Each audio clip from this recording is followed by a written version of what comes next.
Playoffs are starting. Over the ideal weaponry that the rest of the world is going with. Thank you guys for joining. Hope you're all having a fantastic day today. Big shout out to Call of Duty Mobile for sponsoring today's live stream. If you haven't already, you can download the game using the link in the description. You're barely even seeing a single sniper. You're seeing solo pull out an AR, an SMG, even Tech pulling out the XM4 to up the ante a little bit on maps like Apocalypse. They How we have feeling just today, everything possible to throw a monkey wrench into the system. They are your off metas. As we take a look at the teams, the three, Tribe is not here, right? So you got Wolves and you've got Elevate. So who has the better chance of going for their second world title? What have you seen from them so far, and what's it going to take to get? Oh, they're talking about who's going to win their. If there was somebody who's going to win their second world championship. Ready to write them off how late they attended the event. Yeah, definitely Elevate of the two. That was in attendance for their entire run thus far, but still, definitely. I truly do believe that Wolves are going to be the one to get it done. Their hardpoint yesterday was astounding. And here's a look back at what Wolves had a much easier path. Through this one, Shift. Yeah, we've got opportunity for revenge in a lot of these games simply due to the fact that last year I'm really looking at Wolves and Galorys, an immediate matchup between two of the teams that we figured would be kind of at the top of it.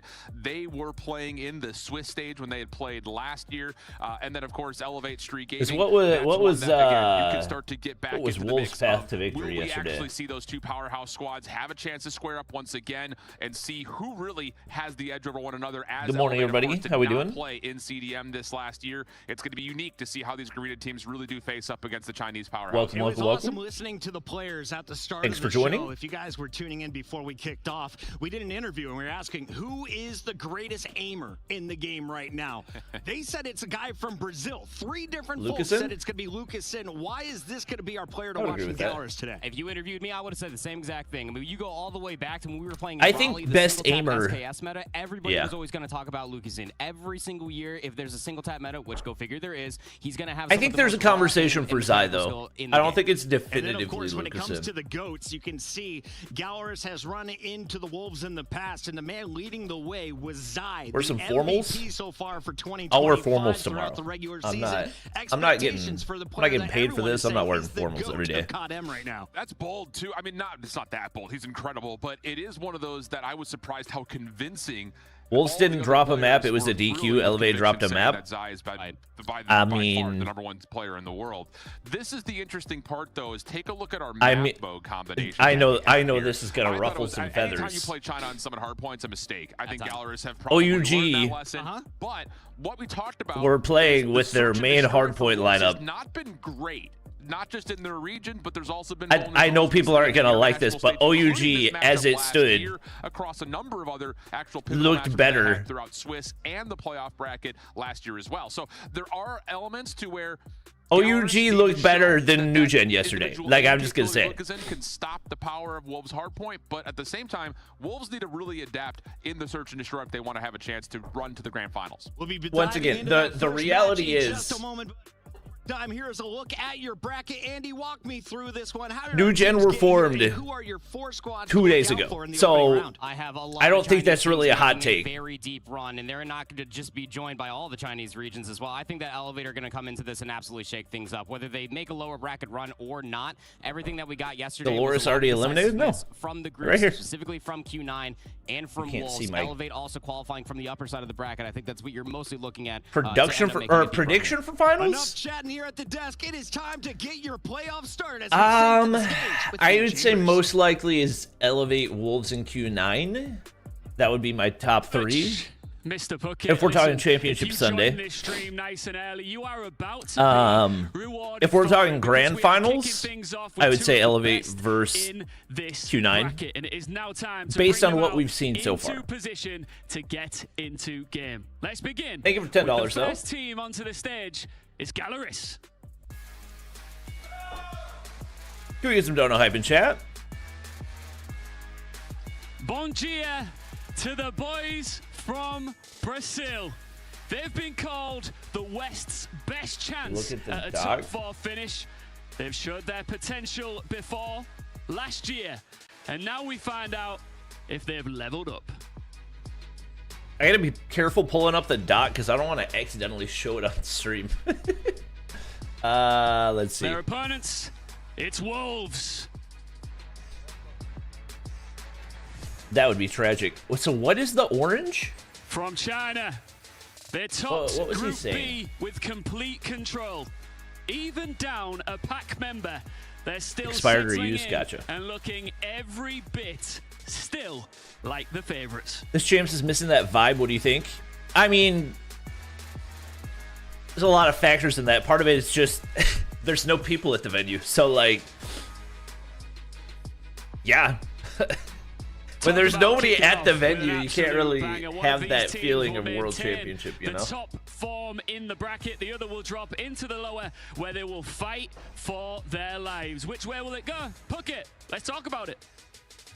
Thank you very much, Ian Chambers. We've got our match ready, and this is a banger. Galorys finishing top 4 last year. Wolves 2023 World I do think Wolves will handle business. I think Galorys could take him out. Storyline for me is the return of the I think this is the real litmus test for Wolves, because I don't think they got really tested yesterday. Held that trophy. Can he help this team get to the next round? And I remember watching him being able to. I don't think they really got dismantle tested his way yesterday. to that World Let's see. Championship trophy lifting. So I think that yes, he will live up to the expectations. And although Rise is not here, King has been stepping up and absolutely knocking it out. And of course, shout out to Sounds and Win. They were not part of that World Championship squad, but definitely contributing in this tournament. Alan, Well, Wolves had to go through. They are the favorites, but Galorys on the other side. They New Gen, Amigo, and Animus. Where can you I don't think they've had a real test yet. Where are they vulnerable, if at all? No disrespect to those teams, but I don't think they've had a championship level test. Try to find a way to slow down Wolves. I would say first and foremost, if you've done your homework, you don't want to play Wolves on crossfire control. You don't maybe not even championship level test, but like, so that is what I'm looking at first and foremost. If you're win a Galorys, playoff match homework, test, you know? That locked in to try to get the Isn't Catalyst its own event, whereas it's always DreamHack Dallas? When we get to this point, Chris, we What do you say mean? it a lot. You cannot just veto your worst match. There's like another game that they host big events in Catalyst for. If that's what you're talking about. Galorys want to slow down this fast Wolves team. Wolves got that. The Brazilians cold AF in Poland. True. Skills as they are taking on the best from Brazil and Lucas. And we take a look at the squad. They are locked in. They were the first team into the venue today, Andy. They're ready to grind. Oh, absolutely. I mean, one of the last teams to arrive, one of the first to arrive in the venue multiple days in a row now. They are grind. I think this is the test of how Wolves stack up against Q9. Always ready for the I think. should it meet them. Here's a look at the squad representing Brazil. We have Galorys, Lucas Zid, of course. Like, if they run through Galorys the way the Q9 did, then I think they're on that same path toward the championship, but I don't think we're going to see that. Move that this team made, though, because Pab Zero, a legendary sniper, was on this squad. Yeah. They bring in Zeus for the World Championship. They have faith. Why is he tossing a random baton? Yeah, it's interesting to be sure, because when we started to really turn our attention in towards the Rise? American region in Brazil in particular, I think a lot of us were thinking that Lucas and Pab as a combined duo were one of the more untouchable sets of players coming out of not just the region, but the hemisphere. In the West, they were looking so good. So I don't know what exactly is in there between them, but whatever it happens to be, it has King to isn't be looking bad at all. Once again, we we had people gassing up King's stats based on what he was doing against Animus, which, no disrespect to Animus, but they literally had no idea they were playing in this until 2 days before. Really, like a day before. His own control. You got to have faith in your teammates, though. But if you're looking at an individual, they say he has the best shot in the game. So what weapon do I want to make sure he's working with every single game? Oh, it's got to be the Type 19, isn't it? I mean, in between the Type 19 and the Odin, this guy's going. Are they actually getting 165? Is there an FPS counter? Watching everybody cross right in front of him, so that way he can either walk away with a 2-headshot kill or set up one of his SMGs for an easy cleanup soon afterwards. That would end up being me. Looking for FPS counter, I couldn't see it. Find that elimination, but yeah, Lucas in. It's even more so of just his aiming prowess. It's also his knowledge of the game, for how long he has been there. You talk about the GOAT status. He's been doing it for such a long time. Arena for 3 slots is what we need. At the right moment to set his team up. Yeah, before I was trying to say China for 4 slots, but if everybody retires, then I guess they don't really need that. Modes are locked in, so let's take a look at where we'll be playing in this best of 5. Although if OUG stay there, then I guess. How does this work? Yeah, so we're going to go through the process of you pick which side you want, which team you want first. You ban out one hardpoint map, you pick one Combine, Hasi, you pick one search map, and then each team takes a turn banning controls until there's one left. Interesting. Crossfire. Let's see. So yesterday Wolves played Combine. They obliterated Animus. Was an option. They played New Gen. They wanted to play They won against New Gen, but not not convincingly. Yesterday, and then they won the combine a little bit more convincingly. I think we could see. So I'm confused on this with Galorys having the chance to go to takeoff, where you assume Lucasen could just post up, hold down at the one-tap angles, and dominate. At least that you would figure. Did so. he mean Crossfire? I don't love that pick overall for Galorys. Outside of that, though, I will say they do get a Hacienda in the map pool, which is a huge bonus, simply because Wolves do not look particularly great on that map. Wolves have not been. I mean, Wolves are not amazing on Coastal for sure. Who's got the edge, Andy? I'm probably still going to give it over towards Wolves. I mean, didn't Wolves usually ban Coastal? This is the best draw they could possibly give for themselves as far as the veto process is concerned. That map number 2 firing range is what's jumping off the page to me almost immediately. But it's a big if whether or not we end up getting over towards that map number 5. Again, just to echo Alan's point, to see the Crossfire is an anomaly. They made this Combine, 1+ toward gamers instead of camera enthusiasts. It is possible versus this Wolves roster. They got rid of the summit like Alan really wanted. Make more gamer phones. But you still got to face them on their their second best hardpoint map. Yeah. Regionally, who's better at hardpoint?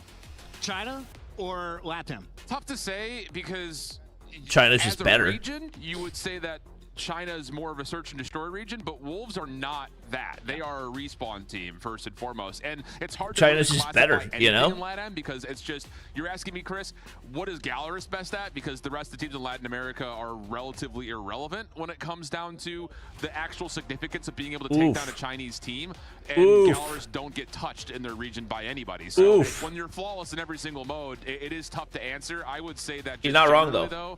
In this head-to-head match, he's not wrong though, Chad. If you're gonna win, if you're Galorys, you have to be able to. All right, I gotta make sure. I forgot there's a B broadcast. I gotta make sure we got that pulled up on the side. Combine, that will be the first question. You can see that our players need a few more moments to get the audio dialed in before we kick this one off. So let's talk about that combine hardpoint. Oh, we got Elevate versus Street. Yeah, they picked the right game for the main broadcast for sure. 60, if at all. P2 and P3 are your big money rotations. I mean, you can end up turning P4 into an absolute money hill too, but combine, I would say only one of the hard points is not a virtue for a money hill, and that would of course be P1. It's a very fast-paced map. Operators find a lot of value, especially from the Sparrow and the War Machine. How old's Lucasen? I think he's only like 21, 22. The top squad from Brazil. He was a rookie in 2022. Stage, but it wasn't an easy road to the World Championship. What's up, Isaiah? Thank you for the $2. We are from Brazil. It's a pleasure to represent Latin, also the region. It's really, really big for me, from my team. It's more than I can put in words. What makes my team unique is the passion, because Brazilian people really love living the moment. The hardest game in our road probably was the final, because it was too pressure, we won too much, and yeah, probably the hardest game. Oh, is he talking on their way to the championship? Right. Taking home another LATAM championship. Oh, what the frick? That threw... I was like, wait, do I hear my voice? It was really good for us, but not too much. Like the oh my gosh. Yet, you know, like we like to think like step by step, so we can. I forgot I was technically the English broadcast for LATAM. To our teams in our group. I was like, what the frick? We are here. Are you having a blast? Are ready. Street Gaming also We're here. From LATAM will be taking on Elevate in their round. So a lot of the Brazilians in chat are saying this is our opportunity. Cause an upset over Wolves. I heard that yesterday and freaked out thinking you were here. The underdogs, but anything can Verdict, happen. are you casting today? One more time. I'm told this game is almost ready. So Andy, we highlighted Zai. Who is your player to watch, though, in this best of 5? I mean, immediately jumping off the page, got to be King. Going back and watching a lot of his matches in the group stage, just trying to keep an eye on like how he's fitting into the mold, taking some time away. So my eyes are going to be immediately on who's doing the B broadcast. To, really try to help his team and to find success here in this tournament. What about you, Shift? I saw a puzzled look on your face as we were zoning in there on Galorys. This is early. I'm over-focused on the map pool. This just feels like a series that could be, I don't know, like the start of what the chess game is going to look like as we get deeper and deeper into this tournament, and we start to see the better and better teams rise to the top, not just of the bracket, but also just in general, and the placements. And for Wolves, that's a decision. You said that. There was a couple players who were yawning. They got in at 11:30 p.m. on Thursday night.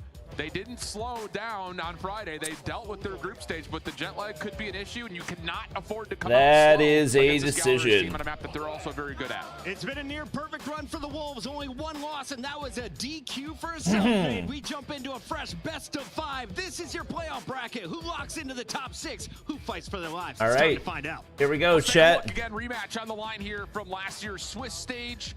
One that was really, none of the 3 maps were close. It was Wolves very clean. Here we go, chat. Galorys really clean in the search and destroy. Something would have to change here, though, you think, if Galorys were Galorys versus Wolves. Let's get it. Major upset. Rosters aside, it's the best from LATAM, it's the best from China. Galorys versus Wolves. Let's get it on. Combine hardpoint yesterday for Wolves was absolutely lovely. 250 to 63 versus Animus, 250 to 161 versus New Gen Ninjas. They love it here. 5-0 throughout their entire We're already region getting thus far, encoder and they have a overload. fantastic start to That's back it up. freaking lit, baby. Mihawk, though, does find a combined double.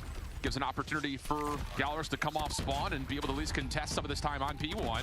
Little pinch from Wind, only able to find one, as it looks like Wolves are actually going to be pushed back just a touch, trying to play the outside of the map more than actually funneling through the middle. We've seen them do this a lot, and that's been finding a lot of success for them, at least in their own region when we had seen them prior to this event, and of course, like you mentioned, from day number 1. But Galorys is hanging, they're fighting, and now they're trying to move across the map. Yep, gonna have to try to get some north lane control if they want to do anything. It's just kind of straight running up through the middle, and nobody's finding any space whatsoever. Zai has a fantastic off angle. Chad, if you feel like anything's not running properly, let me know. That Galorys was once looking for. Move the face cam. About to be yes. Calling for us here, Shift. Thank you for the reminder. Wolves are locking it down. They're setting themselves up for a very easy setup. Well, Mihawk does find 2 getting across the middle of the map, so he's got an opportunity to challenge this early, but tries to go to the drop shot and will be denied, as King, again, the substitute in, has already provided a lot of confidence boosting towards the Chinese number 1 team. Wolves looking good as they lock down the spawns. Spawns are important. They didn't have anybody deep, but they keep the close side spawns. Only finds 1 though. And is this that leaves 1080? it Yeah. for Galorys to stack and try to get in for some time of their own. Yep. Gonna have to try to continue to flood the pressure in and maybe try to get a couple of eliminations. King, he's already gonna rip out the Tempest. Finds the first they get close. Nobody deep enough to flip spawns out though. Oh, they get split spawns. Just to back up the rest of the time. Yeah. Oh, they flip. They have actually contested a pretty considerable amount. That's huge. The early operators for Wolves would make you think that's huge for Galorys. With the spawns flip, and now with 15 seconds of scrap time, Galorys have a chance to get this to eventually a tie game. You can see Wolves in the minimap already playing for rotation back to P3. So if you're Galorys, get the clean wipe, and then it's roaring behind us. Luke Zian able to find the remaining 3 eliminations on rotation. Now here wow. Pretty far forward that's big time. This is good alarm bells for their setup when we get over towards P3, but not all the information. Yeah, they got spawned up. That's big time. Watch the rock push. It's starting to be manifested. Oh, they flipped it back. Trail by 7. And they have operators to try to break this open if they want. Good try. Death Machine. Sparrow going to come out for Wolves good try. First. Valiant That's attempt. Provide a lot of opening denial, but you do get survivability off of the equalizers and the Death Machine on the other side. Galorys able to take their lead on the break from the front. Wolves still spawning in the back, waiting for some concentrated focus before they hit this. But the Tempest is right there. Lucas the equalizers holding things down, and Galorys will. I'm telling you guys. From the front. Yeah, good response there from those. I'm telling you guys, Q9 looked like the much more dominant team yesterday. To fight for this all the way in towards the back. These spawns are so sticky. Galorys can't find the wave of gunfights to keep them in the back. Quality looking bad on 1080. Yeah. So that way you can push through the hard point with 10 seconds remaining. You couldn't have asked for a closer hard point, just about a tie game. But I will say, as soon as we start to see a power play come through from one team or the other, the opponents have found a way to respond. That was a brilliant idea from Peg to try to get through the old hard point and rotate the new. So wait, Bobby, it's operators? I mean, regardless of operators, Galorys did not come remotely close to Q9 at any point in their matchup yesterday. They were getting blasted through and through. Trying to play the off angle. If he goes 1-for-1, which he did, that's completely fine. That does kind of demo expert affects Sparrow. Mihawk Zoo's going to be able to find just a few, but the rest of the members for Galorys, they find success through the front. Yes, counter pinch on the way from Zai. He's able to find one to slow down Galorys' respawn, but still alive and in the hard point is Zeus for a small time. Wolves now with numbers. Yeah, I know we had a couple frame drops here and there. Essentially a dead tie game. Wow. Working on refining it. Back and forth we go. King only able to find one. Peg trying to follow up behind this. It is just kind of these different 2v2s, 3v3s, pinch shutdown. Galorys trying to play through the old time, and they will find a couple of kills to get themselves set up around the new P1. Line 37 eliminations in between Mihawk and Lucasine. These guys are going nuts. Tempest is going to get shut down for Lucasine. You have 3 operators in the back pocket for Wolves. You imagine you're using that as a last I feel like we've got enough things closed out that hopefully that improves our performance. Wolves trying to fight through the current time, and they're getting the wave of gunfights to try to get more space forward. Look at the utility usage for Wolves. All right. It's just flooding through these choke It's points. pretty freaking even. Off the catwalk. Behind and below. I like what I'm seeing from Galorys. Now cutting back across, able to find 2 before being shut down by. I like what I'm seeing. Factor for Galorys when they play at their top level. Holding on towards the left side of the map are the Latin Americans. Trades back and forth, again, leaving us to a pretty neutral hard point. Mihawk feeling some pressure, just trying to get some lanes to work with. And it's a bold death machine call, but it provides some breathing room for Galorys to get themselves set up, get trophies down, and respond to whatever Wolves throw your way. It was in response for Zai using their death machine through P1 to try to push their way forward. So you trade the resource for the resource. Why'd you predict STE 3-2 versus OUG? Because OUG have been back together for like 2 days? Depending on how these opening gunfights go. Well, you've got a Sparrow available. And that's is Lucasine the most consistent competitive player? No, that would be Zai. That would be Zai, no question. Lucasine is consistent, but he's not Zai. It's not a slight to Lucasine. It's just nobody is Zai. You know? You know? Why not 3-0 STE? Because STE did not look particularly dominant yesterday. And OUG took a map off of Elevate, who I think were much But Galorys, they're starting to understand definitively stronger than STE. But still win, able to pull the Sparrow, finds just a handful. It's explosive on the back end here on P2. COD point giveaway at 300 likes. When are you doing top 10 guns? I'm not going to post this. Dealing with that equalizer call from Peg, just with the Sparrow being shut down. There's no point in posting a top 10 guns video this season. With these wave of gunfights going their way, they can keep all of Wolves trapped on the P2 side of the map and just STE's from Garena. Very tough moment. It's one of those I was gonna say STE is from Elevate. Up too much and then gift Wolves the spawns, but like you mentioned, a couple of straight members of Galorys still spawn behind, and they're able to at least salvage the majority of that back 30 from disaster. Now over to P3. Battle for the hard point first, as Wolves have the numbers in from the front doors. That was Mihawk trying to play a bit of a pinch, but he gets caught. Galorys will still spawn in, but for Wolves, all right, the gunny's up and just watching them come into these choke points. And watch Mihawk again. He's trying to get a little active. Love it. Watching that. Why are we getting frame drop? This is what I get for wanting to stream on the main channel too. Pain and suffering. Pain and suffering. Let me disable previews. Yeah, and that's just one of those things because Wolves, I think they realize with that gifted spawn that they could pull another operator or two to try to hold on. They have nothing for this hard point. So for Galorys, allow them to get back in. Now Combine is Elevate's weakest map. More voluntary, as Galorys would love to keep Wolves. Is it? Because yesterday it definitely looked like Hacienda. Keep your eye on the minimap for the players in yellow. Good morning, good morning. Key choke points to the middle of the map. Trying to work on that as Wolves, though, and it's pegged to kick us off to try to stretch the map around the back. Nobody's watching that mid-cross, though, so one does get through for Wolves. Galorys going to have to pick up that flank. Good morning to everybody saying hi from the vertical stream. I went to mute myself as if that would make it so the vertical stream couldn't hear me. Elimination versus Zai inside of the server room, but still straight gun fights mean even better trades for Galorys as they at least hold on from the initial salvo. Explosive you can't rock the flannel mustache like you? What? How dare you say that? How are you? I'm doing good. Happy to be here. Opportunity for Galorys to flip the map on its map is a good addition. Okay, Galorys. Couple ops. Not great value on the equals. Lucasine on 37. They're not getting good focus on these break attempts. Finally, a couple of nades land, and they can now start to execute by pinching the hill. Reinforce. Foki. Wow, Foki, big two-piece. Hold up. All right, I'm locking in, chat. I'm dialing in. The battle of Zai versus Lucasine. When's India's matchup? They are in the second match of the day. I'm assuming they will be on main broadcast, but I don't know. though. Kill leader currently in the lobby.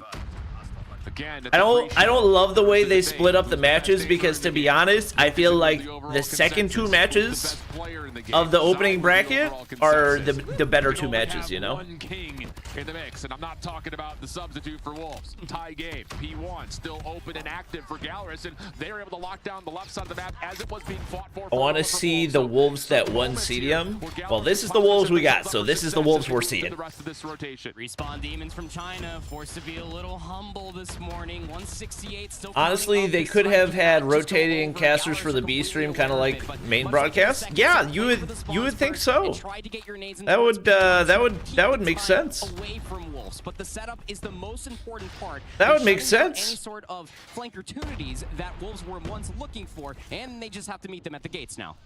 Or maybe like include the only person that is COD Mobile native that actually actively follows the game. That's in Poland anyway. But now Mihawk you know, has to go quickly, trying to clear up the north side of this P. That would have made that would have made some sense. Ooh, Zai. Zai. That's big time. Yeah, it might put him away. And now this is going to be the flip and revert of the pressure, isn't it? Might put him away. For the P2 spawns, they didn't contest much of the P1. They need the Sparrow to go huge. 10. Why do you hop back out? Oh, they flipped it. Wow. Tempest. Back in towards the current time, and there's still 30 left to play. Huge moment here for Galorys. This is a little bit of a weird spot here because you don't really want to be pinned back anymore. They don't have any other options. Zai's just too good. Zai's just too freaking good. Oh, they're pinned back badly. Oh, Foki's got to get more. Actually, he got 2. He did about all he could there. Oh, they dumped. Wait. That was not a good hard point at all. King EMP? Fred didn't get anything. EMP is out, but Wolves are a long way away. Another Pred. Pred missile finds one in the back. Backing up. They should keep spawns there. Uh-oh, somebody gets through. Another gets through. Spawns. They keep it. Just hanging in a corner. They keep it. Woo. Wait, this could be huge. This could be huge. Oh, what a nade! He cooked that perfectly. Oh, oh my god. Zai. Oh, he flipped. Oh no, he didn't flip. What is that? What am I watching? Dog, what is happening? What am I watching? What do we have available? Nada. Absolutely nothing. This is Galorys got to be perfect on rotation here. They've got one big gunfight. Oh, they lost. That's probably game. That's probably game. But Galorys are late to the party before the hard point opens. Yeah, there's a war machine for, yeah, that's it. Wow. Mihawk can't touch. Dang. Dang, good try. And humbling, I would say, for the Wolves. PJ's hard carrying Elevate right now. They start as well. Let's see. 15 seconds, but that is whoa, tie game? Bro, I don't know what is up with Elevate's Hacienda. The reigning champions now Street. They are not too far behind. PJ's got 40. They don't lose control again. That happened already once, and if they allow that to happen one more time, that could be another rock solid opportunity for Elevate. Oh my gosh. All of the operators used as we get to the end of oh my god, PJ's cooking. A few points splitting these two right now. GTO's going to be caught hard by the stun. He's still going. What the freak, man? Great work. Chaotic over the top. What a map he's having as he approaches 40 was that Chaotic with the EMP? Pushing him ever closer. Sparrow's out from Pabzera, a marksman by trade, and a hell of an entertainer will push forward to squeeze the spawns here. This is also a decision that could pay you out later. Should your boys spawn in, and well, it's actually going to be splits for teams across the board. So Pabzera's got a huge fight in the back and wins it. So could well hand you P2 spawns while P1's going. You're not wrong, Habibi. You're not wrong. Could flip the script here and finally rotate in first for Lambo. I mean, all right. a lot to see Elevate, you got some work to do, guys. Doing a phenomenal job. You got some freaking work. What the Bobby nade? But in here against Elevate, they are Pep-Zero. stronger and stronger by the second. Another double kill. Oh my gosh. For Pep-Zero, the paper plane gonna be flying there for a They have little free while. COD points. Free COD point codes will be dropping on the stream channel horizontal stream. Using the Tempest, his allied. It's gonna be a bit late to the party, but doesn't matter too much. They're gonna have the initial. Everybody like up the stream, like it up, like it up, like it up. Seconds for controlling the enemies, and on top of that, their usage of the PEM is gonna hurt like crazy to Elevate. It is Oh my chaotic, gosh. just raining hellfire Oh my over the gosh. top, and the players pushing the driveway will be sent packing just over the top. It's just stopping players moving forward. They can't do What is anything. up Darren's with got the Elevate, machine. Hasi? Like, they gotta start banning this. Do you dare push that corner? You do. Somehow They gotta start banning But it's a this. missile, though, for Chaotic. We'll cut players down, approaching the vehicles through the bag. PJ, what can he do? They finally break. If Elevate take this scrap time cleanly, they'll pull it very close. But it's all, again, about that rotation to tin. Street go early enough, set themselves up properly for the first time this Dice game. off the Tempest there. Street big break back off of the back of a PJ Tempest. He's got 49. The Hunter Killer drone completely going to secure that area as ETO eventually gets knocked out. Doesn't matter too much. Look at the minimap. And Street Anchor spawns. They get one player. Oh. Oh no, you can't let that happen. They still need to close it. They need to clutch it. It's really, really important. It's big gunfights right here. They got the 200 points. They need the final few. All right, they get one. The other guy's 1 HP. HP. I was gonna say. And that's not going to be the case as Elevate are not happy about Halo. what's going on. He good equals and he gets nothing. Instantly dies. Kendi's over the top with the death machine. Oh, the war machine, but he takes himself out. The operator investment, this P3 seemingly somewhere that both teams are happy to square it up on. Dance around. Yoppie will pick up top plat. Death machine, Susanoo. In through the back. What can you find? And now squeezes tin, but there's still going to be a contest, and still Street. Big kills from Yoppie in the top side. They get people on the point. Over and over PJ 50 bomb, same for Chaotic. Finds a second. Will also support his teammate. Won't matter because closed there, but gets Chaotic. Oh my gosh. His 52nd of the map. Chaotic for Chaotic. 230 points. Dog, they're at 232. You can't win it, but you're pretty bloody close. Big rotation kills coming. They will be once again moving. Big gunfights. Elevate win the opening one. It's Yoppie. Look at Chaotic with 50. Oh, the spawn's flip. There's a rogue spawn. They're not going to read this. Oh, they're going to have no clue. He doesn't even go for the pinch. He ran all the way water side. Oh, that was a misplay.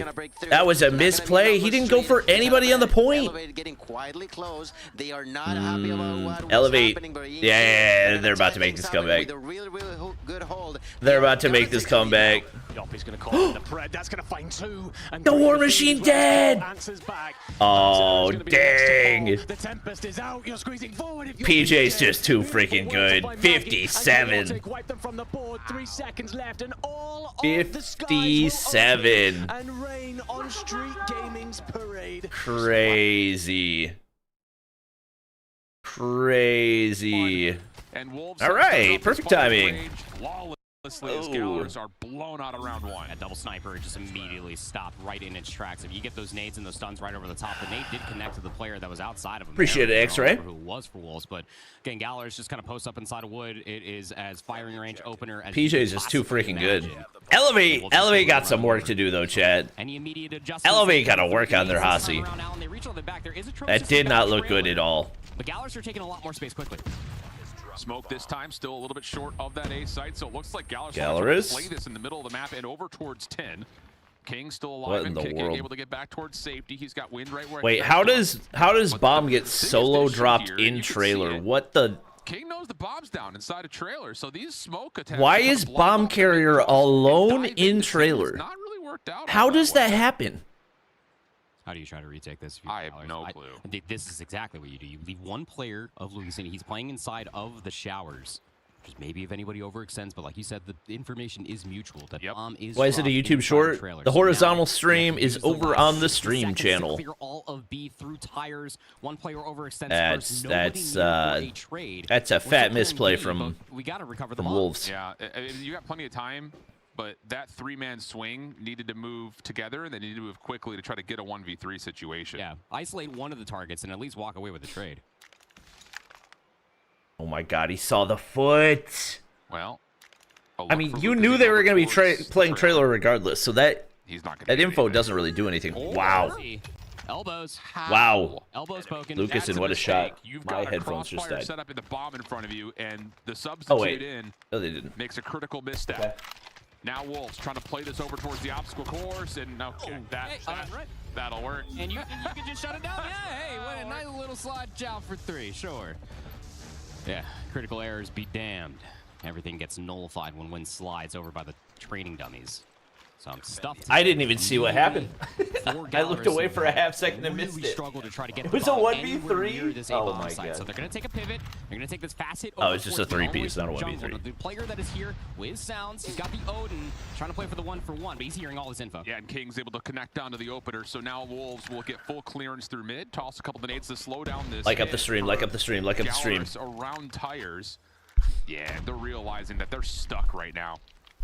You're going to have to hope that you find another trade pick just for someone over peaking, but Wolves have everything they could possibly want to defend this B site. Can't really get a rotation out for free either. If they get any Zion 8 already? Trying to leave past jungle, where Zai sees a foot. Being the challenge here brother, that's every single scope. That's not an 8, that's a goose egg. Trying to stretch. Yeah, he's gonna be oh my able to God. He can hear the audio. Yeah, he's playing the audios. Slide forward, get the elimination. Wonderfully executed for Wolves. So patient. Yeah, that's a little bit of a mistake right there for Galorys. The stretch is just long enough, but we're not covering fully because mostly you just don't know where Wolves are, so you have to watch everything all at once. And in that sound cue moment, Wolves were able to convert, and likely that means that they will cruise their way to yeah, there's nothing you do to get out of this situation. Unless something crazy happens, and, well, yeah, doesn't look likely. Yeah, no, the PK. Oh my God, Lucasen. For a little wall spam, Lucasen's going to find a concept. How did Zai trade him? Well, it's just up to Hen. He's got the Odin. Kid is cracked, but in a 1v4 sub 30 seconds, he's trying to get an isolated shot. Yeah, brother, this is not happening. Let's just go ahead and take the gunfight. Struggling to try to get the bomb fully executed over towards the bomb plant. I mean, that was probably the best look to potentially do it. Like dog, even the vertical stream's telling me I missed it. Best hope for that slide shot is going to be coming through from a 2-tap Odin. You're going to be able to get that elimination before your bomb planter dies. So, first match. Lead here for this is, well, there's 2 matches happening. Elevate's playing Street. I don't think Elevate versus Street search is going to be close. Not that this is close anyway, but different setup here for the offense as well. You've got the one same smoke over towards the cross at mid on the mid barrels, but not the same smoke behind A. Nade over the top at B does not land, but it was also not denied by a trophy. Oh my God. He just runs up the middle through wood. You're not going to challenge us? We'll challenge you. And Zai gets a first blood and slows down Galorys Zeus. Okay. Get connected by the Latin Americans, and this is just 1v1s all over this is, yeah, this is not, this is not clean search and destroy at all. Galorys just don't have any type of decisive game plan.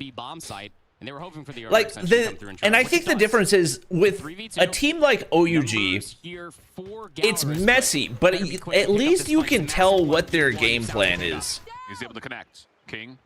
With Galorys, it's just like they're running around the entire time, praying for the right moment. Wait, Mihawk? 1v2? Now to the 1v1. He's dead. Know exactly where the no way! Shots for Mihawk. To get Galorys on the board. Chow. Just came flying out like a oh my gosh. Who's the best COD esports team? Wolves right now are definitely one of the best ones, but they're missing one of their best players. Very quickly. But I don't know how you lose that. Break through the mold. They get on the board. Going to be any signs of light would be nice. Smoke. I don't know how you lose that.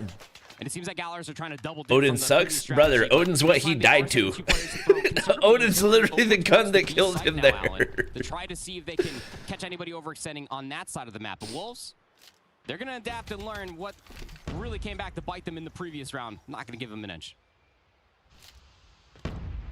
Different smoke setup again, though. Has Q9, pardon me, Q9. Wow, it's early. Wolves looking a little bit differently on their Shift, I do not want to hear a Trophy dang systems word have about how been early it is for you, brother. It's freaking comfortable, though. 9 a.m. for you. And yeah, Wolves have I don't made want to the hear a right call in terms of thing. how they're leaning Are they their using defense. PKM? Mainly for Much more information. of a reactionary retake around B unless they Mainly can sound information. you. So, yeah, What a I should basil. be on Lucas and if this is going to be a commitment over to B because he's going to have to hit a shot.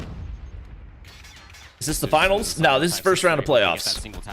Here's the cross. Oh, you've got to get that kill. Mike's gonna get damage. He should be dead. That's what you needed a few rounds ago. Post plant 4v4. Is there going to be a long 4v4, flank Lucasen should get this opener. Instead, he's going to try to reinforce from the front. Oh, Zai So slides! this is all about Wow, the great numbers team from play. the front. Good tags come through, but not able to connect his sounds for the final shot needed. Time ticking, 23 seconds on the clock. 1 Trade's for still 1. occurring. Wolves have numbers. Can Did you see the Winston feet? mix them? Oh, No, he shut did. It down. didn't matter. And how about it? It's just down to Zai. 1v2 Zai? situation. It's not a As 1v2. Foki's trying to Oh, it's dance, 1v2 trying for to play the Foki. clock, try to use his best possible Does he have ally. time? This is Yeah, the they have plenty of time. and I Wolves think. have plenty Yeah. of time to defuse. Ample Yeah. time to try to do it. Yeah, they wonderfully read. Bobby, they need you? there from True. Wolves just to try to True. isolate the player off of Peg's information from the PKM. Everyone type yep. Tires, where the location was Where's set. Rise? He did Also not get just the his knowledge to visa. Understand where the Odin spam can come through. You get the information in the tags. You know he's not lurking inside of the cubby anymore. So it mostly has Did to be not on get the his backside of the visa. B-box. Where they were down in numbers, they were never down in moral. I'll tell you that much. Wolves, wonderful retake. And their lead is back to 3. Huge nade spam here for Galorys over the top at A. This is another unique look for them. Problem is, there has been a response for everything. Oh from my Wolves. gosh. Yeah, no. And now you've got an aggressive play from Sounds also coming around. Lucasen gets 2. God, give me some Lucasen POV, dude. Needs to continue to hit. Give me some freaking Lucasen POV. Recovering this bomb and even finding any sort of success in the round. And as he loses Zeus, Can you make a video on Solo's Chickum? I mean, I guess. For Wolves. I guess. Too good again. I mean, when you're spending the opening 3 rounds to try to get the bomb. Picture over in before picture, I want to anybody see Elevate play necessary, too. that the only round that you find is because I'm going to try my best not to do any picture in picture today, just so that we can have, like, decisive content from one stream to another. Oh my god, we have 500 more viewers than the main broadcast. Feels like the search and destroy from Wolves from a couple of years Ooh, ago. Lucas, can we get some Lucasen POV? But Galorys, Okay. Yo, Mihawk, you need to give Solo some HSO lessons. It's got to be a Peg 1v4. Down to a 1v3. Pardon the early We saw Chickum and Champs, we did. That just blew my mind. Wait, okay, I was going to say. But Galorys' numbers and aggression works out for their second round. Yeah. Wonderfully done there for Mihawk again. Zion a donut and top fragging? R90 player for this Crazy. last season, a real impactful player when it came down to Crazy. these explosive moments. We saw it on offense. He makes the green light happen himself. Do Just you take ever that plan on shot. selling original merch? Also, Maybe when we hit a mill. Getting numbers for Galorys. Maybe when we hit a mill. This time around, aware of it, he gets the nade. Everybody go sub to the main channel right now. Couple of tags towards King actually push him off top wood. Then that mid smoke is from the defense. My friends would call this Again, camping. have Wolves playing patient, making sure no one's doing what Galorys Your did friends last need time to with watch this more push up competitive into COD the Mobile. wood. That's all I'm hearing. So do Wolves have a protocol built to re-clear, or do they just avoid it completely and try to take numbers? Yeah, down A. Trophy systems are more for trailer than they are the A sites. Those nades will clear off that back barrel. And Street cooking elevate in search? No way. Manipulate their positioning. PKM shots through the smoke, just hoping to catch any No sort of way. attacks through American. All the players here for Galorys that are still alive are just barreling their way inside a trailer, and it's in towards the They're up host 3-0. that's being Hold set up. by Wolves. They still find the trade 2v2. Good patience from Wolves. King still trying to see if he can catch any information. He does see a member just outside the trailer window. How do you try to isolate to get this 2v1 situation? Spam shots Oh my is the gosh. call for it. And it does look like that member of Mihawk was hit by that. They messed So up again, Wolves' extra face cams? confirmation. Yeah, This I is mean, most of the face interesting cams all call. weekend have been You've wrong. got mid-map open. You're trying to keep focus on Zai, and now you have a 1v1 over the top, which Zai All is right, the hell Wolves, I need you guys to go ahead and put them away because Elevate are in a dangerous spot right now. The bomb being planted, play the corners, play for trailer, because you do with the time being whittled down. There's realistically only one bomb site that they could potentially find, but maybe. Chad, I think we might swap because what the frick? Give Zai the 11th kill. And now Elevator down 4-0, Wolves chat. All right, Wolves. quickly, 2 out that. Wolves, give him the. Peg, what the frick are you doing? Response.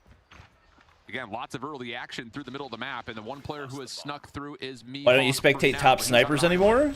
I try to pretty frequently. It's just in the USS meta and the SBMM meta, it's tough to find good content. Are split now as we go into the 2v2. Zeus, Lucas, and Wolves gonna win it. Almost combined forces here around 10. I just want. Double sniper over I want the conclusion. Get here before the space is taken away. Oh, what a shot! 1-for-1. 1v1. Zeus versus Zai. Oh, sorry, brother. It's Zai. It's Zai. It's freaking Zai. It's freaking Zai. And now Wolves find them. Dog. Chat, I don't know what is going on here. Slowly, take their time. Slowly. Elevate or down 4-0 in search. Don't get over aggressive. Give those lives up. Yeah, there's no real need for them to do anything crazy just yet. In here, trying to defend Alpha. Ooh, Kendi gets the sniper shot. Susano does too. And Yob to top things up. All right, Bobby blessing for Elevate. We show up, they get 3 kills. Elevate finally showing some signs of being alive. Pabzera will defend himself with a double, but the 2 remaining players will try to collapse onto him. Manages to survive and is going to be healing back up. That is wild to see. Now 40 seconds left. Does have control of the bomb. Oh, Pabzera gave away that info. It's the plan.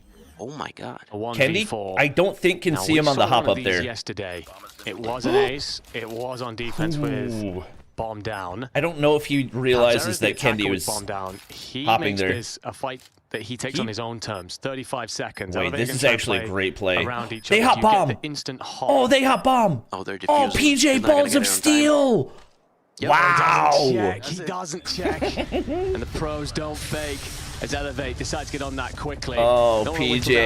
They don't want to hand any sort of advantage to Pabzera. It was the right move. It was a great play, but countered instantly, and we'll finally get Elevate on the board. That was the most random highlight clip I've ever seen. Like you mentioned, pros don't fake. And because of that, Elevate finally will get a number in their score here now. 4-1, last round before we switch sides. And as we begin this one, there's going to be the backup from Chaotic as he picks up the bomb. 5v5 still unfolding. A lot of aggression coming down from Elevate as they begin to I don't know, chat. Or Street. Street have just been putting in work, apparently. Down to the ground. Great answer. I attributed most of their success to the group they were in. Are pressuring a lot on Elevate. Yeah, Elevate very they're looking freaking good. Clearly don't feel comfortable about retaking that. We haven't seen much in the way of evidence to say that they're comfortable with retaking B either. So, interesting strategy to leave Klo out by himself there. PJ needs to get into some sort of close confinement. Godera will find Kendi. Oh, yo, B, the double through the wall. And Godera continues to... Those of you didn't know, this is why LMGs are usually banned in competitive Call of Duty. What Yoppy's having himself around. Susano finds Chaotic. GTO, can you... Wait, GTO? GTO? You gotta kill the diffuser! PJ, can you hit Yoppy? And the answer is no. Yoppy holds his nerve as his teammates fall around him. And it will give you a 4-2. I'm new to watching competitive stuff with the X going on. This is the playoffs of the COD Mobile World Championship. And this probably should have been opening round of the playoffs. You'll take that all day if you Elevate. And how would you expect something like that, you know? GTO good morning. Just was killing them so quickly. I'm pretty sure he did not expect for them to be defusing, but he was wrong. Right now, as we flip spawns, a lot of kills are going to come through pretty much immediately. There's only been 20 seconds, but 4 people have already died, 3 of them being on the side of Elevate. Now, Mecha 4, Maggie takes a shot onto PJ. Oh, Chad, I'm just saying. The only one alive here. Good cook. 4, Kalo completely on his own. So was there a trophy? Oh, there's a trophy back there. He does not have control of the bomb. He does not have control of the map. That is Maggie once again doing a phenomenal job here with the sniper. I was talking about before we started about the snipers, but here Susano on S&D yesterday was crazy. Yeah, he was piecing OUG. On 10 kills. Yeah, we saw it last time. Not happening here. He was happy to play shotgun as defense. Not happening now. Maggie's turn here, and does a bit great streaky job on 10 kills alone. 5-2. You pick up another attack round quickly. The way that they have the matches staggered so that there is constant action on the A and B broadcast is a fat W in my book. You have one just casually crossing mid with finds Maggie. no smokes That's the shotgun dead. Might open up Brown. They don't care on the side of the street. Does this game have a PC port? They have a PC port, but it's only in Chinese. Answering back, Chaotic looking for the double. Let's see if he can do it with the Odin at that distance. It's pretty much of an ego challenge in here, going against the VMP now for Susano. On top of it, Susano gets one. Yeah, the sniper and takes it onto GTO. 1v2 for Big I feel Odera. like that over-aggression that definitely was working for Street, this time heavily plays against them. Well, one thing when you are attacking, you get to decide Elevate where aren't the fight elevating? goes down. And They're Elevate all right. will I'm not stressing if I'm elevate. pick themselves on the board here on their attack side. If I make you laugh, will you clearing up upgrade my house COD over account? towards B. No. 5-3. Thanks for asking, though. The gap reduced to just 2. The deficit. Was Pabzera and Galorys before? Nades go out. Kendi up Yes. over the top. Susano's gonna play through mid, but it's Maggie who wins the shotgun duel. Zeus Yoppie will basically answer back by traded clearing spots in up Street and Galorys. onto Maggie, but 4-4 here. You have managed to get yourself to A if you're elevate, and the bomb does go down. So what's your retake looking like from the Brazilians?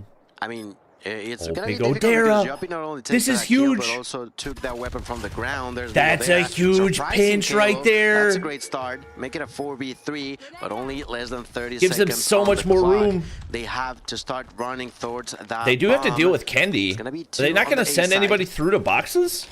One defending from the box. Oh my At God. a Wait, this distance, might be they try perfect to come timing. in, two doing Pabzera. it at once. Kiyate getting the kill Pabzera. onto Susano. Kendi Oh, feeling a lot of you pressure, needed but still that. managing to They get the kills, survive. though. His allies are all down. He's They on a lined up, 1v3, but he couldn't gets a get kill, it. But immediately gets blown into pieces. Street. Great job done there for Big Odera. That will be defused in the last Street. few seconds, but still, that's my point. I think honestly a lot of that comes Why is from USS Club. His banned? route It's not. in through the back is very It's just a bunch patient, of it's the very attachments slow. were, so most people don't use it. Although Raph was using it yesterday and he was doing talking fine. about Godera there, just very slow route in through the back. Are the Finds graphics himself better a than way this in, on the which then PC stops port? Elevate having a I solid mean, defensive setup. like some of the As such, textures and stuff you are end up better, but on it's the match same point. graphics. This would tie us up in the series. Ooh, PJ would have been was nice to trying get that one defend tap. from Godera inside of Brown. Maggie's dead, so you know the shotgun's out No, of the chat, equation. Street or from Chaotic Latam, not answers, Garena. Close. Dead. 4v4. Yoppie's up high here. Seems Brown was a very important part of Elevate's plan, but it will be slowed for a moment. Oh my Last goodness. here. Chaotic. Man Finds the advantage. kill now onto Kendi. That's 2-for-1 trade. Make it two a man third up. one. Vigo there with a knock. PJ gets GTO one. suffering the consequences. Not going to be enough. 1v3. This Oh could my be God, one it's point gotta be a going in favor of 1v4. Street. All It's they basically gotta gotta be do a is 1v4 get for rid of PJ. PJ, who, let's be reminded, has this shotgun and he's Yeah, very, very it's just- lethal. Has oh, to be it's no careful. range and they know where he is have already now. spotted him. The bomb is not. No, on you have no PJ's reason to control, push which this. is heavily He has to against make the them. move. They can No just reason pretty for you to much push this. Just chill, you know. They can hang into that area that they Do they know where already bomb at. is? They want to wait for PJ, who's with a shotgun, has to go all the way around. Wait, PJ Still 1v4? managing to get that kill onto Vigo there, which I feel like it's a big mistake on Street side. Why are they You do isolating? not want to hand PJ. Why are they Any isolating? opportunity here to split this into 2-1s. He's going to try and play close. my of course, God, does they have the split machine again. pistol, but also the Oh shotgun, my and probably God. should have gone with the latter. Wow. Because it would be closed out by Street Gaming to tie us up in the series. Street Gaming, take a search. I did not expect that. One more kill for Wolves comes through. They're in Ooh, your Galorys back take the line, opening spawn round into trapping control. you on really both sides of the map. Okay. Now Galorys committing their early operators to try to get over and through the middle of the map. I don't think And that's what he was honestly, trying to do. Relatively evenly traded. Wolves have not committed ops of their own, so Street isn't bad? Oh, I didn't think they were shutting down bad, things like the but War Machine and Outlast and the Death Machine is taking a pretty good news for convincing defense. search against Elevate, who looked It's going to cost very a lot of competent time in to search just yesterday. Bled off the clock as this Death Machine doesn't find much of anything at all. Galorys trying to move all the way over towards Broken, and it's a really good call to try to go for the more difficult of the two zones to capture first. Gonna Maybe sit catch back, Wolves a play little for bit those off picks, guard. gets They another. don't fall for much of anything afterwards. Lot of A couple yellow good in the cleanup kills do come through feed. soon afterwards. And now Galorys are forced to go back to the old tried and true. Get back over towards his A control zone. Just got to try to clear this building because Peg is waiting for the call. They took a search off STE? Hello? Street did? What am I stepping on? Did they actually? Nah, I don't think I knew that. Second ticket progress at A is locked. Doesn't look like Wolves are going to have a chance to contest this as they need to deal with. I don't think an I knew imminent that. threat. Yeah, in the bus stop is in particular. Zeus is found and dealt with. And this Sparrow from Wind is a little. Yeah, that's a... Yeah. At least what's the goal of this Sparrow? Safe through broken. But Galorys could just wait for the Sparrow to fade away. Yep.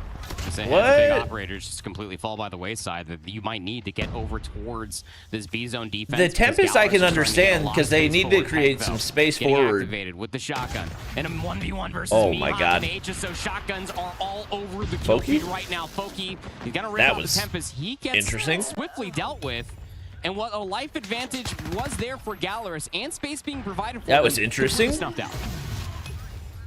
Trades over at the front of bus, has Galorys continuing to work through A.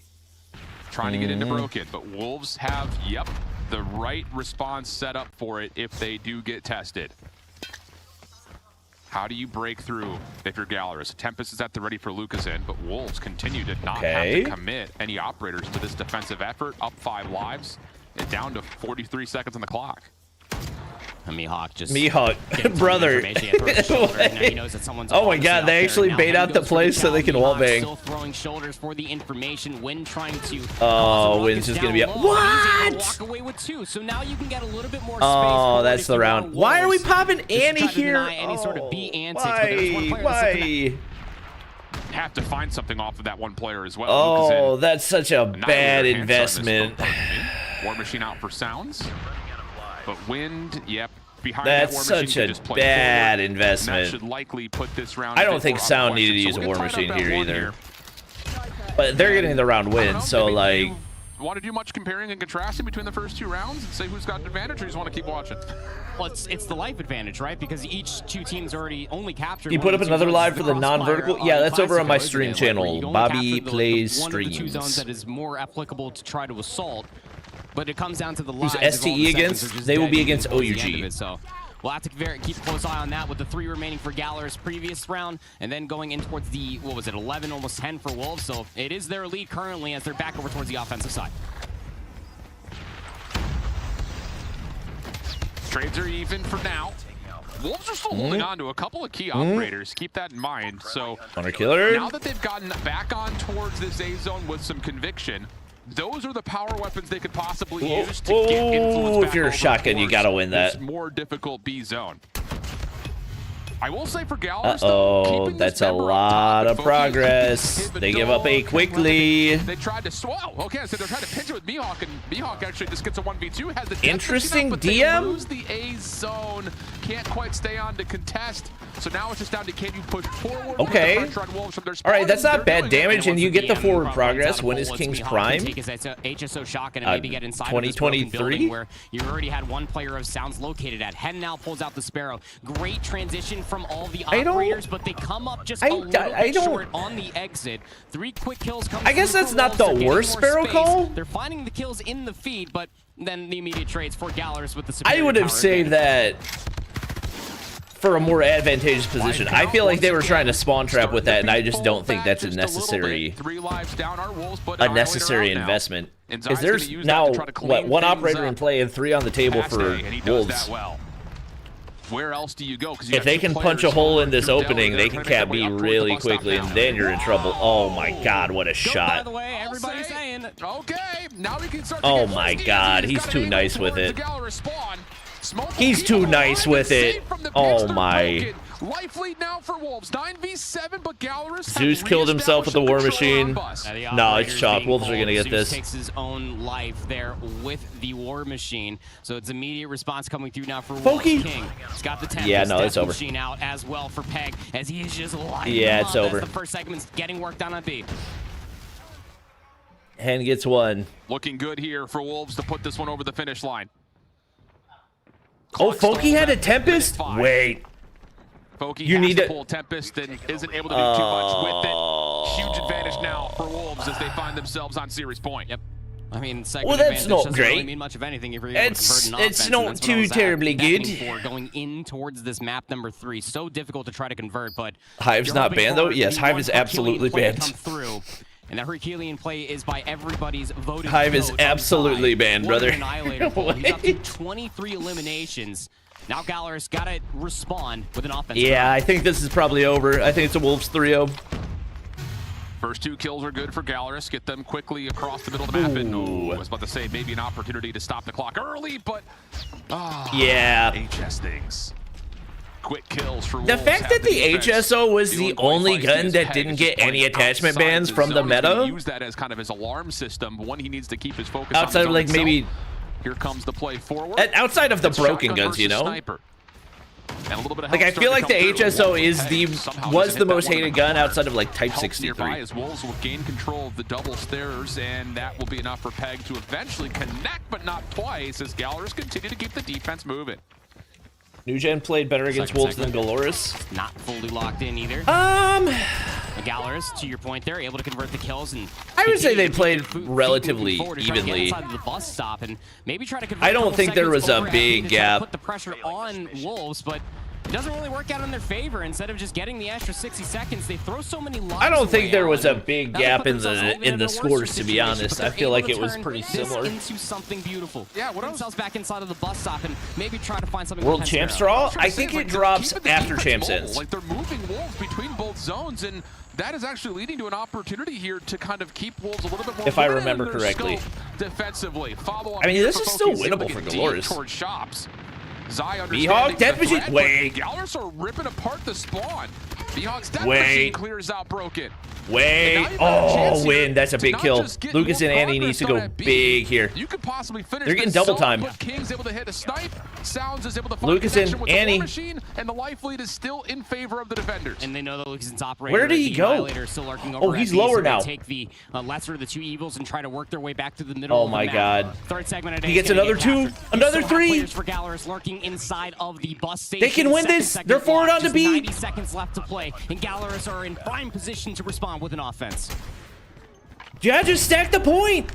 Oh, they stopped the Big clock. moment here for Win. Comes Win. over for one. Not able to connect on the second. The pistol. Oh my Is it God, one? how It's do you just not down to a trade that? 5v4. One But person now on. It's just down to Can Galorys get out of the zone to finish the capture, and they do.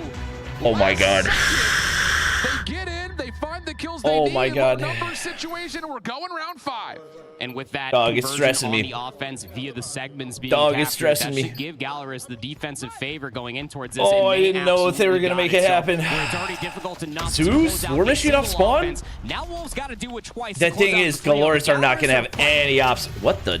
Can you slow down this Wolves team? They're That trying looked to do it like he early. wallbanged with the HSO. Peg. Whoa. Lucasson gets Doesn't one. connect. I don't know Wow, if with the a railing sniper blocks there. the shot or not, but Galorys had been pushed back Zeus for a did moment with operators out. nothing with that They're War able to Machine. at least somewhat stabilize, but not enough to stop Wolves from getting the first tick, maybe Peg's even gonna a be a second here nuisance. at A. Lucasson trying to find some success. Somebody's got to help Lucas Lucasson. Problem is, Broken's All right, becoming a bit there's of the an trade. issue. And that zone of control will likely allow Wolves to get Couple the big extra kills. 60, but pause, you've got Foki? Foki on a flank with the test How pass, do but he you miss misses. that? Why are we And Wolves are gonna get the ADSing? extra minute. Any barring last bit heroics from Mihawk won't be the case. Yeah, And now the there's extra 4 ops eliminations charged too. for Wolves. This is what plagued Galorys on the last offense, or the last defense that they did Bad lose, op excuse value. me. Bad op But this value. time around, they're just That's the difference. keeping their positional advantage. Look at where Hen's located at. This is a good crossfire to keep for yourself. Pun absolutely intended. And they're going to be able to find them upon the Bad, exit. bad, Zeus for two. bad op Foki value. on the last player, just one more remaining around this broken building, but all the space provided for Galorys to lock down these lanes. Trades are even. Lucasson. Is this a sniper? Is Lucasson. it an SMG? He could use it as either.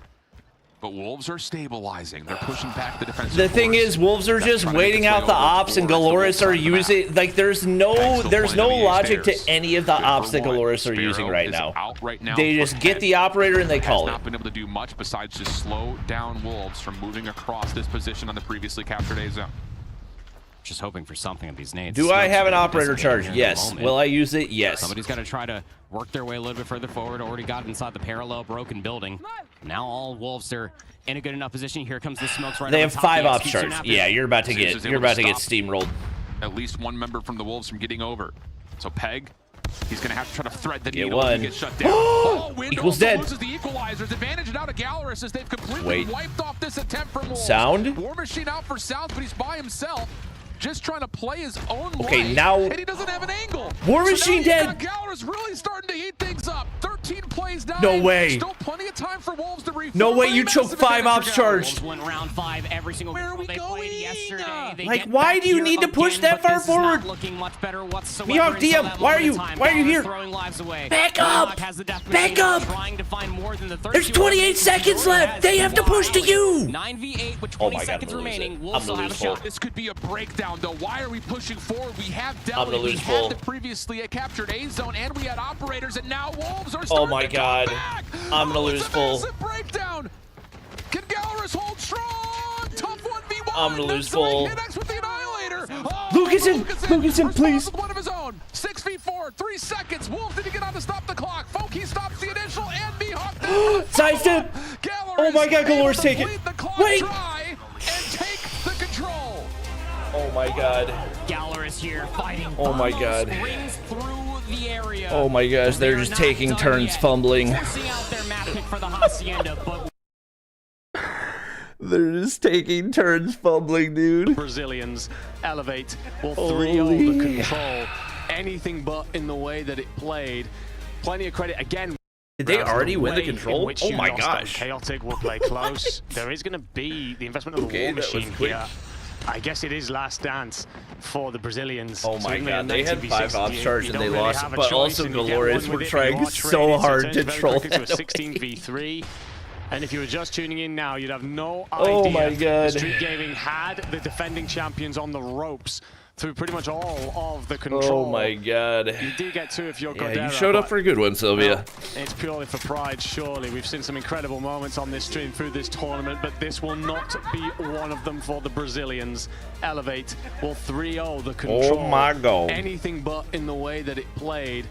Plenty of credit again. What were looking the handily stats? so far, but that's not a map he's going to want to watch back. PJ The 20. interesting one for me is Club. PJ's on At track one point, for if his halfway team through this wins, he's second round, he was on, like, MVP, no 4 question. kills. I mean, nobody's He was surprised having by a really that. tough time of things. It really Nobody's needs to surprised step by up. that. Manages to get himself to 15 to tie it with his teammate and one. We'll look back at this one. Take a look at the stats. amazing, and we're very aware of that. Yeah. Our world champions at the end of the day that are still represented on that squad of Wolves. And If Street takes hardpoint, they win the series. The thing is, the Hacienda has looked like far and away the weakest hardpoint map for Elevate this weekend. So going to be the square peg into the round hole potentially, but not going to be the case at all. 33. that's crazy. Foki, brother, you need to buy all of your teammates dinner after this, because how do you drop a 0.5 and your team still wins? The amount of engagements this kid is getting into is How do you drop a absurd. 0.5 and your team still wins? I would say over the last 2.5 years. Really stepped up, man. Yes. Yep. As much as the storyline and the spotlight continues to be on Luca's That's invincibility crazy. to just blow the competition out of the water, Mihawk has really been the reason why the Brazilian teams that he's been on have found success. So. Sure. Great stuff there. Oh And this my now gosh. sets the entire mentality around this series, because now you're going to a All Hacienda. right, I'm gonna pull up the hardpoint, other a map one that on the Wolves other have broadcast avoided like the so that we plague can see which one in starts COD. They first. only played it twice. They split the difference on it. Galorys. That was bigger freaking map, stressful. more wide I'll open, tell can you play what. More of a macro style game. Correct. And slow down this. All Wolves right, team, trying so to we're play going this to ball, map make it 4 on move both. loosely. W in my And book. Coastal, Slums, which to be fair is Slums for Elevate, not been necessarily the Hacienda greatest for map Wolves overall in versus Search. It's Galorys. also not their most played map in Search. So there's an opportunity here to set up the narrative for a reverse sweep. Predictions on Champs Either winner. vetoed or I not played yesterday. just Throughout the based on entirety what of we've the seen tournament so thus far, far, Q9 Galorys have has looked not like played the strongest Hacienda, team. but like you were saying, I mean, this is a fever dream for them. Q9 The have Vikings absolutely looked like the obviously getting strongest taken away team. from Wolves, completely and utterly understanding of what their MO is Dog, going to be. somebody Like you in were talking chat, about, Alan, get the somebody in open, chat 6-3s, before the and game was powerful over positions, get Mihawk said activated that with New focus Gen across the entirety of the map. That's exactly played. the recipe for success. Honestly, somebody in Doctor may chat have ordered, but cursed Wolves because they said New Gen played Wolves closer than Galorys did, and then Galorys won the I map. think it was going to be the control, to be honest with you, but Either. doing so completely changes the architecture for this best of 5. Like you were saying, the Hacienda right being there. Why did they Fantastic bother map combination for them winning? all regionally. They're gonna lose the You know, hard we point got anyway? Super Combine hardpoint map number 1. Galorys I will mean, not first back hardpoint down from was respawn competitive. demons at our Wolves. No. This is a fresh series, I think, if you're First Galorys hardpoint right was now. competitive. Oh, yeah. That pop-up was immense. When's They the are India so match? locked down. Very Next fresh. matchup. Next matchup. So fresh and so clean. See what we get. I would love to see another moment where we just get Zai versus Lucas, and like we did with the Galorys op usage on round 2 was absolutely horrendous. I mean, that is cinema. Just across the board. I really think I think that is part of their operator strategy. Is literally like, do you have an operator? Yes, pop it.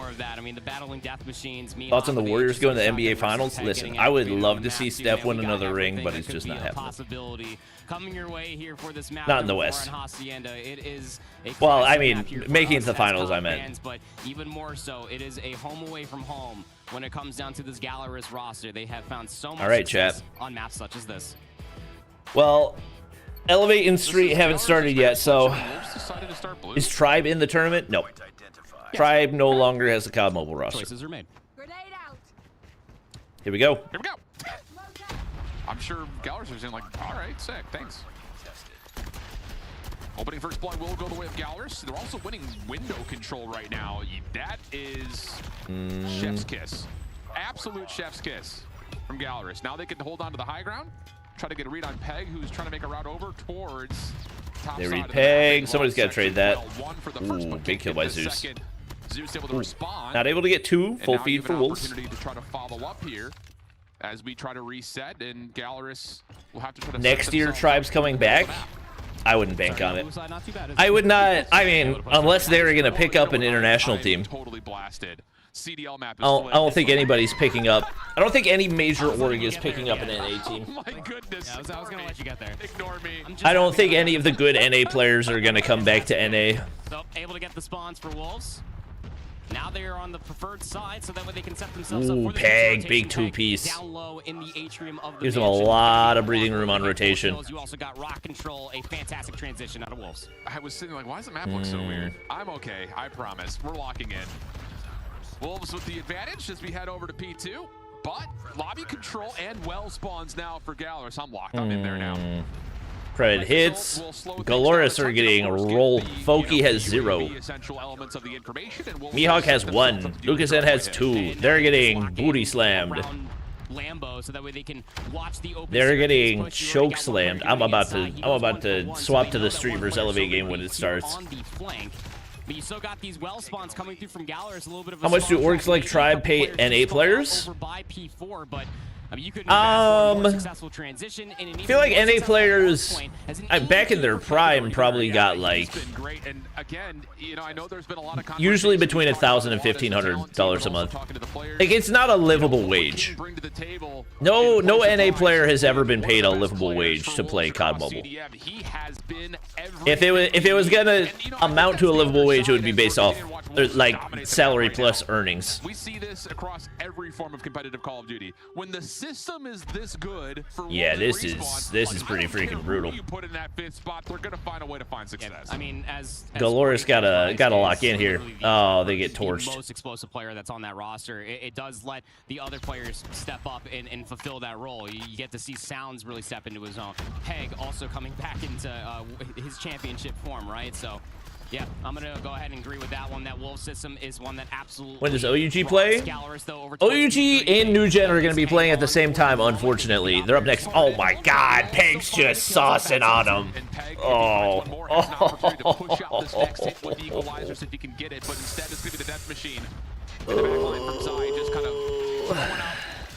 All right, Galorys. Galorys actually holding on here. Foki. Foki, please wake up. And now can find a little bit more time in the scrap of P3 before we head over to 4. 3 kills going into P4. And Sounds by the look of it, but P4 Sounds will be found for free, and Galorys will actually get themselves pretty decent opportunity to play from office side over to P4. Exel sitting on that EMP, by the way. I can't believe that they're only down by 40. Shut down any of those operators that Galorys were able to pull, but now Peg has the equalizers out. 21 eliminations, and P4 has just popped. 21. He has 7 times as many kills as Foki. Right now.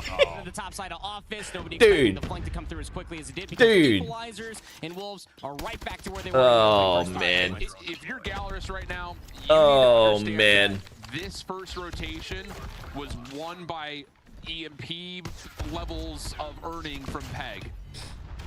take a breath. It's going to be dog. before you can really dig into this deficit. You got to go little. I mean, Peg's gonna put up freaking MVP numbers if he keeps on this pace. He's running away with but you're only down by 40. If you can somehow convert what was the biggest mishap in your first set of hard points was that P2 situation. Yeah. This is a much different game, and it is backed by 24 eliminations. No problem, Slump God.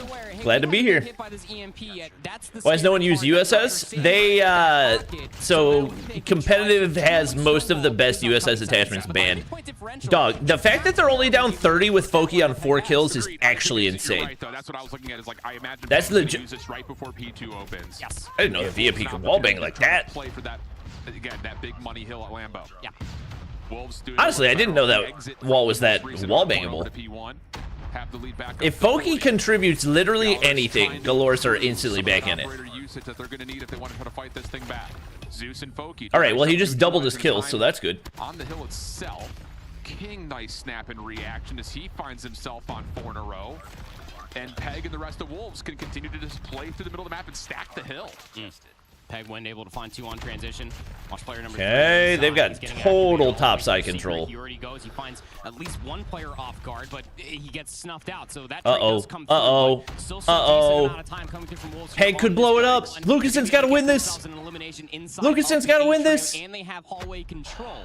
The only player that's still lurking around is he's getting pushed. He rips out the Tempest. He pops Tempest. Them at the gate. Oh, that's big. It comes through and it's 2-3. So you don't have the EMP. They get the breathing room. Great call coming from Galorys. Great play. But Galorys are aware of this. EMP hits. Sound. War Machine. Dies. Galorys. Wow. Massive moment in this game for Galorys. Spawn starting to move just a touch, but Galorys are going to bunker down on the hard point. Zeus still with the War Machine out. No operator. Was Foki the one that dropped a 0.5 last game too? Coming back late to the party, has the Death Machine, and is absolutely finding success with it. Elevate Slums on? Yeah, they're handling business, so if it gets close, I'll switch, but I'm trying to... Almost felt like we're ripping the EMP.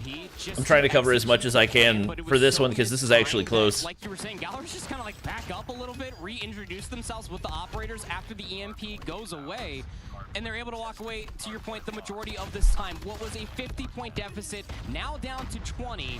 Wolves, though, completely aware of the situation. They get those well spawns, a couple of wave of gunfights come through, and they're like, okay, Galorys, get the closing time, and Foki's not even in double digits. 3 operators at the ready, but Lukeson might rip this Predator missile just to get the intro. Especially with number 4 in the back. Yep, there we go. Pred missile in. Brother, you can see the trophy on the minimap, can you not? With one of his own good information here, trying to get it into the back lines, but cannot Ooh, not good value. Numbers now of their own. Spawns not good value. Fully locked, but you've got Sounds watching this initially tough battle around the back. Galorys get 3. Galorys at the same time traded a couple of kills from the front, leaving Win by himself, but that's apparently all you need. Equals Foki. Okay. Okay, he gets 2. Zai's dead. Wait. You know, Foki hasn't had the sexiest game ratio throughout the entirety of this series thus far, Alan, but he actually found a massive 1v1 in towards the back, and then the equalizer should Come on, you gotta win something. There's Lucason. Lucason Tempest! Oh, you're a psychopath. That was honestly not a good call, but he gets something. I see Annie die too. And they're able to at least maintain this lead. Galorys? Wait. Still chipping away at it, and Wolves gotta be aware, but we gotta get back to some fundamental hard point. Remember those 24 eliminations? There's big gunfights happening. Go to new. Go to new. Show me gunfights on new. Show me gunfights on new. Thank you. Holy freak. Confusion though. Wolves not really 2 ops. Where exactly Galorys are. They've got the equalizers playing over towards P2, but Galorys let's see. Big route out of Mihawk right here. What type of damage can he do? As the channel on the equalizers expires. Oh wow. So now it's just down to can you respond to the hit. They're just gonna funnel through, but Lucason gets 1. Now they're gonna get lined up and knocked down. Double chow bait and switch. Dang. Time there for Galorys on the initial when it comes down to breaking P4. Foki's getting Kentucky fried. Trying to deal with these players down low inside the office. Does get Mihawk gets 1. Would not, yeah, I was gonna say, would not be surprised to see the Death Machine pop just based on the way they usually play ops. Lick of the back 10 seconds, but Wolves right back into that 60-point lead. What was the point of the DM if we're not gonna try to break into point? That was just not good value at all. Oh, and then you die off the back of that gunfight anyway. But that exit, Sound War Machine gets 2. Chance to win the high ground until the Yeah, War Machine gets I think Wolves might put this away. Wolves are going to get past the 200-point mark. Backwell spawns here, coming through for Galorys. Yeah, I really think the game plan for Galorys is just as soon as you have an operator pop it. Grenade to go through. But still, like you were saying, yeah, gets shut down. They had it tied up too. Move their way further forward, but they would love to try to get some time here on P1. Wolves are already over the double. They had it tied up too. Galorys effectively need to play this as sound as possible. Who sounds, by the way, Predator Lucason's got 36, but once again, Zai is blind. Looking good for it. P2 side of the map, though, still in possession of Galorys as we get underneath 20 seconds on the first hill. Wolves working on it, or at least attempting to move past the fountain, but Galorys find a string of kills. They're going to get a little bit of time here. Honestly, Elevate might win before this is even over. They're up 190 to 90. There's an opportunity here to just shut down the bottom 6v4. force Galorys, or force Wolves to play. All right, Galorys have the setup. They got to win a good chunk of rotation fights. One for hand with the Sparrow. I don't hate that. Oh, he gets predded. Oh, no. Spawns are still mixy around the back of P2, but Galorys are reading it and finally Lucason, Tempest. Gotta go big. He's dead. To march their way up through this drive wave, which is already smoked down. Mihawk has more space forward. Foki off the nade is able to find the third. Just 2 more players Sparrow dead? Sparrow, Wait. albeit finding one, does get shut down. Okay, Foki. Galorys are still here. 30 seconds left to fight over, and they got to find a swift. Oh no, they break through the point. Away from getting equalizers, but as he drops, Wolves will stabilize and surround the hard point. Yeah, that might be the end. Time for Galorys. No operators at the ready. Death machine for Wolves trying to defend. That might be the end, brother. Not enough time to win here on P2, but boy, can they get close. Oh yeah, and they know that they all Galorys are still spawning on the backside. Yeah, they can't win it here, but what, you sent 2 for old. You really needed to set up for new there. You really, I mean, because you need a full 60. They couldn't win there. There was no reason for you to send anybody on that rotation. One player to there early, but Sounds able to connect twice. War Machine. Mihawk's got to pop and pray that he just, yeah, he dies. All right, that's game. All at once, like you mentioned. That's game. Mihawk instantly died off the DM. I mean, they've got it. It's this guy, Lucason, already close to another. They've got it. Wait, Peg died. All right, War Machine, Zeus. Wait.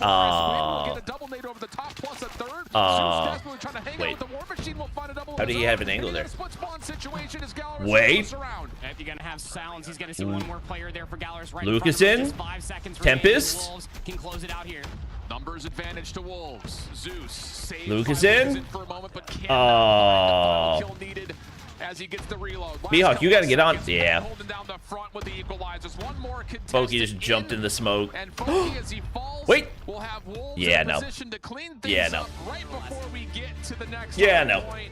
Wolves take down Galorys. All right, Wolves and Elevate win simultaneously. Time there, allocated for P3, able to get it in their favor. Wolves win both. 250 to 14. Oh, 114. Coach them on op usage. I mean, I don't think it's a bad approach. I don't think it's necessarily a bad approach because they're just trying to maximize value, but. And this is the stats. I mean, PJ's just a walking 1.5, 1.6 all day. 234 in the hard point for Yopi. Oh my god. Oh my god. Absolute madman. Yeah, Street just got ripped. 0.5, 0.5. I am curious to see the stat lines for Galorys. That is tragic that they ended at the exact same time because now we're going to have like a 15-minute break. Hardpoint team. They survived through a very difficult map number 1, taking a late stretch to grow that lead to maybe a bigger deficit or bigger gap rather than maybe the game would have insinuated based on how it went. But here in the Hacienda, You had a couple of I do want to see the numbers. Galorys, but it never really What did Peg felt finish like at? Because he was putting up. They were playing at the same level as Wolves. He was going crazy off the start, but I feel like he has a lot of those where he like is going nuclear and then he cools off big time. Now Galorys is not out. Double elimination, chat. The beauty of double elimination. What do you mean? Is the shotgun meta back? It's been dominant for the past 8 months. Out for the HSO meta, and yeah, you're going to be seeing quite a bit of that. You got the double shotgun meta there on the crossfire. What are we talking about, Puckett? To be used, closing out a lot of these close corridors around P2, all the way through the upper hallways as well. It is a force to be reckoned with, Chris. And then, of course, the War Machine shutting things down on the final 2 hills. Sparrow's coming into play as well. If you're looking at just an individual gunny, though, I want to see where did Zai end up on our leaderboard. Pokey, we need a mental reset, brother. We need you to go outside, stick your face in the snow, take a couple of deep breaths, and walk back into the venue. And then Peg was the one to step up. Dog. 24 and whatever it was start was absolutely heroic. Sounds there at what we had 18 and 48, and then we had doing a point. This kid is getting into is absurd. 55 of them. Dog. He must have had like a .4 in this series. Really stepped up, man. Yes. Yep. As much as the storyline and the spotlight continues That's to be... freaking brutal. We'll play back the Elevate hardpoint just because we didn't get to watch it. And it's about to be a long break.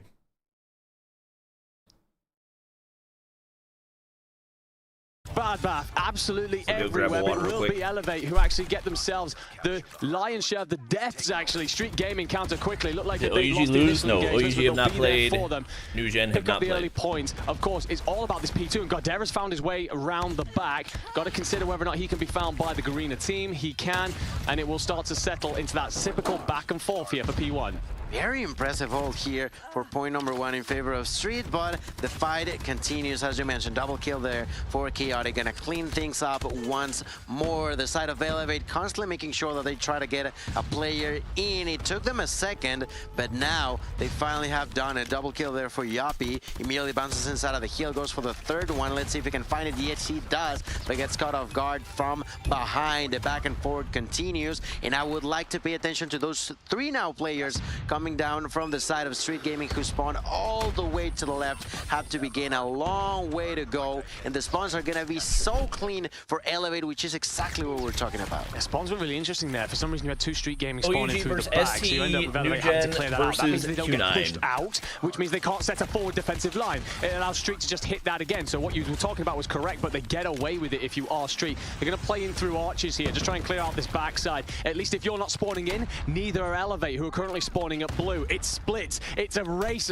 It's a foot race, and Chloe will be the first to fall over Archer's side. Elevate is still managing to chip away at some points here, though. They're still making progress when it comes to the important part, and the Tempest will try and shut down players arriving in through the steps.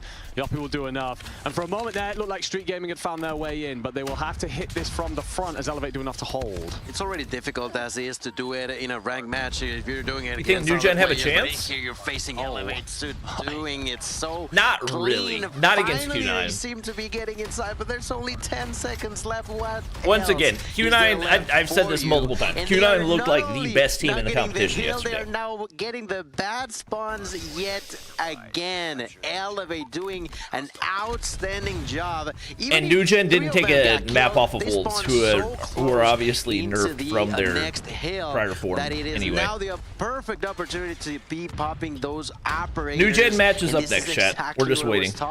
Watching back to Elevate versus Street. Doing a phenomenal job at keeping things to their own rhythm. Finally, Street manages to get through with the help of the utilities, but it took them a solid minute.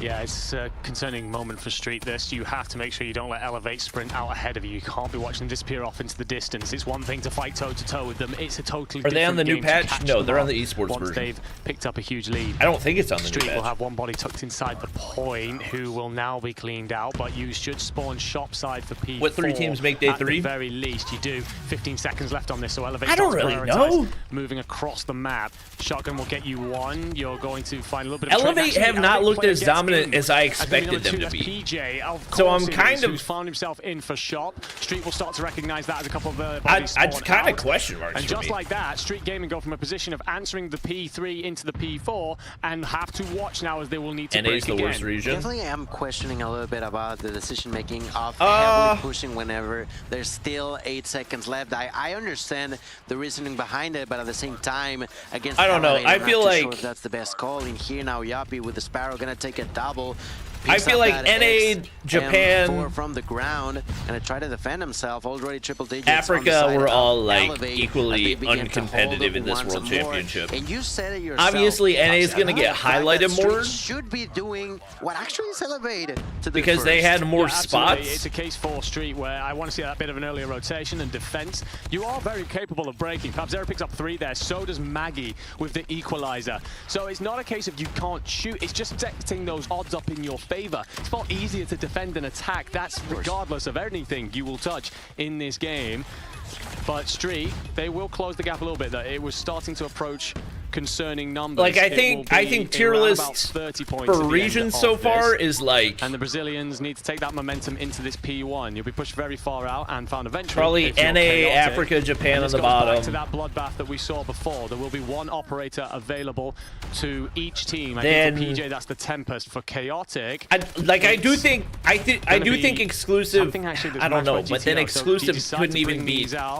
Exclusive didn't even beat UMD, so it's like I want to put exclusive higher, but they were literally the back and forth hardpoint 1 trick, you know. Still left on this. Elevate will get themselves in and pop 3 operators to do so, because what they're trying to do is not just take P1 but punch through for P2 side as well. Oh no, it's not surprising because Africa are literally just now getting into competition against the rest of the world, so it's not a knock against them. It's just the reality of who takes a triple, goes for the landscape of the esport. Completely wipes the entirety of Street Gaming, who just do not have the control of the kill, do not have the control of the spawns. Look at all the way back.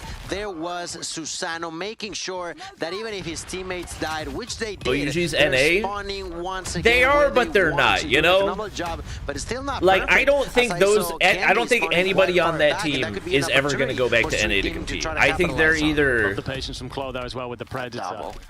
they will. I think they will either find and then pick the most a way to compete in an Eastern roster, or they will retire. I think that's. And just turns it. And this is one of the beautiful things. I think that is more than likely the case for pretty much everybody on that team. Hungry. He just stands in a hallway and says, "Well, if you want to walk into this, feel free, my friends. I don't need to do a damn thing. I'm protecting my boys on the point." Now you start to look into this final 30 seconds. Street Gaming, 70 points down from the defending champions. It feels like you need a break, but we've mentioned it several times. When is that defensive setup going to come through? If you are going to get back into this, like when I talk about NA being in the bottom tier, I'm not talking about like all North American players. I'm talking about existing North American rosters. This time not going to connect. Does not matter a whole lot. The rotations began for points number 3, and although Street Gaming was trying to get there first, it's just not going to work. Retiring. It seems like it is now elevated. That wouldn't be super surprising. I feel like he's been around COD forever. He's one of the last remaining OGs. Where and who spawns in which side. Especially from the East. Incredible performance so far here from the current. I feel like it's a lot tougher to keep up in Garena. On the Call of Duty Mobile Championship now. They are once again with the control. Street Gaming are going to try to break through, but they're losing by over 100 in less than 40 seconds now are just needed for Elevate. It's tough reading. If you're the Brazilians, you will break in, and you need every bit of this. And the equalizer from Maggie will be intended to make this as effective as possible, but it's shut down by none other than PJ. Yoppy will find 3 with the Sparrow. Kendi gets aggressive with the War Machine. And just like that, Street Gaming flip them all the way out. But their backs are broken. Oh, he gets one more too. Elevate were holding all the cards. It's the ace in the hole as well as the ability to just suddenly turn it on when they need to. It doesn't even matter what Street Gaming is doing at this point. They are just playing their own game. Everyone on the forgets side Kendi of is a two-time Elevate. world They have champion. already rotated. They have the spawns. The one pushing in on the side of Street is Maggie. Maggie gonna be executed by He a world champion in it. We're talking so much again. A different about game him, than COD Mobile. But look at all those numbers. Pretty much everybody on 35 kills on the side of Elevating. Kendi just a few kills short.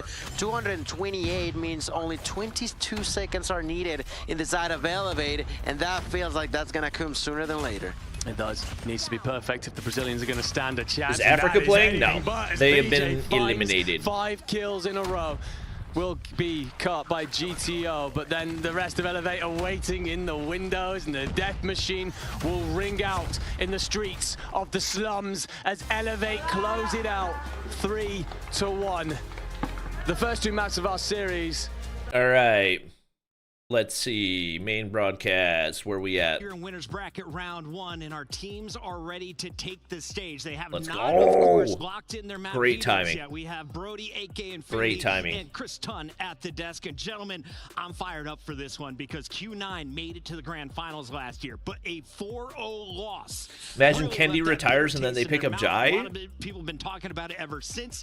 This is your tournament for redemption. And if you look at the bracket, everyone in chat is saying they have the easiest road to a grand final. There's no easy roads in this I mean, World Championships. That's not going to twist it, but they do have a very, okay, good chance to Shoppy. get themselves there. We gotta work on our phrasing here. To get that revenge, and well, that revenge is Bolu is never good. Is not accurate. In their game in their first winners round. Bolu was never the best player on any of the teams he played for. Is accurate. Here in You can't say he was never good. A lot of games to get through before we see. Let's take a look at our rosters. We mentioned Q9 coming out of China is going to be the favorite, but New Gen Ninjas have a stacked roster. This is a team that is going to be representing India, of course, but you've got an American on the lineup. We're going to see what he is able to do in Jez, and then, of course, Marvel has been involved in a lot of the interviews. As we take a look at these teams, though, Infinity. Here we go, chat. New Gen. Squad, Viper, looks like New Gen's going to be on main broadcast. Victory, and some of it incredibly comfortable. Match. Go ahead and take it for me. I'll take it. We'll get it figured out. I think this is probably a 3-0. Very much a last-minute thing, but realistically speaking, it's going to be a difficult task for them. We really didn't know what to see from them, but coming from 2 very, very solid teams that we really expect would have made runs, they have now amalgamated. They put themselves. I will be very impressed if New Gen take him out. Chatting to them when we're in the lobby to see how they can really get things going, how they're feeling about their chances, and their attitude towards it is just shoot. Just let's see what we can do. We know how to play this game. And I suppose it's that, I want to say the no pressure attitude. They're coming into this without the necessary pressure that they would have had if they're on their teams. They're going up against one of the favorites. They will be going into this to see if they can do something. And if they do, it will be a surprise to everybody and to themselves. Mic check, 1 2 1 2. Brody, you with me? Yeah, they tried to silence me. Brody's mic is not functioning. The internet hears us though, and we can see this is the squad. The Bobby getting a gray beard. Marvel, what? You heard his interview. What are you talking he about? said Viper, the player to watch. Viper, the man who went on a 4K to seal their spot in this winners bracket. Is he going to be the star to look at? And on the other side of the stage, Chris Tunn, who are you expecting to pop off tonight? I mean, it would be Lan Uling. I mean, this guy is just an absolute just too good. How long we've seen him around in this Q9 team, and how long he has been just a stalwart of the scene. He has just got absolutely everything, and I think what a lot of people will point towards with this Q9 team, realistically, is how good Wait, these intros for OUG. Wait.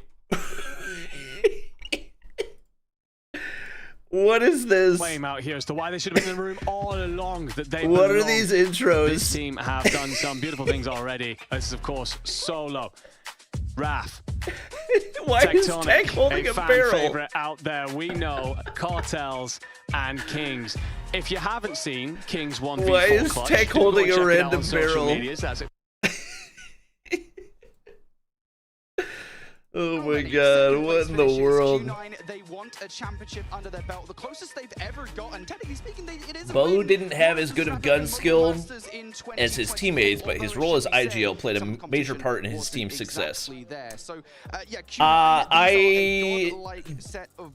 That is a sentiment that is held by many fans. They started the year with Sun. They had to trade him out for the newbie on the block, Zero, during CDM. Zero, unfortunately, underage here for the Call of Duty Mobile World Championship. So I haven't met anybody that played with him that felt like that was the case, but a lot of fans believe that. America tuning in early. We've got some other folks from the Thank you for CDL $5. who are tuning into COD Mobile for the first time. So you are watching the winners bracket, and Ton, there is something special about this game. Not only do you have the best maps of Call of Duty of all time, you've got operators known as specialists back on the PC side of things. So let's talk operators. Yeah, Sparrow, the bow and arrow seems to be the classic that folks are using. We've got equalizers, we've got war machines, death machines. How do the operators have an impact in game modes like hardpoint? Is Bobby also streaming on Twitch? No, we are live on the stream channel as well. That's where the horizontal stream is. In the Codcaster view, when you see the little circle that's beneath each of the players' names, when that lights up, that operator is available. It's like its own economy throughout a game. We get to see it in different hills specifically. I can see the password.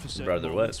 Potentially hills that are very Chat, they're on the esports version of the game. Sure you're able to hold for search and destroy. Not in, you couldn't get into the lobby even if you wanted to. I think so many times we talk about that second round, and when that happens, a lot Summit map 1? start to get a hold of their operators by the time we get to that. I'm assuming for this one, right? Because there's no way OUG would not ban Summit. I mean, we've seen it years ago, obviously, way back. Black Ops 4 was the last time we had, of course, in the main CDL era side of things, and we've seen some crazy stuff. We see crazy stuff every single week. For the $5. Does it come down to, like, I guess, strategy on which operators you give to which players? What roles do you think we should expect to be running what? So actually, I think it's kind of map dependent more than anything, right? You know, I think you do expect kind of these mainstay operators, right? You know, Equalizer is probably one of those powerful operators in the game. The Death Machine was kind of a recent addition. You kind of need to have those operators in every single map regardless, and so you kind of give the best players your Death Machines, your Equals, your Sparrows sometimes, and then you'll kind of get these operators that will come out per map. For example, we saw earlier on Combine, that's a map that your Gravity Vortex gun will come out to play because you'll have a lot of these kind of close quarter engagements. I see somebody say Bolu is the most accomplished player in COD Mobile history. If there's a big vortex swirling in that doorway, you're not getting through there. It's kind of what the Tempest is also for, which is also kind of recently. He's not more accomplished than Marshy. You haven't seen a perfect Annihilator clip. Even if we're saying all championships are weighted equally, he's not more accomplished than Marshy. Because Marshy's got 2 championships and a top 4. As we take a look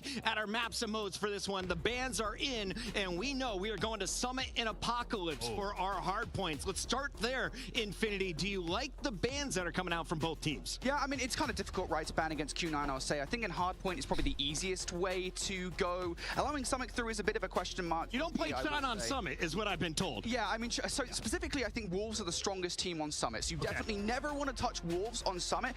Other teams, you can kind of get around it, but I think... Oh, no, I'm not saying Marshy or Bolu are the most accomplished. My main thing is, if you're going to argue that, like, we're waiting all seasons the same and all that matters is winning championships, then Marshy's the most accomplished. If we're following that thought process. Aiken with the £5 over on the vertical stream. I appreciate it. Can we get some Dodo hype in chat? Can you train me, please? I want to compete one day. Hey, brother, you don't want me to train you. Just watch these guys play. Just watch these guys.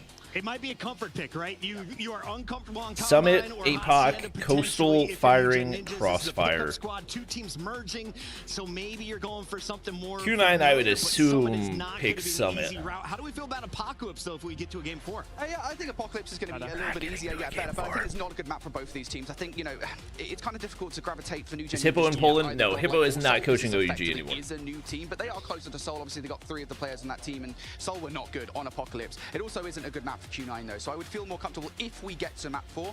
I will say the one thing about Search and Destroy Vetoes in particular as we go further into this series, though, it is almost impossible. You think New Gen beat Galorys? Q9 in Search and Destroy, because not only are they great at Search and Destroy, as a matter of fact, they are the best Search and Destroy team in the world. They have a very deep Search and Destroy. Doubtful, but it would be a really good matchup, I think. Doesn't matter what map. As this game is kicking off, we got to send it over to Beef. I think it would be competitive. I think it would go to map 5.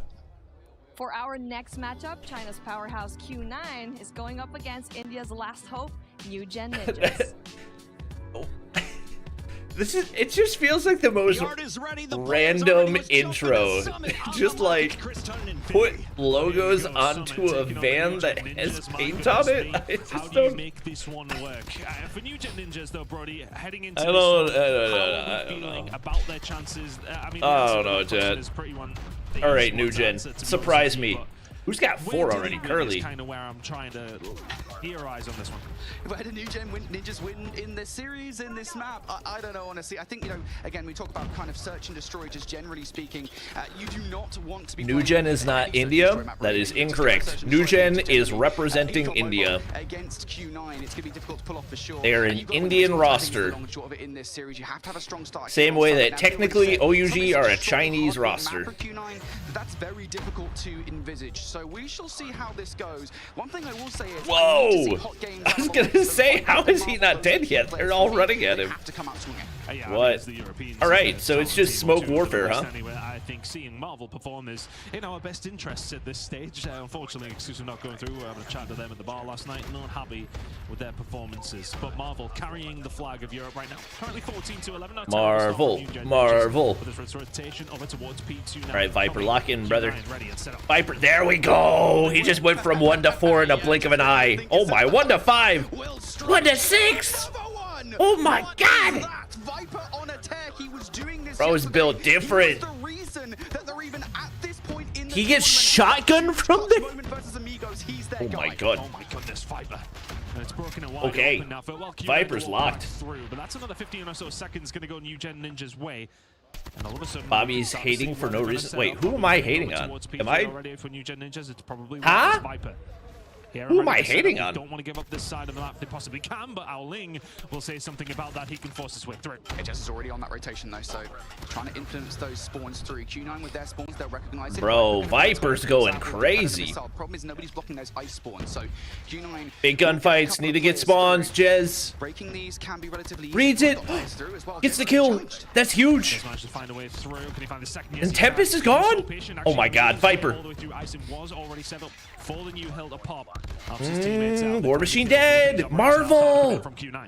Yeah, this is where you want to get all those ops out early on, right? This is one of those hard points where you oh my God. He hears them. Oh, they're hunting him. Dang, they flipped the spawns. But now New Gen Ninjas, they're trying to punch through the front. And they managed to find a way through. Marvel sent himself up with the death machine inside, but the flank coming on through. Spin around as best you can, but Ao Ling has slipped the net. And not just slipped the net, he's inside of it and he is swinging. Ao Ling finds 2. Hate the way the Brit says ooling. He does say it funny. Yeah, Ao Ling. Trying to get players behind enemy lines. D-Chen was trying to be sneaky, but does get cut down. All right, New Gen. Keep the spawns. As we approach the 22nd point left in this kill, New Gen Ninjas double for Viper. Just taking the rest of the time, but look how many operators have been drained off that hill. I think I counted like 5 or 6 between Q9 and the New Gen Ninjas. Fran Saucin. That is a heavy investment hill turn, and for good Garena shotgun power. They are looking pretty sweet. We go to next, and this big kills. All right, you gotta get rotated out. They get reset on the spawns multiple times. We've seen so many coming through from both these two teams, but it is New Gen Ninjas who come out on top. Am I blind? Is somebody not? Oh, they were running together. I was so confused. I could only see 4 players in the minimap for New Gen. I've been impressed with what we've seen so far. They seem to be getting these flurries. That's being able to get them the time to set up. But Q9 have done the same. The Sparrow is now out. Which team your emotional win and which team for your realistic win? Realistic Q9. Emotional OUG. Still Q9 holding that. God, ooling. I mean, New Gen. And that should be Q9 in. New Gen are looking kind of spicy. For the back 30 seconds here, New Gen Ninjas will have a chance to break in towards the back. They're looking kind of spicy. Smokes down. They're trying to get towards the kill, but the setup is too strong from Q9. They've got the ARs on headies. They've got the Curly gets streaks. They are not letting. They should be able to take the lead off this. Although one spawns in the bag. One spawns in the bag. He gets a kill.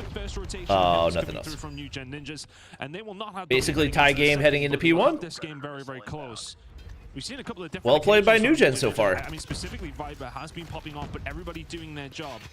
This moment in time, though, Q9 Much stronger setup for Q9 off P1. To a second rotation hills. There is nothing between these two. Yeah, absolutely not. And you got to make sure things don't start to snowball here. One of those weird ones right here on Summit because, albeit it's always a contested Who's thing, the P1 sponsor every for single New Gen? map, running through They don't technically have a sponsor. Q9, if they can Godlike and throw out some Soul of these operators a little bit earlier on, right, are the orgs that P1, a hill you don't generally expect the to bleed players time on. represented It would be previously. huge for them, and that's why you're now starting to see New Gen Ninjas also invest into this hard point. I mean, the ones that are reciprocating what we're seeing, but Curly may well not need any operators himself. The gun is doing what he needs to do. Ling once again set himself up over towards P1, and they're just chipping away some decent time here. And 20 seconds or so already for Q9, with 20 seconds remaining as well. Jez can find not one, but two, but three inside of the point, though, and they may well be able to find a break here. Warden. Oh, I thought he saw him right there. All right, looks like they can get some scrap here. Minimize the bleeding. Oh my god, Uling. He's so nasty with this shotgun, dude. Oh my god, he's just flicking on everybody. Marvel, everybody in the lobby has a shotgun. They're just picking them up off each other's bodies. He's not the king, he's the emperor. Come on, Brody, get it right. 32 kills, Curly not that far behind him at 31 as well. And trust me, those numbers will not stay static. They will go up by a significant amount by the end of this game. Marvel, in the lead and growing. what can you do? P2 spawns locked in. You need to flip these spawns. 35 seconds remaining here over towards P2. Kelly. Okay, you kill the Tempest. Marvel needs to find some more value here. Yeah, he's dead. Oh my god, he's not dead. The damage reduction saved him. He's almost on an EMP. I think that probably that gets him the EMP. Wow, that could be huge. That could be huge for a break. Here we go. New Gen Need to flip these spawns. Take the last 10 seconds of scrap time. Marvel's dead, but they get scraps. That'll give them some time to work with as the new build pops. This is gonna be tough to break through. Mouchy DM, you can't get in there, brother. Did they try to Sparrow that? Oh, Jez, what are we doing?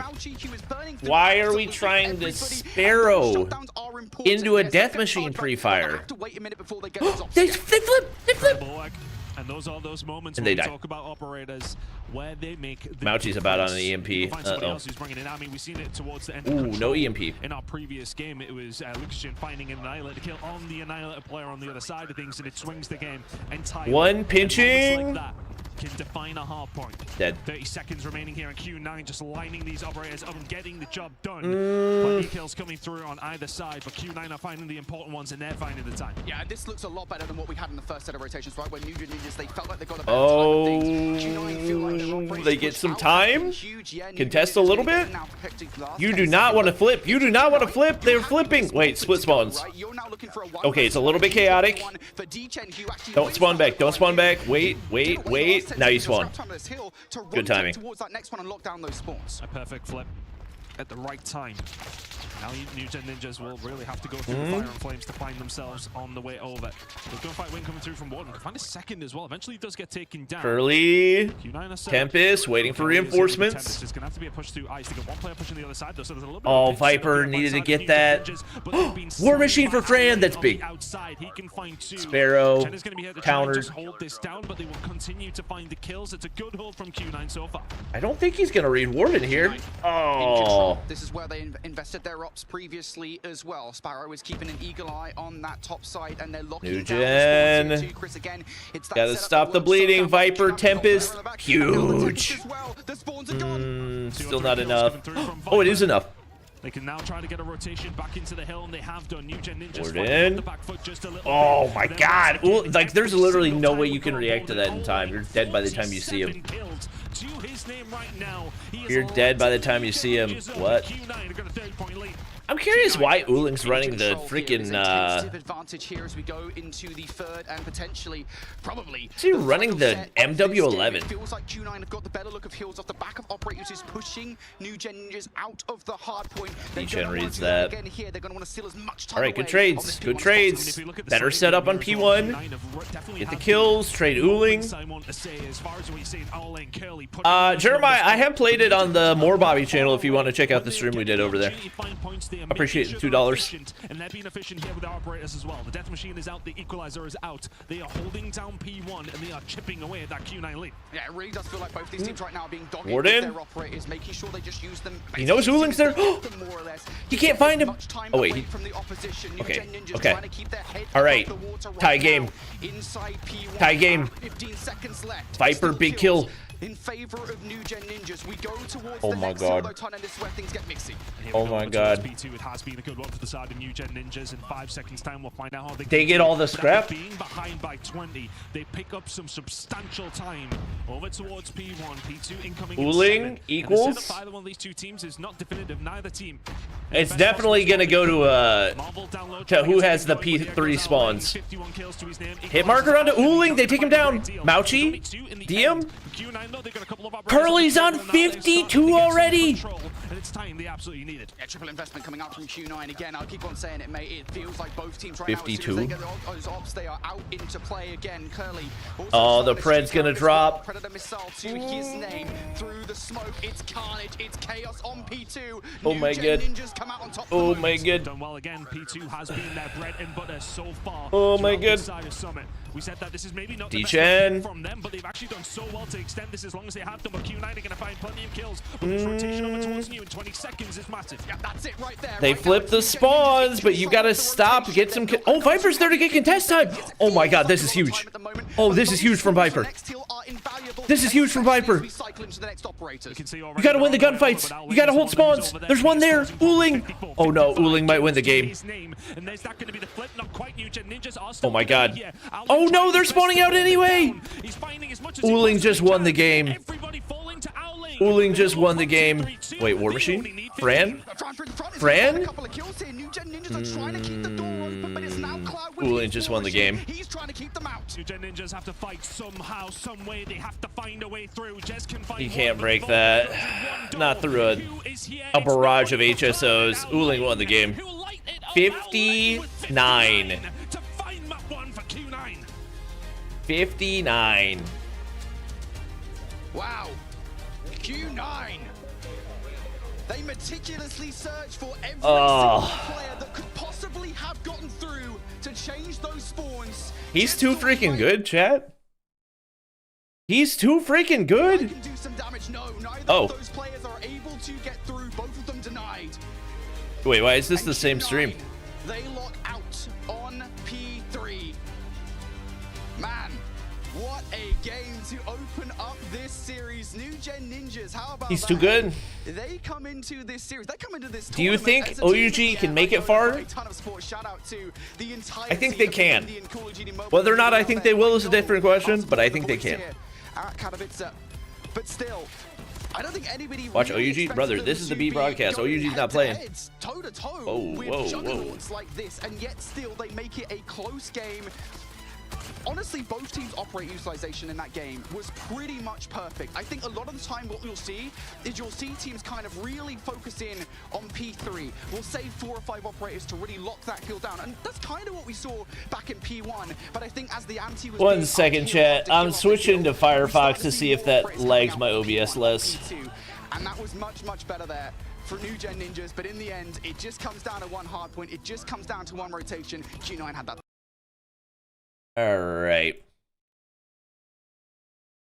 Hallmark of quality teams when we see how proficient everybody was. What? Oh. With their operators, I think you Thanks, saw Ed Block. But I think that was a big moment when Mauchi was able to find multiple kills and they were able to get a decent lead over towards P3. That's give them that breathing room. They were Good try. Good try.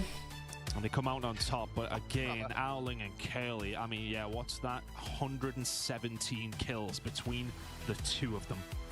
Absurd numbers. Dude, that's ridiculous. Some would absurd say. numbers. MVP of that one, but every single time we went to Owling, it's just HS crazy numbers. Curly will take the plaudits. What's a game from Q9 to kick things off here, but New Gen Ninja's very much in it.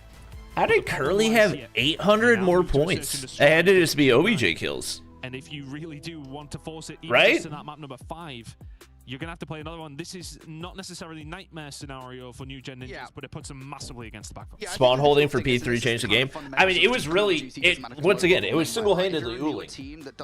New Gen had like 3 people in deep spawns on P3, and he wiped all of them. The most strategy kind of laden game mode of the 3 is always search and destroy, and so that's the thing you're going to struggle with the most if you don't have that on. Why is the OUG match not happening? Fundamentals, S&D is going to be difficult. How about we're going to up the difficulty by having you play the best. Yeah, this is the B broadcast. I don't understand. Series. So if your way to win and go forward towards top 6 and the winners bracket semi-finals is search and destroy, yeah, this is like playing on like Ninja Gaiden ultra difficulty level. Right? You're getting absolutely slogged right now. I mean, it's so ETA difficult. on OUG playing still looking fresh. Handsome specimen. Thank you for the $5. I don't know. This is the B broadcast, so I don't know why. I guess there's some tech issues. Loading in. Because this is the B broadcast that we're watching. Well, even sooner than shortly, actually, right now, as we go over towards Coastal. One of the newer additions, of course. 2-hour map pool. I've enjoyed it. I enjoy it a lot, honestly. Shout out to the devs because Coastal, Tunisia, all these maps. I mean, look, one of the big things I love about COD Mobile, me and Chris were just talking about as far as the difference. Last time this happened, Wolves got DQ'd, so probably that again. One of the best maps here on mobile, Brother, but some of the maps how could somebody be DQ'd when they haven't played a map yet? I love some of these S&D ones specifically for me. Coastal, Tunisia. Been ringing true, and it's well kind of been the same for somebody like Q9 as well. Coastal Tunisia looking good for them. They've only managed to lose 3 out of 4. I'm going to say 20 odd maps on these 2 maps combined, I should say. I do speak for a living, I promise. That sentence was not necessarily my best, but here we are. Q9 good at search. Yes, that's what I'm trying to say. Very good at search. Q9 search, very good. We'll see that here as they wait patiently. Start from Q9, I will say. They completely abandon the B site. If New Gen Ninjas get that information early on and Warden is kind of edging his way in towards B, they'll recognize, hey, we got a free bomb site and try and transitioning it, but it's where they transition it. If they do Let's try see. to the map. Well, there's a nice little trap set between Mauchi and Cloud ready for it if anybody tries that. And it's such a different setup to Overkill is not allowed, no chat. You would always just stack in towards B, right? But they're going to get caught. Welcome back, ladies and gentlemen, to the B stream here. Okay. In with some incredible action going on in A as Q9 and New Gen Ninjas draw up a war in map 1 there, marching on to map 2. Q9, of course, S&D gods, so very much up against it if you are the New Gen Ninjas, but what a matchup for sure. That's crazy. Anyway, we've got our own. That's a day 1 check. Okay. Well, day 1 coastal check, we should say. All right. To the 1v3 for Curly has already been tagged up. I think we'll probably watch the OUG hardpoint first. Just give beyond pretty much off the rip, and New Gen Ninjas. As soon as that starts, I will swap that to our screens. Take it nice and easily. Walk into the site. I've got it up on the side. Don't worry, guys. I'm just waiting because we never know if it's gonna pump fake. All right, really all right. Crazy play from New Gen Ninjas. All right. And Q9. I think that's the gambit, right? You sometimes make when you. All right. Here we go. OUG. Watching that game from Q9 and New Gen, it was quite close between one another. This time around, OG versus STE. That is a big STE feed off the start. What is gonna happen? OUG want to keep spawns. Cartels, a triple? 4-piece, actually. Tech gets 1. Big damage onto a second. Oh, great read. Great read. Sneaks underneath. We'll be hitting around the outside catwalk here. Whoa. I don't know why we didn't have our gun out there in the middle of the OPJ. Pretty much nothing to big kill for Raph. Really, the way things start here. Don't want spawns to flip. That's the big priority here. Who sets himself up to defend. Oh wait, the spawn's already flipped. Well. Kings with 2. Well. His team plenty of well played by SC. And OUG just looking for a way to punch through this line. Kings with yet another. Yeah, these two have been scrim partners for the better portion of the last 4 or 5 months. So this is a very interesting matchup. They're gonna know a lot of each other's tendencies. Big kills for Tech. I think one person ran up the catwalk, but didn't have eyes on him. But that one there will mean that you actually have less numbers for this than you would. Yeah, this is a break of the hill here for 2. There will be OUG. Yes, chat. USS is allowed. Nobody uses it because all the best attachments are banned. Raph dead. Tech. Huge play. He saw Jai, but he can't get the kill. Kings. Sparrow. OG. Look at Kings over there. Already with Sparrow. He's got a pred. Down, but has a couple more extra utilities to hopefully use quite soon. FDX, Tempest, dead. From up above, there is that pred missile that I was talking about from Kings. That utility. Oh, they flip spawns out. To take care wow, big play. Really allow the team to once again bouncing big play of that heal, and I do want to mention how frenetic this is being and how many kills are being taken on both sides. But look at Kings already on 14 oh my kills. gosh. That's exactly why he had yesterday one of the highest of all the KDs. Yeah, you called it out before we came wow. in. He's exemplifying 15 for that man. Raph gonna squeeze 15 for Kings already is bananas. Trying to get out of P2. Hey Raph, maybe USS without any good attachments is not the move. Maybe it's not the move. Just a thought. Just a thought. Something to contemplate. Will mean that first wave swatted away. Let's start Chat, this is not the patch before the Ram 7. It just has restricted attachments as well, so that's why people don't use it. Jai, War Machine. Great start, but Jay's decided to invest the War Machine. And as players run through the doorways here, they're going to be grenades. Clove equals as well. It's been a very good P3. Very strong P3 for SE. He's going to continue to push here, and great work. But it's going to be Raph trying to use the claw and shut down before he can really do too much. Raph. Shut down that claw, not being as Tech zoning. if Tectonic can make it finally work. gets one. It's through the door. One more. He had to run away from that nade. Gonna hit the rotation here. A few extra seconds that are gonna be King's locking down the door. What? Clove! That's crazy. They will be there first, so let's see how well. Obviously, if you're OUG, you don't want to lose all of your lead, but you get the setup toward new. Tectonic, who will be wow. on that top side trying to defend. Oh my god. Good trade by Tech. That's a pred. That could be big time. Died, but they managed to kill everybody else in the process. Look at Tech with that pred missile. They make sure that they don't get double killed, but forces them back a little bit as well. What a beam by Reef. Solo, you gotta turn. The damage was very, very good turn. effective there coming down from ooh, FDX. Tempest. not good to defend. OUG, the trophy didn't stop it. Oh, it didn't hit the ground in time. That let them set up the pinch, and honestly, there's probably a gunfight or two lost by OUG. Oh my gosh. Picks up an insane shotgun kill. Kings, Sparrow dead. Empty hardpoint to get themselves back into this. Now it's threatening here with P3. Skirt dead. OUG gonna swing straight back. Heavy pinch pressure. Just chucking bodies at the hill. Tech. What can he find? Nothing. I mean, at that point, you just gotta keep pre-firing.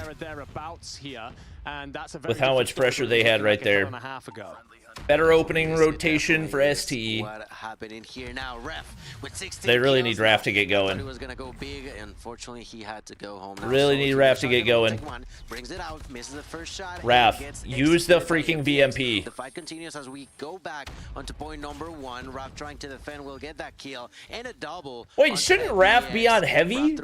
Why is he not using HSO? The usage of the Tempest coming down from Cartels, immediately trying or thinking about pushing and defending some more. There's one. Oh, it's two. Does not take the triple, but all right, they get back on the point. Breathing room for the side of OUG. The fight continues to be neck to neck, side to side. 100 to 92. Cartels. Ooh, Skirt beams him right there. But let's see which one can last one. Trade him. Equals out. Continues equalizer from Clove. Interesting. Make a statement. Trying to pinch him back. And push forward in 3. Nearly the 4th. It's King's 2. Just enough to shut him down.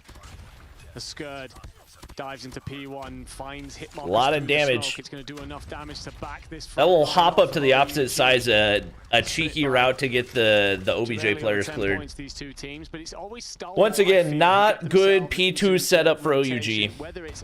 Keeps putting them in a tough spot. Breaking that first line of OUG defense immediately. Definitely. And now, well, they gotta do it again on the side of great OG. shotgun play. Do it, though? Well, the one pushing first is going to be Cartels. All right, FDX gets spotted out. They're gonna expect them to push from the back, and they go to the front. Oh, and they pay for it. Take a triple immediately for Jay. Takes down the claw too. LeBron James. LeBron James. Ooh, doesn't get the player trying to flip, but I think they find the kill anyway. They might start snowballing here. Q9 3-3 versus New Gen. Ooh. 30 seconds of pure control inside of the kill. It's a clean run for Stalwart. OUG got off to a fantastic start, but as soon as Starwall managed to find their feet, they have not Heck, it's one. Taking a further and further lead in this. King's actually I don't know about this. Tectonic with a war machine. It looked like he got sniped by an XM4. Yeah, I did not love that. I did not love that war machine. And while early that looked like a strategy that they could hang with, it's asking you to do that. Uh-oh, they don't have anybody. They don't have anybody in the point. Obviously, you need to anchor spawns, but oh my God, Clove. 30 kills. It's looking at some of those other numbers. Raph on 14. Got to see a bit more out of him. Solo's on 20. Yeah, I mean, Raph is just like, he's not coming online. He's the X factor for them. When he plays well, they stand a chance. When he doesn't play well, there's no chance. makes a few adjustments, and because of that, they have he finally switched to the VMP. 70-point lead in their favor here. Now there's a Tempest coming down from Cartels, but how much can you do with it? His allies are gonna help him out. There's a double for Raph. Nobody there. An incredible overtake. You can zone one of those doorways with a shot. 20 seconds left. There's a lot of value, but Clove's shotgun has been filthy. It's been nasty. All right, Cartel's hitting her out right here toward New. Once again, they've got the setup, but they were not able to convert it much last time around. They certainly have. OUG will actually finally rotate in. Yeah, Clove has been, his shotgun shot has been on point. Looks to pop. It's not even open for another 2 Raph gets a double. Kings, I think, took down. Is that equals from Clove? Yep. Wow, Tag kills the DM. Bottleneck will be, I thought it was going to be fine, but somehow gets a little bit. Wow, SCE forced their way in anyway. Tectonic trying to ring shots out. This is trying to stay alive. Gets 2. Gets, oh, not the third, but Solo's there for the trades. Instant trade out of Solo. 2 for him. The VMP up close. EMP? Who had an EMP? But OUG aren't getting points. This is contested, and this is part of the problem. When Stalwart find themselves Stalwart are just all those reps against Elevate paying off. You can tell how scrappy they are. Dude, and when you think about it, this is the map where they really handled Elevate in I want to say in stage 4 playoffs, right? But they're not actually getting the heal time. They're not actually increasing their score right now. What's the value of this claw right now, Raph? What's the value of this claw right now? They are just not what's the objective of popping a claw on P4 with 5 seconds left? Bad op value. Bad op value. There's a 100-killer drone coming down from Rev, and at this point, it's just crazy to me that OG have just not been able to this is really snowballed out of control. Tech low-key frying. I mean, yeah, Tech Kings and Cartels are doing great. When your 2 SMG/shotgun mains are having near 0 impact on Combine, like you're just not going to stand a chance. It is a gap that we didn't really see coming. Raph passed Solo. Hey Raph, maybe we can use VMP from the start next time. Just a thought. Just a thought. Condition here. 5 seconds remains for them. Tempest up. All right. Back to New Gen versus Q9. With a bit of a whimper, actually. All right. New Gen? Oh, well, they were in the lead for a second. Search and destroy this one. It feels like neither one of these teams have really got a read on what the other are doing. The New Gen Ninjas are the one who have most of the Marvel, Viper, and Warden are on fire. All right. Warden 11. Oh my gosh. Control of this game. It's something that has eluded them so far. Their sniper's normally excellent, and they have been through this game at the first part. Oh, they're sending it. Jazz, the double boxing glove kill. Oh my gosh. Warden's got to be watching that. Warden will find another. Our Ling will fall. What on earth just happened? They tried the smoke play. Oh my gosh. Wait, is Warden stays alive there? Marvel sees the exit. Oh, Fran. You've got control of the bomb site, but you've got no bomb. You've got to exit Cloud. You've got a job to do. Impossible. Whoa, New Gen a round away from taking a map. That round for Warden to try and win, but the fact that we're 6-5 New Gen Ninjas. Oh my gosh. And it was such an anti-Q9 round. It was the big rush through the middle. Oh my gosh. Caught lacking. And this would be an insane scalp for New Gen Ninjas to take. Once Q9's route into this round, it may well be the final one of this search and destroy. What did Q9 do? We were setting this up like it's impossible. What did Q9 do? Gen Ninjas trying to pull it off, and the snipes, they've got to be ready. Marvel's there? He's got a snipe. Oh my gosh, Marvel! Oh, Uling gets 2. Finds 2 in the entry to the site. Now Q9 have Dang. over towards A. They need to get this bomb. That puts you in a tough spot. Yes, they do. Viper will fall. A full V2. That puts you in a tough spot. Flanking play that would have blown this entire thing up. Now you've got massive man advantage here. New Gen Ninjas trying to seek their way. Curly gets 1. OT. Oh, you don't want to go to OT. You don't want to go to OT. Tell chat to like the stream. Hey guys, like the stream, like the stream, like the stream. Like the stream. This is World Champs, yes. To overtime we go. Bobby, any news if Ross is coming back? Can they find a lot look like they were over towards No, chat. I don't have any news on that front, unfortunately. Util out here for New Gen Ninjas, trying to garner some kind of control, some kind of the same again. Information. It's going to be straight B here. How have Q9 let this happen? They've given up B once again. They're so happy to do it. They seem to be Take Uling from Q9 and they're an average team. Okay, thanks, Captain Obvious. Well, Marvel, he's going to get picked from the outside as well. So maybe this is the tactic. Maybe we just don't know, because now all of a sudden they're all falling like flies. Take Jokic off of the Nuggets and they're a bad team. Like, this is the way every superstar ever works. A beautiful retake of B. Yeah, and that's that was clean retake. Swarm, right? New Gen Ninjas just a very clean retake. Inside the B site there. You had multiple different players. I'm not too sure either of them were working together. Q9. That's something that's kind of eluded them, right? Their retakes have not been that good. When's the so grand far. finals? About them kind of playing for retakes. Tomorrow. Giving up the site time and time again. Ooh, Mouchy. Oh, that's not good. Q9. That's not good. That's really not good. Information is being downloaded and they've started to figure it out. Oh, it keeps going from bad to worse. It's like Q9 are just dangling the win in front of them just so they can snatch it away. Take Giannis off the Bucks in their lottery round. Yeah, exactly. Like, it's literally every superstar ever. What are we talking about? Fran 1v5. They are not gonna let you find any more. Q9. Nice and solid. It does really seem like I am not good luck for New Gen. Man. It does seem like I am not good luck for New Gen. Because we opened up the stream and they instantly lost 3 straight rounds.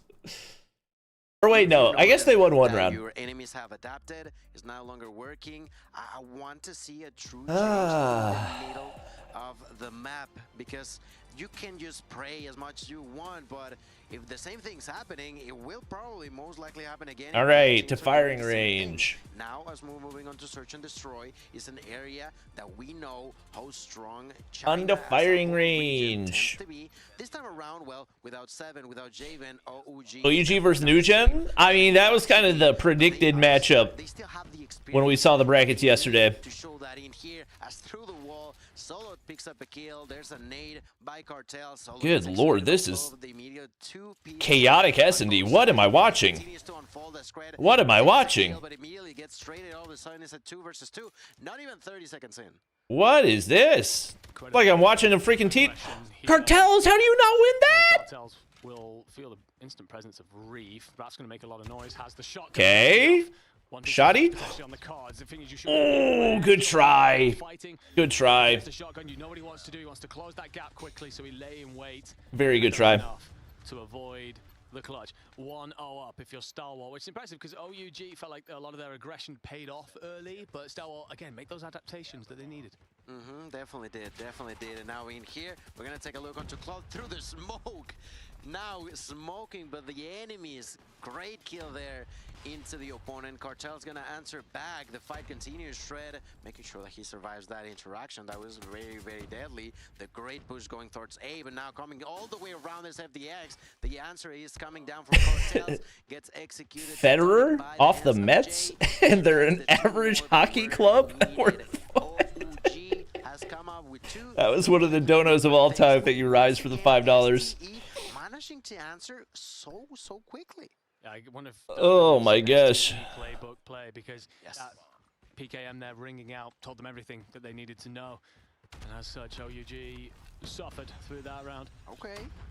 It's a big hit from OUG towards A. Nades are going to go out. You're going to have one player protecting the backline to try and make sure there's no flank coming through, and Reef's overwhelmed. Solo finds the blood. Skirt's going to... All right, I'm locking in, Chad. I'm locking in. I'm locking in. 4v4 on the retake. Uh-oh. Raf's dead. It is incredible to see SDE Raf's... Wait. Here. Doesn't matter. He's dead. 1v4. Who I think was Raf, but not managing to get the kill though. 4v2. They now trying to defend Tectonic. Cartels, would you freaking snipe? Quickly be executed. It is, I guess he's got 4 kills regardless, so you can't really blame him. What do you do? Because they're just getting diffed. like you're being smart about the fact that you're they're getting it's not even like sniper diff, it's just like S&D. ST better S&D team, so if they didn't win that opening hardpoint, it was going to be a tough road. Where he recognizes with the entire team of flooded forward, they're gonna have one guy protecting his back line. If I can kill him, we squeeze them into a death box. Ooh, King's on Tundra. No chance to respond, and it's just making those kind of. Oh my God! Separating these two teams right now. He hit the hop up spot. The beauty of a sniper shot onto Kings to get the first blood. Solo will answer. Solo. At 4 apiece in terms of. Okay. All right. And here comes the slowdown. Okay. The little dance that goes on before we start to engage again. That's right, the calm before the storm. And in here, you get the info. Yeah, you needed that. They want to be the ones with FDX has walked all the way up to Frontwood. FDX could have tried to go for a wall one, but of course he does not have the. Do they check Frontwood? Really oh my God. Tech's dead. Tech's Tech's so dead. Oh my God, he's not dead. He is the push coming down from Tech to take him down, and for that we're now going to have a 4v2. Jay trying to push forward. Raf? Surprise, buddy. There's Raf. Don't get 1v4'd. Do not get 1v4'd. Get the mom down. Yes. And that is now going to be 45 seconds. See him on the cross. Whoa. Guys, well, you find the first don't get 1v. If you're scared. And 1v2 is certainly. They saw him.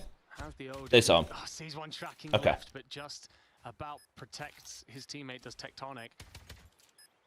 So, okay. Yeah. What's the play? Do you bait? Do you push? I think the decision is to swing. Tech. Close left. That is a player that's isolated, but you know. Okay. That was so goofy. OUG about gave it away right there. Yeah, that was a crazy route to the hop up for FDX. Chip away at the defense that you have and see if the numbers advance is something that we can profit on. Works for them, gets them something here. And that bomb plan is something that you don't see often, which is a super exposed. Well, all their util's gone now. A lot because they can now just completely back out and completely. How does Reef not get any kill there? Solo's gonna open up the floodgates this time around by eliminating Rev with a headshot. So Clove's making a lot of noise. Trying to redeem themselves, trying to fix their issues, their mistakes, their flaws, and although it took them a minute, they have finally picked up the first point. Oh, they're not walking up from B. 5. What can they Is that bank hit? With that kill, though? Oh, I think they get out. Smokes. Great play. Great play. Oh, Raf's on the other side. They've just decided to actually allow. Surely there's no way they know Raf's there, right? And he's got to get at least one. Catch them. Ooh, Cartels get sniped. Raf! Ooh. Ooh. About left it hanging. 3v2. Know where they're coming from. Yeah, big play from Solo. Skirt's got a 1v3.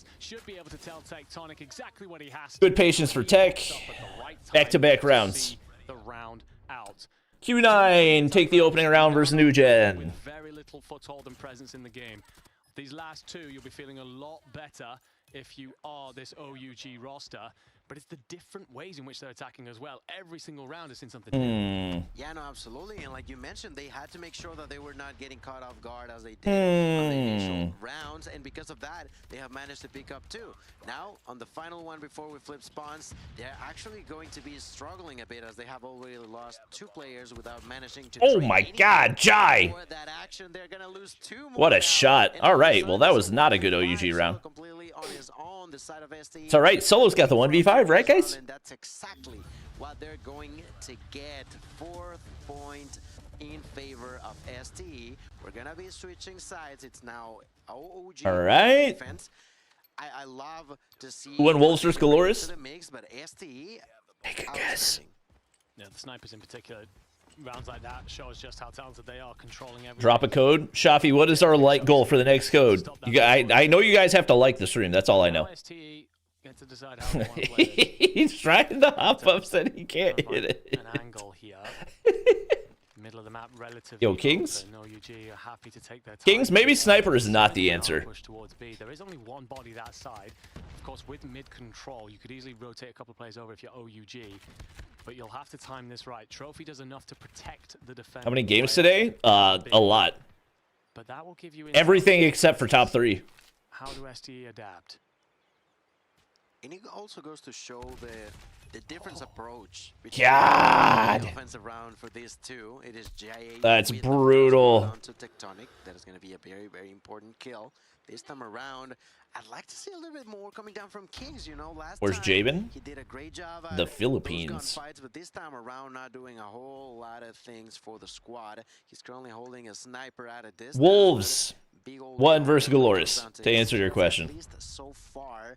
Problem is, we're already 7 Raph got rounds chunked. in. Oh, There Raph's gonna be is. dead. He's gonna open up his first kill with Whoop. that knock on. Wow. Immediately, Raph and Cartels are gonna do their thing too. Nobody's watching long? As Raph gets killed, and for that, it's a 2v2. Oh, that's really on Kings. I'm pretty sure Kings just got him killed, but he gets the pistol kill. With the bomb itself. LeBron James. 1v2, and With the miss. He didn't have any time. Oh, yeah. He's got to pick up the bomb. There's no way.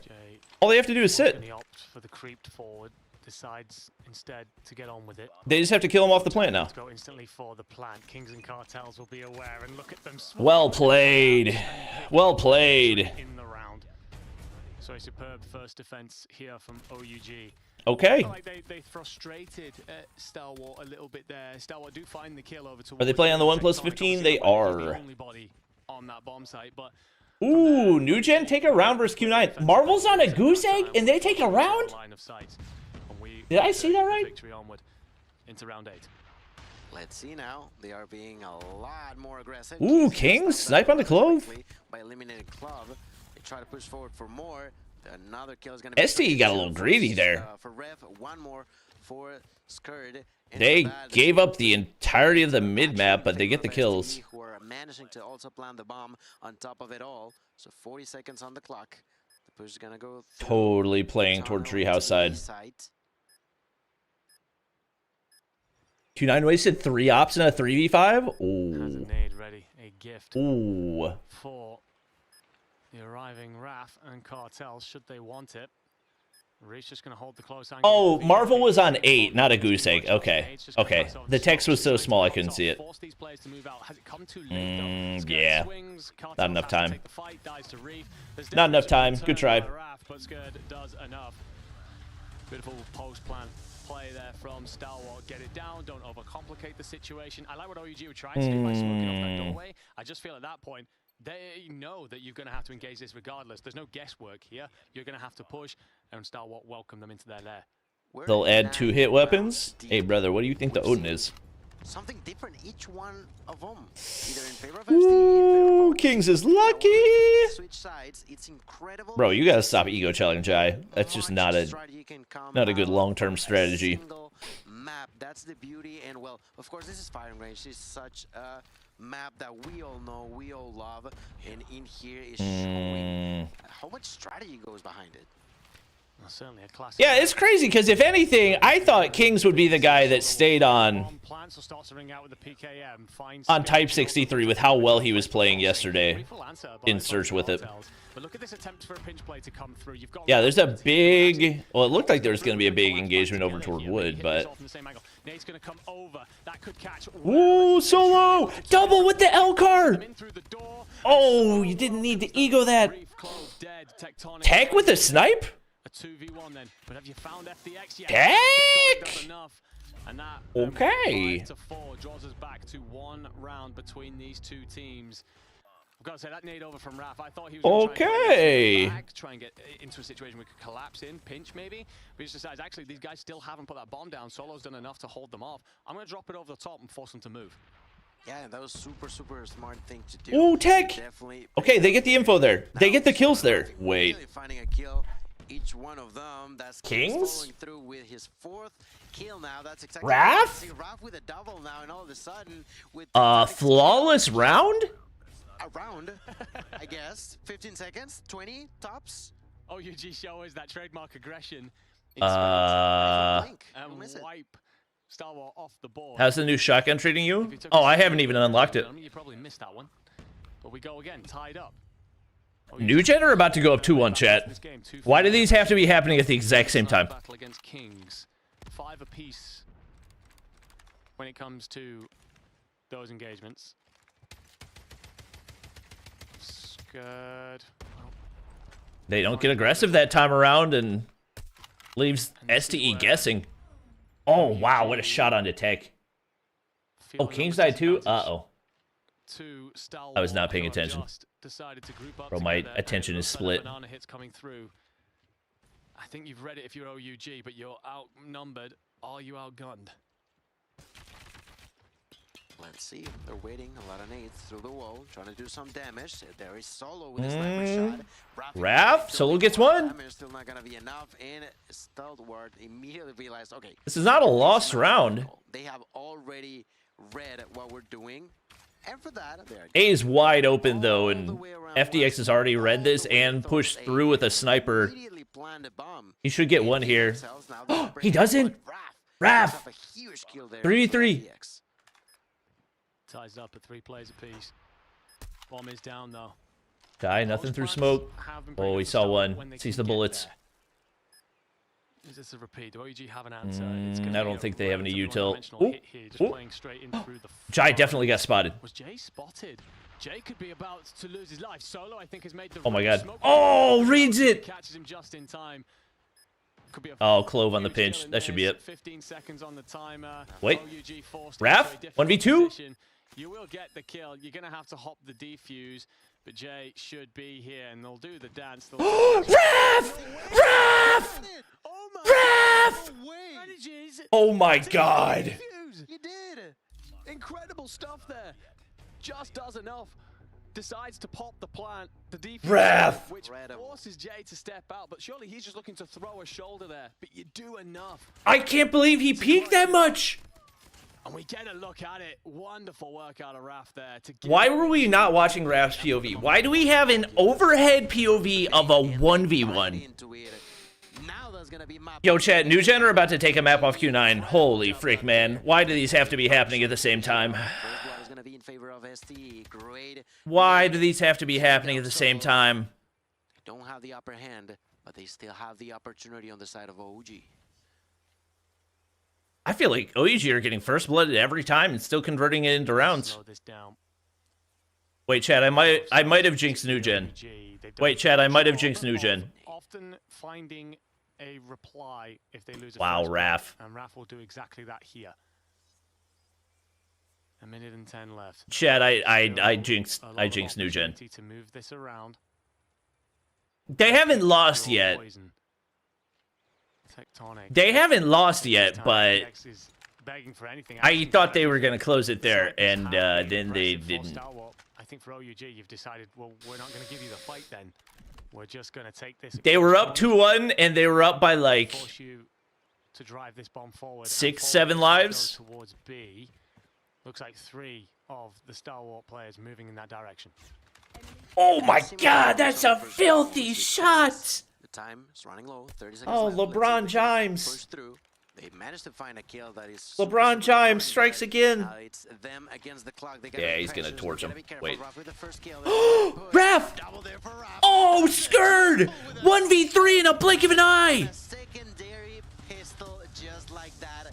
They made the mistake of just grouping into one another. Why is everyone saying 6-7? Oh yeah, because we're inevitably gonna have a 6-7. You guys are so funny, chat. That was crazy. Decides his destiny by wrapping through the back of the arriving OUG players. And now overtime. And the last time you and me were here, my friend, went around. That's 22. crazy. Let's see if we get a repeat here. New Gen get off to a really good start. Gonna put shots through the smoke just in case someone's decided to push this, but Scourge should have a look over mid-map. And it's a flood forward from OUG. They've instantly played for A. The nades will go into trailer. Wait, okay, I've got to play that back. All right, remind me. Right now, 16 to 16 in. Oh my God. The opportunity to survive is still not going to be enough. Double kill there from Clo, who immediately pushed for more, getting inside of the trailer. Raph? It's two.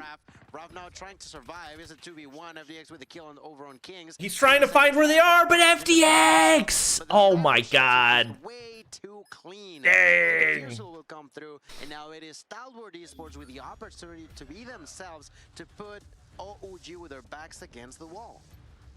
Fantastic retake. What's so special about 6-7? Don't worry about it. It doesn't matter. It doesn't matter. I guess the one problem is you're hemmed in, you're trapped. It doesn't matter. So don't give them the time to breathe, activate. It's incredibly aggressive from Stalwart towards B. Dog, the fact that I have to choose between this and the New Gen match is just so incredibly frustrating. Oh, great util. Great util, that might be it. That might be it. Bomb being moved towards the point now. You know, one's just tucked in round the corner. Oh, and they read Raph. All onto Kings. Will be the one out, and Kings Chat. Chat. Next. We're switching quickly. We're switching very quickly. This is high stakes. Economy, we talked about that mini game. 7v6. It's in full flow. New Gen have to find a cross. This is not going to be easy to do. Jez has 37. Not that fast firing that we seen a few seconds ago, and now the push is going to start coming on through. Warden is the only one with an operator available, but can you break it anyway? Cloud is going to poke his head out. He's going to get taken down for it. Jez can find one. Another! It's going to be fine. He finds it, but Curly has to go absolutely massive for the Oh, team. but the shotgun for Curly. Warden equals. Needs something. He gets two. But Curly's there. They have to stop the clock. Stop the clock. Stop the clock. Marvel. Marvel, how are you not winning that? Oh my God. Marvel has to 1v2. Or Uli has to 1v2. I can't talk. New Gen! New Gen ninjas find a way. And now he popped the blood vessel. But the ninjas. Oh my God, it was another 6-7. Y'all are something else. 1 second on the clock. Oh my gosh. 1 second to keep your hopes and dreams of being in the winner's bracket alive. Oh my gosh. And New Gen Ninjas, they do exactly that. Wow. Oh my God, just insatiable, isn't it? Q9, I just, like, look, let's bring this back here to big picture storyline for a second, folks. If you guys Let's see highlights. If you're new to the Call of Duty Mobile World Championships, this is one of the best teams in the world, Q9. They have been looked like the best team in the competition. Crazy. And they are being pushed to the brink right now by a team that really has only just come together. They are here to represent the most passionate. What a story. Even to win a map against Q9. Doing it with vigor. I mean, just an insane game of control from both of these two teams. I just, honestly, the operating usage of both teams. Genuinely, that's probably the best crossfire control I've ever seen. Yes, no, it's 2-1. Okay, that was the shot. Viper, Curly literally ran up behind Viper with a shotgun and whiffed completely. Didn't even hit a pellet. The pendulum was never in the middle. It was always replay. Oh yeah, the 16v16. Well, it was the thing that we just saw. 20 in lives with over 2 minutes on the clock here. Things should slow down significantly, but as I say it, 3 kills in the feed for Q9. Tempest out. I don't think Q9 want the tempo to slow down. Warden actually managed to break it open. Maushi will fall, as will Curly. So Warden will do it all on his own. Cloud over towards this A side, though that's already gone. But hey, Cloud gets that. Now watch. And it's a bit of a pinstripe kill feed, but 16 versus 16. He watches Viper run through. Towards B. That New Gen Ninjas need, or is it? Viper had a Tempest. He could have killed the Tempest so easily. Viper with the Tempest will spin. And oh my god. Things going 15 versus 15. It's so close in lives. Right, I'll be right back. Needed for New Gen Ninjas over towards B. And they're starting to make that progress up the map as well. You've got players in towards left, you've got players forward, but Oling, he wants to put a stop to all of this chaos and carnage. Viper still keeping New Gen Ninjas in control of the map and in control of the lives. How is Viper winning some of these gunfights?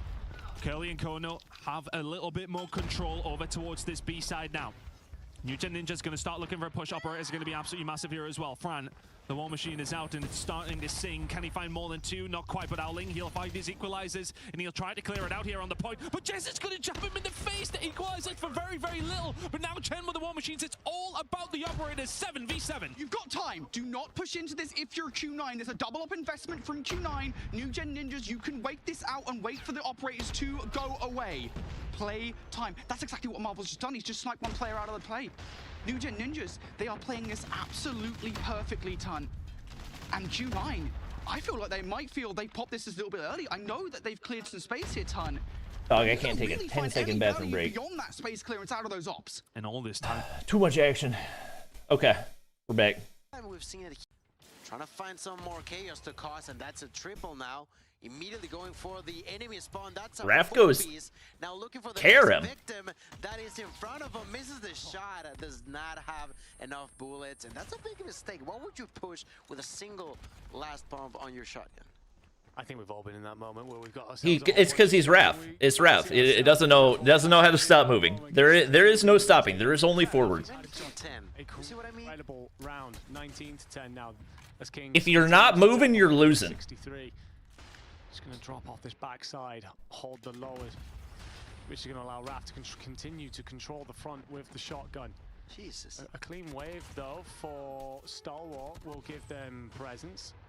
It's 14 to 4. And OUG making light work of this defense. Reef will try and put up a bit of resistance. It won't last for long, and as clean as you like, without a tick given up and a sizable life advantage, OUG show that they are not phased at the fact they're 2-0 down. And I mean, like I mentioned, they are not indestructible on this map. They can make mistakes, but this is exactly the aggression that I was talking about. They are just so good. Trying to create the 1v9 moment. True. They have already taken. Yeah, this has got to be. OUG got to be happy they got this through. It is solo with the first blood. There's Cartels trying to push for more. Ooh, Cartels beaming him. Immediately thinking about what the next move is. Where are we going? Are we pushing for the objective? Or are we pushing for big kills? A lot of forward progress. What they're getting on the side of OUG. Oh, Solo needed to win that. That is the type of scenarios that they love to be in. Pretty much on Cartels, Tempest. Every single time they can. Oh my God, he gets a second there. That's bananas. Trying to find FDX. So you know what? I'll just kill Clove. I'll just kill Clove. Good night. I mean, this is the OUG we're used to seeing in Control, especially. From Raph, who's having himself a Claw. and finds 3. Raph bouncing back from the hard point that he had is a very good sign for OUG. I mean, you're not even trying to make progress at this point. You're happy to just go and kill everything. Wow. Because Raph is wow. the reinforcements. This is OUG. Up 13, 14 lives? Dog. Lives lead. They will be hey, OUG, I need you to finish this up quickly so that we can get to New Gen versus Q9. Because New Gen's kind of smoking them right now. Solo's back on Chickum? Maybe he wasn't trolling. Maybe he wasn't trolling. Okay, he's trolling. Why are you getting the kills? Why are you getting the kills? Not to ban this map. I do wonder. Charge ops. Maybe he captures. They can match up on this mode, but difficult. Bro, what the freak is this map? Slaughtering everything in their path. What the freak is this map? All double digits for OUG, 0 double digits for STE. Their ability to adapt as well. We saw a lot of that map 1. If you're going to do that, it has to be now here in map 3. 3 operators. There's a guy right there. Come out for Stalwart. Concussion hit the Sparrow. Well played.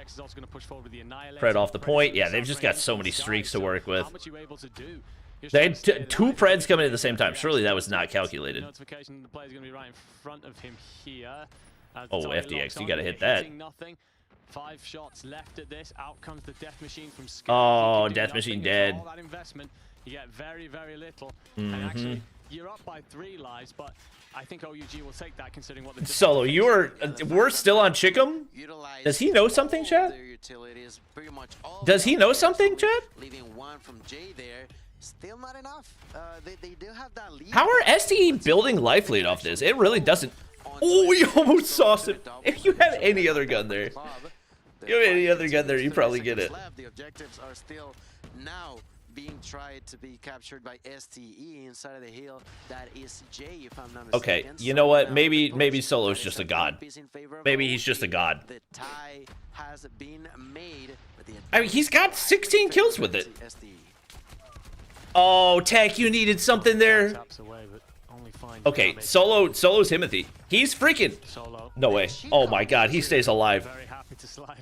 Oh, Cartels use Tempest there? I mean, not a bad call, but you need to get value. What is happening? It looks like a ranked match right now. And 5v6. This looks like a ranked match. Raph's playing for the audio cue. Won't care. They'll sit and defend. I can't believe how long it took 5v5. me to notice, but Solo 5v5. walking the Chickum so far this game at a distance. There's Kings. Solo's Himothy. They're gonna win it. Wait. Oh, did they just troll? Continue to be alive. There's the Did they just troll? Death Machine by Solo. For Clove. And those two pass each other like ships. Oh my god. And Solo's Death Machine should run out here. Oh my god. They may have just trolled this. Oh, he gets away. Ooh. All right, so 2 ops wasted. I don't think either of them did anything. 30 seconds on the clock. Reef creeping towards B. At some point, you've got to stop the timer. But he knows the second he steps on this, that alerts the defenders. Yeah, they're all there tucked in the corners. But you've got to go. They just have a crossfire set up. And obviously, you get the info there. They definitely are. They're trying to defend. 15 seconds left. There's Good nade. I don't think it gets through, though. Club. Yeah, Cartel season. There's Cartel's at a distance. Solo pushing forward with a Chicum for some whatever reason. In here, 15 seconds yeah, left. and now it's 3v1. OUG 3-0 the control. My gosh. Okay. We're here. New Gen had the lead. It disappeared. Oh, they get it back. Okay. I think New Gen Ninjas are wise to it, but the kills now starting to come through from Q9. Let's see if Chen can manage to find D-Chen should be dead here. D-Chen. Okay. I don't know how he didn't instantly die on the hop down. War Machine? Now setting up towards the Mixie P2. Nobody seemingly want to continue control, but a big investment from Q9. And it has to pay off, and it seems like it is. Machi will find 2. Curly. Oh, it's a big pinch. Oh, they're pushed all the way back. Only 12 seconds left on that point, so it's not the end of the world. Get the setup, but you can't let Uling get anything here.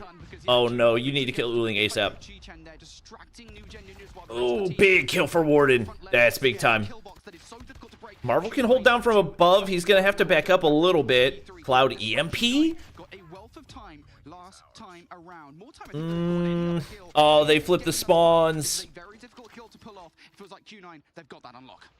Marvel. Try and find something up top. Viper 2.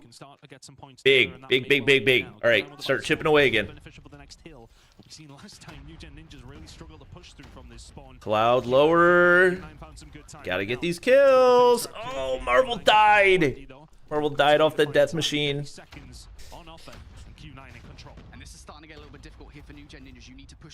Cloud was the missing piece. Yeah, it was interesting because they had Cloud in Season 9 and they didn't really look... They didn't look any better in Season 9 of CDM than they did in Season 10. Mauchi, oh, he's farming. If you do not want to lose this game in this series. I felt like Q9 got the lead and they have just ran away with it now. New Gen Ninjas maybe just running out of steam a little bit, going up against a Titanic team. Are we acting like New Gen gonna win? They already took a map. They were in the lead. Just trying to find a way through. In this one. Find one under Curly, but it's been all Q9 over the last minute or so here, Brody, and it's really telling in the score. Marvel. Is now reached. Marvel will find 2, but they need to find so many. That's Jez with the Sparrow dead. The other side now, New Gen Ninjas, they're trying to flip the spawns in their favor. They're trying to get in through the other side. They know that Letterbox isn't the way in towards this hard point. That's the choice they've taken. They flipped the spawns. Okay. Okay. It's time that's sorely needed. 30 seconds on offer here for the side of New Gen Ninjas. They just have no angles. It's worth a game heading into the third rotation. No angles. Warden and Marvel can keep holding that. Wow, how do they freaking break through that? How did they get 4? Oh, and Viper dies. Not a lot of Tempest value.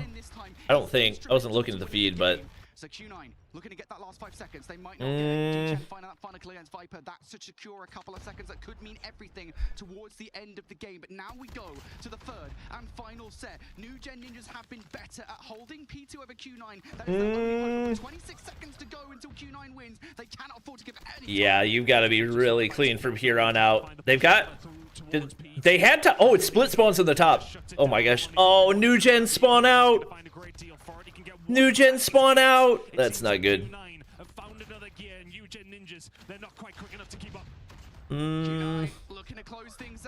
Ran. Yeah. Oh, no trades. No trades. Yeah, it's too late. It's too late. Lead's too big. Death Machine doesn't get enough.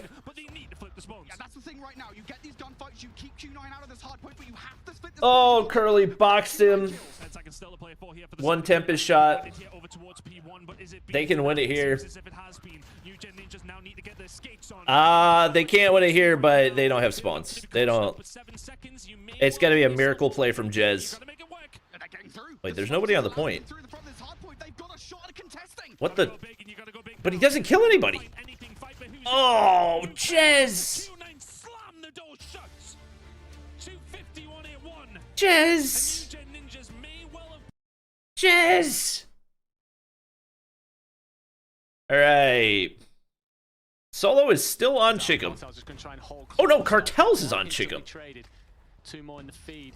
If you are Stalwart and they just break through the front door, Chat. will still be here with the Sparrow, but gets very little purchase. Why are there Reef with his own 2 Chickums? Start to move forward, and just like that, Stalwart break, flip, and control. That's right. Well, we're trolling. We're trolling in the playoffs not getting afraid to go of the World Championship. What was going on? Solo naded himself, by the way. Heavily now things once again in their favor. There's Club now pushing to defend his allies. Skirt doing the same. Double for Skirt. Triple now kill for Skirt. Eventually, they are trying to knock them down, but it's just not being the case. And once again, and this time even earlier on, Dog, Tech's got to be losing full. My teammates are using. Although Solo, I guess Solo's like top frag right now. Finds 3, slaughters a 4th, and nearly executes a 5th as well. But FTX just what on earth? He's going to be by himself though. All right, Raph gets something. Solo. Solo said, "I'm on the Chickum till death do us part." Towards Graveyard as well. So doing a good job so far. Need a full 60 here. Tectonic. Cartels. Now the Tempest. Ooh, War Machine countered by Jai, but Solo takes him out. Oh, Clove. Oh, they got 3 ops. Oh yeah, they're getting all the rest of this time. Chat, it's gonna happen. We're gonna get New Gen versus OUG. And all of a sudden, Stalwart have to turn and it's gonna happen. They clear it out, and they will tip themselves over that 100-point marker.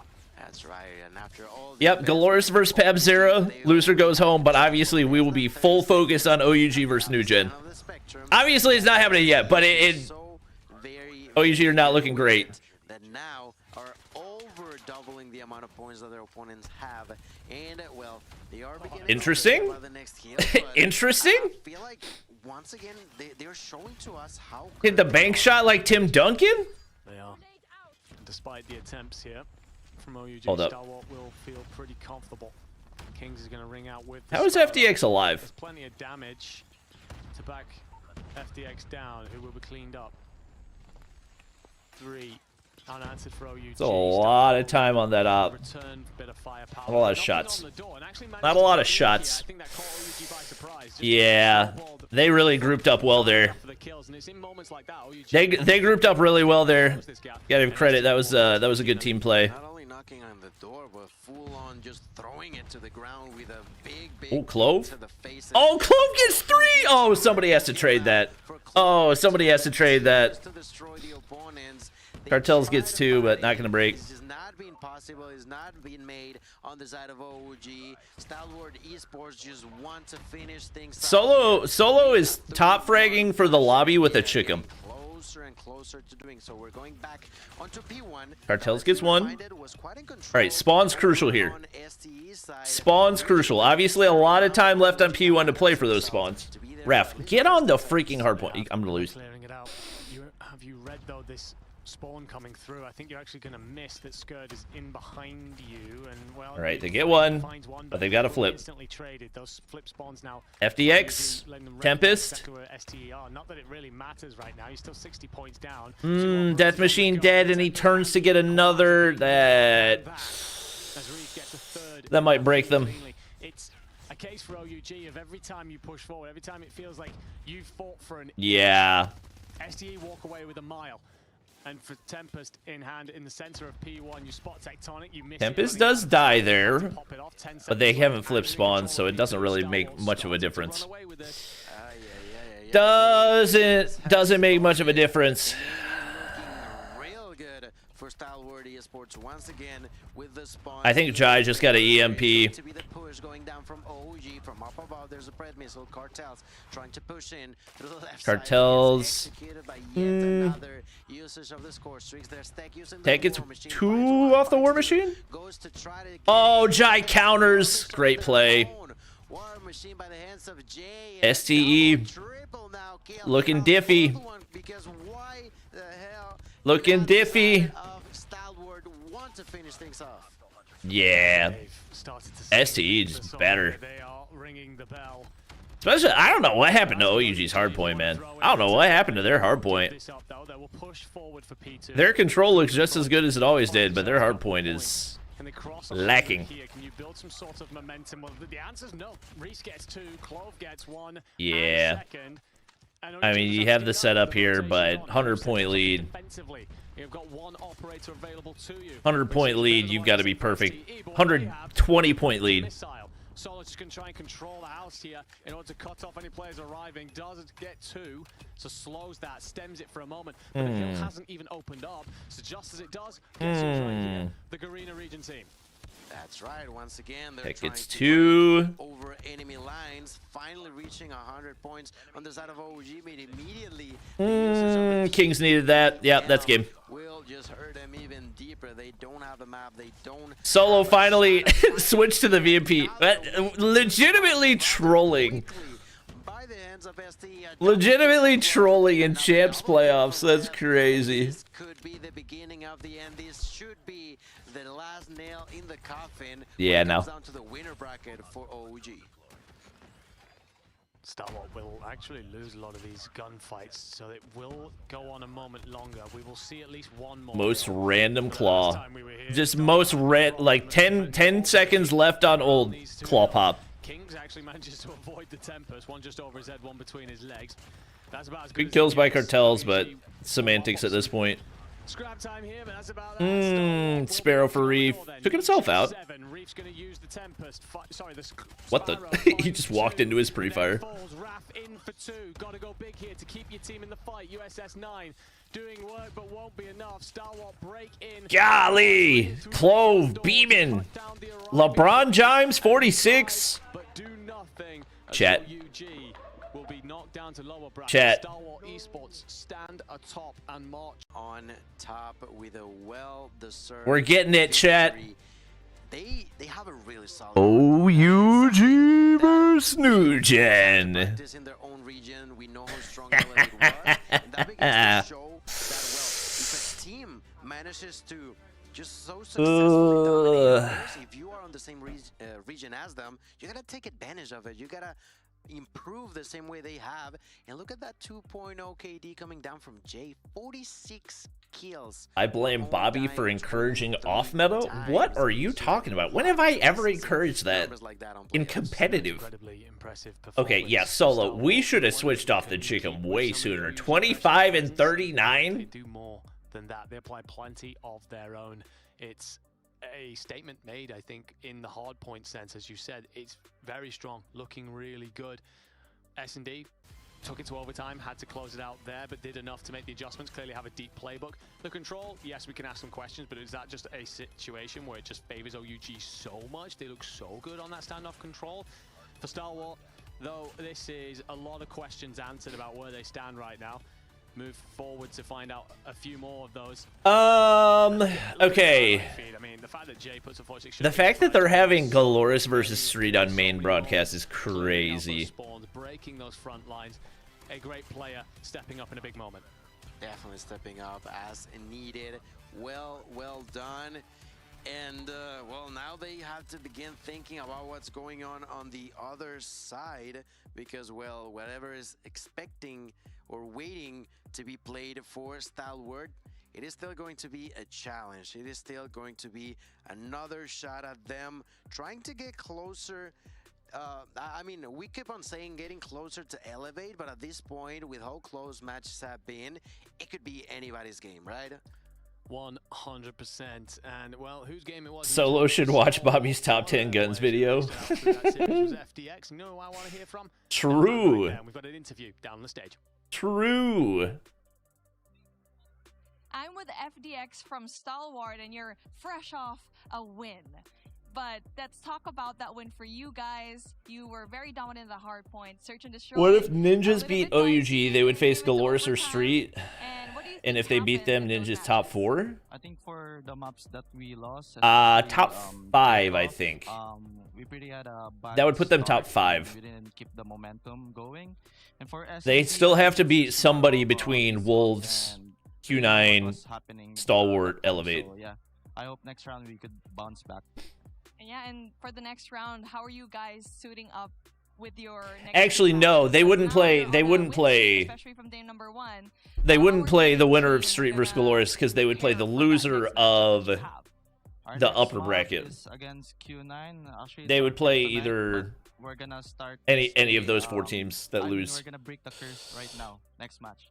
There you go. You hear it from the man himself. Will the curse be broken? Let's see, because Q9 has been hot off the map. They were be able to beat New Gen Ninjas in their first matchup. Good luck, my dude. You got a really tough road ahead of you. Back to you, casters. Let me look at the bracket. Let me look at the bracket. Where he talks about them as their kryptonite, and I guess that comes from that S&D because Q9 are so damn good there. And for Stalwart, obviously, you just trip over the line in terms of that map. There we go. So, if New Gen beat OUG in the... If New Gen beat OUG, they would play the loser of Stalwart and Q9. That would be the matchup. Set the bar quite high. By them losing a round, it already means that switch to street game? Brother, it's on a break. They're not truly unbeatable. If you take a round, that means that you can take another. If you take another, you take another. It's difficult. They're on a break. It's going to be difficult, but it is really interesting to see that sort of mentality coming down from FDX, because of course they are not necessarily the team that everybody expected to show off what they have so far, but they are proving to us they are in here to stay. Yeah, 100%, and this will be the confirmed next stage then of the playoff bracket. Confirmation, of course, of Stalwart marching on to play Q9. Wolves and Elevate will be the other teams in the... Are you stupid? They play loser of Wolves Elevate. Brother, are you blind? I don't think you'd have surprised. Are you actually blind? These 4 are the teams that everyone kind of had their eye bottom? coming into this. I know we did a bunch of predictions as talent. Bottom of the bracket goes to bottom of the bracket. And Galorys, the Brazilians, will face off in the lower bracket. Wait, you might be right. Ninjas and OUG. Wait, you might be right. I actually don't know. Here on Saturday, Call of Duty Mobile. Mobile World Championships of 2025. So much. I actually don't know. Still to come, my friend. I mean, we've still got many great teams, great names, ready to face off against each other. Going to be some banger matchups. Any of those that you were looking at that you're thinking, okay, that's the best one of the next round? Ooh, I think it has to be. We actually don't know. Elevate going versus Wolves, because it's just going to be another opportunity for Wolves to have a like, shot. obviously, we don't want to see a repeat, but that's the way brackets usually work. Yeah, 100%. Elevate v Wolves going to undoubtedly be a banger matchup. We've got so Chat pretending like they know. Through today. But before we get there, ladies and gentlemen, it's been a long day already. So what you need, what we need is a very quick break. So we'll see you on the other Where side. is Mustachio? He is not casting. These two guys are casting the whole B broadcast.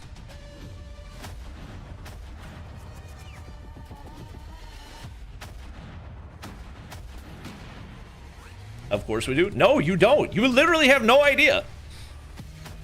Acting like any decision that ESL makes in regards to format is predictable is just laughable.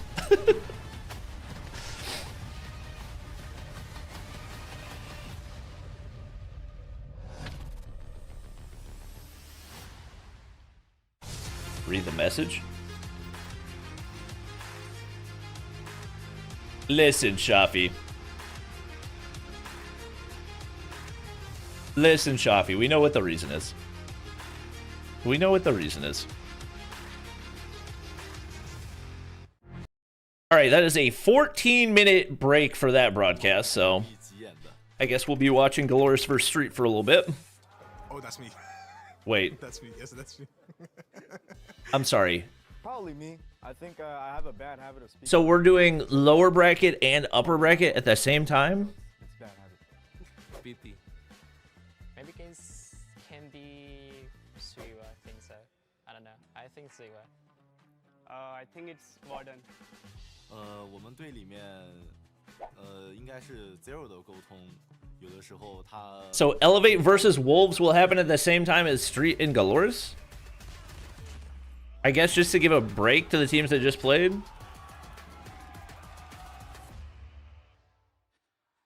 Day 2 of the Call of Duty Mobile World Championships has been all fun and games so far, but I think it's time to turn up the heat a little bit. We're moving now into the lower bracket, and for one of our next two teams, it's about to be game over. For the other, they will progress and live to fight another day. And this matchup is an all-Brazilian buffet. Let's bring out our next two teams, starting with Galorys. All right, chat, here we go.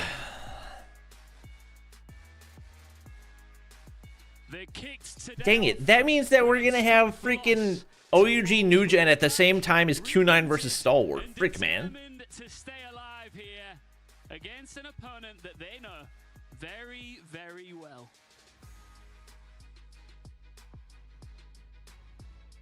That opponent is Street Gaming.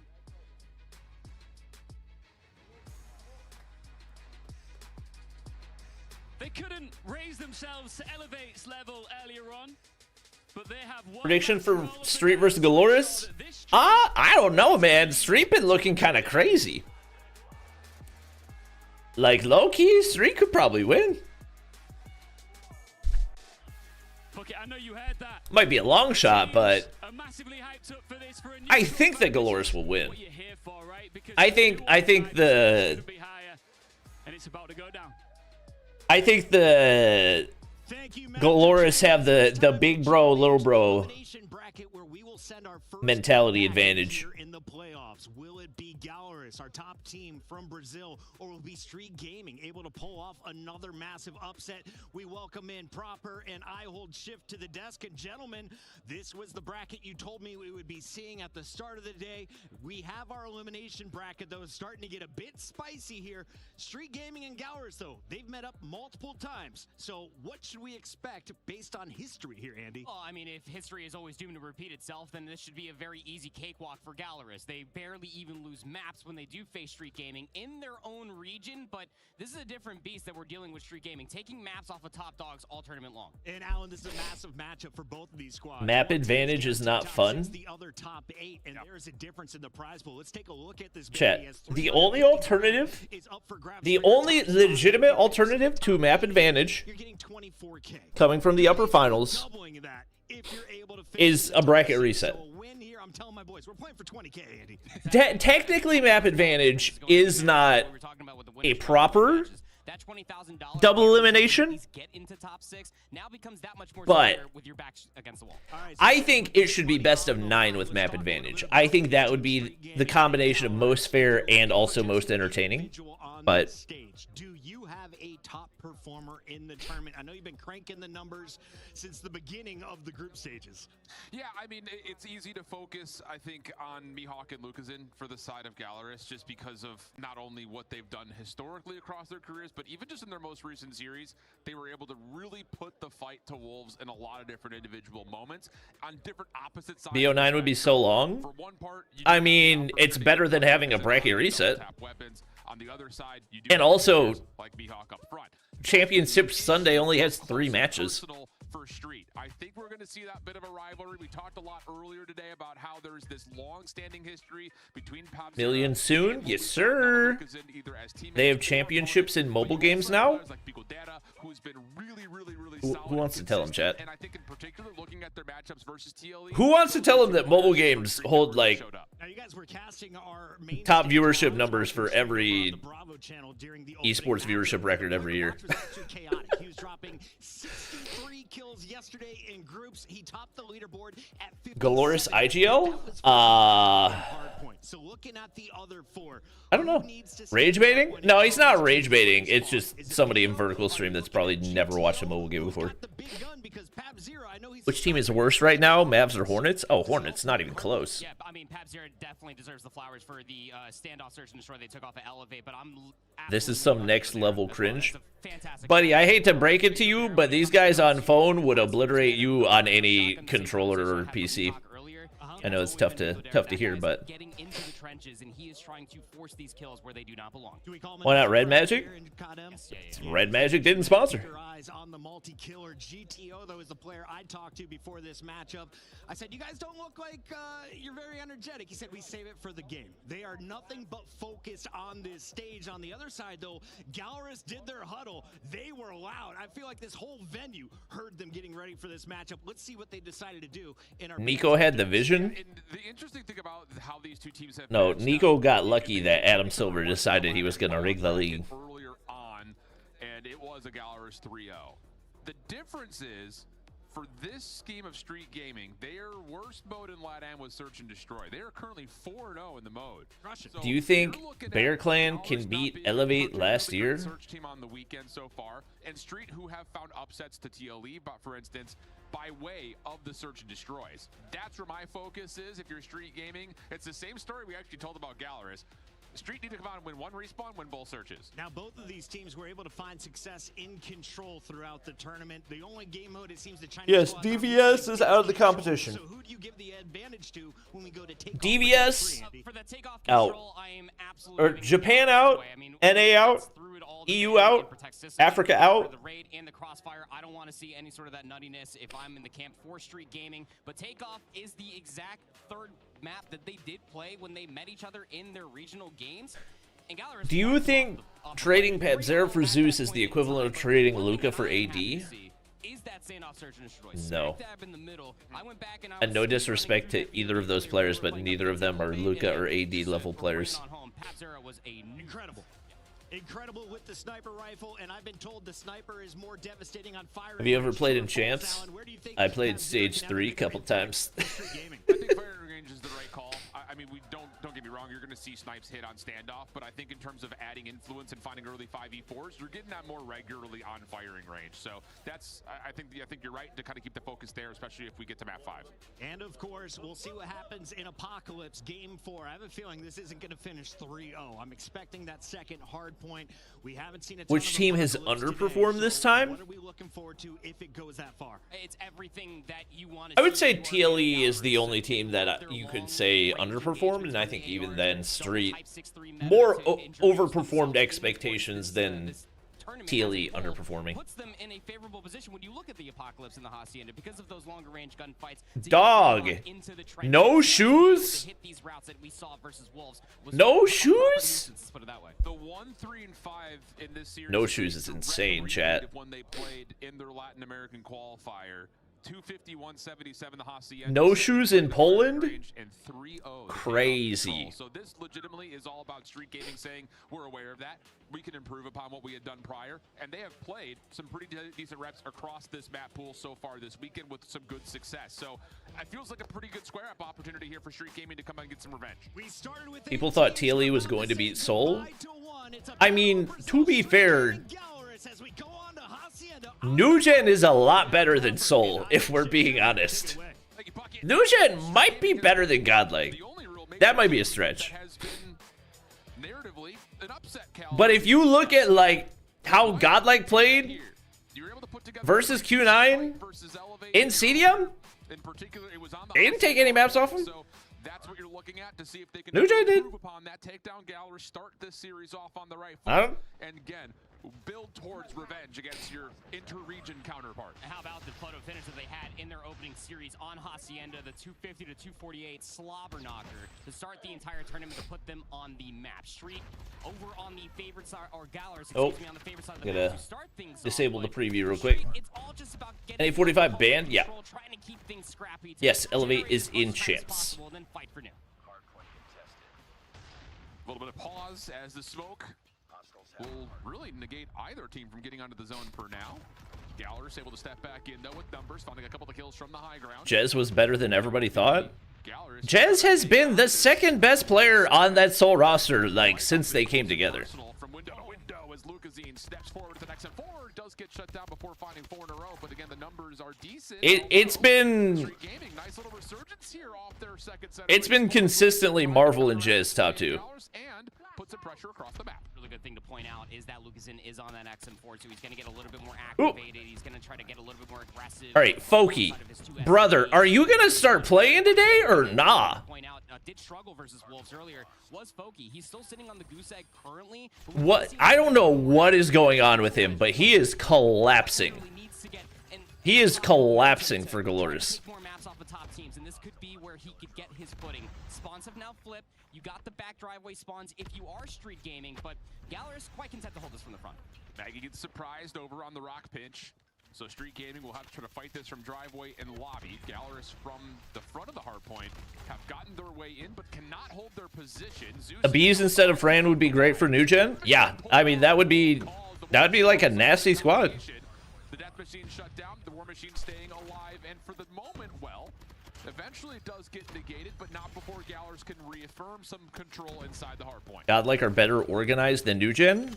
No way, the team that has been together for a year is better organized than the team that has been together for 2 days? That is so surprising to me. Elite observations. Street were here first, but not exactly a stellar setup. Nobody was anchoring the spawns towards the back, though they do read it. That could have gotten out of this world very, very quickly. As Galorys are sort of funneling their way all the way through arches.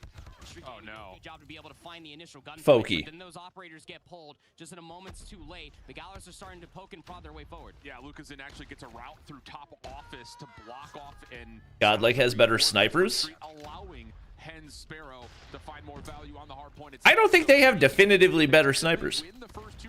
I think that Marvel Viper is as good of a sniper combo as Skullguy Abiz. I think of the four that Abiz is the best sniper, but I think those two sniper duos are very, very comparable. They used every single operator possible. Dog, what the? What was that equals? All right, Foki's finally getting some kills. The Pred missile, they were able to accrue for themselves off of Street Gaming from P3. But for Galorys, don't say that again, a Beast King, brother. Are your ears functioning? I can't. We start talking about Godlike, and chat just loses all brain function. It's actually hilarious. Just brain function goes out the window. Oh my God, 17! That's one of those setups that you look back at and you were to take like a pause and just a freeze from the minimap. Street Gaming have a full surround on the hill, but Lucas in, double. The timing was not there, and Hen punishes it completely. But again, quickly on the back foot, Street Gaming able to get themselves combined in for some contest until Mihawk working with can clean things up. That machine out for Mihawk as he's on 6. Mihawk going crazy. Eventually shut down, but not before Galorys. Pabzera revenge game? I mean, they are getting outslayed. What are we thinking? A good chunk right now. Mihawk plus Lucasin combined 41 eliminations. Hunter Killer Drone off the Predator missile all at the same time. At the end of this first set, what are we thinking? It is a 60-point lead that Galorys will have. Street, the majority of their time all came off of P3, and it came by way of ripping 5 operators. We're gonna have to see some real squeaky clean. Yeah, Galorys. Yeah, that's just it's little bro and big bro. Like that's the reality of the situation. Doesn't matter how either team has played up until this point in the competition. It's just it's a mentality advantage. From that position, not with help, also pinching on the outsides, and oh mercy me. The mentality advantage, and also they've just got more. They know their weaknesses, their strengths, the way they're gonna play. It's the great equalizer. Again, able to at least salvage some time, but it's just not in the convincing fashion that they need to start getting back into this game. War Machine from Zeus does get called out here on P1. They really want to start snowballing this here. Why did they drop Pabzera? From what I understand, it's inconsistency in respawns.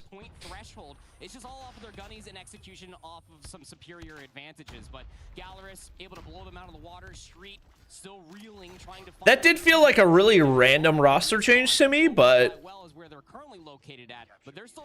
Zeus is certainly not underperformed by any means.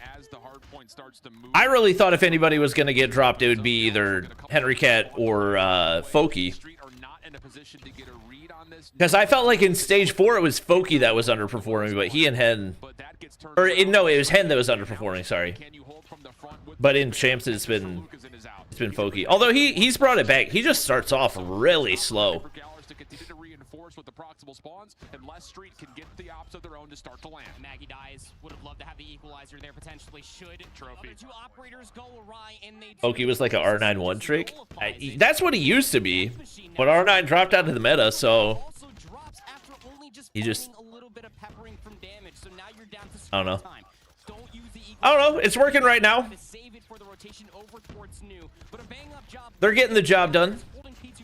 Yeah, and you know, we can give a lot of credit to Galorys for being able to find success from doing that, but they still haven't won a rotation yet. Correct. So, again, that's kind of what we saw when they were playing in their opening matchup today, is decent to contest, but as the game starts to get tight, if we're not winning rotations on bigger maps, that's where their weaknesses are. So let's see if Street could just clean things up a little bit. Would have been nice to have that one. They got the setup, but the Pred takes out the equals. Elevate versus Wolves. Oh, no, chat, that's highlights. Come on, guys, lock in. They're showing highlights. Who's the strongest team so far in champs? I don't really know. Still hanging, though. I feel like there is not a substantial gap at all between Wolves, Q9, Elevate, and STE.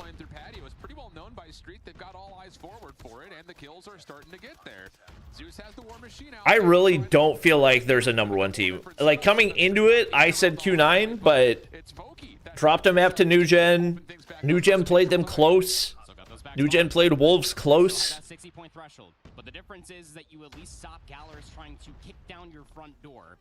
OUG take a map off of Elevate. Take a map off of STE. Like, it's a coin flip.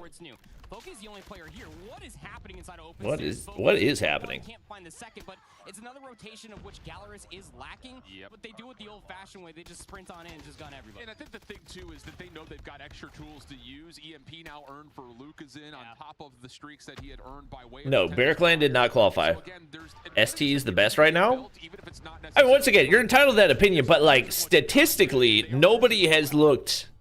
Considering the circumstances, Statistically, nobody has looked substantially more dominant relative to the rest of the competition, given the matchups that they played.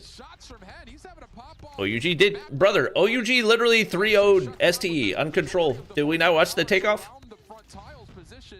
And Street will have a chance to try to get a couple of members into the hard point for time. Bigodera starting to heat things up ever so slightly. Papzera there with the Sparrow trying to lock things down. Death Machine pulled from Bigodera. Stuffed immediately. Galorys keeping P4 contested, which means they maintain this leader's advantage, but it's gonna... Yeah, up till today, I felt like Q9 did, but with the way that New Gen played against them, coin flip at this point. Resource dump that came through on P3 going into P4 for Lucazin in particular just was the Elevator about to get cooked? I don't think so.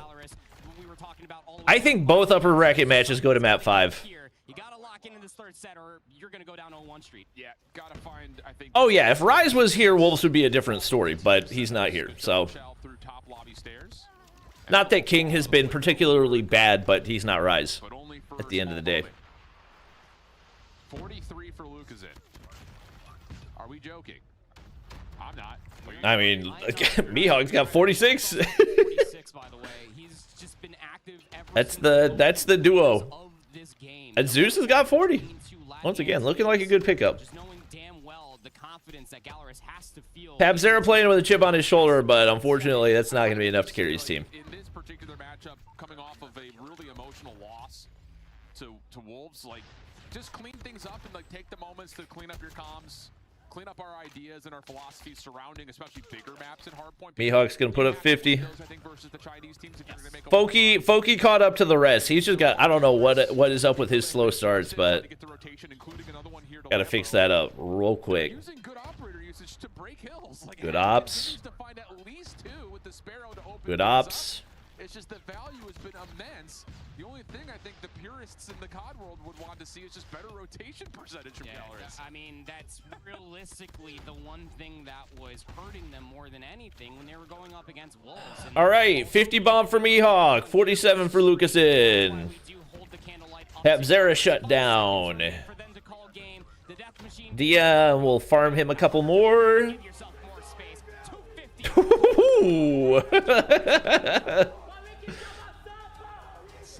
Anybody translate? What are they saying? What are they saying? And that's been the story, right? Last 2 years, really. No, OUG is not out. Nobody's eliminated from playoffs, chat. You put Lucazin and Mihawk together, they are not being tested. All right, chat. And here, in person, in Poland, map 1. Oh, we got an interview. Day number 1, a good day number 2, but let's talk about that Hacienda hardpoint. You guys have been choosing that map for the entirety of the event so far, and you've lost one of it up against OUG. Is there a reason why you keep choosing hardpoint Hacienda? You think they're trash talking Papzera? It's a little bit rusty, so I think they said subscribe to Bobby. True. That's why I think it's true. And speaking of always Hacienda, you're also getting this map up against Wolves. And when it comes to the map picks that we have S&D firing range, raids, slums, then you're ending it possibly in Tunisia. How do you think the games are going to go? Do you think it's going to be close? Yes, of course. All right, chat. Wolves for the past years. Wolves versus Elevate. Pretty close, so. This is like a low-key rivalry. Yeah, I mean, when it comes to the CDM teams and the Garena teams, like it's definitely going to be close. Thank you, so much, dude. Good luck. Not like an actual rivalry, but no, his jersey says PUK, chat. PUK. Out of Elevates, read my message. Their opposition, they know the task in front Chat, of them. chat. 1K likes and we drop a COD point code. 1K likes and we drop a COD point code. This very same team and when New Gen in OUG play, COD point code after every game. A case of we go then into that Hacienda, we get that interview there with Mami. She says that this is something that you've regularly played. Why is that?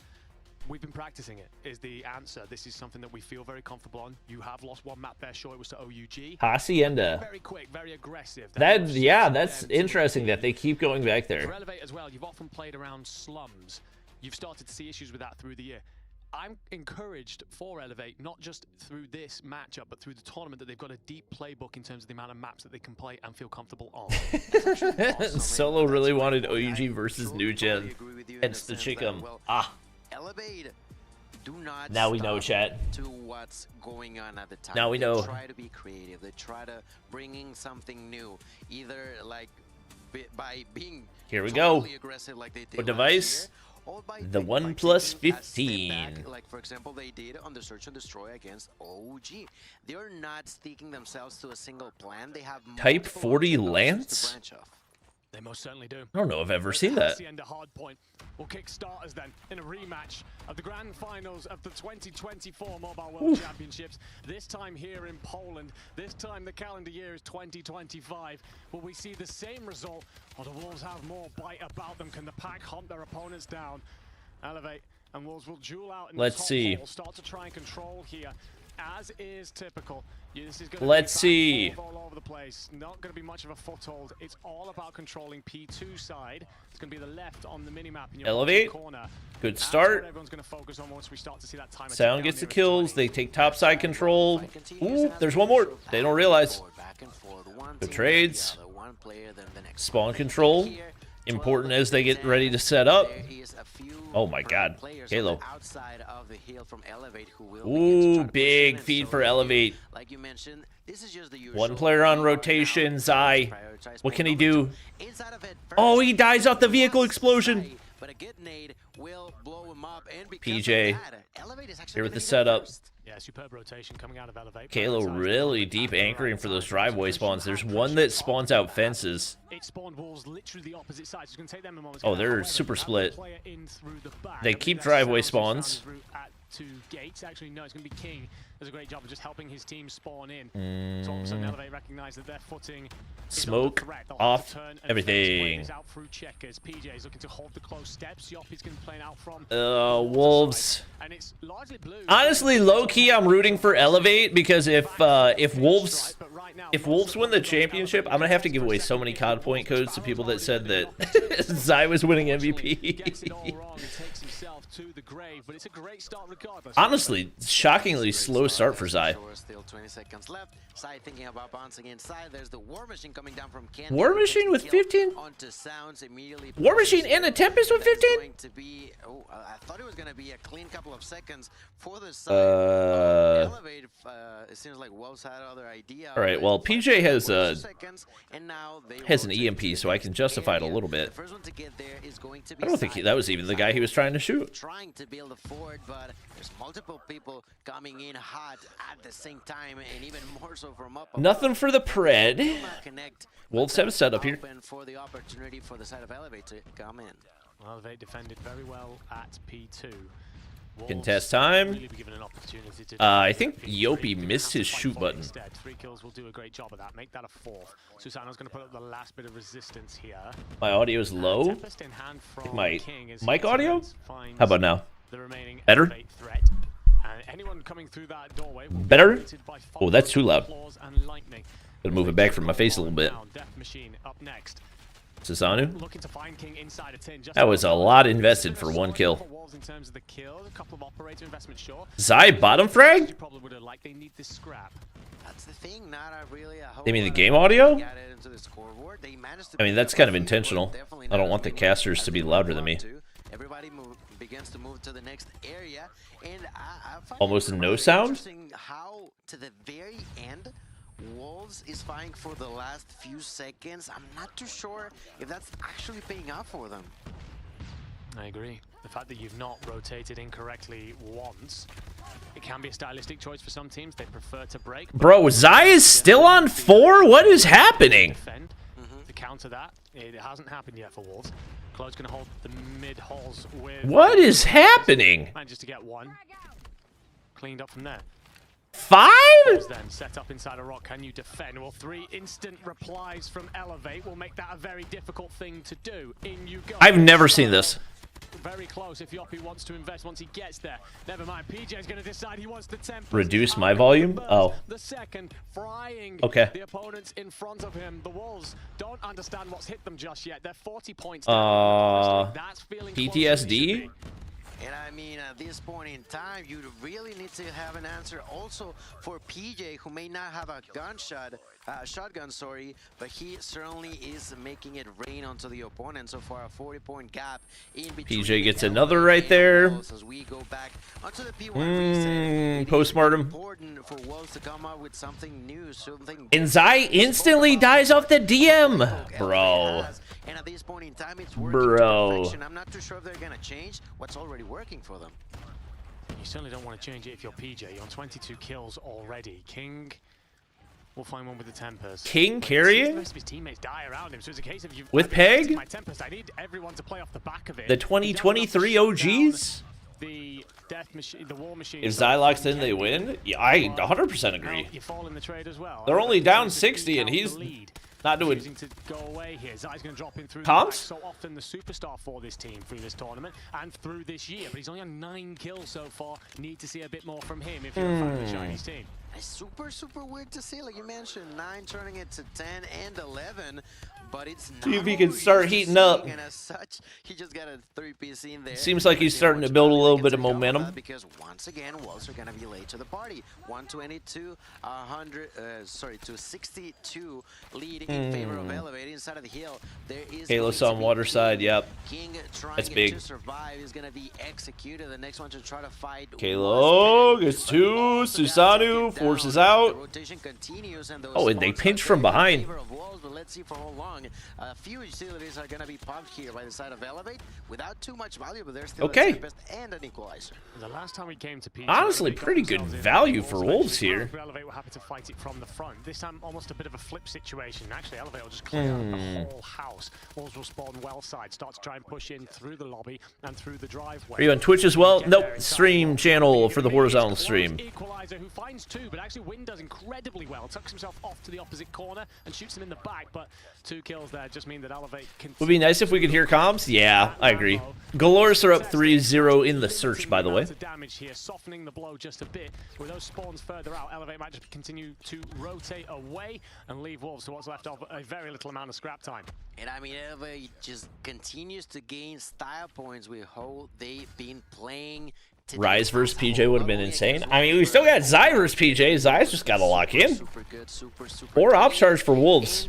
They got to spend. Continue to make the opponents struggle like crazy. Wolves trying to. King. There was a Tempest completely annihilated. There was the War Machine also taken down. Sounds was not able to do a whole lot of damage with the operator. Wolves are getting rolled. With 1, with 2, looking for 3, but why does he not get it? Because his highlights are faster than him. They are all pretty much fighting one another, trying to get those kills. Finally. Fast and fierce, the side of Elevate is playing.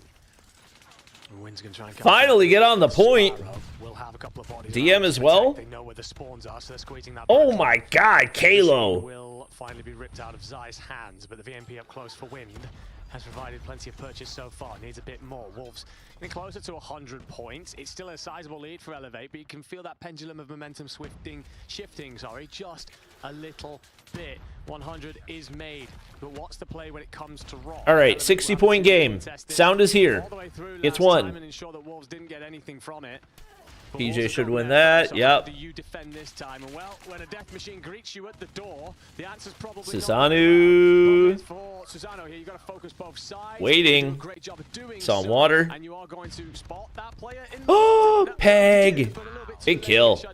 Very unfortunate situation there for him, but it is what it is. His all right, Zai's starting to get going. 6 points now. He's up to 24. That advantage in themselves now. Claw. Elevate Ahasi? Yeah.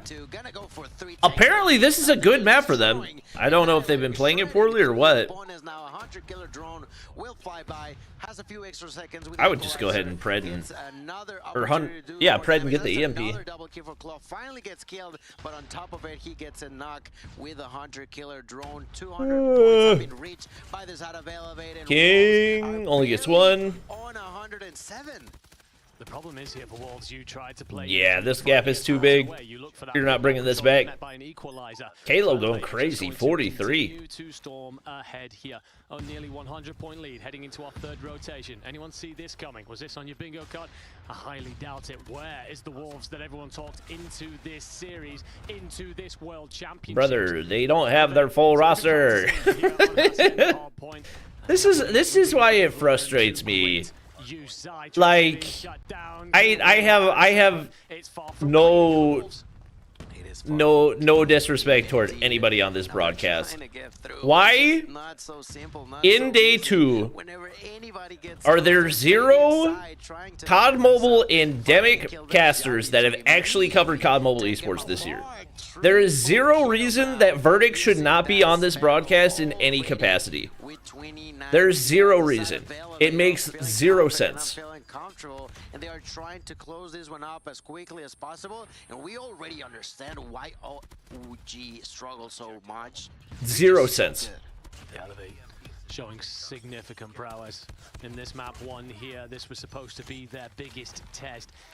It might be one of their biggest victories so far the tournament. 235 to 116. Wolves have rotated at least 4-2, but you are going to have players playing on both sides. You are hemmed in. You must win some big fights, or this could be your final stand. Zai, King, Sounds, they'll get kills. Tempest and a operator in the good gracious. Here. Coming in, Zai looking to find routes. The War Machine as well. Goodness gracious, they're putting it away. You've got to stand. Yopi, double. With a double on the nade, and PJ might let Elevate get in here and break, and they could win it. There's just no way they invest so much, yet get rewarded so little on the side of Wolves. There's the Tempest and the Death Machine now on the side. Tempest. Less than 10 seconds away. That's a 3-piece.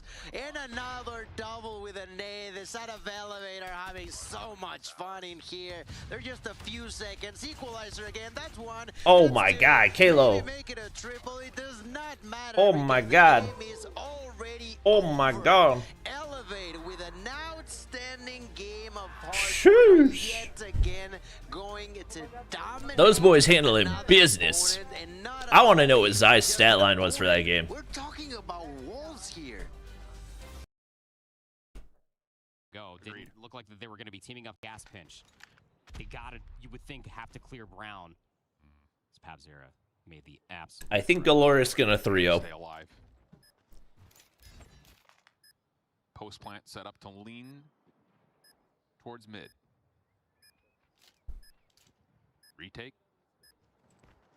Dog, Zai 28 and 37 with 36 seconds in the hard point. What on earth? Yeah, there you go. Now it's just King was top frag. Problem is the clock, though. You really don't have Sound went minus 15. See one jumping through the fence line, but they don't expect the one over towards Cube. Luca by herself. Oh, this is the first. No way. I was gonna say no way. GTO converts, and that's a second round for Street. Would have been a face go montage. If Wolves lose, are they eliminated? No, chat. They're in the upper bracket. Slowly fighting again here on standoff search and destroy. You do have the luxury to. It would be the same result with Rise. That's rage bait. It's going to be able to do that. Shutting down Lukeson for this first blood would be That's very, rage bait. very impactful, but it's all the setup to get Mihawk inside of L. Now, we've seen Galorys be in positions like this before, but it hasn't turned into round. Elevate might still win the hard point, but that I don't think they don't win it like that.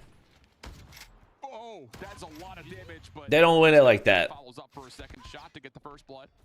Mihawk still playing up towards L, and Foki is just finessing. Yeah. And now Mihawk can make his play, and that is a very quick 6th round for Galorys. And for dropping a goose egg in the firing range search and destroy versus Wolves earlier, Foki is just Bobby is a permanent Elevate hater. So shotgun being able to feel comfortable inside of Brown. I'm just more surprised of how he was able to slide shout that. Still got the second shot. I think it's the first time that I've ever been called an Elevate hater. Yeah. With players in the vicinity. Map point here for Galorys, and they are heavily seeing all these nades thrown over towards A. They're ready to contest this, though. Double trophies were down here. Maggie finds the first damage onto a second. Does he overcheck? Oh, Maggie! Oh my God! Bold to say it plainly, but if it works, you can't really deny it. Nope. And it worked. All right, so 1v5 certainly out of the Oh question. my God! Are gonna get found out. But it just is the same as like such an uncharacteristic and unorthodox. Apparently, there's just no team that I don't hate. I hate Soul. I hate Godlike. I hate Elevate. I hate. I'm biased against every team in China. Similar setup here for Street off the get-go, but more reserved in. If anything, I'm an NA hater. Big problem. Right in front of that cube push through. They know he's stuck on side of hay, but you wait for the regen, you get through, a stray hit marker hits the player backside boxes, but Number one OUG hater, it's all of them. You can indeed wallbang that. Oh, Zeus. Good centering. I thought GTO was going to be able to pull the trigger. Not the case. 4v4 now. And they know that there's still one player certainly lurking around A, but they don't know what's happening. Yeah, I was going to say, they know that Maggie was here before, but do they know that he's still here? And on top of that, if they try to push for the isolation, will they be vulnerable to this play on the backside of Fridge? Mihawk out in no man's land finds one, trying to follow for another, but Chaotic was there to keep the play. Come on, Galorys, put it away. I'm sorry, Galorys, I can't keep watching you. Finish the job. Finish the job. Towards B here for Wind. Susano, did you see him cross? It doesn't look like it, so there could be. Oh my God, they have no idea there's somebody right there. That's right, a surprise probably coming there. Oh my. Well, he gets all the way across. Oh my God. Huge play for Wind. Of sounds, but they don't have a clear path just yet. Seemingly gonna be rotating towards B, and the only one defending that area is oh my going to God. be Candy. What is happening? The kill so far is gonna try to land it. Candy hit marker.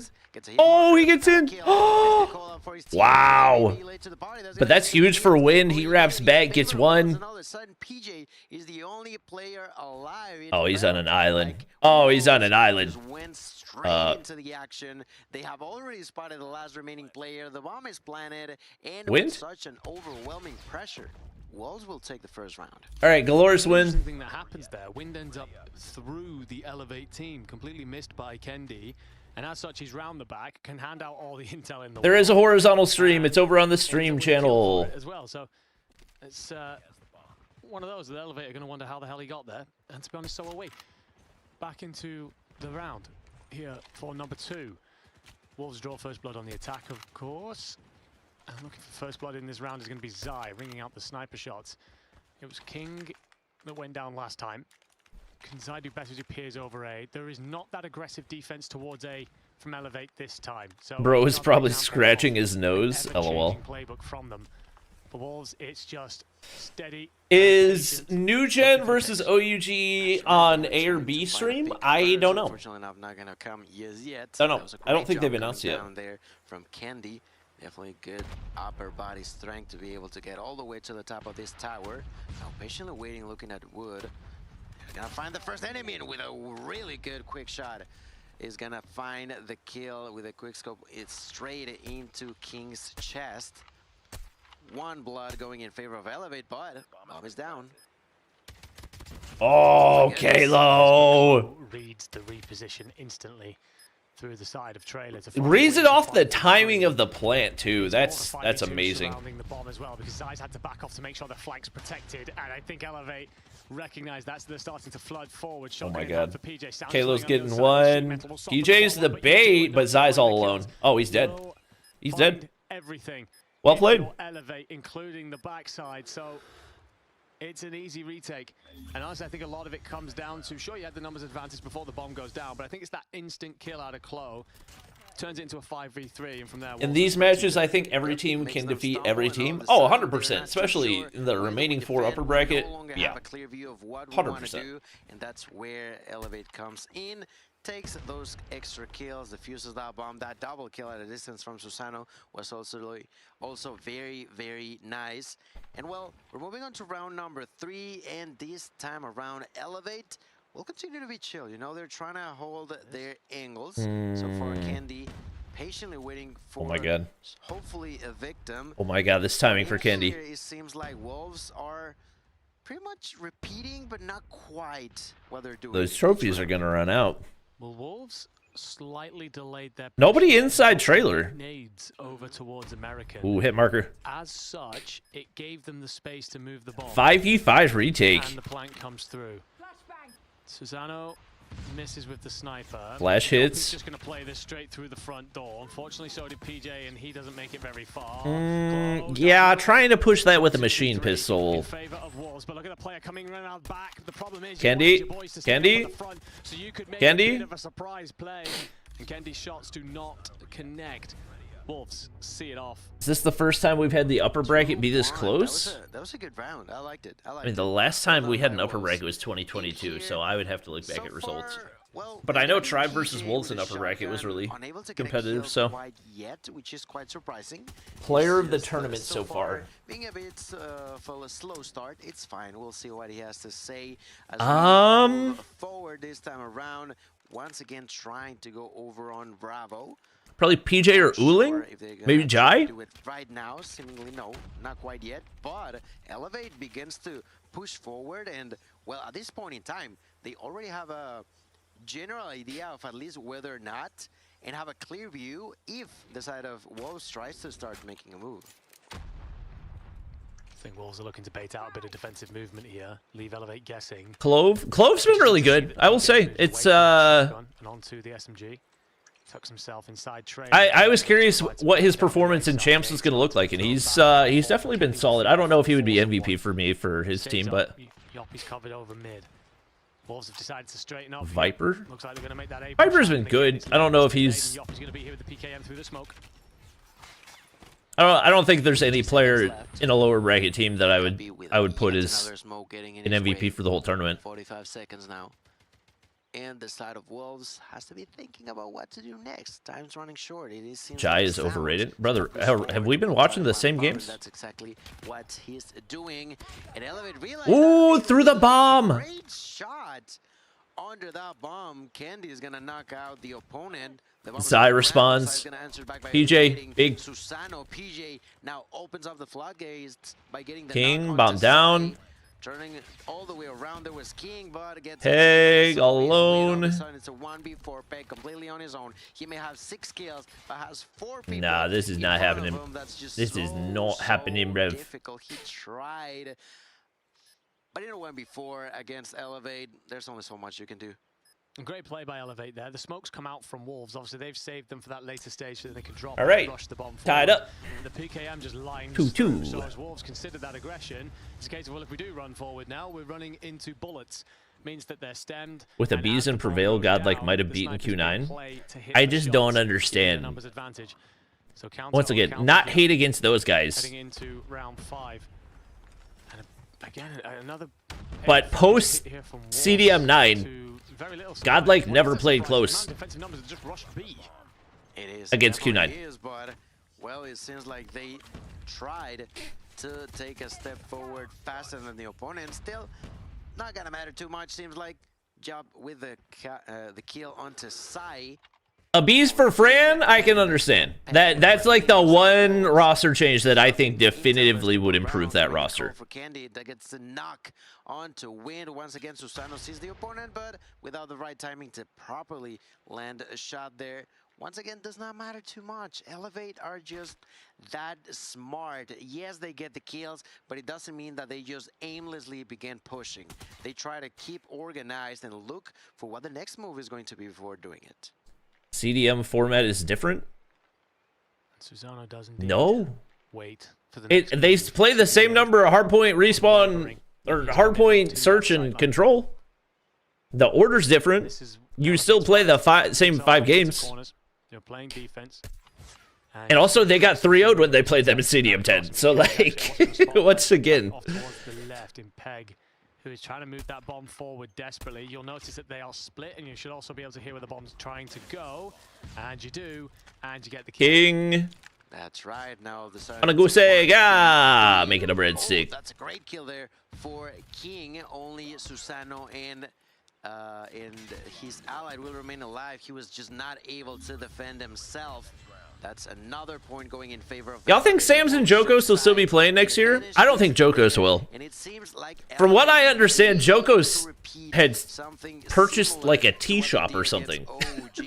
And what they did also yesterday, we were talking about how much of a pretty much near perfect scenario Elevate went through. Jokos is like running a tea shop and doesn't play COD. They are just willing. That's got to be a tough hop up. I've seen so many people miss that. Oh, indeed. It's weird. They're doing it fast by taking it slow. He was trying and he can't get on there. And I know that that's not exactly an uncommon strategy, but Elevate take it an extra mile. Bro, stop trying it, please. Over the top here. Close will miss. PJ takes his time. He's going to let Wind think that he's safe. That's going to Oh! Peg! Why would you check that? Genuinely. Oh my gosh. Could well change the fate. I can't believe he checked that. It is insane that he thought about that. It is just wild to me. I think that was learned, not Jokos. No, Jokos definitely purchased the tea shop. I promise I have the information on that. He was absolutely correct. Then with a shot there, Candy gets the. That was such good trigger discipline, and he just randomly checked it for no reason. To try to defend, only 22 seconds left. Candy about hit that. The opportunity to tie things up. You gotta move. Oh, the timing. Steps out the right time to find Kendi. Zai. Give me Zai POV. Give me Zai POV. Actually, he's 1v3. You know what? Against you, and you'll have to dive Zai with the final. Oh, Zai 3-piece, and we saw none of it. 3 rounds. Wolves tie us up here at the end of their offense and can now flick over to Learn also runs one? Oh, well, there we go. Maybe they can go into business together. To take their time and slow it down. What does it look like when they get to dictate that pace? Are they going to bring it up? Well, it looks like they're going to go with a rather spread play here. No aggression through B. Looking for those picks. Ever the pace. Joko's shop is worth more than listening to your trash commentary. Warmed up or not, he is now with a Dog. solid What does that even mean? Why are you watching my stream? What does that even mean? Does he think I'm hating or something? So far, they're chill. That was literally just a statement of fact that he owned, that he's running a tea shop. It wasn't like, it wasn't like hating or something. We've seen them struggle against time, you know. Sometimes Dog. they play a little too Y'all are too slow when it funny. comes down to offense, and that ends up playing against them. Galorys tied 1-1 in the control. For the inside of trailer, but falls short. So you can't be 100% certain. Solver's got like tea shop competition. Second nade did go in. I'm not sure if that connected in the end, but it's a bit of investment here that's gained you little. 45 seconds to go. 5v5. Somebody's got to make a move. I think your attack strategy here, Zai will see one cross. That should give you a heads up that the bomb's on the way to B. And look at the Wolves' arrow shift then. As Peg lays in wait and hears, and you what? Killed. You don't need to. You've got support, and all of a sudden, oh, that was almost really bad. I did not know. Oh, what a play by Sound. 1v3, dead. Inside from Wolves retake the lead. Who knows where decides to just go all the way around and completely surprise an opponent. True, #1 tea shop hater. That was what, like you know me, chat. Kills in a span of 10 you know seconds. me. It was just pure chaos all over the place, but it's Wolves who ends on top. I think Wolves recognize exactly how Elevate are going to play this. They're going to slow it down, and you've just got to make moves based on the information. As Kendi whistles a bullet millimeters over Zai's head. Nades are going to go out. What intel do you gain from them? Which should let you know that there's nobody behind the sheet metal. I don't think that will make you feel better about pushing for A regardless. Why is Galorys first street so close? I mean, we expected at least one map to be close. Making that attack ever more difficult. I mean, if you realize that your opponent, instead of planting the bomb, are chilling in for Dude, like a minute, nobody can hit this hop up properly. why not do the same? Why not hold the angles? Why not just wait for them to try to make a move and then capitalize on that movement so that you can take an advantage? That's exactly what Wolves is trying to do. They have already gotten their first blood onto Susano. They continue to have a really solid defense over on Alpha, and that's exactly I need to make like a montage of people failing that hop up for 20 minutes straight. Elevating a bad spot yet again. Kendi hit it once in the third round. I mean, I guess if you get it, it's probably like a free kill, but gets one of the close it's just funny. At the very least, but it matters not. Simple for Wolves, really. 5-3 up. Bobby foot picks win? Early on, Elevate Yes, they're on defense. 10 million subscribers. Thank you for the 35 czar. Very comfortable until all of a sudden Wolves recognize exactly how this is being played. Slow, patient, methodical stuff out of Elevate. The Wolves are happy to meet them there. And for that same reason, we see a lot of aggression, something completely different going towards a B. There's two players defending, and the call is going to be made. All right, Elevate. Need some momentum. Immediately, Yoppie realized that they may be coming through this tunnel. So far, not going to be the case, but at a distance, Kenny gets gotta get to work. Himself by Peg. Ooh. The follow-through falls by the hands of King by eliminating Claw. All of a sudden, it's a 3-4-2. Bomb is going to be planted. 45 seconds on the clock, but the player lead will be in favor of Wolves for the time being. Bomb down, 2v3. Players push out there, get picked off, and what you would have done to have them in this post-plant situation is going to leave you relatively one-dimensional. If you Elevate, you just took yourself in the back corners and hope to win the fights, and the fights are coming. STE Elevate is the most teamwork-reliant team. Your forward man's going to be pegged. What does that even mean? You've got to breach and clear. The timer is against you, though. Just 20 seconds. Oh, Yopi! Susanoo. Oh, you whiffed. The returning retired. Oh, really needed that round. The round out. 6. Really needed that round.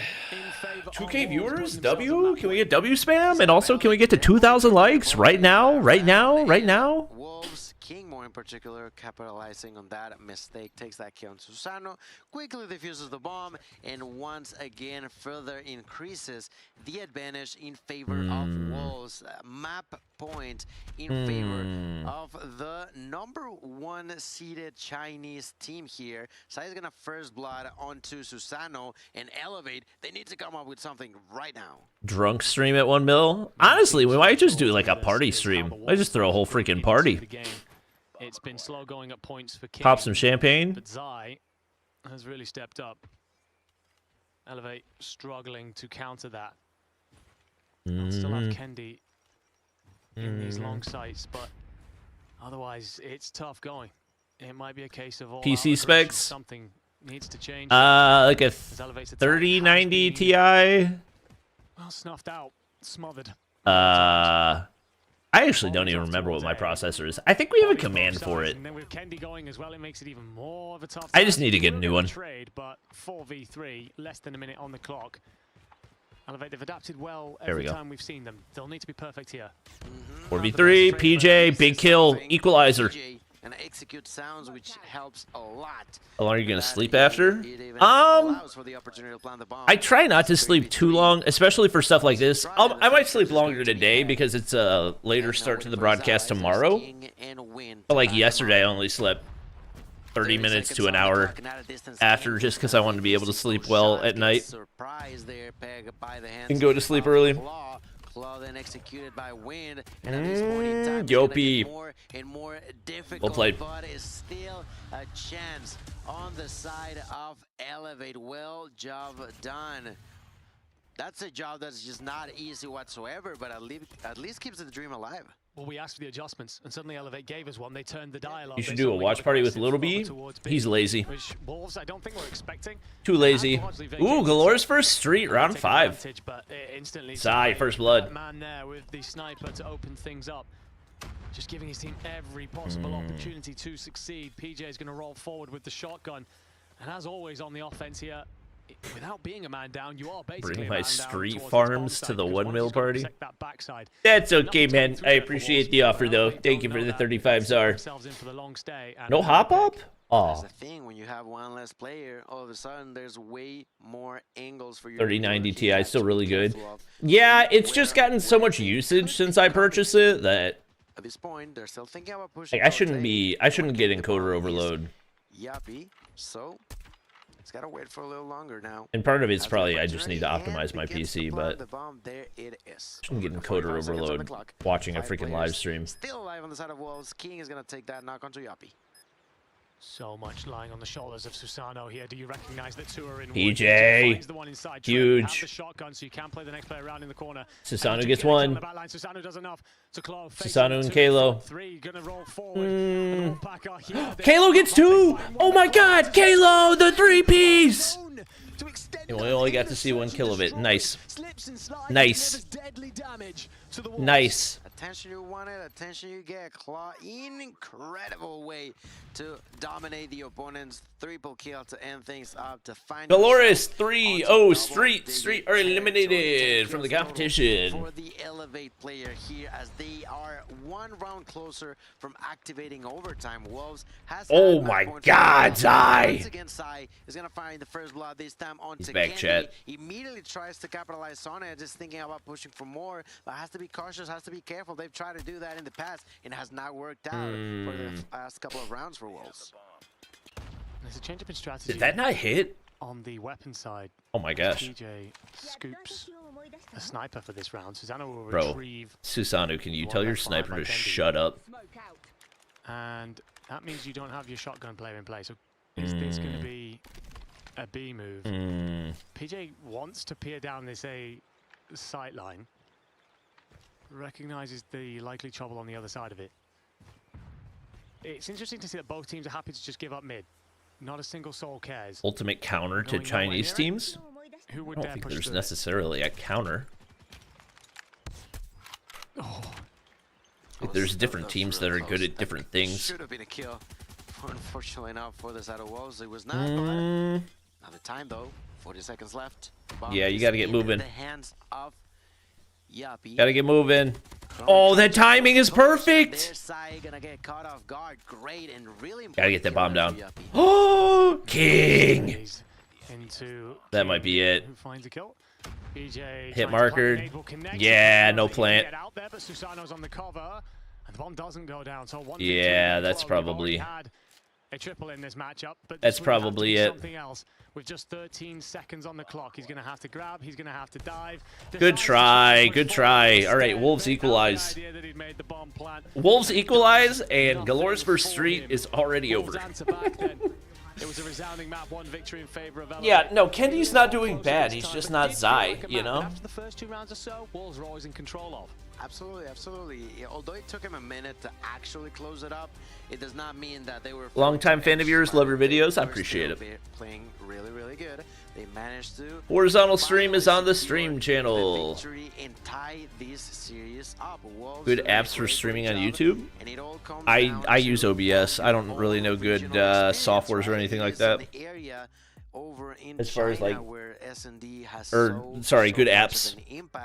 For phone. That definitely gets translated here into the championship. 100%. We are going to see here the scores, of course, for the players. Now, New Gen versus OUG early rage chat. I am fully aware. I am fully aware. You do not have to tell me twice. But zero surprise to see that the highest KD goes to hopefully they wait a little while so we can watch the majority of the rest of this one. MVP for very good reason for this team throughout the 2025 season. Won so many of those opening sniper duels to give his boys the opportunity to see this through. The chance stacked in their favor, and they do deliver on it. So 1 apiece, we tie it up then. 1 apiece, that's right. We will at least get a map number 4. And, well, although it was a bit of underwhelming to see Wolves struggle so much on hardpoint, you can see it that on S&D, well, they put up a real good fight against Elevate, taking that victory home, taking that map, tying things up, and he begins to open the question even further as to what are we to expect in the rest. We know that, well, that control that we previously saw from Elevate was far from perfect. They had a good Chaffee already set the cage, yeah. But at the same time, it does not mean that they were flawless by any means. That's something that we did not. Do I really need the latest iPad to handle COD? So that's something that especially if you're talking iPad Pro. 100%. No. But we will be going to a M4 and M5 are definitely overkill. You've got to control those 2 static points. And we will get to find out, is it an Elevate problem, or is it just that OUG, for some reason, broadcast host is Elevate biased? Why do you say that? Had question marks about Elevate's hardpoint coming into this series. Elevate answered those. I'm not making any predictions for OUG versus NGN, because either way, I'm going to get blamed for cursing somebody. It's the control in the middle of the series that can often be the way in for the squad that's not reliant on those. So, for example, Wolves in this look great in the S&D. If they're worried at all about their hardpoint, they really want this control. No, they do. They do want that hard point. It is very, very difficult, though. Yeah, it certainly is. And of course, a reminder, ladies and gentlemen, that we are officially endorsed by the OnePlus 15. The beautiful device on your screen right now. A huge thank you to them, of course, for supporting us here in Poland for the Call of Duty Mobile World Championships. It has been, again, the stage for so many of the storylines that we are ushering in to close out this season. And for Wolves, the conversation looks relaxed, yet intense. They're very focused on what they've got to do next. The conversation's going back and forth. Yeah, definitely focus is the word that I would be using as well, because they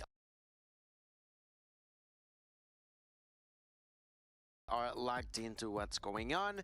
They're still trying to remain calm, but at the same time make sure that nothing is missing in there as they are prepping here for Raid. As you mentioned, it's a different map, it's a different, but it's the same game mode.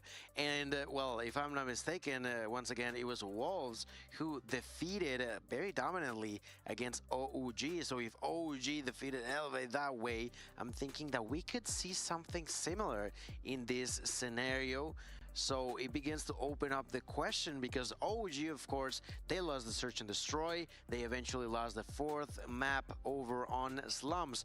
But by Wolves winning this map number 2, maybe getting way too far away for Elevate to start to feel comfortable or try to feel comfortable. Well, taking a quick look here at the vetoes, it's Elevate that banned Takeoff. Probably not a surprise after the evidence we saw against OUG. Context chat for the OUG New Gen, it will be on Broadcast B, which is that is the best matchup. Why is it Broadcast B? But it looks like we're not going to have to miss any of Elevate versus Wolves to be able to watch it. So that's good. Portions of the map to your control.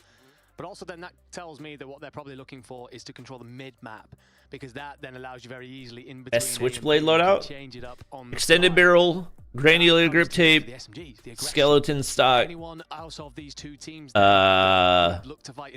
suppressor, and extended mag. Well, I definitely feel like the ARs are going to be really, really important. On OUG should ban Slums. No, they're a hard ban on Summit.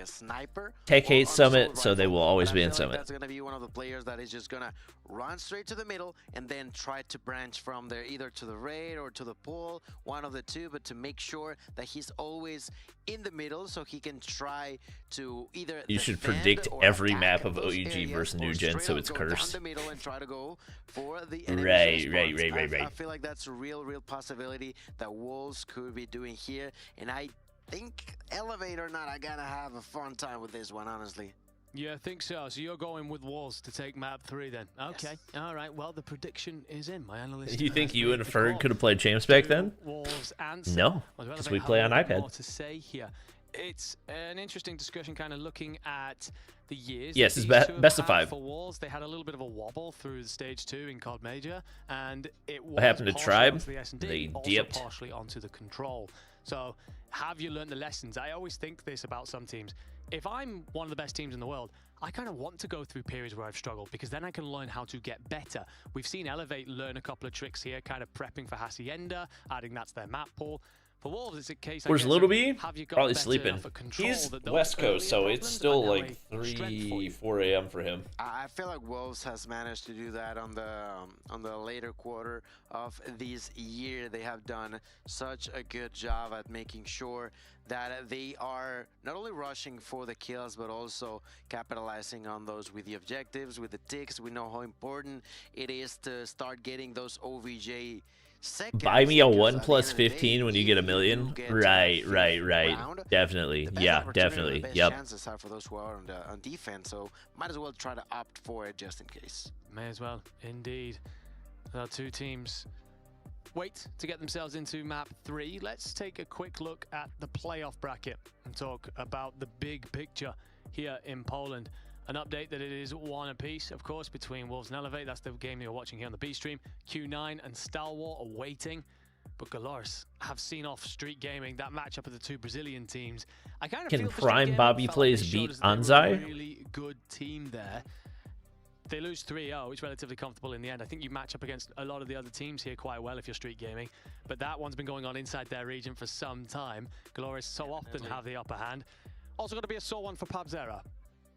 Yeah. Giveaway at 1.2 thousand likes.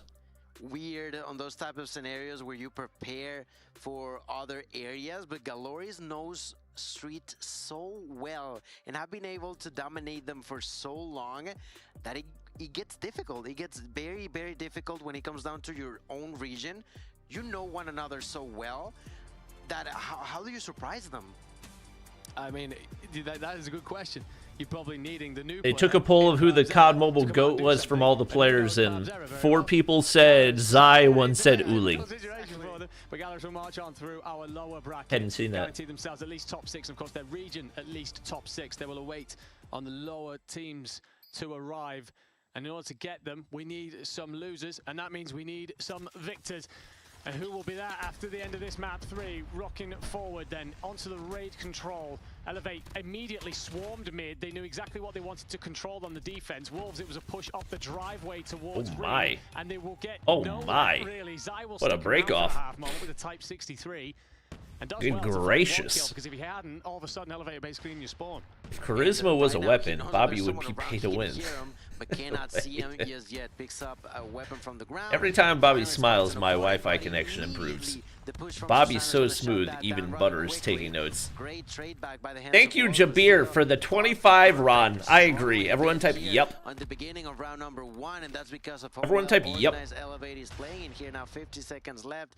They finally send a player in, but I like the way that Elevate was playing to try to build an advantage early on that they are definitely getting.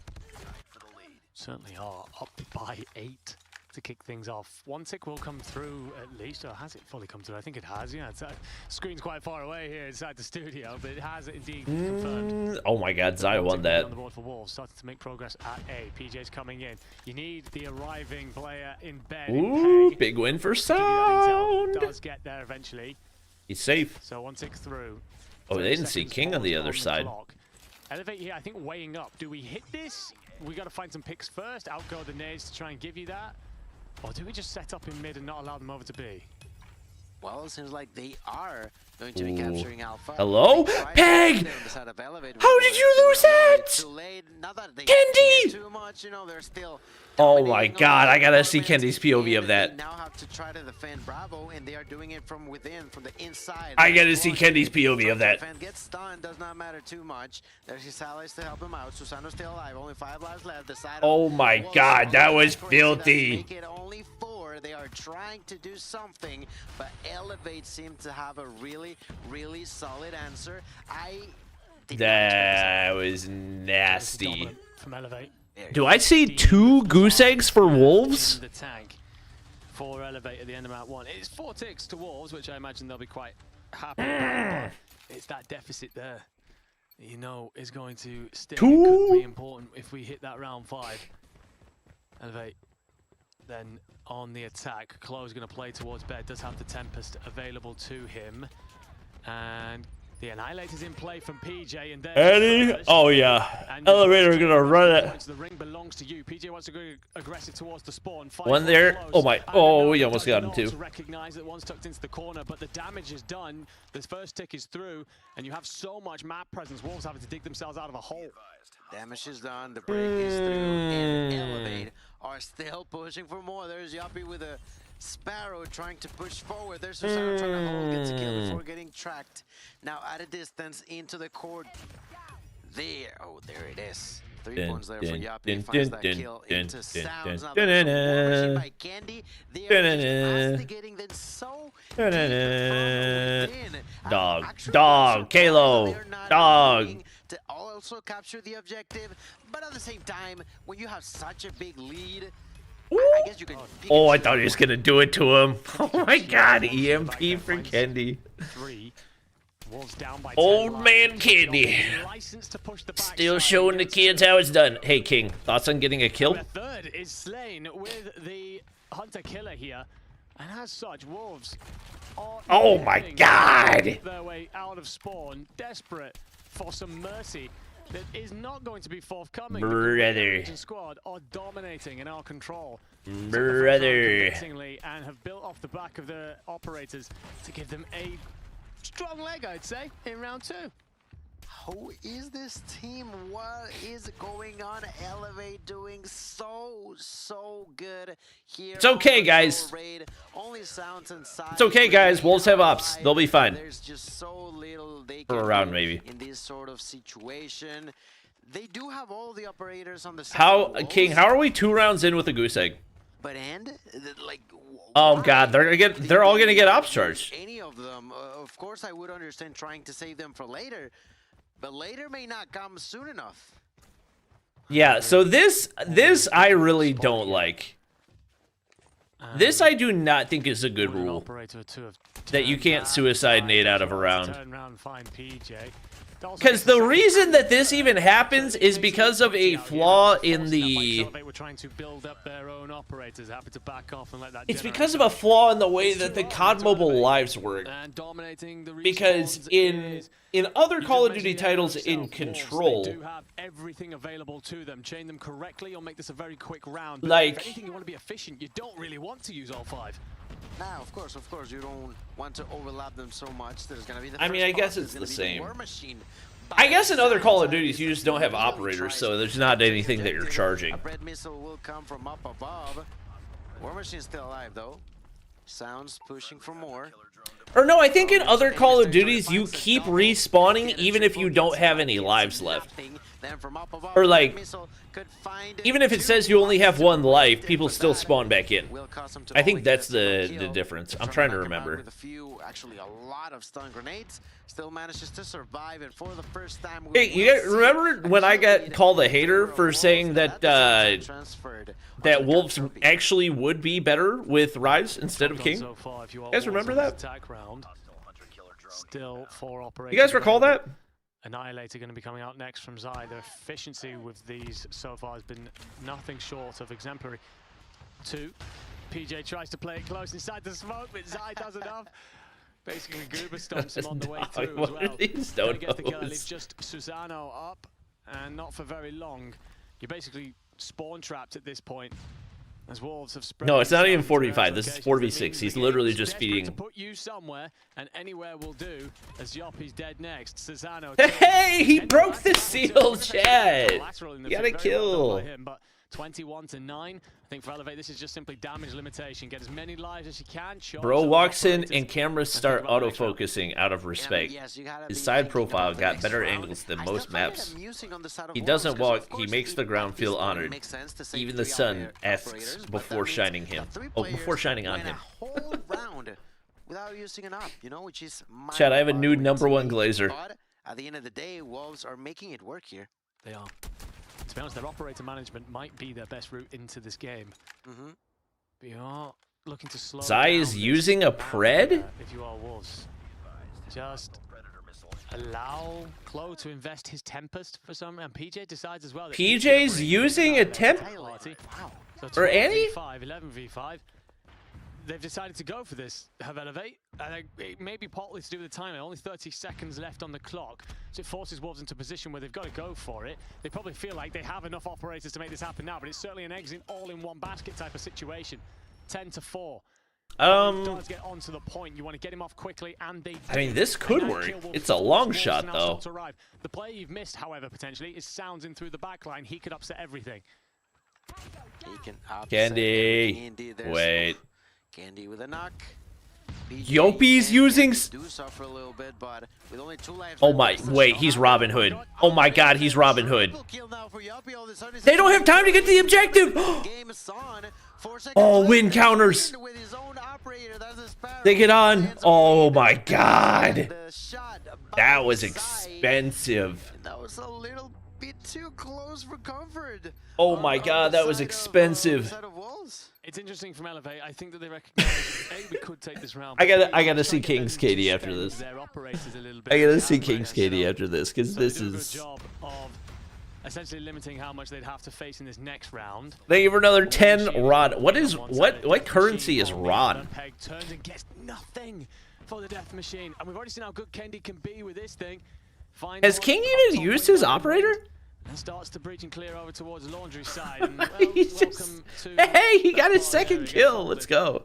As Candy pushes out through the back now. holding off on the spawns. Tick starting to come through. This was the first match King underperformed. Can't blame him. It was the first match they played a good team. That defensive round in round 5. Okay, I won't say the first match. New Gen's not a bad team. This is the first time they played an actual contender. They are. Big with a knock onto Claw. B is going to be captured in a minute. Ooh, he's up to 3. He's cooking now, chat. He's cooking. Opportunity for Elevate to close this one up, but Wolves, they trying to go for that round 5. Is still possible. Romanian. Ah. King, I feel like, has had his operator ready for the past 4 games, but refuses to use it. Like you mentioned, it is really important about the operator management, but at this point, by using it last EMP round, system popped? another one by this point, which is even more hurtful. Oh, and the hunter killer hits. There for Candy, and the damage begins. Crazy, he gets a double immediately after popping. Is far from perfect. It's honestly well played. Very far from perfect. We're going to see the investment of the temp. Is that a second? Oh no, that was a Wolves EMP. Probably Zai. As well.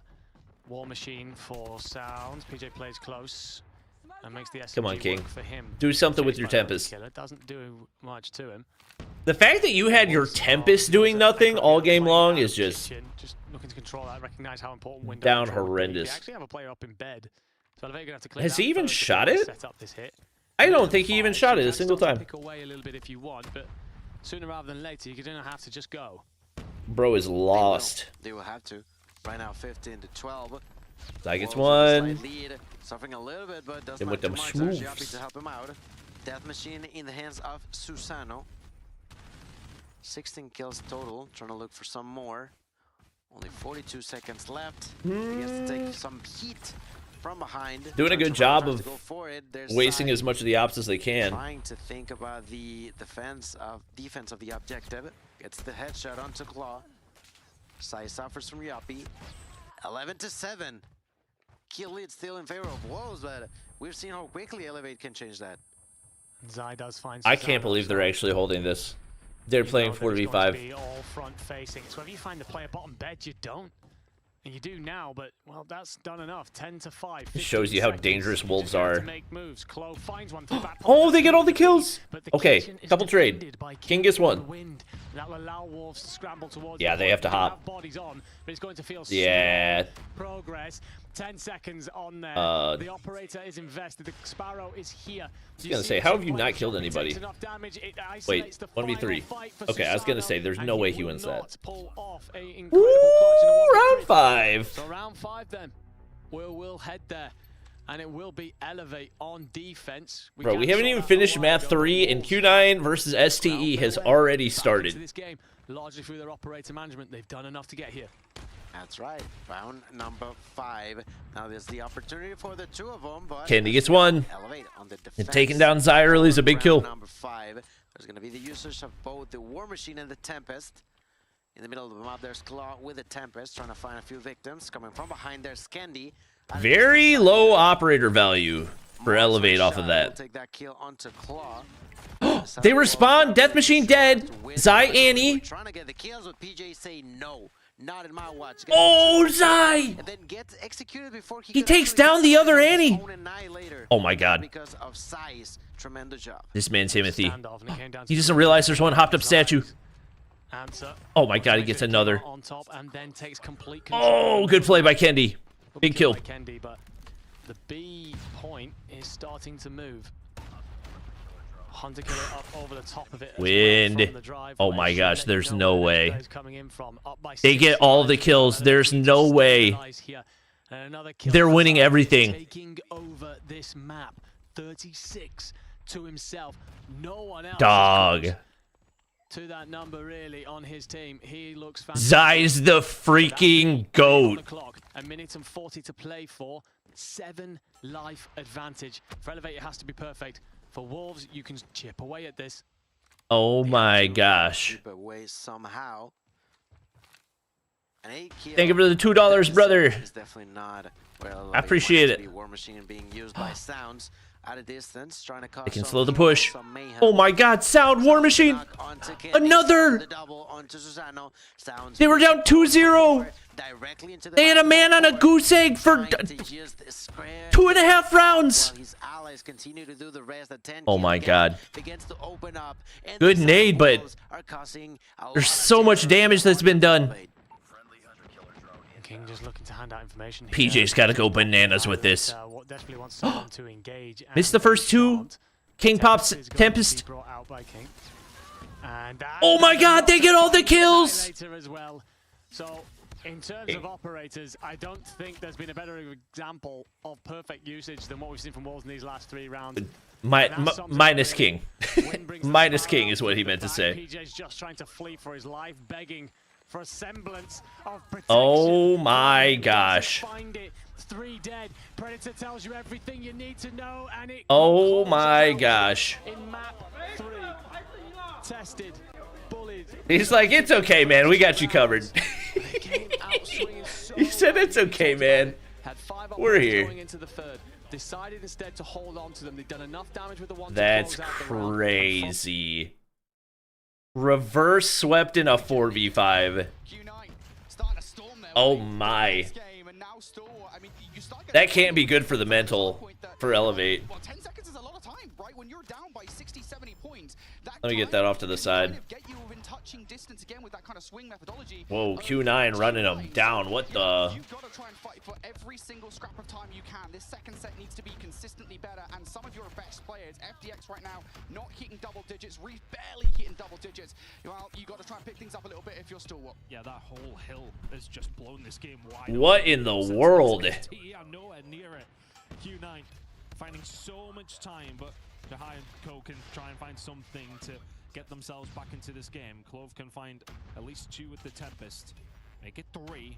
Clove accurate. Trying to get the crits as well. Maybe just starting to think about P3 rotation, but we're still got 30 seconds over towards P1. Yeah, and I think it does say something about the position of Stalwart right now in this game, that you are starting to see the War Machine and the Tempest out on P1. And chat, between Q9 and New Gen Ninjas earlier on. Well, you're not starting to see that from Stalwart now. At this point in the game, they are. I'm not gonna get too far ahead of myself. I won't get too far ahead of myself. Well, I mean, they're either the gunnies of Q9 or, well, more specifically, the HSO of Ling. Q9 what in the world? With this game, and I still better hope they don't start sprinting. I mean, Ling, 31 kills to his name. We are a rotation. Oh my god, 31! The goats are doing goat things, chat. It bewilders me every single year. His consistency. The goats are doing goat things. What up, Bolt Beast? I'm not gonna say it. I'm not gonna say it. Causing problems in and around P2. He can find one. He's going to start thinking about spawns. He's not even thinking about P2. They've got those spawns, and it's all Ling. And once again, Q9 are bringing out a few different operators at the same time, trying to make sure they can do as much as possible with them. Ling will find more and more and more, and everybody on STE will start to fall. Ling, the Reaper of Summit. You got to make sure he doesn't get the EMP. That is shut down. Stalwart now fighting tooth and nail for 25 seconds of time, and also to try and flip out the. All right, chat's saying it. New Gen played this map closer than STE are right now. What in the world?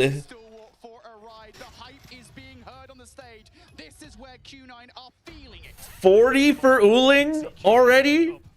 Against their opposition at the time, we expected a 3-0. We expected something a little bit more. We are starting to see that version of the Chinese team. It's a 100-point lead up against STE. Brother. So many people have talked about, so many people have said. Brother. Well, right now, they are well in the rear view mirror of Q9, who are starting to pull away and all right. get some control. But that P3 rotation for Stalwart finally anchor spawns. Wait, Cloud's back there. Oh my god. He could blow it up. Oh. Okay. All right, this isn't over. Why is your Tempest pushing out front?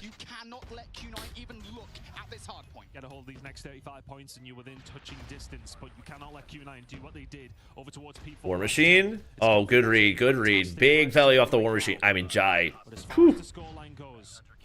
Jai and Clove holding the minute. Cannot find anything over on the ice side, and right now Q9 are just trying to find a way in to try and oh my. tide, and that may well be it.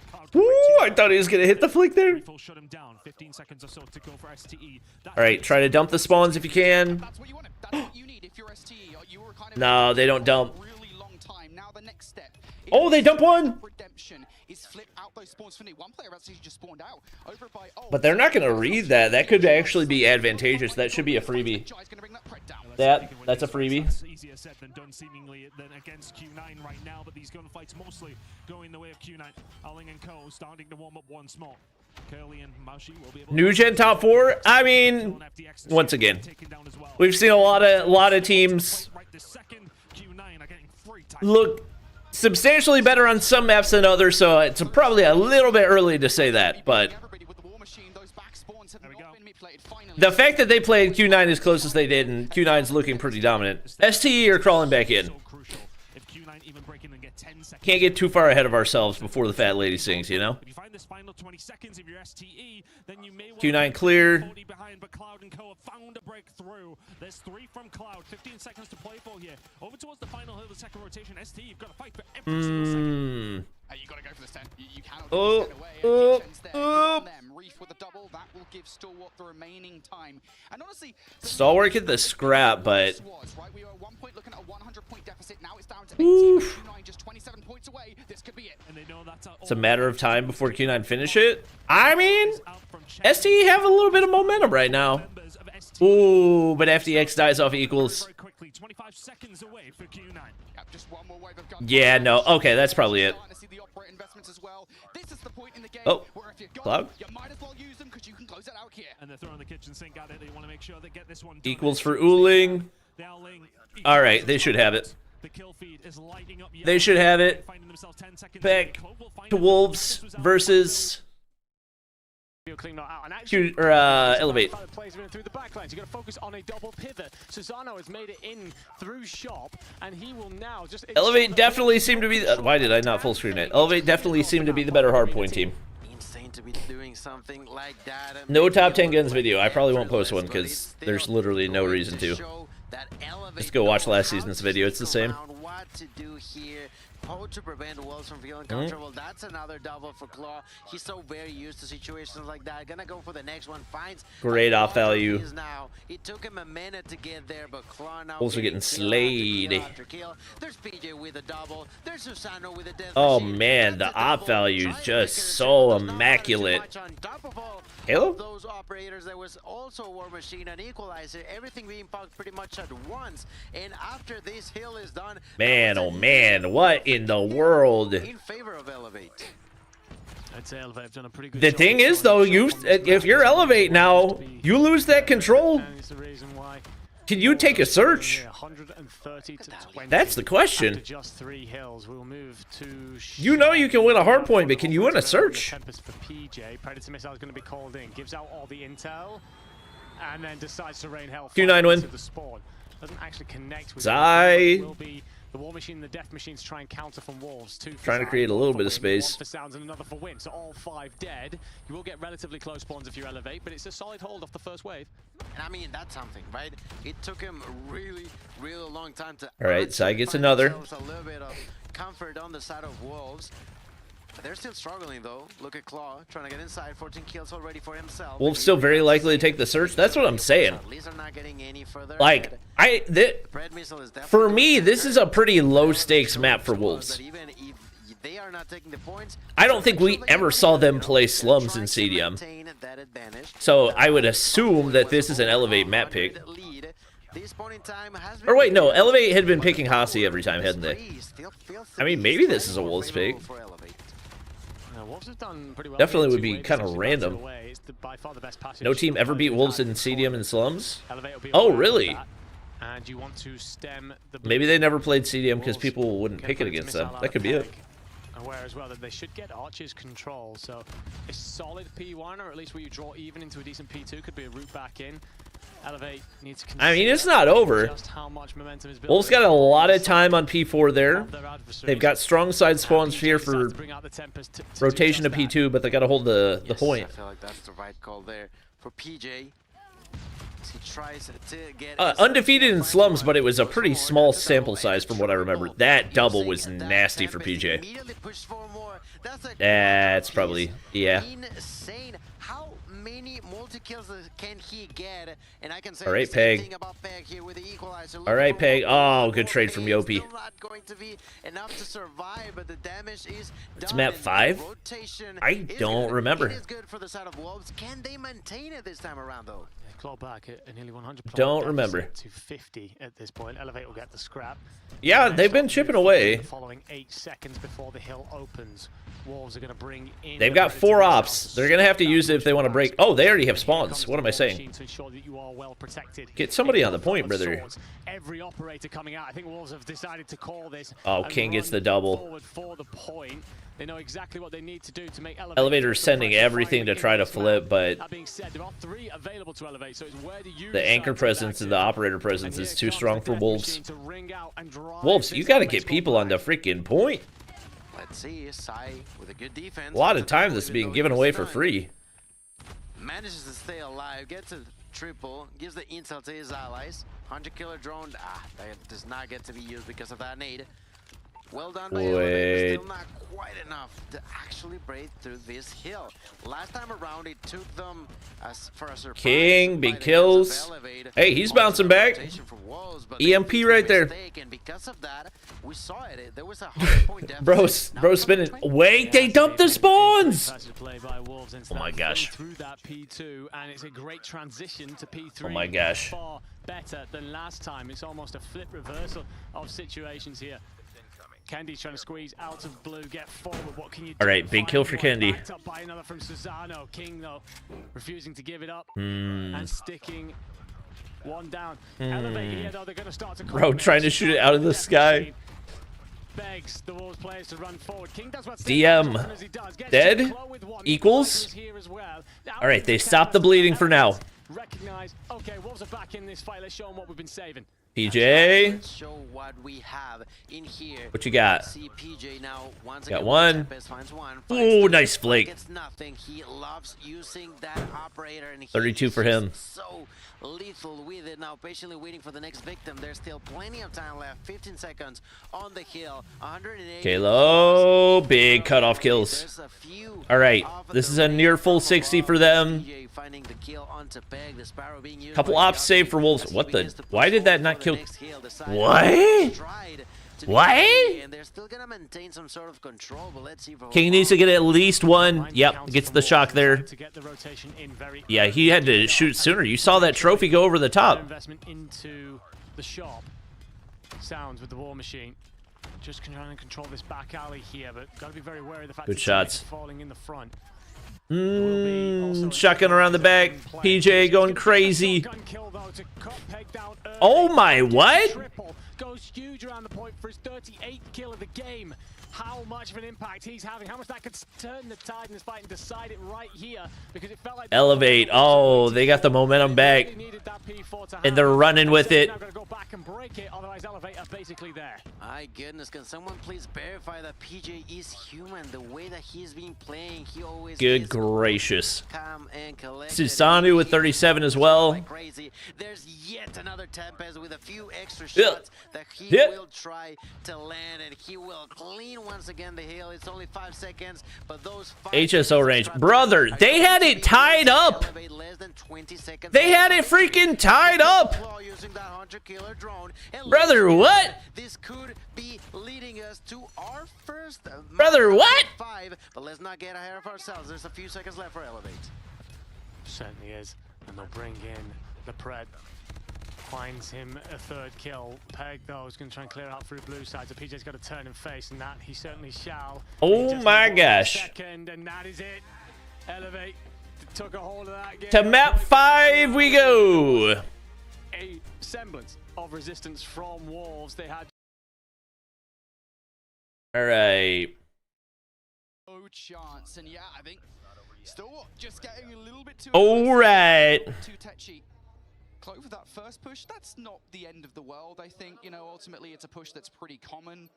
You can get that kill with the HSO, you're perfectly fine. I think the one from Reef was maybe overreacted. Still hardpoint merchants? Hey, man.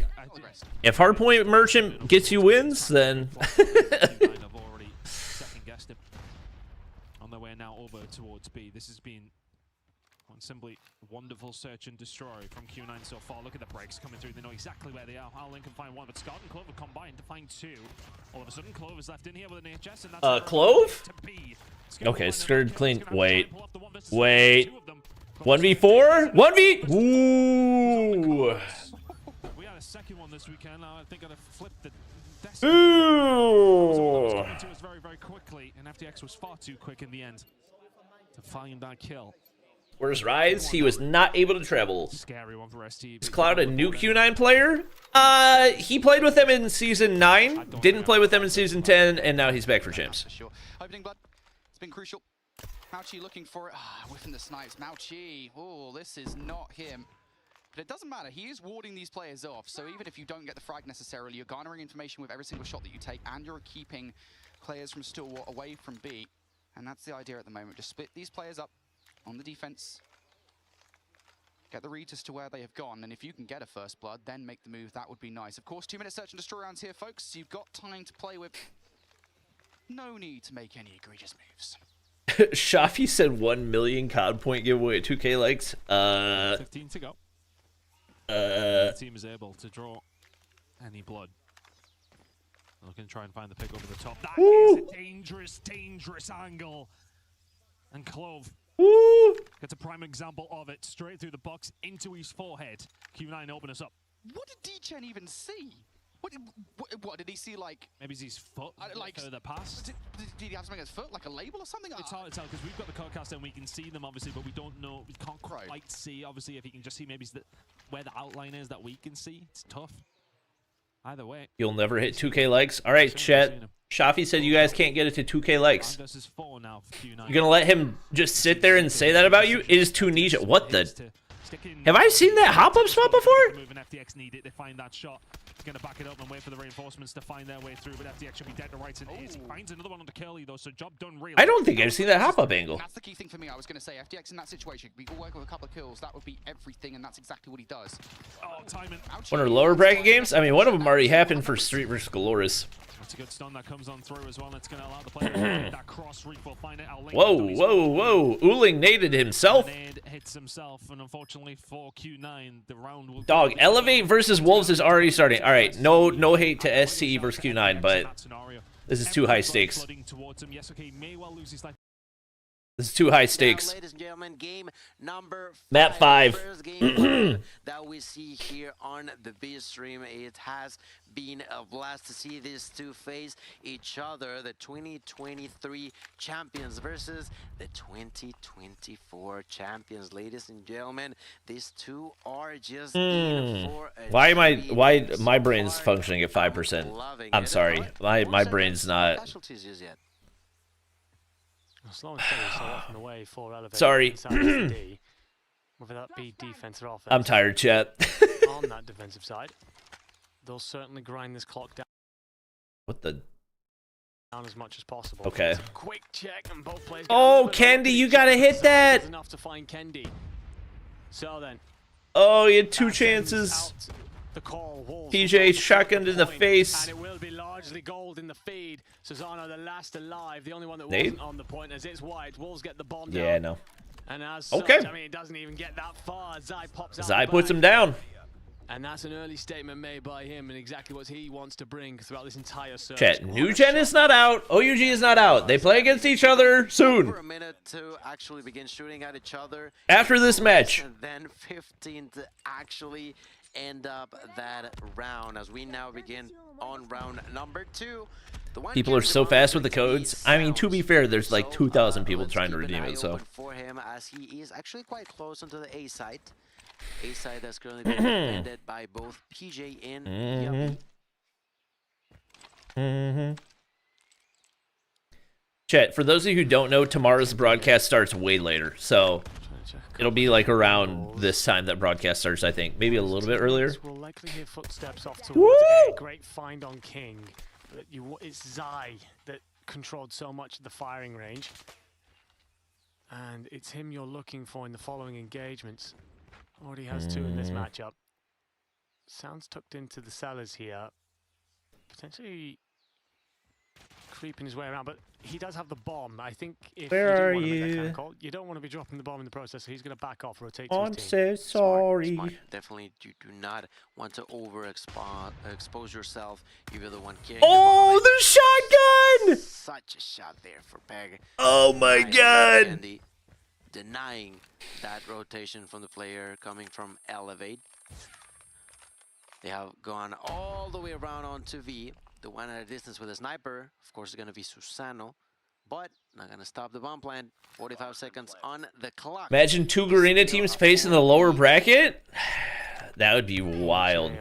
The thing is, they wouldn't face each other because they would face the winner of the other lower bracket matches.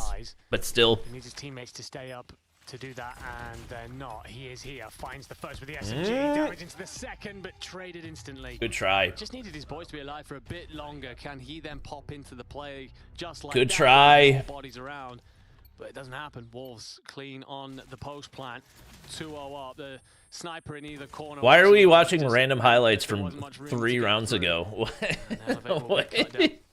Yeah, no, good effort. Good effort by CJ, but as you It's mentioned, finals best of 7 with map advantage, yep. Boys are around. Sai gets a nade kill, but immediately gets traded by Yoppy with a headshot. 4 each. PJ patiently waiting. No one's gonna say hi. Yes, yet. Peg with a knock onto Yoppy. Player lead going in favor of Wolves, but that quickly gets back to tie thanks to the hands of 3v3. Holy frick, I'm getting hungry, chat. I didn't really get super hungry yesterday, but oh, I'm feeling it. So let's see how well they can adjust to this sort of defense coming down from Wolves. You can see the Wolves are keeping their heads on the swivel. There's a lot to watch through this backside. Taking a long time for this wrap. Not want to get overcomplicated with it. I'm just going to. They're taking too long. Through the side of the site here. Good read though. Right Wait. Wait! Wind has to 1v3. Wow, what a wrap, what a play. They retake. That was clean. I really didn't think that was going to work. Which often can work. There is a lower bracket. Wolves are going to be trying to check all these different angles, and we can get a couple of clean fights early. They don't need to come through the window. All they gotta do is use the door. If you're strong enough, if you're confident enough, you can make it work. And they did. They certainly did. They pick up their first round of the map. Final map, Search and Destroy. It's always so incredible to see. Q9 and SE tied 4-4. First blood here now into Peg. Candy gets 1. Tying us up at 2 apiece in the first blood column. So Zai. Oh my god, what a shot. That jump shot twice now. Stop challenging him at that archway. Yeah, I don't think you can peek Zai like that, brother. Wind slowly aggressive. To be fair, Elevate do thrive in the lower bracket, chat. A little bit cold feet. King's flash, does it connect? It landed pretty close, and the fact that he turns back towards it, I think it's given him the information that he needs, as Yoppy just about avoids another nade. Which team? The Wolves have 2 plays actually on. Whichever team wins this goes to the grand finals? No. The good upper finals. Wolves feel like they've cleared this enough. They know their intended target. Low key. And Elevate should recognize as well. There's been no noise towards B for a while. Let's get over to low key. I really want Elevate. I want either Elevate or Stalwart to win their match because I'm sick of watching Wolves Q9 and I'm sick of watching Elevate STE. Give me a new matchup. Player planting the bomb out of distance. Susano with a sniper shot onto Sai. That's a great opportunity for the side of Elevate to try to walk by, and that's exactly what they're doing. Joppy pushing in, gonna be taken down by the hands of King. King trying to defend, not gonna be possible. A 3-piece as a whole goes in. All right, Elevate. Elevate, and that's twice in a row that they've been able to super effectively counter whenever Wolves plants the bomb. Very important kill there from Susano. Yes, loser of OUG New Gen is eliminated. It just opens up a portion of the map that your SMGs can push through, gets you the rest of the kills. Great work there. Tying it up to a piece, and the rollouts come through. It will be Zai's challenge mid, and he's had 9 share of the kills in the sniper fights, has 5 already. The rest of the team going to slow this down. Looks like a bit of movement through the cellars. Street versus New Gen finals. So chat, with the way double elimination brackets work, two teams that are currently in the lower bracket cannot both make it to the grand finals. Because at some point they would have to face each other to make it out of the lower bracket. 3v2, but King's there, snipes in hand, 1v1, does enough. Susanoo! 3 rounds in a row! Trade City inside the point there. Couldn't see any of the kills that happened. We had 10 people all of a sudden down. Yes, upper bracket has map advantage in the grand finals. Luckily enough for Elevate, it was one of their own. Unfortunately enough for Wolves, well, they've lost 3 rounds in a row now. We're moving on to round number 6. Last one before flip spawns, double kill for Yuppie. Double overall for the side of Wolves to trade those out. Gotta back up. 3v3. And Claw, which are no joke. Q9 versus STE 5-5. Oh my god. This round coming for Wolf. Kendi slides across. Saw nothing, but it will be quiet for Chad, I need a bathroom break, and it's literally non-stop between these matches! Through quickly enough here from Yuppie. Susanoo could actually push through the wall spawn. Might give him a route in through the back if this plank comes through, which, well, currently you'd have a relatively free passage to it. Yeah, they certainly do. They certainly do. And I don't know if they have realized that. I think the only one looking at a distance may be Susanoo. But even then, still it's a very, very exposed area. Bomb should go down. And they know it on Wolves. They'll feel confident. What is this POV doing for me? I can't see the minimap, and I have no idea where anybody on Elevate is. What is this POV doing for me? Okay. Susanoo does start to get on his freaking tilt me. He's going to play this in through the spawn. However, he's going to make quite a bit of noise. Does Peg hear him? He should do now. He should. And the slide most certainly will give him away. So do you expect the window? The answer's no. Peg going to push forward. The SMG did plenty of damage. It's a shotgun. Whoa, Peg! Oh my god! Get through the fight. Oh my. Sound. And that will be all she wrote then for the Wolves attack, tying us up at 3 apiece. Yeah, I'm really enjoying this. Oh my god. How do I download Warzone Mobile? Changing, being aggressive, Chat, how do we tell him? Defensive, just not allowing the opponent to have an easy. I had $100 skins on my account. Where is the app? These two teams at this point, they just know one another so well. They are now being aggressive once again. There's going to be a 2-for-1. I have terrible news for you, sir. There's going to be a few shots, and this I have terrible news for you. Onto sounds, and all of a sudden it's now a 3v2, but it's the other way around. It's actually an advantage in favor of Wolves, and barely can. Technically, you can still download it. King is not gonna miss. But oh, Kendi. Coming and shuts him down. And a very different attack strategy on iOS. From the Wolves. Wolves are very patient, very slow about things, recognize how Elevate plays. Is there a way to download it on iOS, Chad? Everything at the bomb site and find the kills quickly. However, we've seen this from them before. It's a very all or nothing play. Can be shut down, and Wolves are great at making. I don't know if there's a way to download it on iOS anymore. They shut the game down, so yeah, no. If you don't already have the device on your phone, you can't download it. Yes, he does. That shotgun has been so It feels bad, man. It's not near to being over, but yeah, I mean, you can play it on PC and use the skins there, but at least this round he'll have to sit back and wait to see what his teammates can do for the remaining of it. That early pick can be crucial for Wolves, but at the same time, Elevate does not give up easy. Has not done so at any point this tournament. Right now with his STE up 6-5. Again, a lot of calm, a lot of just patiently waiting, trying to Clove. pick. Clove takes the map. So long to prove that these two are taking it very, very STE tie the series 1-1. Certainly are. Susanoo, that's insane. That's COD timing at its finest. Sees one cross. Wow. Up, waits for the play to peek back out, and just as they move, these scopes. Brother, you don't have to worry about them shutting down COD. The thing is, 40 seconds left. They, to a degree, could justify shutting down Warzone Mobile because you still have the skins, you just can't access them on mobile. But for COD Mobile, it's like it's only on mobile, so Susano to make it. They won't shut down COD him. Either way, had himself an insane pop off. STE score, it was 7-5 in the search. They're tied 1-1 in the series. Corners, those little positions. The rest of the Wolves defense can prioritize. Oh, I thought something crazy had happened and I missed the end of the game. I was like, what? Ace for Peg? You know, like having that much trust in one of your teammates is super crucial, and for good reason. You know, he is very good at holding. Oh man, against the opponents, or at least making them. Taking a search off of Q9 is crazy. Back at it again. This time eliminating Peg with a shotgun to the face. It's gonna be Candy. They get too early. Bomb down. This should be another elevate round.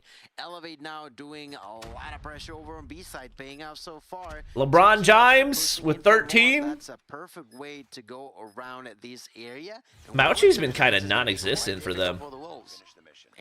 All right, Wolves clean it up. Elevate, clean it up. I can't talk. To put you at 5-4. Because they Elevate just showing different signs of themselves every time. Keep Wolves on their toes. We're going to be aggressive 1 minute, then we're going to try and slow it down. Aggressive the next. Wolves never know what's coming here. Trying to play some sort of blind counter at the very best.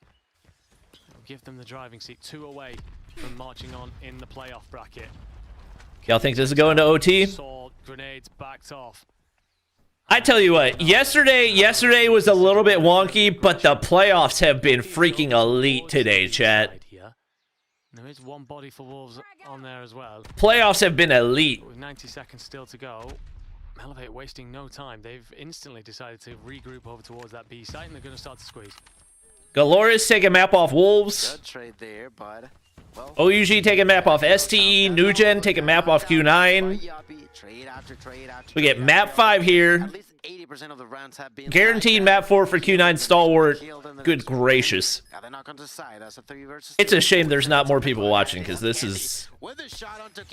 This is the first shot, but they have a clear idea of where he's at. There's 3 people in, and it is Candy once again who does it. Why is no one using USS? And ladies and gentlemen, this it's the majority of the best attachments are restricted. It most certainly could. Opportunity to close it out. Now, if you're an Elevate fan, what the? It's just about staying in the fight. What the? Potentially an early statement made in this playoff bracket. The defending champions for very good reason. Candy will peer through the middle. Oh my God! I was about to flip out. From Elevate than usual. You are starting to make moves through the middle. And again, just something different. We've spoken about their deep playbook multiple times. So many oh, Candy, that was free! Oh no! PJ gets all the way through though. The gunfights there and the way in which the Wolves plays left should have told you that there's going to be Peg's in position to make a play. PJ! And Sounds lands right in his lap. There's the first to open us up. Peg! Traded! Finds the trade. Zai, he saw him. Bomb starting to go down. Oh my God, Zai didn't hit the shot. 4 seconds on the Wolves' upper lifeline. That's right, 4v3. Boom! Traded! Wind? That's gonna be a 3v2. Only 35 seconds on the clock. I don't need this extra POV! Zai! Zai! Double for Sai. All of a sudden, the only one alive is gonna be Claw. Claw trying to the. He saw his leg! He saw his leg! Hop bomb! Hop bomb! Hop bomb! They can peek out, get the kill. Hop bomb! What are you? The time is running low. He's trying to bait him out. No, oh my God, he's got balls of steel.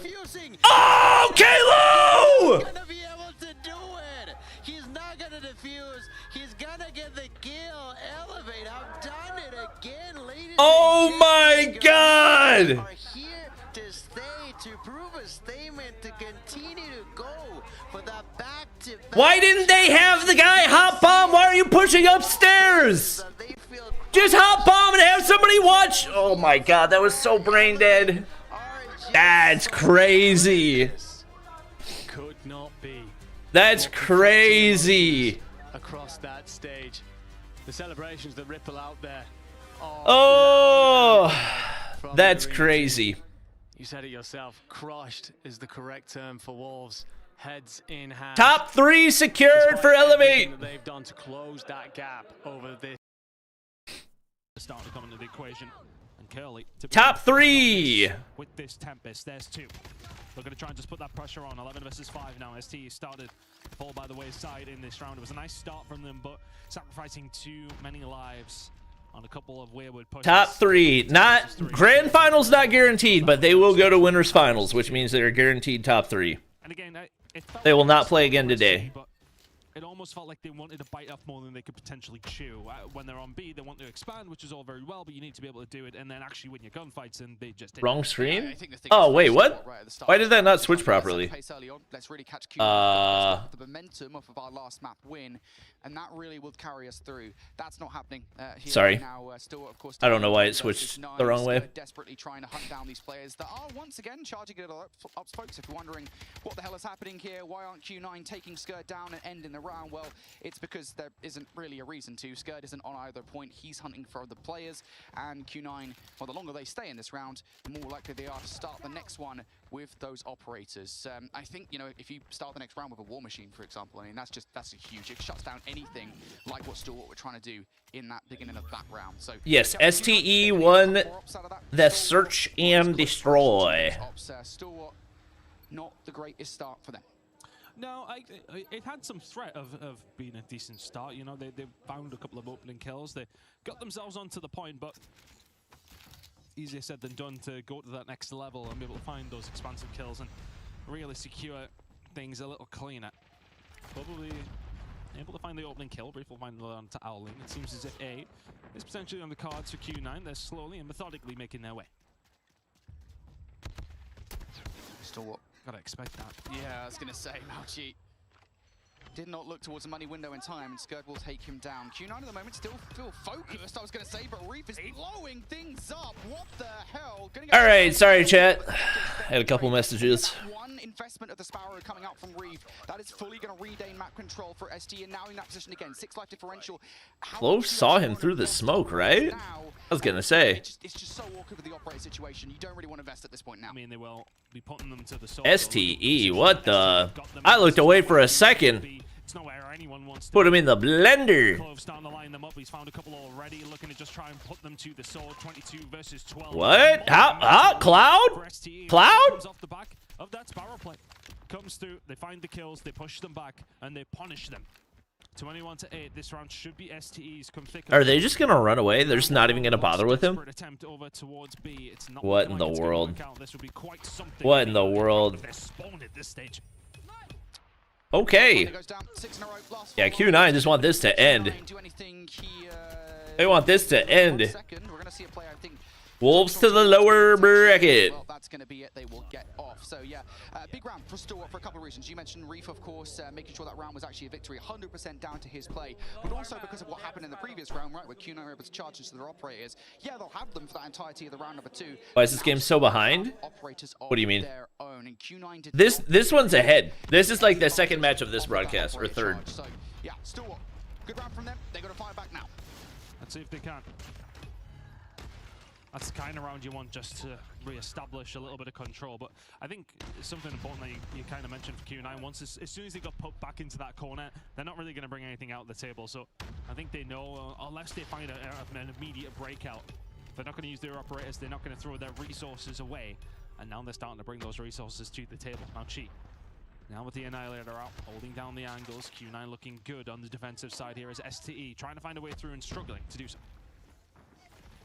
Well, they are going to get a wave of gunfights here, Tunt. So, STE, they're trying to get out. Investment coming out from FTX now as well with the Annihilator. Yeah, it'll be Wolves versus either OUG or New Gen. Oh, and it's not that great. The Annihilator doesn't really amount to that much. The Death Machine ensures that. So, Q9 happy here with 35 on the clock. Still haven't really had much of a shot at either of these two control zones.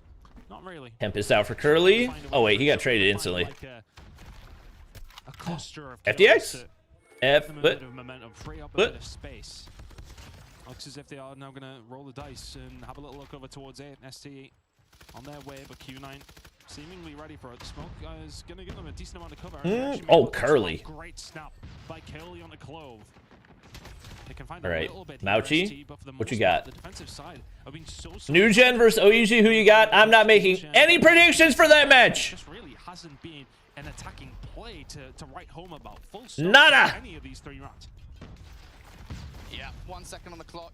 Last-ditch effort once again. This time it's still in that situation, and that's just not going to help. Okay, never mind. Close now, back on the point. Just really trying to keep this round alive here. Desperation, you can really smell it through the screen. Couple of lopsided rounds. Yeah, good round for Q9. Again, they just Isn't it an upper and lower thing, so shouldn't Wolves play Galorys? I don't know. Once again, we don't know how those are gonna match.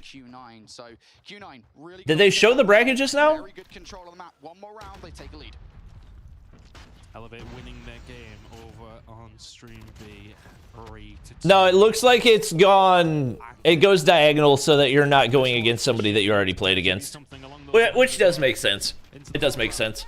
That's where we are now. Outling starting to get something going here on the attacking side, trying to be the tip of the spear, if anything, for Q9, and they're working on a push over towards A. They've got bodies inside of the point. STE are not in a great position to counter that, and this could be a point going over towards Q9 and that time being extended.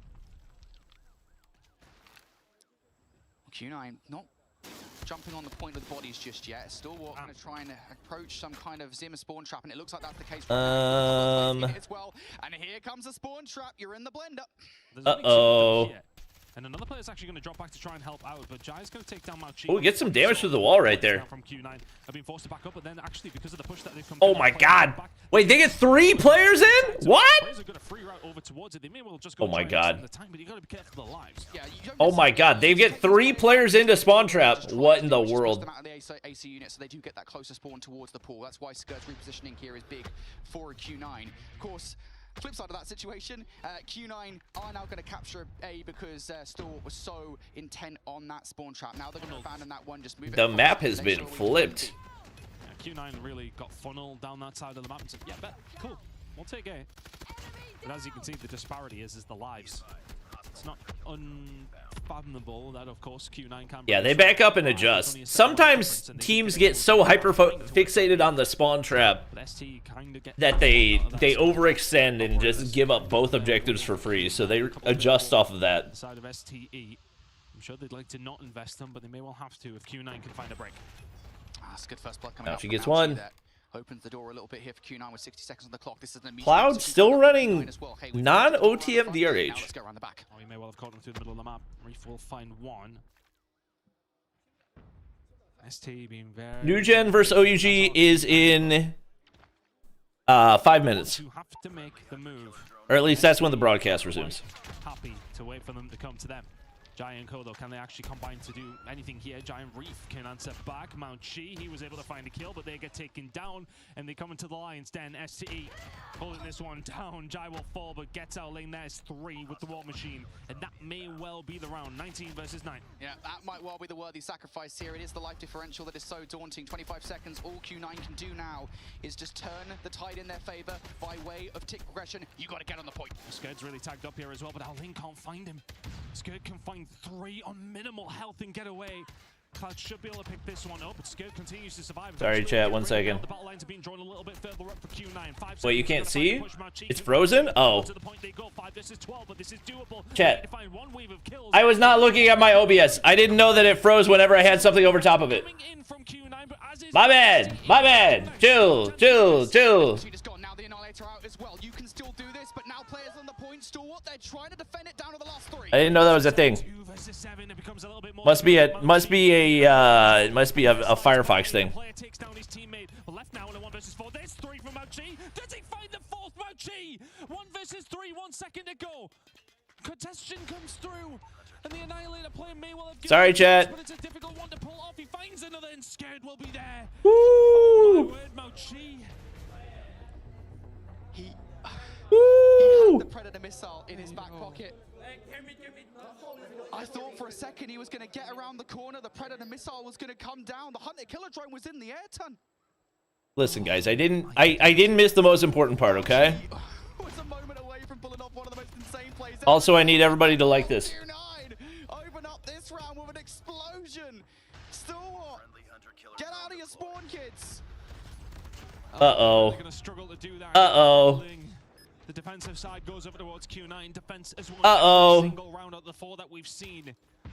The phone they're using is the 1+15. They got a hold of, and then tick over towards B would have made the difference. Maybe even the tick that you managed to get towards the end of your might have. War Machine. Now War Machine out. ST gone. 26 Brother, they're getting wiped. That life advantage for Q9 right out of the gate is smoked. It's the same situation as before, right? It just feels like Q9 and OUG changed their name to Tribe Gaming. You never really get much of a chance at either of the points, but now maybe they will. War Machine doesn't amount to that much. Now they've got to go, but it's just towards the blender. It's hard to find a way through. It's a horrible little head glitch to try and get around. And Cloud's on his way through the middle of the back map as well. And the Odin out. And the Odin firing bullets in every single direction. Clove actually going to find a couple there though, and then maybe able to get something going. Curly, yeah, cleans it up, as they so often do. 20 versus 10. SC are seemingly desperate. And why wouldn't you be with these lives? This yeah, it's not looking good for ST. They can't even get a touch. They won't even get a tick unless they can produce an absolute miracle. Q9 forced that round number 5 to go all the way, and then body STE on it. Shoo! 2-9, 2-1 Q9. They find themselves in that was not family friendly from Uling. Okay, hey guys, now that that's over, everybody go like this. It may well have been a tight control, but really, was it?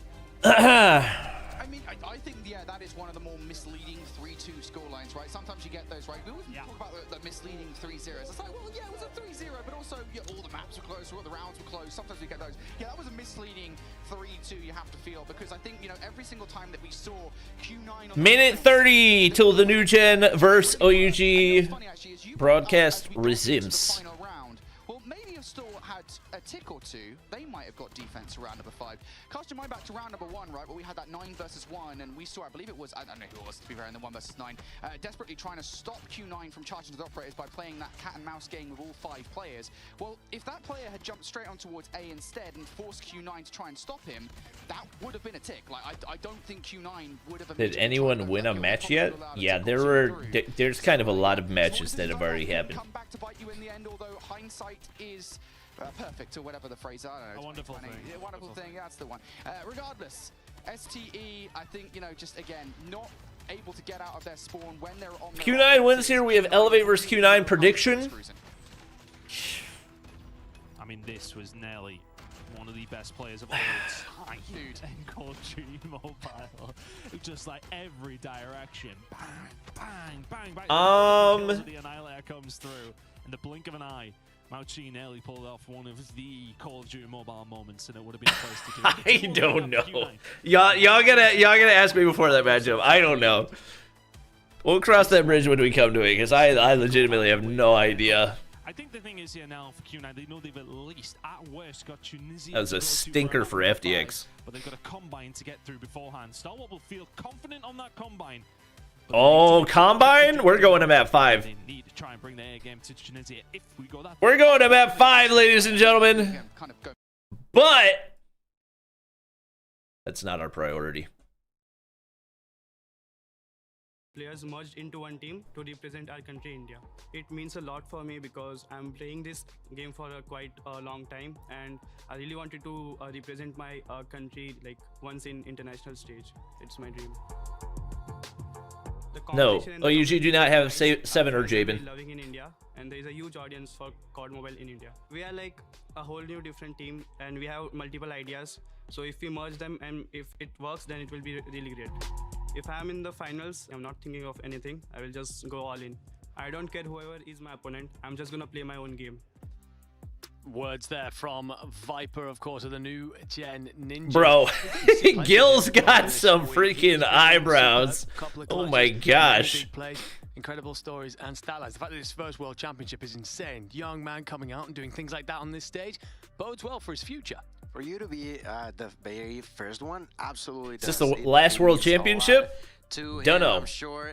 And he's not even done, you know. He has only begun to show us what he's made of, and has look at the been poll. Super Ooh, 50-50. Yesterday, and we eventually will get to see more. And I'm thrilled, you know. I'm thrilled because this 50-50 has definitely done a really, really good job. Well, we're certainly going to get to see a lot more, and it's going to be real bloody soon because we've got the new gen ninjas to talk about in this one. It's going to be. I can't believe this isn't on main Viper broadcast. Coming in again with That's a Marvel, massive Fran, missed and opportunity. Jez.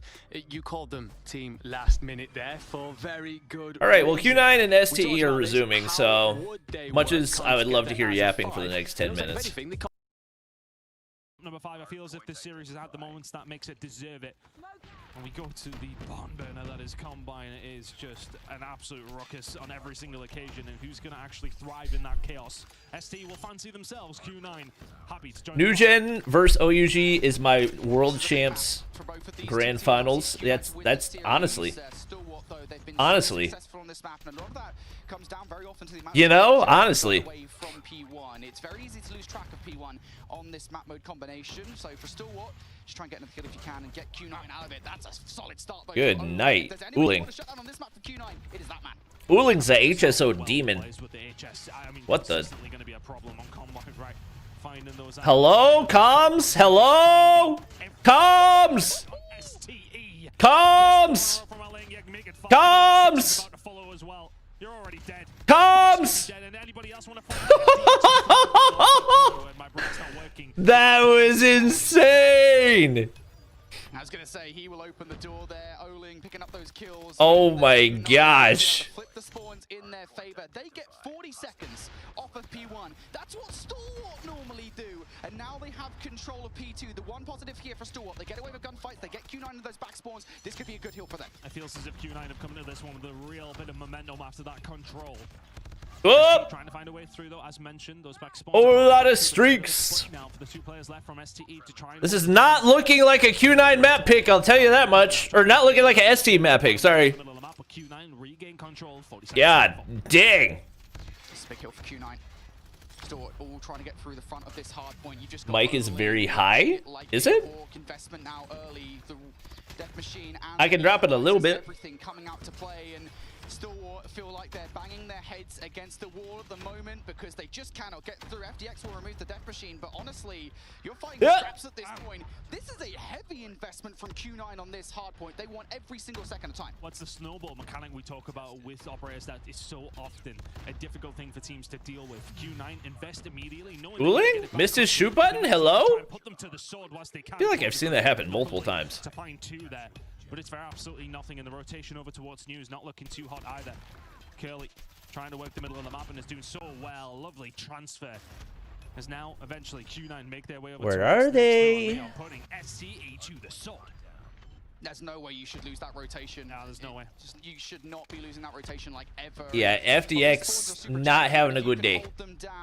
Well, it's difficult for a team to break through the front of the not having a good day. Stalwart right now struggling in the kills department as well. Jai is only at 9 kills. Clove at Put 6. match scores on the They screen. can step things up tenfold. Stalwart will be back in the game, but right now 17 points is not great. War Machine is out from STE. They need to make sure. Which ones? Can't you just rewind? I've watched all the good ones. Finds 3 pretty much immediately. They get themselves inside of the point. 15 seconds to play for here.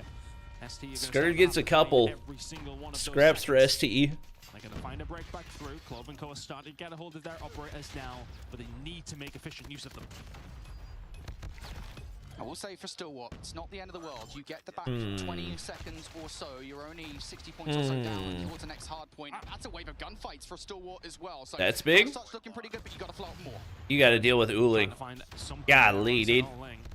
He finds a breakthrough though, but the rest of this team through the middle of the map aren't able to find a little bit of something. Clove and Co though trying to push forward, trying to force them back, and that's going to be a good break coming through from STE. 45 seconds to play for here, and that's the thing. I think some teams can come out swinging. You see those operators come out. Q9 made the most of it at the time, but STE have done very well to bring this one back with their operators themselves. Yeah, I like STE's get team play at the moment as well. You get a player like Reef behind enemy lines trying to play distraction while the rest of the kills coming through the front, but now the kills are coming through the front from Okay. Q9 find the break.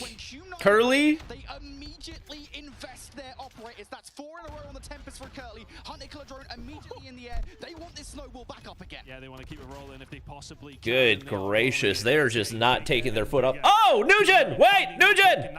It's already starting! What the? What the? That 20 seconds goes over towards STE. You're what? 80 or 90. What the freak? Okay. for him. Everyone else. Oh my God! OUG will seize a hold of the point early. The action, of course, is gonna come in early here on hardpoint. Everybody. They didn't ban Summit. Trying to figure something out. This first kill, as chaotic as I love it to be, in here for Summit, as you mentioned. Particularly this map, we had not gotten a chance to see. Okay, Kings. But not ourselves. I do believe that. Okay, Kings. These teams have played it throughout these last days. Vitality versus Vitality. So I am happy to but see also it. OUG versus Godlike. I genuinely love the shotguns. I know how it's everything in one. It can be to play against King's them, working on a from an outside EMP perspective. I love to see it. Already? About COD Mobile, the sandbox is so open. Players can dictate what they like to their will, and it certainly factors into play styles. And Holy! You mentioned something there about the fact that we haven't seen much of it here on B stream. Holy! I did get the opportunity to check out how New Gen Ninjas looked on it. It was pretty damn good. They were eventually beaten out, but they put up one hell of a fight. So this is a team that's going to. Oh my God! How did he not die there? It's just about the pred! And early on, that's not happening as Kings finds himself 11 to kick it off. An wow! Insane start, really. Tech EMP. Has the Sparrow as he continues to. We had 2 EMPs in the first couple of hard points. Oh my gosh! Finds another kill. There's even more. Big kill to take down the Sparrow, but. Tonic, I would love to get his point of view, because at this point, what is OG doing? That's an insane start. Q9 are probably going to close out the combine. Number 2, but I feel like they've been doing such a good job. You were talking about the 16 now kills coming down from Kings. Brand gets 1. Tech, and there's plenty more. Can't wrap that corner. Oh my God! Tech has. Oh no! I thought Tech had a shotgun for a second. Outslayed on point Raf Claw. And the rotation is gonna be there Hello? already for the side of New Gen. Raf? Trying, actually, I'm sorry. And they got Anchor here. Which is very Holy! for New Gen. At the point, Kings hit 16 kills. Oh, Cartel's Tempest on the front side. New Gen Ninjas. That says just how dominant this man is right oh now. my gosh. Cartel's not want to be outdone for very long. We'll put the Tempest to great effect. Jez finds his way in. Cartels does die there, but they still got spawns. Reinforced from the back. One coming up snow side. Tech War Machine. Oh, Marvel can't hit him from there. Wow. The spacing of those operators has been so good. Have done enough to continue to hold the point. You will approach 75. All right, Viper, invest the Tempest right here. I don't hate that. The hold doesn't last long though. Raf is snuck around the front. Hit marker. They get the break again. You just don't want to let them dump spawns. And, well, actually, that's not the end of the world. There's still 20 seconds to get. What? How does Raf get 2 there? What on earth? I think if you're OEG, you're fine with that. Ooh, big gunfights, though. One player spawns in the back for OUG. The opportunity for New Gen, although OUG were there first, they have managed to break through. Wow, that was a fast break. Great plays there in the back for sure. Cartels Raf being a demon. Spawns and they overwhelmed him, cleared it out. The thing is, not for long because Kings is here. The man that's taken over so many of the scenarios so far, looking to do the exact same. And that's Fran, the Raf with the better shotgun. So big shots out of Cartels. To hit from the front. No back and forth, get on the point. It's just going to have to be purely on gun skill. That's not something that Kings has lacked so far as he finds himself an angle on the railing. Beams. The shotgun's going to be paused. And Fran breaks back in. Anyone's going to push through this front door. You've done enough to break in. Can you hold? Oh my God, Cartels. That's the biggest question. Hello. Right now, approaching the 100-point what are those gunfights? Inside of the hill, actually. Raf is frying. I wonder if that was part of the thought process. Get Raf going early on a map where he's going to be more comfortable. But they quickly managed to take care of business. Tech will just do whatever he has to do to start on hardpoint, and I'm actually quite surprised contribute about what's going on the side of New Gen. I was expecting a whole lot more from them, and a big portion of it I could relay onto Warden, you know, Warden so far. This is a Marvel choking. I mean, Marvel and Fran have the same number of kills, and Warden's got 1 more, so I don't think it's any one person that's to blame so far for New Gen. Dang, Raf, EMP as well? Oh my God, the turn. There's still time for him. I tell you what, he loves that claw. I think he's the only person in the competition that actually used. STE brought it back. They're only down 20. Raf's doing enough here with the claw, just cleverly bouncing off various surfaces, essentially shredding anything that dares step through the doorway. At Warden, you ask for more, he finds a kill to try and punch in. We'll be Fran hops down. down. Fran with 2 for himself. But OUG just continuing trades. to out. And the scary thing for New Gen Ninjas, this is a P1. This is in the middle of the map. This should be a back and forth regardless of who's on top really when it comes to kills. But Raf's been going crazy with the KRM. Oh, as I say that. I mean, it's swing and a miss. Uh-oh, Viper took himself out. I think with a nade, though. Is getting the reason why I mentioned something being unfortunate is Raf was actually big OUG feed. Bro, Tech with 28 on Summit? Of the hill. Oh my god. We've been recently seeing him with a KRM. Oh my god. Been doing a lot of 30 damage right now. OG nearly tripling the amount of points they're putting out. That's a triple kill with a Sparrow. Yo. Make it a quadra now. Has the bread missile. Oh. Could be getting a kill or two. Let's see if he does. There's the trophy. Really so random spot to Pred. But it does not matter. The damage is done. The control is there. Wouldn't you want to Pred the people, or maybe he was just calling him out. From Tectonic, and it almost feels like OG constantly has something to Pred for cartels, bro. They are raining streaks down. And we see 4 kills come up in the feed. 2 of them are from Predator Missile, one's from the Hunter Killer. OUG with all who plays Summit in comp? COD Mobile does. That's who. Deal with this threat in front of them. And I say threat. Up by 100. What the freak? Have been through this tournament. This is what the freak? Bit with a whimper from them. Got to find some sort of spine in this. A foothold, and Cartels at the front door with the Tempest. Cartels gets 2. You do get that return from Marvel. They got spawns anchored again. Down the corridor. God dang. Yes, martyrdom is banned, chat. What are we talking about? On the front door. You're going to bring out your death machine, but it just does nothing. Oh. So damn good there. Shots I think Q9 closed it out. Ninjas don't get what they wanted from that investment. Who is the star on OUG? The real answer. Why is he pronouncing OUG like that? OUG. Why is he saying it like that?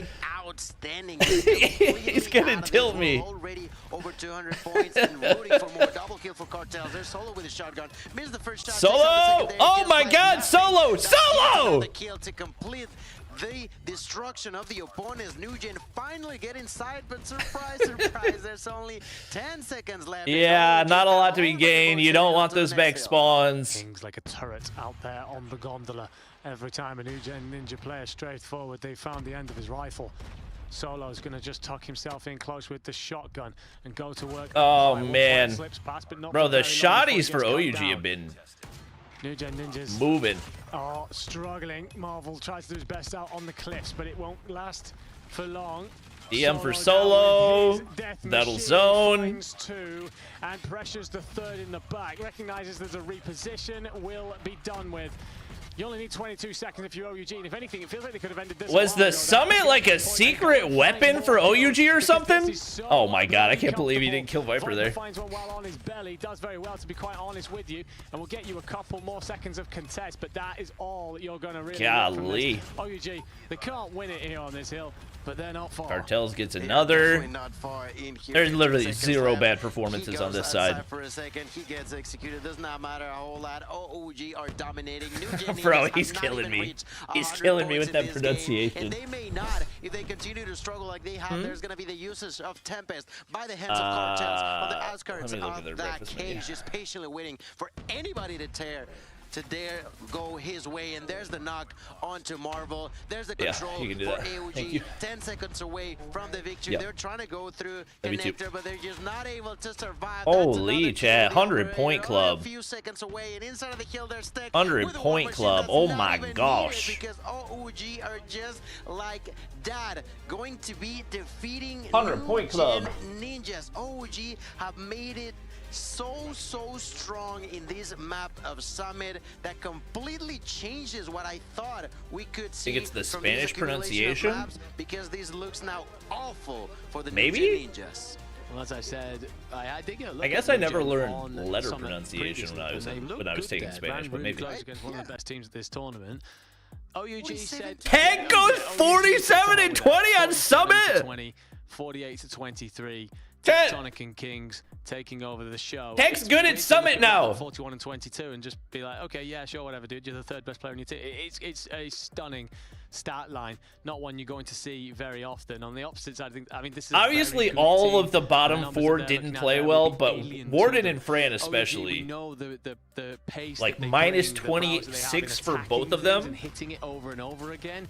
It wasn't just that either here. It wasn't as if they were having to break consistently. Very strong defensive holds, great operator investment as well. Felt like they were all on a wavelength. They know their task in front of them. Tectonic Summit Merchant. Well, as much as I'm surprised, it almost... Tectonic break speech must have been lit for real, though. Of course, OG. I've talked about how much they can slay down opponents. For real, though. That's exactly what we saw. I mean, there was a near 2.3. I think New Gen can still take a surge. And over 2.0 for Kings. They were just doing so consistent damage. Those gunfights were so clean. And I would argue that the game even took longer than it should have. Why? Because they were so focused on the kills that they would get themselves out of the hill in order to get them. They do get it, and that's like 2-3 extra seconds that if you accumulate, they could have finished this even in a hill earlier than what they did. No, most certainly. It did seem like moments. It was just like, oh, bro, Raph is locked because I'm having a great time. Well, flowing so well. I feel like usually Raph's like joking around, but man, is locked. We know that is a strength of OUG. We look to the S&D. Now, on the evidence we've had so far, this is where OUG have struggled a little bit. It hasn't been their best showing. That being said, the New Gen Ninjas, they're having to make up systems on the fly. Now, talking to Marvel again last night, he was like, we just keep it simple.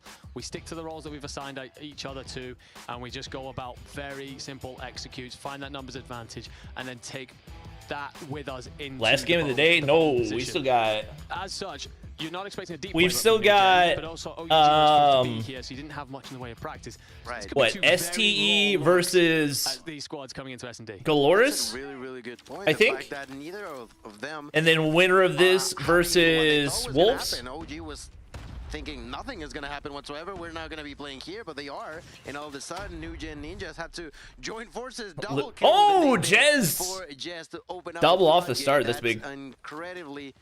Lucia was on stage. That'll do it. And I feel like OG, one of those teams that definitely hates grenades, specifically tech. I don't know if you guys remember a couple of years ago when the team of Luminosity ended up with a single grenade killing 4 of oh, their Cartels did the same! Cartels taking revenge about what happened earlier. Oh my gosh. To be marvelous, as they have already planted the bomb as well.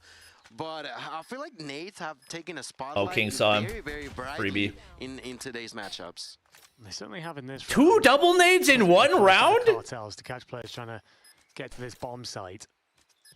And it's one of the things that lends to the geography of Tunisia. It's a lot of corridors, a lot of tight alleyways. And Viper, they're not giving him anything. He's Good try. waiting for someone to show a face, and they do at the angle that he's not looking at.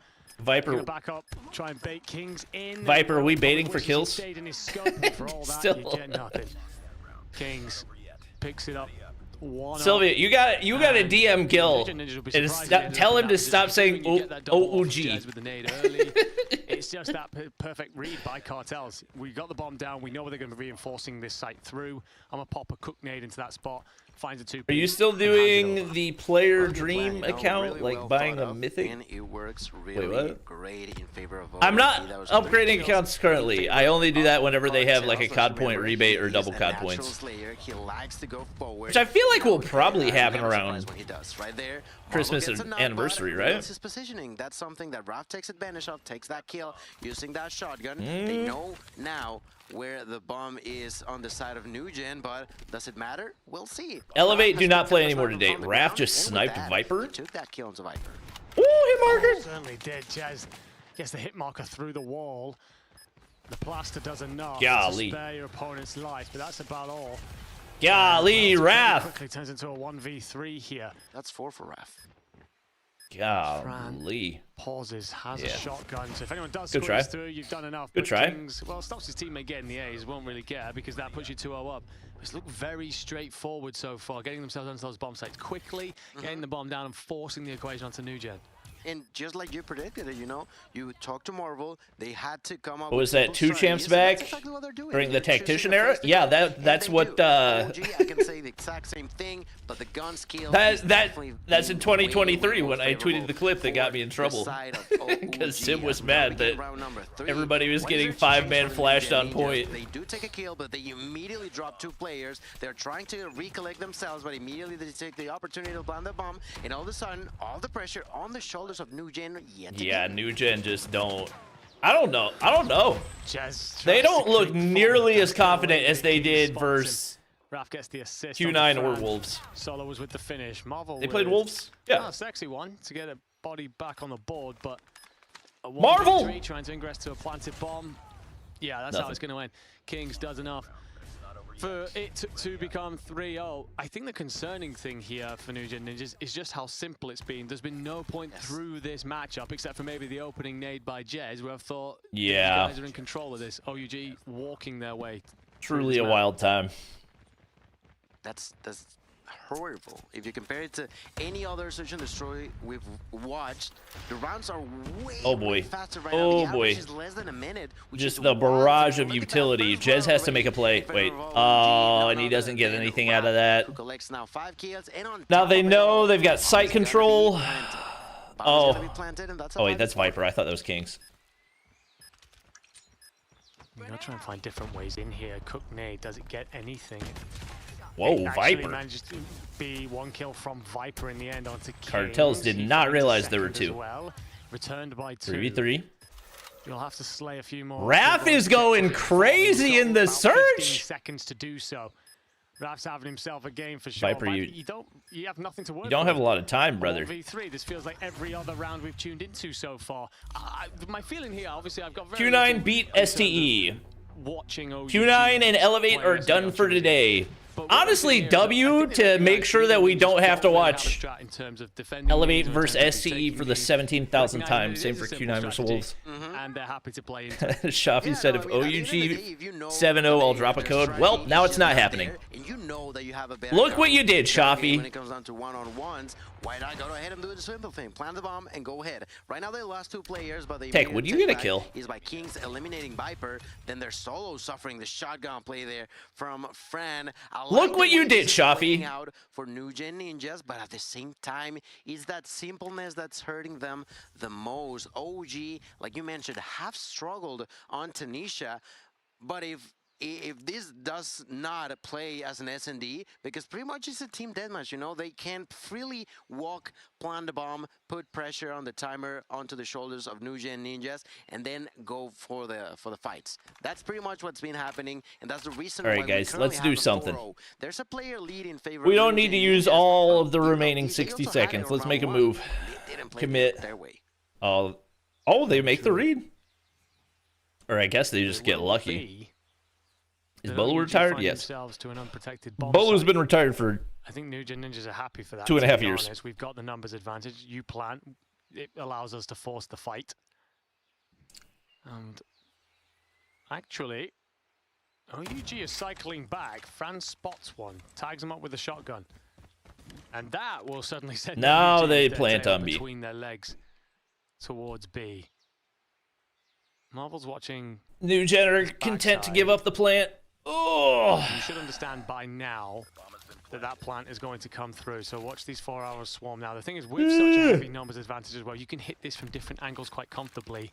I like OUG's approach, just both sit backside and hope you do enough to pick up whoever this is going to be here in terms of Jez and Co. But actually, 3 of them have just decided to run through this backside.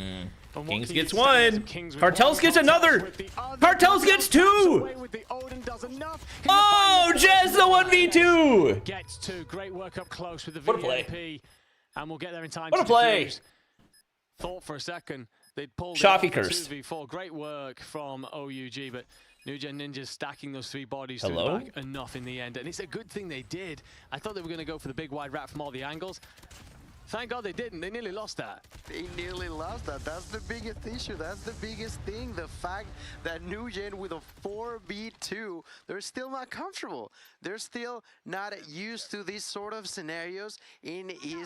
Mentally chalked? It is I definitely mean, once again, chat, this is like a brand new team. So, like, I would say everything they've done up to this point was exceeding expectations. Like, OUG are just going to have a lot more chemistry, a lot more strats that they practiced. It's only Viper and Gordon. And with that in mind, ladies and gentlemen, this is looking fairly fancy for the side of OUG.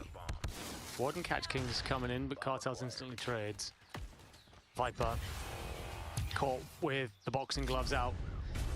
Done many amazing things. I don't think we expect him to clutch that though. 5-1 in favor of OUG. Well, and it's hard at the minute. Take on a goose egg, but they're up 5-1. So into this, it's been so simple for their opponents, and OUG will largely reinforce A off the rollout. You will get one body over towards B, but the nade should tell you there's actually nothing going to be there, and you get the hit marker, but Viper picks up blood onto Cartels, something you feel is sorely needed to get things going if a combat will mount. Let's see now. Paolo took a lot of damage, but still managed to survive, which is very, very important for the side of Nugent. There is the fact that Jess is holding the bomb right now, but they're taking their time. It only makes sense, right? We saw them struggle like crazy on the first initial 6 rounds, so what do we do? To do the best they can in here to make sure they're not losing players. They still have their strength to be looking at every single angle possible. But all of a sudden, Tech finally got some kills. 3v3. The fun, takes a double, gets executed, does not matter. Viper to the ground thanks to the hands of Kings. There's the retake now by Fran, but immediately Kings cause some more pain, and all of a sudden, this is a 1v1. Raph actually sees Jez cross there. But does he recognize why this is not a good POV? This is not a good POV. Is Jez expecting this? Just show us one player. Sniper on the deck here. I think oh my god. Oh my god. Oh, the shotgun wins. Does get a tap of bullet in, but not enough to find the final blow. The HS. I don't think anyone is coaching for OUG. Third weapon of choice and the correct tool for the job. Or no, Flower. Flower is the Korean coach. Not winning up that close. Can't believe it. Honestly, can't believe it. I mean, it makes sense, right? It makes Flower sense is, but he's not at the these venue. Two teams to be playing out the way that it is, because neither of the two have the best strategy or plan. They're just brute forcing into one another, and we've already saw it on number 1 that it was OG who was outslaying constantly, and that's exactly Kings already got the first blood. There's only 4 people alive on the side. Yeah, it looks like the mental is chalked. I'm not gonna lie. Once again, this is looking amazing for OG. The mental does not look good. That it is. Zim is Nugen's coach? Yeah, I believe so. From them. Sorry. Zim and Cali. Towards B. Nah, they're getting torched. Another kill A side, and there goes Warden. What's the control map, chat? All on Jez to figure it out in a 1v5. Finds the first. I was really hoping this was going to be at least a bit too eager to end the round. 4 maps. And it's not looking great. Raid? Okay. Actually, it looks like Cartel and Kings have gone for a cuddle, which is really nice. It's lovely. But Jez being offered nothing. No snipers for OUG? And unfortunately, it will soon be It's worked for him so far. They had Kings sniping for a little bit, but 1v4 for Jez? The second. Yeah. And that will be that. It looks nice in the end, I guess, that Jez manages to pick up 2 more, but realistically, OUG having some... Viper and Warden are not under Godlike's coach? Well, Godlike's coach is Lauren. Simple is how we've been describing it. Yes, no other word, right? They're not gonna have like they're not gonna have one coach for 2 players and then a different coach for the other 3. Maybe there was a bomb plan, maybe there was a few nade kills, but it was just a clash in the middle of the map. It was just dang. Just that. Apparently, Cartels is not sniping because he didn't want to snipe, which I didn't. That was surprising to me yesterday, but you know. what they're doing has worked this far, so... Jealous of King from Wolves getting a 12-4. He goes ahead and does the same thing, 12-4. Then, of course, you have a 10-3, 8-4, 5-4. Maybe tech, maybe negative, but he's always the player to carry the bomb and plant it. That's why he has such impact in the game. They all had a role, they stick to it, and they played it to perfection.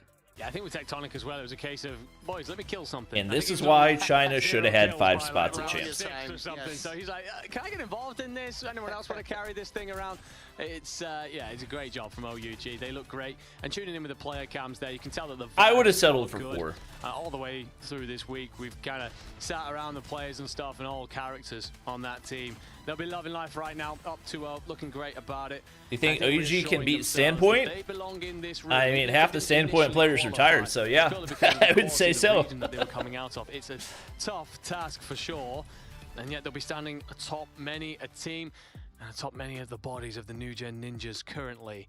For the New Gen Ninjas, it is a difficult situation coming into this tournament, quite frankly, it is. And while Marvel spoke very highly of the players that he's playing alongside, in this God-like S8UL team, it's still one of those. You don't have systems. Hardpoint, I think anyone in Call of Duty understands. Yeah, that was... That's second nature. S&D I don't know. It's just going to be really tough to bounce back from 2 losses that are that bad. Once again, I don't know if it was Q9 and Wolves not being super locked. I don't know if it was New Gen riding the momentum. But they looked way more competitive against Q9 Wolves than they have so far against OUG. I was hoping, I thought that we could get onto a game 5, but because the side of OG won map 1, that completely changed the outcome. And I feel like without that hardpoint win for the side of New Gen Ninjas, it was all downhill for them. Yeah, it has been tough. It has been very tough. But this could be your final map at the World Championships. It could be your final map of the year. So why not put it all out there? Absolutely. Leave it all on the table. And if your New Gen Ninjas come out swinging, remind everybody just how good you are. Viper, talked about here as one of the best players in the world. That's through your peers. That's through world champions. Come on, show us, remind us exactly. Think they drained after going against those teams? Yeah, that's possible. Is Tectonic a good player? Yeah, he's all right. Viper will move forward with the Type 63 through he's the middle of the map. Cut down, however, and it's a bit of a dosey. Whoa, whoa, whoa! What the hell was that? Comes out in the end in favor of pretty much no one as the trades come through instantly. King's going to push forward and holding on to mid. Very important on raid. We've discussed this earlier. You can see just how much as the bodies line up. And I mean, as simple as it is, I would say a little bit of progress on B so far, because it's usually just OG overwhelming. They get that first tick. Immediately, that did not happen this time around, which on its own it's good. For the how much money on the line? 850,000. Well, they can do to capitalize on this situation. They actually do have a very small kill lead indeed. That, you know, if I was them, I would take. And at the same time, they are using it right now to capture Bravo. They are immediately capitalizing on those kills, and OG is like, fine, take it. I don't care. I'm just gonna defend B. Defend A. And apparently that's what they're gonna stick to. Yeah, Tech is definitely top 3 of all time. When do you pick the pace up? When do you slow it down? Will OUG decide that they're going to slow down? Tech, Uling, Anzai. That's my big 3. Position and gunfight condition.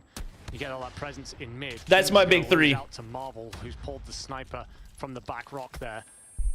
But again, I think a lot of this control right now that New Gen Ninjas are getting, OUG should be concerned. They're making great ingress, and they're actually on the point. They are, and that could be an issue. There's a single player though. Lucasen? Let's see for how long he can never won a championship. Maintain his health up. That's gonna no, be PJ's crazy. Just trying to survive 100-killer drone.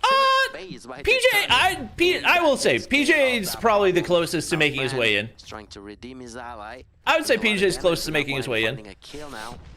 I think if Elevate win again this year, PJ's got a... Also Solo. What's going on with Solo? And he's got an argument for GOAT. The entirety of the round. Really, any of those 4 win championship this year, they've got an argument for GOAT. Give him a moment to try and recover.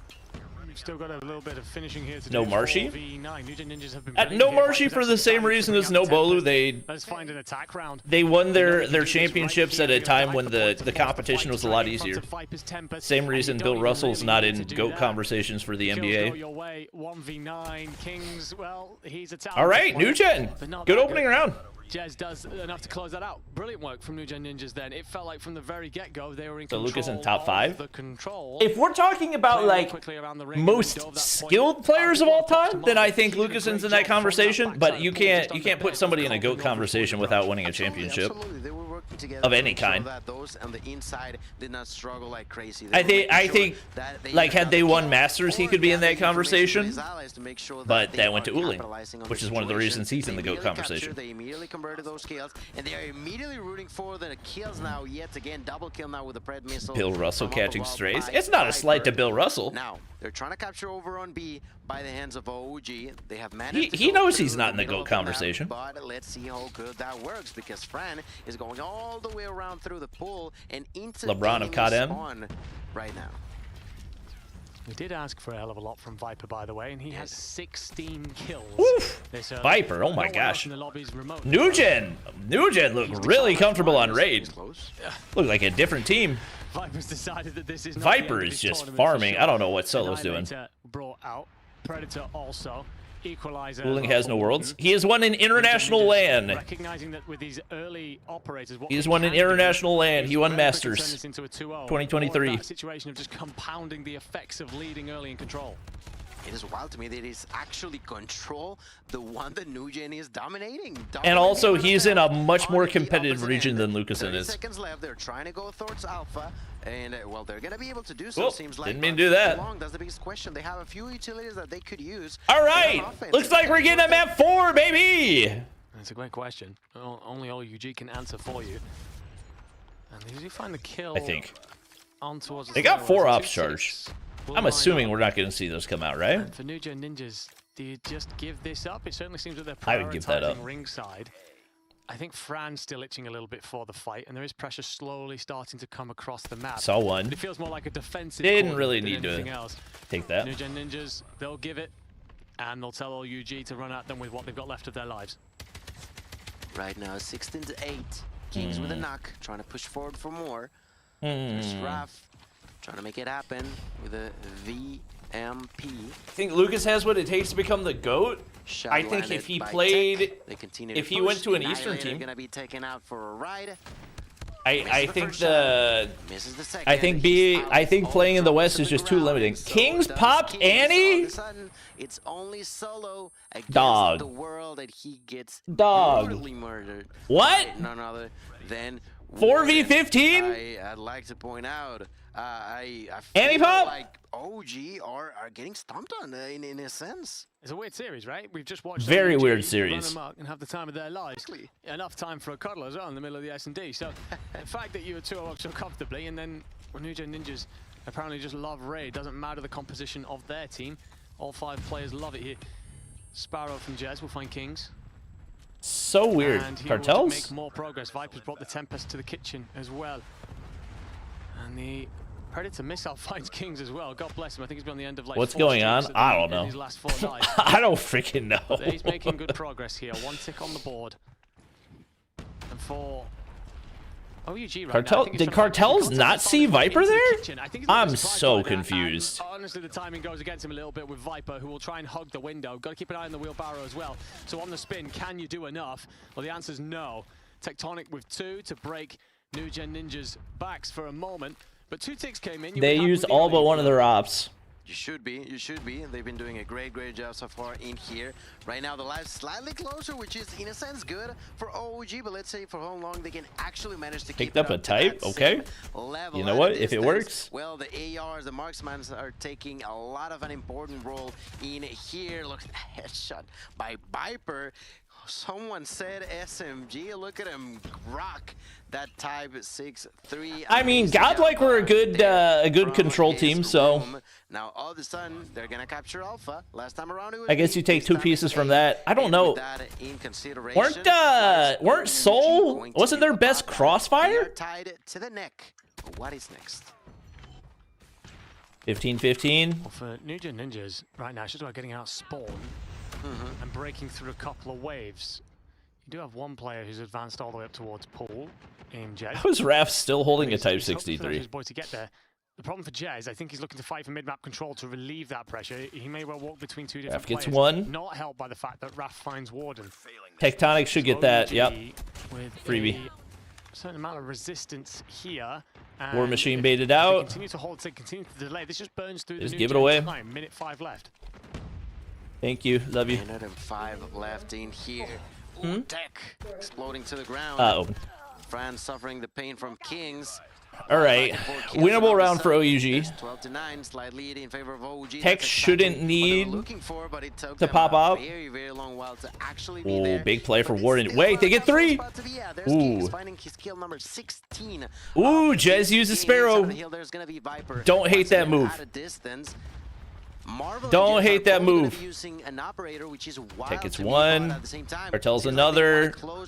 Marvel Annie. He gets 2. 1 for 1. For Marvel, there's Garden helping out with the equalizer. Why does he keep calling him Garden? The side of OG are trying to remain alive. 3 versus 2 at a distance. There's Jez just spraying with a Sparrow. There's a nade kill for Fran. There's 2v2. a weapon kill for Oh my God. Fran again, but this is still a 2 versus 2. How long have you been playing COD M4? Yeah, Tech has Years. but he refuses to use it, and I certainly understand why. I think we gotta try and hold on to it, I guess. I thought we fixed the whole Garden thing. Fran's gonna take the top of the ring. You move forward. That first ticks in. A little bit of damage. War actually Machine for Fran. I think that kind of has no choice. War Machine dud. Yeah, forces him off the point. And Jez finds King, so it's all on Tectonic then. 1v2. Oh. He wants the player with the operator. He's gonna invest. Wow, 3-0 the control. Ninjas walked their way to a victory here in the control. Certainly wasn't on my bingo card considering we Crazy. walked in, and it was flat out there. You could feel that they'd been walked Crazy. in those first 2 maps. Barely a word between Galorys them. STE already started. Strategy. They're just going to Bro. go out there and slaughter everything in front of them. Yeah, no, absolutely. It was incredible to see. You were a skirmish in the middle of this server room. Skirt at least able to find 2. Watch this for a second in between games. To get that upper computer room. Yeah, Reef doing well up top, but whoa, so whammed. Okay, little statement there. Yeah, I think STE are gonna bully him. With the HS, and that will be good for a handful in a row. 5 give him number 4. Now an opportunity to jump straight into an early Pred missile, and Stalwart are having their way early with 30 plus on P1. No, I mean, okay. Shotgun, that's going to be your immediate 1v1 versus Mihawk to try to find a lot of value up close and personal. Bro, solo in 6 and 24. Oh my God. Holy. This is a very demanding 37 points that SCE have already garnered on P1 alone. It's not even just what's happening on the objective. I really challenge you. Oh my gosh. The minimap and watch these little pinches develop for Stalwart. Reap has done a really nice job of finding opportunities to get around the play. 0.25 is crazy. From either the side or from the back. 38-13. Galorys stabilizing a touch over the top of the early time at P2, but we already have Ooh, Clove. Bro, Clove has been locked this weekend. Things down nicely as lightning strikes not just twice but 3 times, and Stalwart will have an opportunity. New Gen better than Galorys? I don't know. It's tough to say. I think they would be really evenly matched. Was finding a lot of value with on that. I think they would be evenly matched. Late to the rotation, per usual, are Galorys, who's there to be able to go on a force retraded. Lucas in there to keep the kill feed favorable for the boys in blue. This back 20 seconds would keep things dead even. Jai's gonna pull out the War Machine before P3 pops, just trying to find these spawn kills, but late off the LeBron James! Woo! Mihawk! Running the shoddy, huh? Ooh, they've got 5 ops charge too. Hold up. This could be really good for for Galorys. They've got a perfect setup. 5 ops charge. Space them well. Why are we popping 3 ops at once? There's no situation where you ever need 3 ops at once. 4! Why? Only one that's left is Lucas, and that's a Tempest. He could find value with it. Space them out! Full 60 would be massive, but no. Gonna freaking tilt me. The ski lift over towards the backside of the spawns. That should anchor things. 5 ops. 5 ops. So now Galorys from 5 ops in a span of 30 seconds. And you flip spawns. Get me off. Get me off. Get me off. What the frick am I watching? Get me off. Oh, I'm so irritated. That Viper was getting inside of their faces, using the Tempest to break through a lot What are we doing? really tight spots. So I feel like if they manage to secure that type of scenarios against OG, there's still hope for them in here. Marvel naded himself? Where he dies straight away to, well, himself essentially. It's going to be what? Pinstripe feeds, the back and forths that are traditional here in P1. P2 will be Temple side, so squads are going to be instantly thinking of... No, it's not even I see ops, I use ups, because they all saved for P3, and then they called them in at the same time. They do get the lead off of it. I still don't think that's the right move. I don't hate the saving ops for P3. Calling them all in a span of seconds is absolutely not the right play. And OUG will take hold. Good amount of kills on both sides, so I'll give it a both. Round of applause for Nujen to at least not suffer what happened last time around, which, like I mentioned, is good. I was talking about the fact that OG is fairly good when it comes down to hardpoint apocalypse, but what we saw yesterday from they used to be unbeatable on APOC, and then freaking Wolves broke them. As we now begin to move on to the next hill. Do you think you would win champs by coaching a team? I don't think any individual coach. Jess is going to be executed. I don't think an individual coach can have enough impact to win or lose a championship. But his allies are going to be getting the initial hold. I think a coach can be like the difference in a championship, but a good coach is not going to take a bunch of bad players and make them championship players, you know? Not even saying I would be a good coach, but... of this OUG roster. Solo Spawns flip. Ooh. Messy, and he doesn't actually find the kill in the end. It's Warden who does enough. Cartels with the instant trade. Ooh, Sparrow. Looks to turn and face, but Jez, I hate this side camera thing. I guess it doesn't really bother you guys because my face is covering it anyway. Into the end of your SMG, 4 in a row there for the young man. Is that Marvel on SMG? Ooh, tech. Big double. It's a lot of time to be found. I like it. Love to see it. We were expecting something similar to what we saw yesterday. So far, I really didn't think they would break back in. That's impressive. Slight advantage going in favor of the third Chinese team who's trying to remain alive. Of course, we have already seen Tectonic, my favorite Chinese COD mobile player. Oh my, he's shooting rockets. It has been doing not so bad themselves, but in here, very yellow feed. Trying to keep the region afloat. They have been so dominant in the past, and they are trying to continue to assert. They flip the spawns out. That's big plays. As we proceed on that's the big last plays. seconds of this hill, OG has a solid control. STE in the lead by 30 against Galorys. The New Gen Ninjas will give them space on the map. Marvel's Death Machine will help Marvel DM. In what was supposed to be a defensive good shots on the Wrath. The player up high. Tectonic's dead. do his best to line the point. Won't do much. Equalizer now from Warden. Missed the shoot. I don't know what's happening, but I feel like I keep seeing players just completely missing their shoot button. Straight back in for OUG. That's right. 83 points now for OG. Oh, Marvel. And pretty much everybody with the same amount of kills on the side. Ooh, Marvel's in the back line, though. They get spawns, I think. It seems like it's going to be Tectonic. That OVJ role is going to be big kill for Tech. All right, they flip them back out. For the longest time, which is yeah, they read. It was Viper that got through. There's still one more player in the back, though. Yeah, Marvel flipped out as well. Fortunately enough, it was rather taken away. I don't know if somebody spawned out right there or if now the usage of friends. That was a flank. War Machine. Jez gets 2 with the Sparrow. Wow. Nujen holding this from weak side. Now the Sparrow, and that's a Quadra. Just exploding them all. Trophy saved him. Try to go for Tech still. Does not matter if you die as long as your Cartels, Tempest.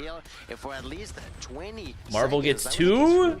Wow, Nujen. This has been a better passage for continuing to hold from weak side. Oh, usually get back on. That's the thing. You can only hold it for so long till an op comes out and wipes the whole team. Someone stop this man. He's having himself a performance. 22 for Tech. And to be fair, it does feel like a war between those two players. Yeah, it really is. For Jez, what do you know? 2 world champions from the same team. To sweep aside this problem in front of him. Tech Pred. But there is going to be a solid lead here for OUG as we look. Leave it up in the sky. Doesn't get anything, but Solo gets a double. Aside in the early stages, there is resistance from New Gen Ninjas, but you feel like you're looking to see a little bit more out of players like Viper, who currently only has 10. Fran also on 10. Yeah, this is probably the first off map that we've seen Viper have so far. That's right. They are making sure that they're not losing complete control, but at the same time, they need to start regaining that confidence needed Viper. to close that gap. Tempest in the hands of Viper will take 1, goes for 2, but immediately executed by Cartels, and that's the type of issues that are having a huge impact. Getting decent time on P1. Oh, they flipped the spawns too. The operators is just not being as great as not good for New Gen. Viper? All right. He's starting to move. He went from 10 to 15 in the blink of an eye. They're constantly trying to keep up with OG. Is that wood or gold? I always thought those were wood pallets, but it was prone and it looked like gold. All right, they flip back. Well played by New Gen. Certainly could. Oh, 1 player spawns in the back. Cave takes his time. It looks like it's going to be a temple hit with the death machine. Yeah, they fully flip instantly. Looking for the spawns at the back Sparrow too. Sparrow in action as well for Kings. He's looking oh, what an angle. Swat away anyone's playing it through the front and oh, Trophy saves Marvel there. DM versus DM. Solo wins. Oh, Tech wins. He wants out of his death machine. Raf's going to try and bring his claws. Viper. And it's just swatting down these players in front, cutting them down. Raph in his claw. You got to look in through the gap here towards the cave. Can you do enough? You can just bounce it off the wall. Turn this into a love story like no other. Tech War Machine. 28. What's that? Kings with 27. Watching ever closer to that 200-point marker. And OUG. Nothing there, so they know they're going cliffside. Their spawn control's been so good. The closer that New Gen Ninjas try to get, the further away OG seems to be getting. And in here, he's starting to sting as if they were Warden. beaten by Is that something that cannot. Oh, that was a spawn flip they dumped. They are constantly. Once again, this is just more advantageous for OUG. Lets them set up toward new. To a certain extent, only give up what? Really well 5-10 seconds of scrap. And this advantage could go even deeper. They've still got 1 player push way far up. Oh, Kings. Barely getting inside. So goes back in. Equals Warden. All right, we got the name right. Warden. Oh my gosh. Using that equalizer. Warden. For more. Make it a 5th. Going there it is. Holy. Allows the team to actually move forward, and with the help of the Death War Machine, that certainly can bring in a few super good seconds that New Gen need. He just says super duper good seconds. That is tough to watch because the equalizer drove your line forward so much. Yeah, OUG still holding those strong side spawns. You can at least get 10-15 seconds out of this, and once I spawn back in, I should be able to join the party. Wait, they let spawns flip? That was kind of a useless Tempest. We'll find the kill with the Tempest. Hunter kill as well, going to be sent in the direction. Warden's got to go big here. Oh, great read to take down Cartels. Oh, Raph gets through. Solo gets 1. Raph gets another. Oh, full wipe. Stroll over that. They're pinned back. Split spawning. Flip out on the spawns. So New Gen Ninjas have themselves a pinch set up. Can OUG yeah, that almost helps New Gen to a degree. Yeah. That forces OUG to spawn out. That should have been an opportunity for New Gen to wipe you from the board, but Solo's gone huge inside and has the death machine as a reward. Oh no. On the Indian roster. Oh, Jez Sparrow trying to clear. Solo gets him. Viper's got to go huge. Flashback to yesterday. What can he do? Gets 1, 2. Damage is done. They've got a lot of work to do, but they clear the point. Was of nearly 100 points. They're finally trying to once again Tech on 40. Sort of control, but can they do it though? They need it. They have to. Tech on 40 in order to survive, to manage to take us to game 5. Certainly got a couple more. They hold those topside spawns. In this I mean, you can really just play for scrap right here and win it. Deliver the killing blow. Wow, Warden. For gunfights like that from Warden, will do a good job of going towards, but then it's all gold in the another 2-piece for Tech. have so much room now. Yeah, you don't have to even worry about spawns, so they're going to invest all this time trying to flip because they have to get the time and the setup.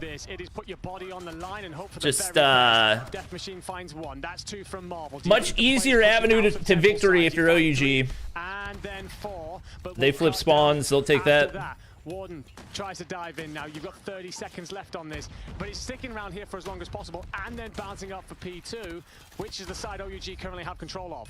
And ladies and gentlemen, only all right, new gen chipping away. Gotta be perfect. Gotta be perfect. Can't have one kill operators at this point. Enough time for OG, and they're not even close to it. They're beginning to rotate to the next area, and the one in charge to try to prevent it. Kill right there. Cartel's Tempest. That'll zone the front of Temple. Ooh, spawns flip. What? War Machine? Wait. Now the War Machine is going to be in the hands of Fran, who takes the knock onto wait. They have to be how did that flip? Sparrow? To stay alive, but for how long? Only 10 seconds are needed. New gen, you gotta get on. You gotta run. You gotta run. OUG will have to hit them once again. Sparrow versus Sparrow. 247. But Tectonics, War Machine does good try to finish the job. OUG good try. March on 3-1 victors on the day. Their hard points look phenomenal, quite frankly. Every single player across that crazy. OUG, stay alive. It's going to be one of the players we talk a hell of a lot about, but Tectonic in that last map, so damn good. It's relatively comfortable in the end. It's a shame for New Gen Ninjas, obviously the circumstances that they came in with, the way in which they will bow out of this tournament.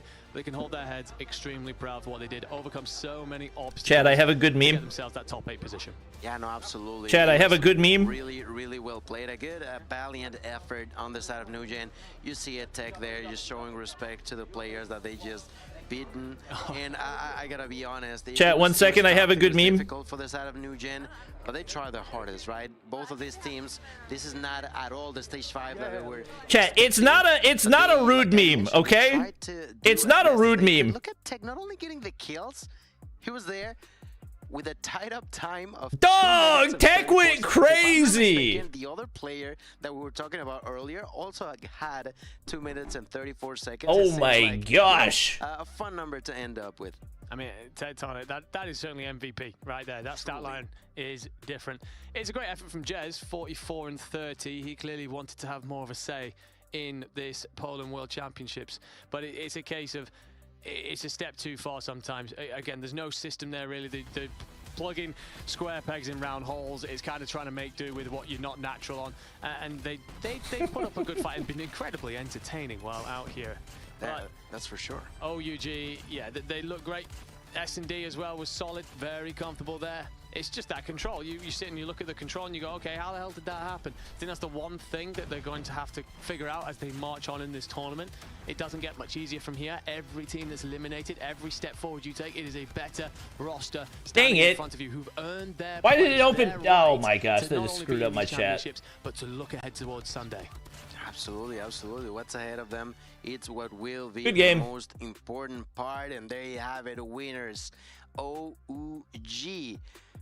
Such a great job. Such a great job in here. If he says OUG like that one more time, these 5 gentlemen all performed incredibly well. I'm gonna lose full. Names on the roster, and one of them that had a great series. I'm gonna lose full. Interview down the main stage alongside Marmy. Back here in the pit, off a fresh win, Raph from OUG, my dudes. Raph forever doing the interviews. How did it feel like? Honestly, going off the loss against. Oh yeah, I forgot. Galorys and SC is happening. So we took it really calm. I forgot. My bad. Really, calmed and all that. So it feels good to win. Hey. All right. Keep your eyes and focus purely on if you see anything.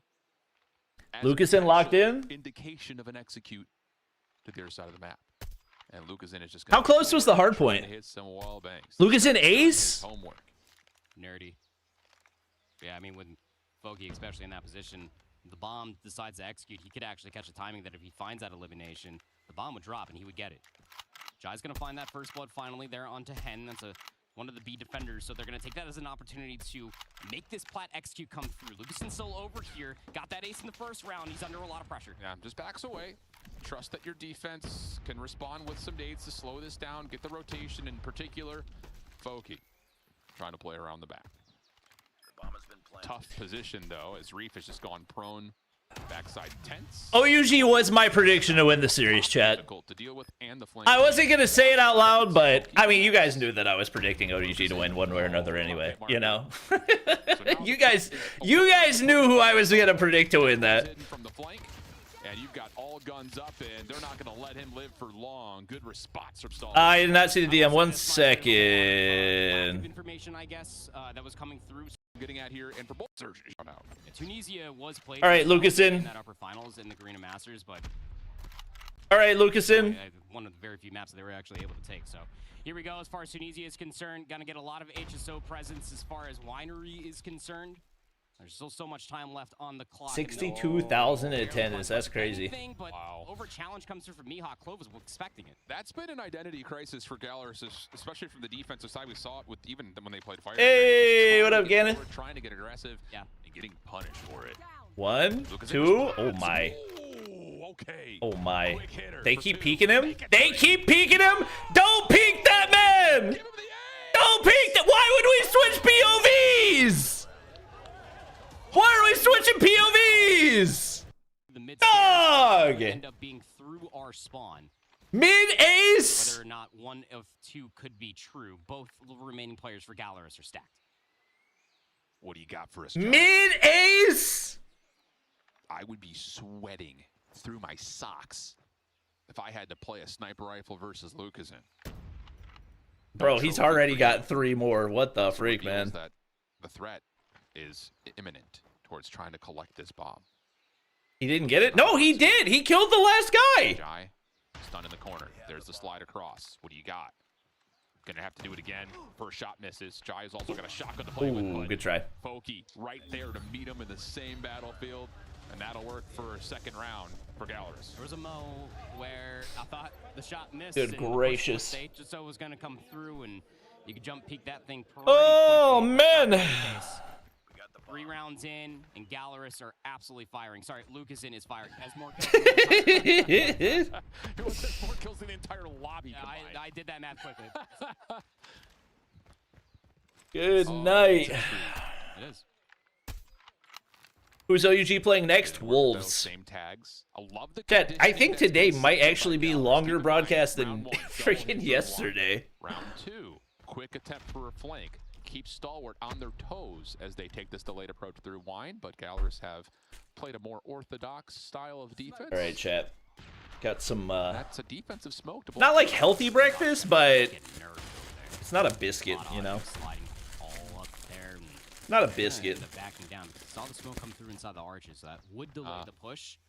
Deep smoke comes through as the fake. Galorys, they're taking the bait right now, but well, Hen is still over here for the B defense, and it's not. It's got protein. And Hen got tagged on his rotation. That's what matters. So I think he's going to have his eyes open. He should know that he just has to play his life. He dives into tunnel. Ooh, maybe this is not as well known as you would have figured. I should know now. Should. Hen, first check. Tough. You got to get something there. You got to get something there. Little red dot chase still underway as Jai will find first blood onto Zeus. LeBron James, Lucasson's dead. STE wins the round. To Hen. So it's going to be just down to Mihawk, who can only take down a single elimination. Predictable outcome. Taking the bait just ever so slightly. I mean, I think it was the smoke that comes. Loser of this one is eliminated. Yep. Arch tunnel that ended up being the overall. Okay, no, they are going to execute over towards this site once the smoke started dissipating, but 2 minutes is a long time, man, and SDE were able to really play that round to quite high effectiveness. So here's a different look now for SDE on the offense. Very fast hit down there. It's right through tunnel. Mihawk a little late to the party, but brings Ooh, the goods. big. Sometimes you don't have to show up right when the invitation Big shots. says to be there, as long as you're bringing the chips and salsa. Is that real? Yes. What? Jai, a little bit of trouble here up close on B. I didn't hear that whole quote, but it was something about chips and salsa. Look at those blue dots making their way around the back. Hey, how are you? Good for one. Doesn't get a read on the second, but Foki is feeling it. Meanwhile, the snipers for Stalwart both. Yeah, Stalwart snipers are cooking. This play for Galorys is almost a bit isolated. Oh my God, Foki! 1, 2, 3. Line 'em up. Bro, clips on clips. Ace from Lucasen. Pop-off moment now for Foki. Good night. That we really wanted to see step into his own, struggled in search versus Wolves. And man, did he have a good map number 1, and even better, he's just trying to catch Lucasen right now. He's just too behind. So now, what do you do with your STE? Last round of offense. Seems to go back to the old standard. Get some wine presents, maybe get some nades, push over towards Arch perhaps? FDX gets one. Though, that will limit how the defense. Oh, so much damage, but no kill. Also taken down quickly, so it should be a pretty That's fast tough. plant here for Stalwart in the 5v3. And honestly, if I were looking at one guy, I'm looking at Lucasen. Yep, that's right, Obs team. You know what I'm looking at. He's gonna have to be. Shout out to Ship for telling the Ops team. Somebody had to. Galorys, at least it looks like. The longer they wait, the more question marks that they're gonna end up having. STE still Gotta go, brother. To at least cover the flank. The only player that would be able Ooh, Zeus got one through the wall. for the retake. Just spamming through the windows. That takes down one. Here's the Whoa. Lucasen. What do you got, brother? Good try. Stalwart's Can't do much against LeBron James, you know? Wants to try to get the hands hot, but it's a 3-3 half as we swap at the sides. Go figure. Post player retakes here on Tunisia. Still very difficult to do, even if you are Lucasen. So you go from here at a 3-3 dead even half. Going into Tunisia. I'm looking at Clove to constantly be that real thorn in the side with his HSO. Imagine casting for that amount of time. Yeah. Honestly, that's like. We've seen this from Galorys.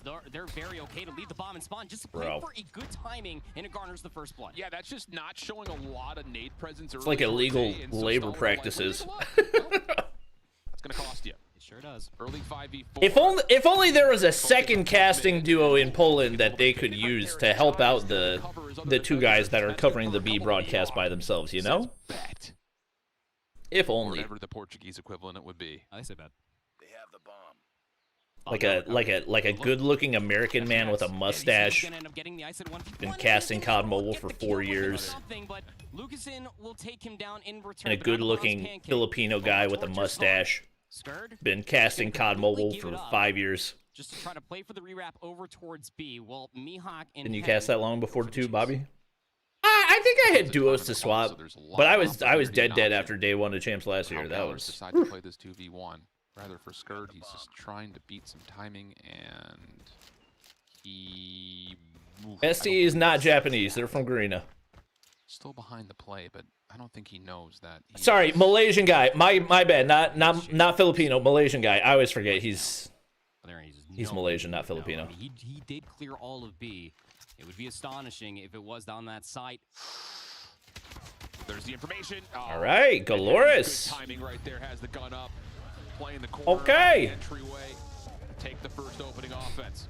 But it's one of those gambles that when you leave the bomb and spawn like that, and you got to go back for it because you don't have any arch presence, and it's just an isolated player trying to make that play of Lucasen. As good as he is, he will get isolated and traded out. So almost a real scary thing, but Galorys are right back. Oh, Lucasen! He's locked in. Maybe he's born with it. Maybe he's super locked. Definitely born with it. Definitely born with it. Dude, Galorys are swarming, my guy. I'm liking this tempered aggression that we're starting to see. And yeah, Chai's like, Chat, I was not talking about myself. I was talking about Verdict and Mustachio. Come on. They literally casted yesterday and are in Poland. How have you guys not put 2 and 2 together?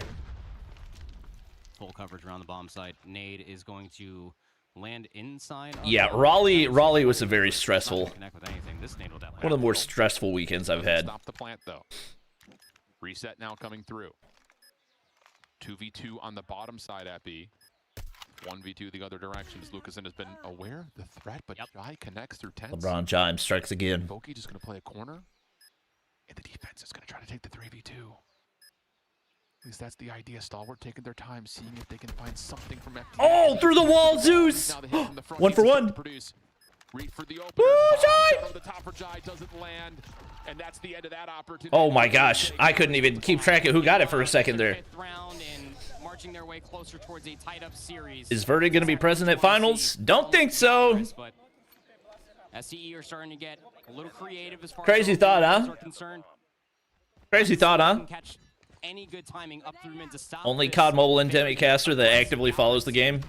Yeah, why would we have him on the broadcast? The bomb gets picked up Well, one initially, that's in you know, Poland and anyway. Galorys, they're going to execute a site pretty quickly. Lucasen hoping for a challenge. Again, no nades, much like you were saying. Yep. Hoping for somebody to challenge. But it's not going to come through. Fool me once, shame on me. Fool me twice. Still shame on me. Still shame on me. Yeah. Still shame on me. Patient approach for Galorys. Feeling things out as they make their way through plants and up into the entrance to be deep smoke blocks. Honestly, no, I'm not gonna do that. I'm not gonna do that. I'm not gonna do that. Honestly, this is Lucasen saves his teammates. They already got some angles to challenge, and even though it's a 1-for-1, the bombs should be in a position. Oh no, they die. Stalwart is going to reinforce from the front, and now They die one by one. So much time here in this 3v4. So Wait, they leave one down below. Wait. He's hearing them leave, but Folky. the one that's crouching right around. Oh my god. He gets away! FDX stuck, and he's going to get isolated here. Should. So much time. Wait! This is brilliant from Galorys! 10, thinking about the plant. 2v2. Oh, but Clove counters! Now it's just down to can you connect 1v2. Stalwart trying to surround. Still time. Do they know he slid out? Oh, I don't think they realize. I don't think they realize. Trust the scope. Oh, well played by Skird. Well played. All right. So Stalwart keeping themselves in the game 1 round at a time. Only trail by 1 now. I'm not jinxing anything, chat. Comes through all off of the innate. I'm pretty confident saying that Lucasen did drop a trophy there inside the arches. You think me being top 10K or 10K plus rank points consistently can help me keep up with COD and Worlds? No, no, no, no. Yeah, 10K. If you want to get better at COD Mobile, don't play ranked. Looking mostly, I would imagine, for information with those hit markers, but nothing going to connect. Ranked might actually make you worse. Dude, Jai! Some way connects, and we're gonna go for it before Lucas. Oh my god, what a matchup. Bomb gonna get collected. Numbers advantage now for Galorys. Galorys. Clove is pretty committed. He has to 1v4.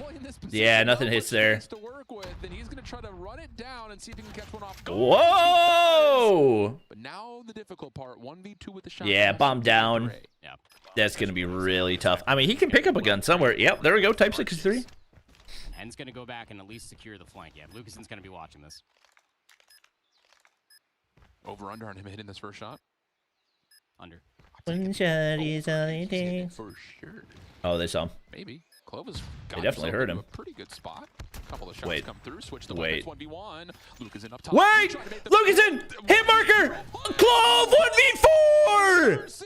Somehow Clove just no way! Finds his way to arches and then jumble the weapons for the 1v2. Does hit the shot. Lands right in his knee. Yeah. Right or ankle. The ye old hit marker. And then the swap to the HSO, all off of having the secondary weapon from one of his fallen comrades. Oh my god. He's able to clutch that round, young man. He's able to do it. Keep things. Lucasen is the last kill in a 1v4. That might break the mental.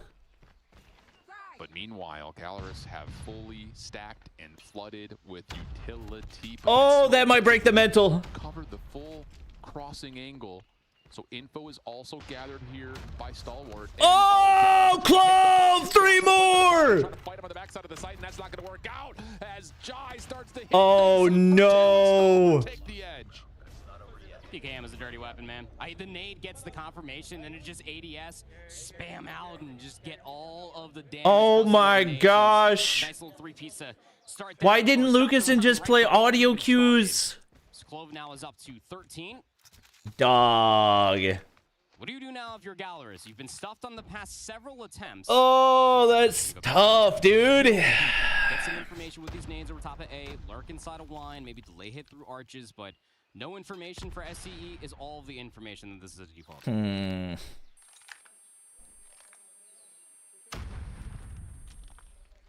It's not looking good. 3-2 split for the defense. Galorys restricting any information from being gathered by staying back. Oh my god. Oh my god. Got the broken ground. I forgot that nade spot existed. Get some illumination to what Galorys are trying to do with this stack up over the rewind. On the back of FDX having 3, Reef having 4. Skurd, Jai, and Clove. Going bananas. Lucasen! And now you could try to flood this because you're going to have to move. 2! Give me Lucasen freaking POV! Down from top wine. I'm going to lose full. No problems. Just up to Skurd. I'm going to lose full. All right, OT. Tied at 6. How about a little bit OT. of extra search for you? Strap yourselves in, everybody watching. We are about to be on a wild All right. time. We'll end up seeing the two teams swap. Aren't those glitch spots against the rules? I thought so. They love having Lucas in. I assumed that was against the rules because that's definitely not an intended. Maybe could pivot over towards Arch because it's only 2 players rushing down the gut, and Clove finds the first blood for free. Okay, looking for more. Hit marker is going to connect. Penn is able to find one to Lucas is dead. his life, but the shotgun continues to deal some serious damage. Zeus and Mihawk. Will likely be enough for this all round. onto He's Zeus. left by himself for a 1v3. 1v3. He's got the shotgun too here, Alan. On the A-bomb side for this retake. Finds a type 6-3.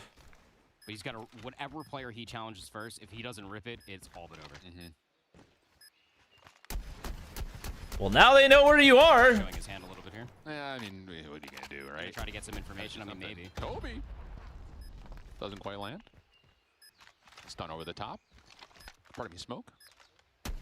Now they really know who you are or where you are. Yeah, very, very restrained. No reason to give anything away. Stalwart will take the edge. 6, 7. Now we go back over towards the opposite side again. SC had a really good offensive half. It was a 3-3 half into another 3-3 half, but being able to claw their way back from a 5-3 deficit into this moment in time. Lucasen's up to 16 eliminations. They go for the strategy of leave the bomb in spawn to try to catch Chat, I'm literally just saying the score. To catch this timing through the blue door and the arches, but ever since that first round where they found success with it, Stalwart have never shown that again. I love this idea for Stalwart. Again, you're at the advantage. You've got some freedom to do something crazy here in this defensive setup, and they're going for a hard 4-1 stack. Lots of trust to Jai. Oh, I can't believe they lost the 4v1. Develop. Stalwart will get a little antsy. Keep eyes back over towards mid. 7-6? No, it's 6-7. Look at the scoreboard.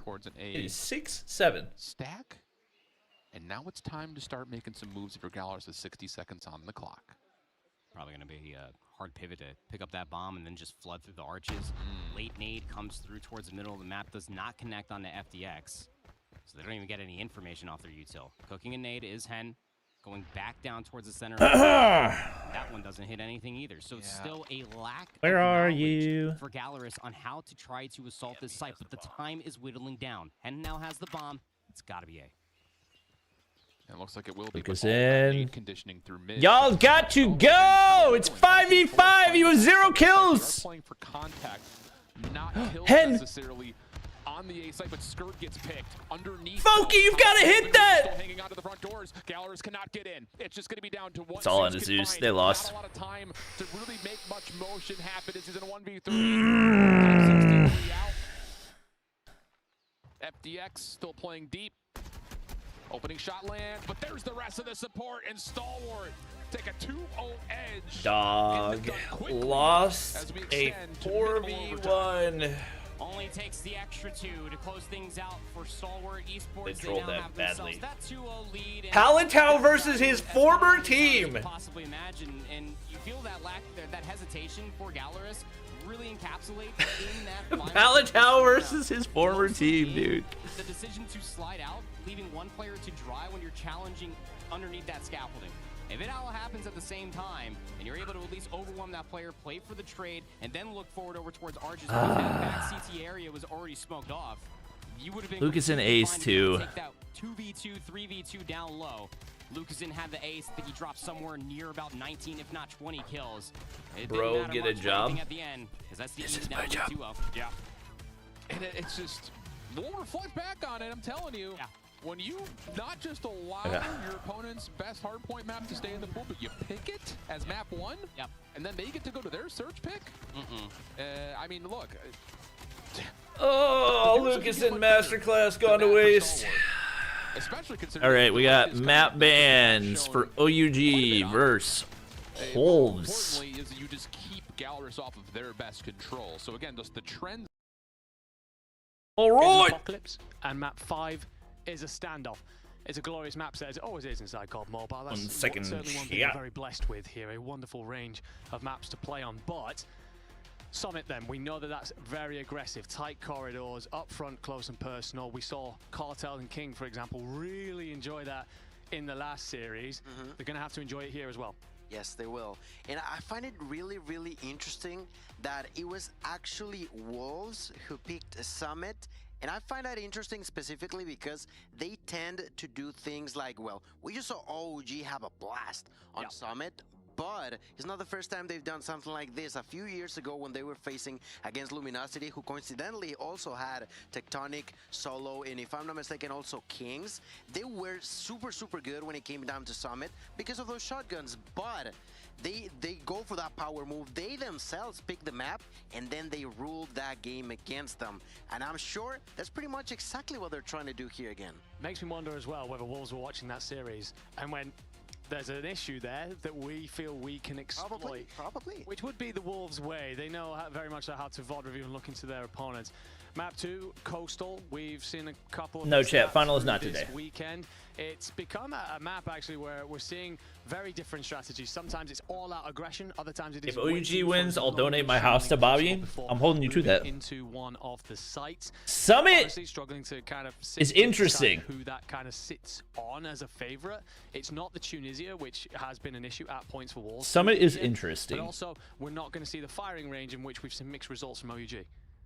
Yes, indeed. I feel like it's not... Raph is the X factor. The greatest set of maps when it comes down to OUG, but there's definitely hope. There's definitely hope for them. I feel like the first map I'm a is little going full. to be a great indicator on what to expect for both of these teams. I feel like Wolves definitely has something in mind. They have a plan, and they will try to make sure that, okay, I'm going to pick your map that you just played, that you did great, and I'm going to show you that even then, I can crush you in it. That's a very good point to bring up, because imagine right now, you're looking at that map, says OUG, you're thinking, oh, Summit Hardpoint, this is going to be a hell of a time. And Wolves curb stomp you. Exactly. That's going to highlight the gap in quality between the two teams. Being said, OUG again. Finals tomorrow, chat. Final is tomorrow. No, I do not know who Lunar Esports is. I'm expecting them to look good early on here. Appreciate it, David. Gas in the tank. I think some of the examples with Wolves of hard points that we've seen is even if they don't get off to the greatest start, they keep themselves in, they make the adjustments, and they put themselves out for a better closing stage, which gets them over the line. It's the difference between good and great teams, which we've seen here elevate another example of that. But these two, as they get themselves set up here, it's a case of... You're like a giant baby Megamind? Wolves are coming off the back of a loss. I wonder how much that shifts the air in the room, because one of you's on the way up. You've got this trajectory. What does that mean? Good. The other side of things, it's... Who's going to win? Lost to the team that we were supposed to come here and beat. That's tough, right? It is. My heart says OUG. That's exactly my mind says Wolves. I'm not sure what to expect. I know both teams, but I don't know how much of an impact, as you mentioned. This is the last match of the day, alongside the Galorys and STE match that is finishing now. Really interesting to see how that pans out for the two of them. So far, well, mostly people are starting to get ready, but... Well, yes, this is an elimination match, chat. That's a great point, because everything from here on out is an elimination match. And they are facing each other. Well, except for upper finals. Applies to King. He's the guy who's had to come in here and replace. He'll have been less prepped than most. Yes, he's a phenomenal talent. Yes, he knows the ropes here for sure. But you're expecting to play with Rise if you're Wolves. You've got King then alongside you. And he's kind of stepped out of retirement to come into this roster. And having lost that, is he thinking, what is it me? Have I been the kind of the slower point of this team? Is it my participation here that means that we're not through against Elevate? And I wonder if he's kind of sitting and thinking this is one of those series where he's got to show exactly how good he is, because we saw how good he was yesterday. Wikipedia is showing there's one more match. Oh, you're right. Oh my God. So we have at least. Oh man, it's not gonna finish till like 1 p.m. has good Oh, you're right. Definitely some good performances, but not to the extent that we saw yesterday. And for example, in this case, in the Battle of Kings, well, it's gonna be interesting to see who is going to remain on top. You know, Kings from Shafi, run a poll. Run a poll real quick. Wolves. In here, we've seen that today, Kings from OG has done a really good job. And just before anything happens, at some point I'm gonna mix them up. I'm a little bit dyslexic, so please ignore me. Yes, new gen is out. Kings or King's King, you know, it's there. Yeah, we'll figure it out. I mean, what's the colors? Blue and yellow. We'll go with Blue King and Gold King. We'll make it work that way. Okay. But it's a case for me of looking across these players. I'm kind of tuning in here all the way through the day. OUG, whether they just lost a map or just won a map, laughs, jokes, all fun. Not seeing that right there. I think they recognize the task that's in front of them. And I don't know if that's a good thing or a bad thing. Sometimes it's the right thing to lock in. Other times it's good to be a bit free-flowing and a bit carefree and kind of bring that into your game. Yeah, that moment where you're playing a game, you suddenly are losing, and you just, like, you know, sort of stretch your back. You make sure that you're not that curved and try to focus, or hyper-focus for that matter, into the situation. And, well, a lot of the times it goes good, but if it's too much pressure that you feel, it can actually go against you. So it's gonna be nice to get a look onto the minds from Wolves, because we saw them like full on just thinking, looking into the phone and getting just thrilled to start, getting excited for it, and that's exactly what we're gonna get. We're getting straight onto map number 1. Ladies and gentlemen, this is Wolves versus OUG, the two representatives from China about to fight neck to neck, side to side, as they try to move forward on the World Championships with Call of Duty Mobile. Yeah, for one last time here, we'll break off for a map 1 in Stream B. And Summit is somewhere that we have seen OUG look good already. But these two will know each other so inside out. They'll be playing counters and bluffs all over this. It's split so far in terms of the points and contested on the hill. 25 seconds still left of this. At what point do we start to see rotations and fight for the spawns? Well, Wolves are going to give themselves a very aggressive line here. And Sound's getting a kill up high, being able to peer in through the window will then help find the second onto Raph, and it's a clean feed if you are a Wolves fan. So OUG need to find a response and to bounce back quickly. We of course head out to the railings for this P2, and it's got about 5 seconds before it pops. So look for people to shift the positioning. But look at that spawn in for Kings. He ends up behind the Wolves team, so he can really upset them here. And I mean, at the end of the day, more than not, we see both of these teams actually go for the power move of, okay, you can rotate, I don't care, I don't mind, I'm still gonna kick you out within seconds. They both like to go for this play, so it turns into something different to see the two teams trying a similar strategy at the same time. I'm intrigued if maybe Wolves will be the one trying to rotate early, or they're gonna stick to their usual plan, fight till the very last second, and then eventually move to the next one, kick them out as quickly as possible. But well, that's usually OG's plan at the same time too. Right now, 20 seconds left, and the first to move is actually going to be the side of Wolves. In terms of individuals here, Wynn's already up to 12 kills and has used the Sparrow, so he's flying. Everyone else kind of sitting somewhere around 5 to 10. And largely in the slaying numbers are on the side of Wolves. OUG, though, being efficient with those kills, making them work in terms of point count. Zai holds up on the left, but not well enough. How are OUG winning with Wolves having as many kills as they have? All day. You squeeze in through P3. Cartels with the Tempest would have wanted more than that, but Sounds countered. You do get EMP'd though, so that pauses you for a moment. No, that was the Tempest hitting him and shocking him, not an EMP. Then what can you do? King's Tempest as well to try and battle off. Raph? Claw? Reads the play off to the right very well against Solo. And just trying to peer in from the outside from the gondola. Oh, big shots from Kings. Get shut down. Peg has the equalizer, does get himself in on the point, and this is an important 30 seconds for Wolves to grab. You don't want it's going to be tough to get any more time than you've gotten because you spent all your ops to try to break for some front side time. Leading the way, but it didn't really reflect. And Wolves are going to try to dump spawns here. 5. Yes, they still have But the it's time. 16 Yes, they seconds. still You have can't the just let them have it for control, but free. they were not necessarily capitalizing on those kills. Now they're finally doing so, and it was All important right. to do it OUG, right keep now, their 'cause if spawns. they Pretty much completely tie lose track of what's game. going on, yeah, you may be getting 50, Move 80 face cam? kills ahead of your Where's my face enemies, cam? but if you're not actually transferring that situational kill into an actual kill control, well, you're gonna struggle in here. When did They that fix happen? They tie that, and as the rotation is actually gonna be done first for OUG, let's see how long it takes for Wolves to try to break through. Yeah, they did manage to scoop most of that final 30 seconds. They've pulled it relatively close. OUG, though, set up, as you said. That means you've got to punch through this line if you're Wolves. They haven't found a problem against teams in this tournament, as they typically don't. Kings with the double gives you a bit of space, a bit of breathing room. Just controlling that outside so well is Tectonic as well. Wynn's going to play forward with the shotgun using the smoke. Yeah, they have no idea Wynn's gotten through here. I think there's still one player. I was going to say, there's definitely still somebody for OUG inside ski lift. Ooh, Solo had the better shotgun. All right, one above. Drone now. 15 seconds left. The fight continues. Tectonic inside of Hill. So far, 13 kills for him, trying to survive. There's a shot. Somebody's got to kill Wynn. Double there for Wynn. Oh my gosh! It's nothing. Just popping left and right for Wynn. It feels like Wolves are dominating, but the scoreboard does not. And unfortunately enough, that's not translating. Does not to the Hill match. and that's been an issue that we saw from yesterday. Interesting Sparrow, but he can potentially build onto an EMP here. Wow, they don't have necessarily OVJ committed player to actually be constantly doing it, and that could be a struggle if they're not careful enough. Definitely going to see these kills. Streaks coming down too. Once again, just leaving time on the table. Trailing by 30. The math doesn't really add up there.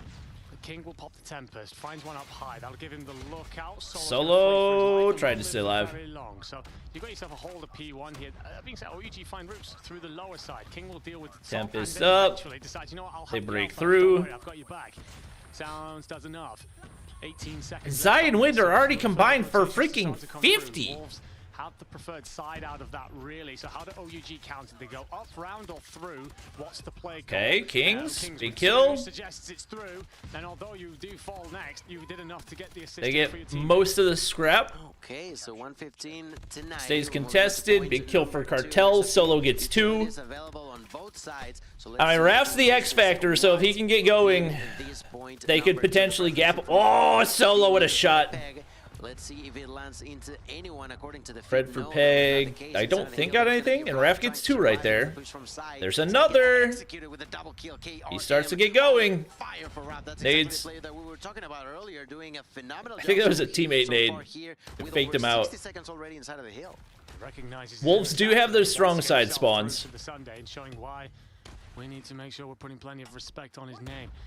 There's actually a player that slipped through here for OUG. Kings again in round the back. It seems to consistently be him finding routes. And if he finds the couple of kills here, surprises the Wolves players, I can allow his teammates not only pick up a couple of seconds, but begin the rotation. Solo's got to go big here. Raf with the claw to try to win rotation. Huge, huge couple of kills, and Solo wins it in the backside. Strong side spawns. One more in the back line. As well. Wonderful stuff. Should hand the spawns over. Should be getting you wow. rotation. One more. Flying pressure. Hello? Well, he doesn't need to because the rest of the boys are here. Yeah, that's a lot of players. They gotta get. I was gonna say you gotta get people back on the point. Slide out. Cartels. Zai. Fairly quickly, Zai at a distance with the death machine will do what he does best. Whoa, golly! Snapped onto Solo. King pops Sparrow there? Oh, brother. Sparrow versus Tempest. What do we think was gonna happen there? What do we think was gonna happen there? Yeah, Wolves really want these points. They've invested 3 different operators. Yeah, ST, you're about to put it away. So you want the payout, you want the reward, and it's where they tied it up last time, if you remember. But OUG, they'll also recognize that, and as they contest, if you can maintain the lead and then get that clean rotation in again. OUG should keep those far side spawns. Catching distance. I will say for Zai there, the fact that he finds 2 inside that smoke is insane, but the rotation's in for OUG. Ooh, Cartels, that's a just 3 points between them. cheeky rat spot. Very interesting. Oh my, he gets 2 out of it. I've never seen somebody play that, but that's actually a great spot. Oh, hello. There it is. Equals dead. On it by eliminating that equalizer. Tempest gonna be popped by King as he tries to follow through. OUG do not make much out of that rotation. Wow, that was a clean break. Galorys are eliminated. And they figured it out. And this is what Wolves do. Wait, what? We've seen. Palatao just held up a sign. Slow start, but they make the adjustments, figure it out as they go. Being said, OUG, they've shown us they've got the stamina. They don't really. Dang, Palatao! They'll keep up this pace. He held up a sign that said, "They kicked me from Galorys, I kicked them from Worlds." Oh man. Tonic's going to try and answer. Raf yet again with the KRM.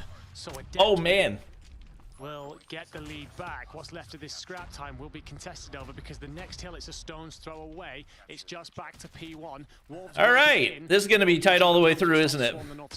Oh, what a shot. 3 for OUG. 68 advantage going in favor of OUG. A great control now as they try to move over onto P1 reset. There's 3 operators going to be used at the same time. A Pred missile from up above by King that connects onto Cartels. That is huge. They also took down Solo with the Death Machine. There's only the claw now for Raf. 29, making 30 bomb now for Raf as he continues to push for more. They realize that there's someone inside of the hill. They quickly try to get rid of him. Not gonna be possible. Death Machine from up above, coming down from side, rushing into the hill, finds a double, tries to go for the triple, tries to help out his teammates, and that's gonna be the clean area now in favor of Wolves as they try to once again close that gap.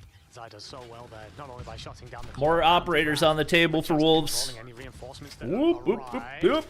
All right, Raf gets lucky that there's a couple of hit markers. Raf cleans that up. 3 clean kills for OUG. Yeah, Lee King still gets one there. Looking pretty here if you are the underdog. Who's Palatao? He's the coach for STE. Used to be the coach for Galorys. In the fight, refused to go away. Raf. And he's going to need more moments of magic. 47 kills on the board for Zai, 42 for Wind. You've not got those kind of numbers if you're OUG, but it doesn't matter. You're turning it into points. That's right. That's what you gotta do right now. Double kill for Wind with the Sparrow. Dog, the kill disparity is insane. Zai has 50. They can do it here inside of the hill. There's gonna be none other than Raf getting that kill with the KRM, immediately pushing for more. Has to reload. Zai has 50. Still not gonna be enough, but inside of the hill, there's most of the OUG players are in 30s. Wind's got 45. And the side of OUG doing a tremendous job at taking so many points with so very few kills. They've been so effective in those kills to make sure that they are taking couple big kills right there. Tempest have managed to get on the point. Is Tempest alive? How did he stay alive right there? Wait, Solo got through. Solo got through. What can he do? Gets one. One more in the back line. Oh, good try. Pred for Kings. All right, one in the point early for OUG, but they got to flip spawns. Heavy forward pressure. Sparrow for Kings. That's big time. But they don't get spawns. All they're doing is getting scrap on the front line. Oh, and equals for Peg. Oh, this is going to be brutal to try to break through. Oh, he whiffed. War Machine for Tech. They break. They break. Knows what he's doing. There's a Tempest from the inside, just currently waiting less than 10 seconds away, 20 seconds away. They've got so much time left on these ops too. One shot for Cartel zones it. They can't get through. They've got to push through the sides. They flip. 44. Wrath. One more. Oh my God, they get it though. Zai. OUG have to contest. OUG have to contest. There's enough time for Wolves to steal victory away. Can they do it? Got to touch. They touch. Now the rotation. OUG are there. I don't think they get the ghost stick. Holy frick. OUG have 4 players on. Get everybody in the hill. Zai dead. Everybody dead. OUG. 50 to 249 victory happens on the B stream. OUG dived the point in just enough time, half a second from Wolves taking it. Wait, I'm gonna crank the audio. Did you guys hear that? Oh my gosh. Stream. OUG dived the point in just enough time, half a second from Wolves taking it for second. And OUG will celebrate in style. Raf gets loud and he deserves to. Oh my god. I don't know who got himself into the hill for half a Oh second. my god. That's what he did. He got in. That is an all-time COD mobile clip. They end up with That's an all-time COD mobile clip. that they are losing by what? 40 kills? How did OUG win that? It's a lot of kills. I'm not sure who it was. I think it's Solo who decides to dive the point there, a mortar for his team. Either way, it doesn't matter. Oh my god, that was so low. I'm crying, dude. Somebody's gonna clip that and put it on Twitter. How the hell did we not win this? How do we not turn this into more points? Yes. And it's moments like that Woo. against selfless plays from OUG. What did he say? I can't really repeat it, but it was funny. It's just crazy. I'm still trying. He said, brother, get on the hill. What the heck are you doing? Talking about the mental coming down from Wolves, right? How do you feel now that you have lost a game that should have had earned it like 3 points ago? You are not. There we go. That one comment encapsulated. Much of a kill differential. That is just a huge mistake coming down from the side of Wolves. And I mean, we were talking about the fact that they always look to be calm. In here, I genuinely feel like they should. Oh my gosh. Wow, what a map. That was cinema. They certainly are. And what Is it Solo? Yeah, Solo said it. Of the whole series together, you did say that OUG had to win map 1. You do not want to be looking at the rest of that series, having lost a map that we know you're good. You're very good on Apocalypse if we get to that map 4. Let's look ahead. Let's talk about the Coastal S&D. We've seen OUG walk relatively comfortably over the new gen ninjas. How much we can take away from that, I don't really know. Who picked the map? I don't know. Is it one of those where they dominated a team that should have been quite close? Oh yeah, that's going on the cast channel for sure. That was elite. That was elite. How you're thinking they'll perform against Wolves? I definitely feel like it's. No, that was not Cartels that said it. That was absolutely Solo. Because although they did great against the new gen ninjas, it comes down to the fact that they were not playing S&D. They were playing team deathmatch by rounds, you know, and it was a completely different scenario. This time around, Wolves, yes, they're not so great. Oh, is Pab Zero this came from Galorys? Palatao was he was a coach, not a player. As a first seed for China, so I feel like it's nowhere near a fair comparison for the side of OUG. Coastal. I said it was important for that same reason for OUG. I don't know who this pick would be, but I do know OUG in CDM9, the only map that they won in Masters Group was a Coastal versus Wolves. You know, shattered a bit on the side of Wolves. Well, we shall find out. Well, not the only. Almost finds out just how much momentum a frag grenade has. Only map that they won outside of Godlike. To hold Sellers down. And that feels like the perfect spot for him with how good he looks. 2 for tech. Starts off with 2 here, finds Win, Sounds, and King. 3 dead, and there goes. Oh my god, flawless round. OUG walks straight through the Wolves line. I mean, I'm sorry, OG, I died on you, I guess. 3 kills. Both don't have their snipers. I mean, Wolves still have Zai. And not a single casualty or care in the world for the OUG roster. I'm sorry I ever doubted you, but okay, let's go ahead and see what happens. That was round number 1. That you did a great job. Can Tech find something here? Do something similar on the next one. So far, Nades over the top. 2 players to defend. 1 reinforces from lower. They're not going to check that. Oh, they do. Oh, he hit him for 99. Yep, that's a round. Peg's going to try and hold these back stairs, which will be the correct play. Obviously, we know that because of X-Ray. He's doing it purely based on intuition, but do you have enough heads up to think about where the second player is arriving from? Because you do have a player coming through mid in Cartels. All right. Actually, he's wrapped all the way out. Is this the final match of the day? No, there's still another match after this. If you can believe it. And a whole lot of trouble for Raf. Yes, he's an outstanding player, an insane shotgun to be playing with. Yeah, Raf, this is not happening. We can just go ahead and end the round, brother. Do you want to push? Do you want to wait? There's no real... We can go ahead and end the round, brother. Player alive on the side of OG. He begins to flex with the gloves, but a nade will do the job. Galorys are out, yes. Galorys are out, New Gen are out, Street are out. Heads up play there for Isaiah as well. I think he recognizes. And then one team from this match and one team from the next match will be eliminated. Sees him there and goes, you know what? I don't want anything to do with that. Backs off. So one apiece then and 2 clean rounds, one for either team. And the nades are out.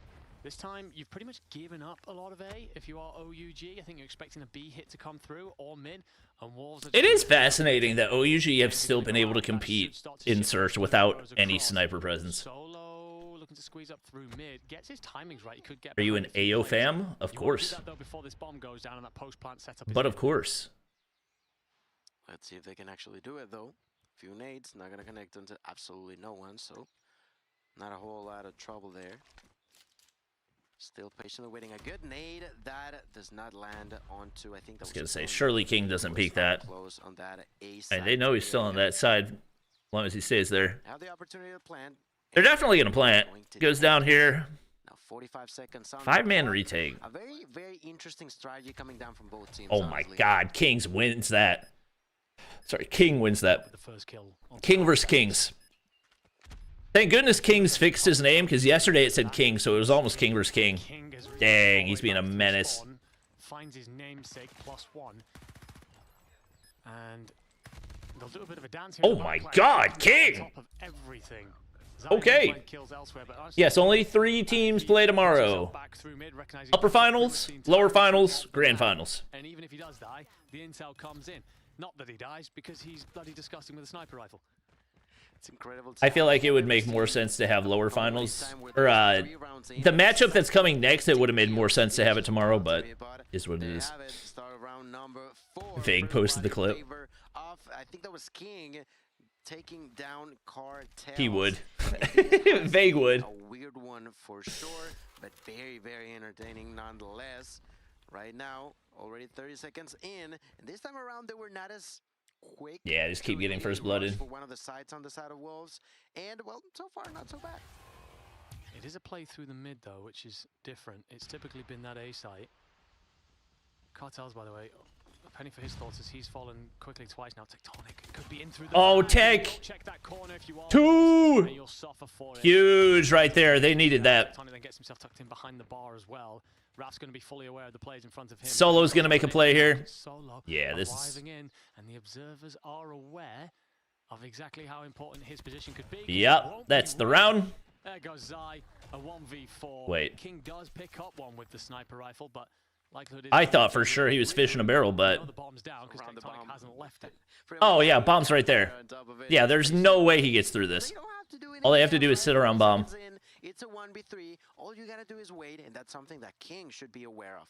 He is trying to be sneaky, okay, Solo. But there's only so much. Okay, Solo. With such an exposed area for a bomb, and that was really, really smart, really, really well done by OG. Once again, time is gonna be 2 for each. And ladies and gentlemen, are you not entertained? Isn't it this? The highest level code. Oh, that nade.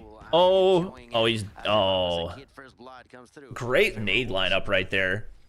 Right at the entry. Tech gets one, but traded. Oh, he saw Cartels. Whoa, Cartels! Cartels will win that battle. 3v1 though. Yeah. Cartel's still up in this. You'll be fully aware of where he's coming from. Bomb getting down, wasting no time. Not leaving a window for Cartels to make something happen. And he gets 1! He gets 2! And why side decides to charge the same angle, I have no idea. Sounds then up against Cartels. You had to recock the sniper, wasn't ready for the fight. The nade's gonna go. Oh, great play out of Sound right there. I don't think you need to try to play for... I understand what he was trying to do there, but there's just so many ways that can go wrong. Oh, good try. Good try. Taking a couple of shots. Questionable at best, but it is what it is. Cartels is an outstanding player, and he was so close to clutching that one before at a point, I think it was. So we've seen it do insane plays before. Tech dead. Immediately going in favor of Wolves. Solo drops down. And as such, they immediately continue to push for that A side one more. Oh, they're ready for him. Exposed so far. Oh, saw him through the smoke. Made it easy for Wolves, if anything. And these first bloods have started to really notch up. Yeah. 5v3. King's on a goose egg. Raph's your X Factor, and he's only got one. This seems to be a consistent strategy. Take a hold of the A side and cut off half the map. Or the challenge sniper lane. He currently stands. The only player that can really do something to deny this post plant is going to be Good question. He squeezed forward. Kings gets 2! Oh, that's big. But you've made the situation far more manageable. Oh, that's big. A lot more manageable. Oh, there's one. Yeah, King's going to be watching mid. Did they not realize King's doing that? Cartels proving himself to be worthy. Get that sniper again. Another 1v3 try. Same plant spot. 1v2. Bomb is down. It is Sounds and Sai versus Cartels. Cartels with the Odin in hand.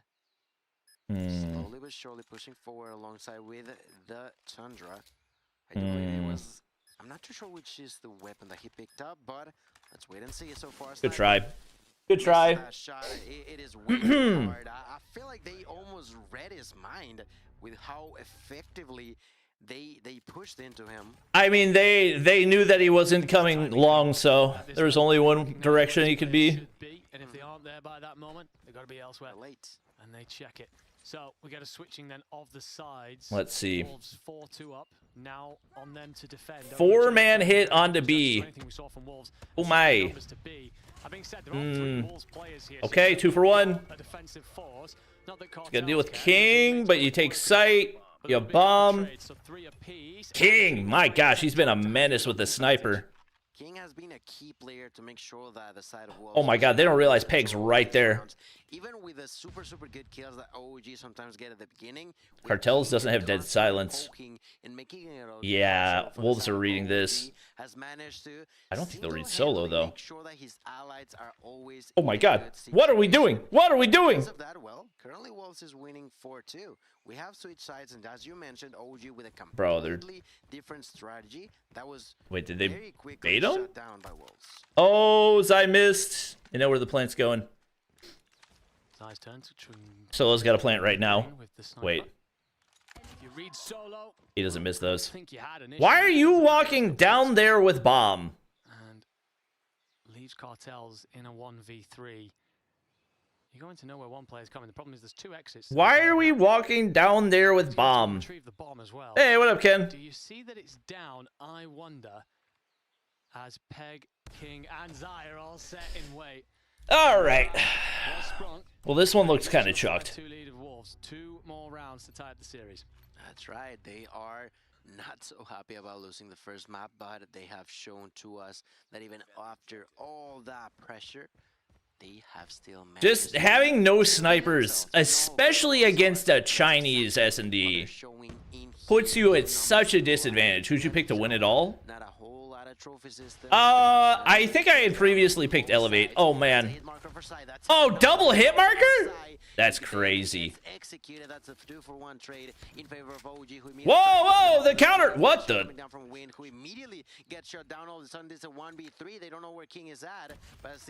Hello? Somebody help? Yeah, they should get the plant down now, but what are we doing? I feel like in a sense that's a smart move because we already know how good King is. I love the decision making here to play around the timing, suggesting there's rotated away. He will have made a lot of noise now, however, so Cartels and Kings will turn and face. King trying to find an angle, laying on his belly, hoping that he will see a chow, wants to force the equation. And with how loud he will be right now, Cartels will be calling all of that out. Does King step up and face? Woo! Yes, he does. Well done. 5-3.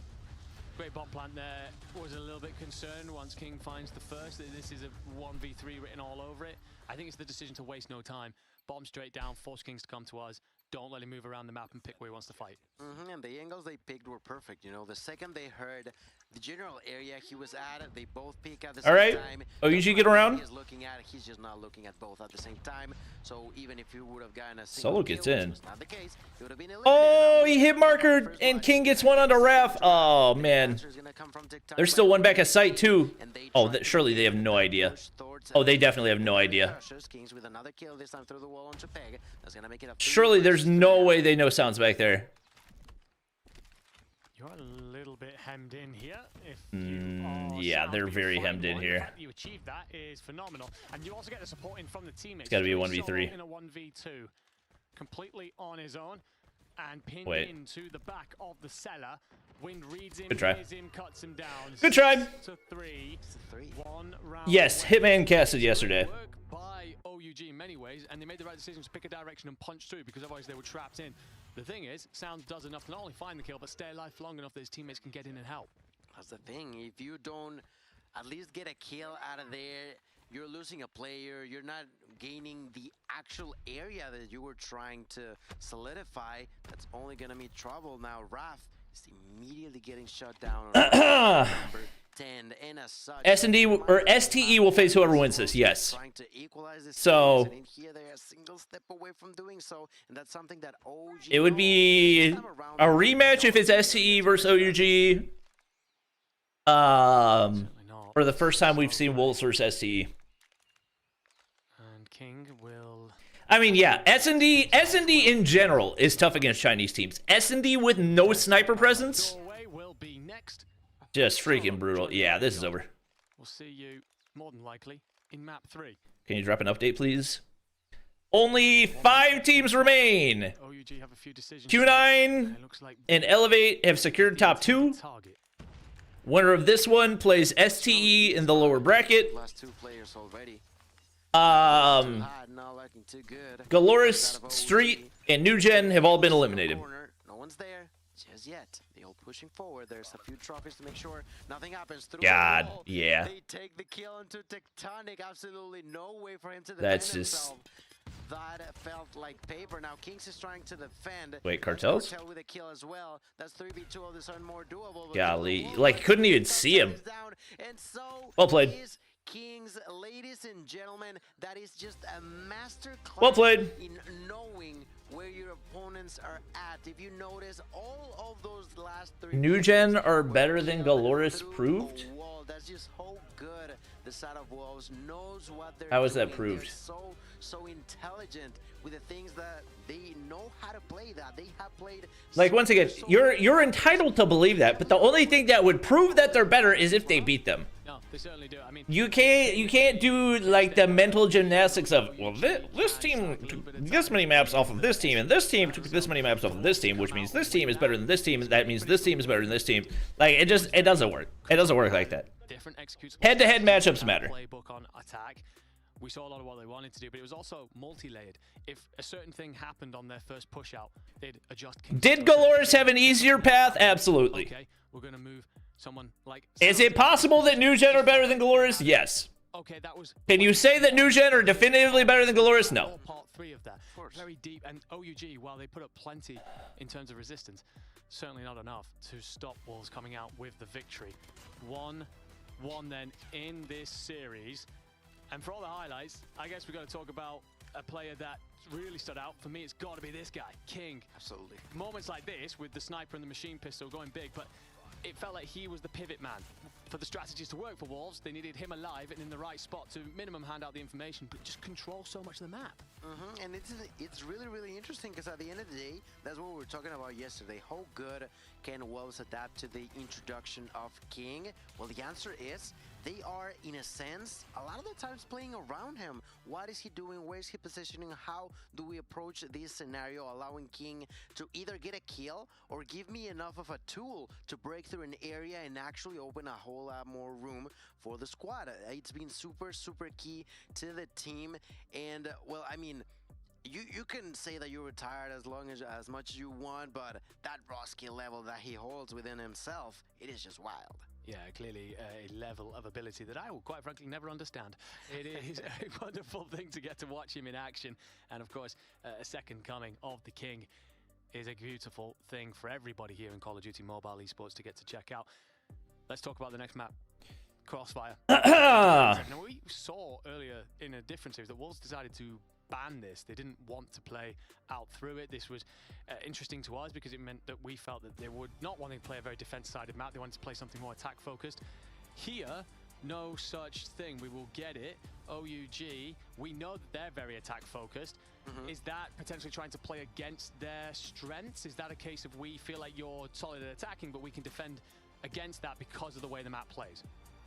That's a great question. I'm not too sure. I feel like pretty much Crossfire is what happens when you want to, in a sense, toss a coin. What I mean by that is, well, of course we know how good you can be on raid or on takeoff, but anything goes. Crossfire, eh? Crossfire, look at that. Straight through the middle. Run for Peg, who picks up a few kills. Rafa was trying. Crossfire, eh? Oh, Wolves are cooking them. Gets yet another kill for a grand total of Cooking them. The two shotgunners on the side of Wolves Are chat rewards done? No, we still got more codes and stuff. Waiting a single second. They don't want for you to feel comfortable. They just want for you to back out, to feel like your corner, and that's exactly what Wolves are doing right from the get-go. Clearly a very practiced strategy there that will give them positions in the back line. Second ticker B looks likely. And I think for OUG, you've just given this up. Try to figure out how to set yourself up best to defend A. The harder to defend of the two sites for sure. Sounds will launch. They get B capped. Solo gets one. Oh, they don't. Oh, B. Wait. I did not realize. No, Flower's coaching OUG, Sylvia. When we come back to the end of this round, Wolves have found themselves a 4-life lead though. That's quickly cut to 3. It's a solid position still out of Wolves. They're looking good, but OUG, they've clawed their way back into this. Can somebody tell me what is Peg doing all the way in the back? I mean, he's patiently waiting for someone to die on the opposite team and cut them off guard as they respawn. Yeah, I mean, he's obviously trying to get cutoff kills. Hanging in there. He's hanging in the area of the enemy. He's not really finding any kill. He finally decides to push. I think he's forcing spawns out more than anything. Bravo, but a really interesting call in there as the side of OG still managed to hold it. They give up B. Bravo and will get it, and that is actually going to be huge for the side of Wolves. Yeah, Peg does very well there because OUG finds Cartel stays alive. He's going to be under what is happening? And does enough to just kind of dance his way until the point comes through. But King, how do you? Okay, I was gonna say, how do you not know he's there? Tectonic tucks himself inside. Wind can try and bait out with one life differential. Hot with the sniper, rips one through the wall. Will connect with nothing. And I'm not sure if you've read that there's a player in through your back line. There you go. This is a really weird round of control. A weird round of crossfire control, especially. Hit marker. Especially when Wolves are finding quick kills. He definitely is harder to defend, and in here, it's showing. Somebody's got to trade that. There it is. Oh, they're down too many lives now. Kings with the Mythic Tundra. Coming down from Kings, who takes a kill, but immediately gets traded. 7v3. Only Cartels, Solo, and losing an opening offense is not a good sign. Taking off of Alpha, Win trying to push, gonna get a kill. No, you're using it. The Tempest takes one, tries to survive, has to be cautious there. Cartels. Capturing Alpha. He's trying to survive, trying to make sure that he stays alive. What? How did that miss? Horrendous. Why are we using a Tempest? If he were to have gotten those 2 kills, maybe something majestic, fantastic could have happened, but unfortunately that's just oh, it's 5 off charge for Wolves. Yeah, this might be over. As soon as Cartels runs out of that Tempest. It might be the end of the road, chat. Wolves take the attack round then. They won't get as many ticks as they probably would have liked, but it won't matter as long as they do their job on the defensive side. What was that? What was what? Highlights are available to him. Not that he needs it. His boys find 3 kills unanswered. Cartels and Tectonic. Zai and E. Squeeze up towards that A point. Should have been takeoff. I mean, I'm sure Wolves probably banned takeoff. I'd be shocked if they didn't. The first shot finds nothing. It's progress with the way OUG looked on it earlier. I think it's to cut off the reinforcements, let his boys hit the point. What against STE? That's gonna hurt. Yeah. Now there's gonna be a few operators being used. One of them being the Sparrow by Wind. Hunter killer drone by Sai, thrown at a distance. The kill advantage continues to grow more and more in favor of OG. Raph tries to push, gets a kill, but immediately that was definitely a decision. in the lung, was not able to survive that. They had a coach for a week? No, they have somebody that's still their coach. Are not feeling good. Flower was one of their... He's a remote coach, but he's still coaching for them. By Kings, who immediately gets shut down by a double kill from Win, by the way. This shotgun is completely on fire, obliterating anyone who Good dares night. cross its path. Wolves are destroying OUG. They were not happy about losing map 1. They did amazing on map 2, and right here, on control. Wolves are out for blood. They are doing just so flawless that OG just has not been able to find any single answer. They're out for blood. I feel like Wolves have just suddenly turned up the dial. Every individual player has had a pop-off moment. How OUG respond to that, I don't think there is an answer that's really nice about it. As the timer runs out, time does. I think it might be a free out here in the control. Wasn't Mythic Tundra banned? No. It's just bad, so nobody uses it. Didn't Flower coach LG last year? Yeah, I think so. There's nothing you can really do to answer that. Such brilliance on show here. Sounds and tectonic. He and Hippo. Echo war machines out through the skies, raining artillery down upon their opponents. And while Sounds finds plenty of purchase for Tectonic, it's a very different story. And unfortunately, that's going to mean that Wolves make good progress towards this A point. That's right. I mean, the uniqueness from the strategy is coming. Yeah, there's getting gunny diffed. And to be fair, they were getting gunny diffed in the hard point, but you can kind of play your way around a gunny diff if you're good enough at hard point. It's just tough to do. Opportunity to use a hunter killer drone so far has not done so. For the time being, at least. It's tough to do in the other modes. Without the second tick, and there it is. They have connected it. Well, job done securing that area by the hands of Wolves, who not only are they securing an area, they are securing pretty much the entirety, or at least 70% of the map. OG finally will be able to answer back in this round. But is it too little too late right now? Why would Tech retire after this? They've been back together for 4 days and they made it top 6 in the world. Why would Tech retire because of this? You are up by 2 lives, but we've seen Wolves overturn far worse very, very quickly. Zai's just moments away from having an Annihilator available to him. Whether or not you bother investing that here or just save it for a defensive round, that should be acted like he didn't drop like a 2.5 with 2.5 minutes in the hard point versus New Gen. OUG are set up. He could retire, but not if the only way he would retire from COD M right now is if he had a different game to go to. All right, now there's no other game he would go to. That's out globally. I mean, that's right. Being annoying can definitely come into place according to the situation. And in here, well, OUG certainly. Oh my God! Try to secure Zai. This one up so far, not too bad, you know. 10 to 10. Winnable round, but 3 ops for. Oh God, they're gonna force forward. DM. Tech's got to get one. Tech's got to get one. Wait, he's whiffing? Tech? Is Tech not? Oh, he gets 2! Gets taken out by Tectonic. Tectonic finds a double, a 5v8. They know one's up there. Once again, OG Huge pick for cartels. to make it happen with a 3-0 fashion. I think they can. Claw for Wrath. What is that position that we're calling the claw in? 6v3.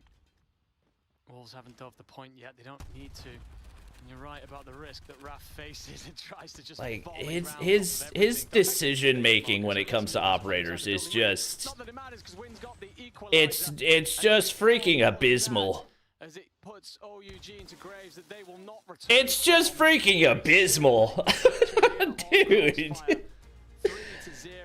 3-0. We'd seen out of OUG and whether or not this map played against them. All right. Well, we got at least one more hard point.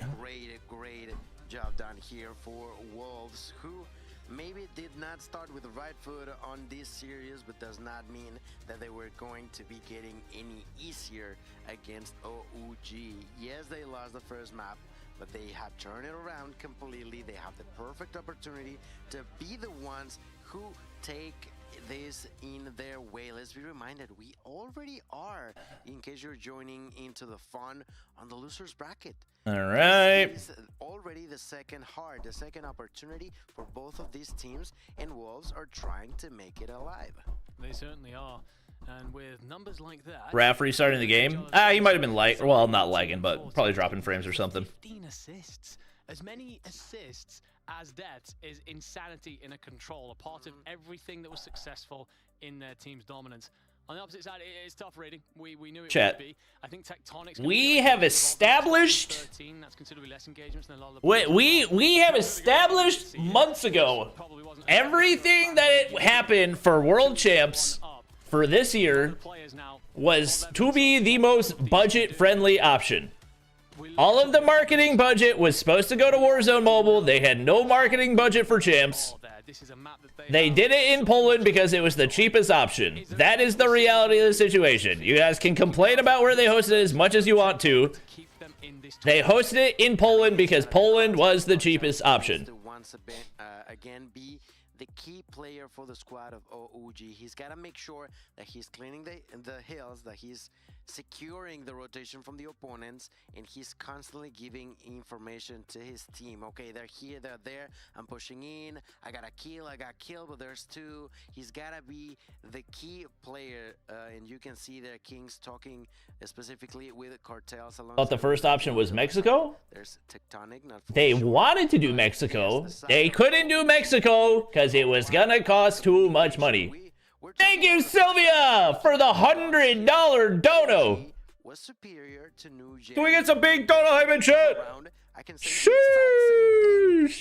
Standoff map 5 probably means that Wolves picked APOC, if I had to guess.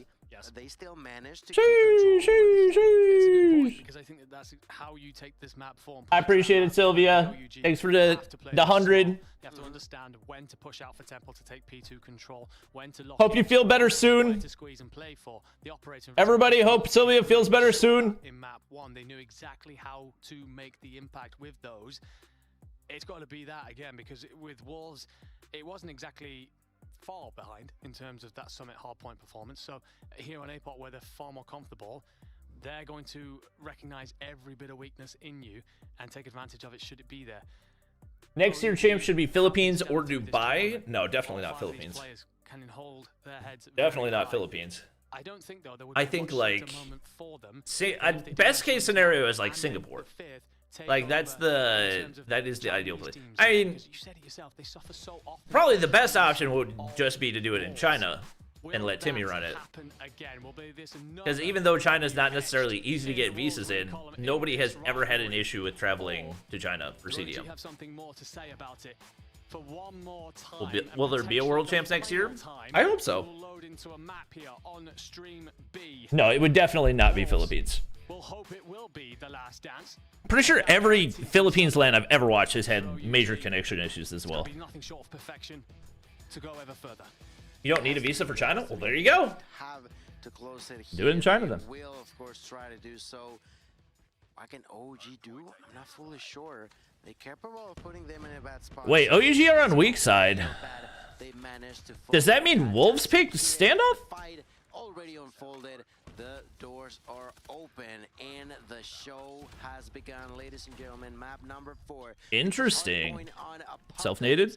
This is Wolves versus OOG, and this is the loser bracket. Okay, I can't believe the last time I'm watching OUG this year, I have to hear OUG. Wind just gonna play close, protect his brother from up high. You see the body dive out of the chicken coop? No, because the smoke's going to be frustrating. So often something. Oh, you do need visas for China? I don't know. Just you can usually assume my chat has no idea what they're talking about in any given scenario. OUG not finding a lot of kills. Solo, you saw a guy. So much space here is a good thing for them when it comes to setting up the first wave of pressure. I was a little bit worried the Solo would slip through, but no, caught by King. And as such, you get an opportunity to defend. A very, very good opportunity to defending here. right now, completely on his own when it comes down to OUG wasn't ready. a few trophies. Yeah, crazy. The team who thought that they weren't playing in the World Championships until 2 days before was not prepared. Who could have seen that coming? All over the place, there's no true entrance so far by the hands of OG. Yes, they're trying to get a kill here and there, but once again, they are getting outslayed. They are getting outlawed, and in here, it is getting more and more difficult to know what's going on because, well... Bro, they're getting choke slammed right now. I think they ran out of gas. It is a wind wolf. It looks like they ran out of gas. Ever more, I feel this is about 10 unanswered kills. Wolves knocking on the door. OUG, are you aware that the map has started? And fail again. And the Predator comes in. Golly, dude. So, golly. Ever more difficult for OUG. Underneath we go. They can't win a gunfight. This has to be better from OUG, otherwise we'll start. Kings in the blender. Raf's. Did I see Raf on an RUS? In reply. Okay, trophy saves. If you get off to a really great start, you build up the operators, you build up the utility. Raf, where? Quickly start to turn that screw. And I mean, okay. Finally get a little bit of control. There's 3 for OG, but dog. Not too sure how much they can do. Dog, how do you not get that kill? Oh, brother. Oh, brother, it keeps getting worse. Starts by eliminating Solo, the death machine now. Okay, Raph. They are not afraid to be using these utilities, and they are trying to take as much value as possible. Problem is, they actually sort of lost control over the hill. They immediately try to regain it. Sparrow Kings. Of the issues we saw I don't hate that. Number 1. Kings does very well here with the I don't hate that, especially if you can apply pressure and push through to flip spawns. They get players in position. The point away from Wolves for a moment, but it's only for scrap time. That's the issue. It's almost the exact opposite. Oh, Ref! Oh, Ref! Not going to turn into much in the wait, that's big. You do at least control the northern side of the map, which is best for the next that's big time. 5 seconds until that. Oh, Kings! To make their move. Oh, Cartels only gets 1 though. Get closer. The fact that Sounds has managed to find Raf's got to go fast. The spawn point for Temple. It's just going to be frustrating for OUG. They want a clean line to push forward with. Yeah, this is not going to hold. Solo! They're solo using the death machine, finding 1. Wow, big value. They flip. Wait, they split? No, no, no. OUG are still spawning back. Somebody's got to get on. Somebody's got to get on. Available. There's the war machine being used by Tectonic for the first time. We see some good win counters with the Sparrow. Oh, they do flip, but not at really a good time for OUG. Completely clean that area. That was at least like 10 to 12 seconds in favor of OUG. That's nice, yeah. But right now, they're still losing. It's moments like that, 5 or 6 clean kills for Wolves. Couple more. That OUG put together. It really does look like it was just a terrible start for OUG because they're not getting outplayed post P2, but they let so much of a gap build. It's going to be tough to chip away at it. Win looks over the top. Sounds King. It's a couple of kills. Pinstripe it's very back and forth. They got 1 more player to clear. Good kill for King. And Kings was on 2 a second ago, so. But the Pred over the top for Kings will at least hand out nobody on the point. Doesn't find any kills though, so you've got to go again. Sparrow. Oh, that flips. Going to be good, but still, like that Cartels gets 2. Not coming down. Did he see the guy? I was gonna say. EMP. Okay. Not getting any smaller for the side of OG. That's gotta hurt. It is getting smaller. They were down by 100 a second ago. That's the thing. You gotta be able to outpace the operators from Wolves. Kings gets 1. That is a great kill, and that is a great usage of the operator. The side of OG, yes, they got a few extra seconds, but there's no clear control. There's no clear. Yeah, they gotta flip these spawns. These hills, and for that same reason, yes, it's gonna be really tough from the position they're in. Big kill for Tech, but. Just moments away as 1 for 1. His operator. So 2 in the hands of Wolves. And 1 got through, but Solo doesn't realize he's tucked into the corner. Comms are not there. Kings? King? Oh, good try. EMP? Do they have? They don't have ops to push through. That's an odd time for an EMP. Push forward. squeeze. Odd time for an EMP. OUG, they can't really push through cave. This will shred them to pieces anytime they dare step out. So Wolves with that approaching 70, 80 point lead now means that OUG, it's got to be Just perfect 60 from here. point Your lead. tournament is done. Yes, it would. Right now, first there. Still a lot of scrap time here. Can you stay alive though? Let's see. Currently King? trying to be broken by King's Tempest. The and interesting squad. Tempest There's call. one, there's no second. Great job done shutting that down. All right, OUG can rotate here. Chipped away a little bit, but you got to start getting bigger chunks. You need something closer to a full 60. Next area, and we are going to try to defend ourselves as humanly best as possible. Let's see here. Kings is trying to push forward, and with a headshot, takes the kill onto Kings. Side, dead. Tries to get inside and gets surprised by Solo. Solo is executed too. They've just not. They get wiped off those early rotations on P3 before they even get to the new hardpoint. Wolves have had that on lock. Wolves are nearly 100 Kings points ahead of their opponents, and they are only thinking about increasing that advantage. Cartels. Whoa. Cartels with the Tempest. Big shot right there. Needed to keep it. 2 kills It's a with couple. 3 kills. All right. Good value. Gotta hold the scrap. Slay of his own. King will reply with. Oh my God, Peg! This is a fight that he probably thought he'd won. Yeah, I think he stopped shooting because he thought he got the kill. Now they have what's left of this time in their hands. All right. It's when you begin to rotate over and actually 50 Wolves for a points. second there, trapped in their spawns. Is this the moment of momentum that OUG so desperately need? A win with 2 Peg kills dead. might disrupt that. Cartels will do well Good read by Zai. defenses, but sounds Gotta they flip will the be picked up in spawns. the back line, so They're not while gonna flip the Wolves are spawns. keeping Yeah, full they're not Wolves getting close to it speed. themselves.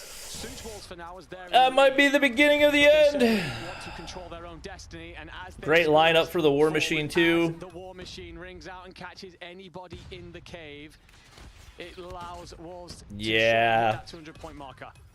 Incredible game sense there for Sounds. Continues to cause pain into the souls of OUG, ladies and gentlemen. This is just not looking pretty. They've had their moments on the side of OUG, but Wolves shut them down. They're Wow. trying to get through. How does Tech not die before that last shot? There's still 20 seconds left. That could be crucial to the outcome of this kill. Bro, Zai's just relentless on the point. Not letting them get anything for free. They've got topside spawns, but you just can't afford to let those scraps. OUG get a flip spawn here, and that might panic them into thinking there's players in behind. There actually will be. Spawns all over the place. Spawns are everywhere. What the freak is happening? Shooting each other. Zai's happy to answer that call. King's Spawns are everywhere. What is happening? What is? The problem for them here is obviously this smack bang middle of the map is going to be. Yeah, you gotta have a lot of players close to the point here. Cartels needs to go big with the Tempest.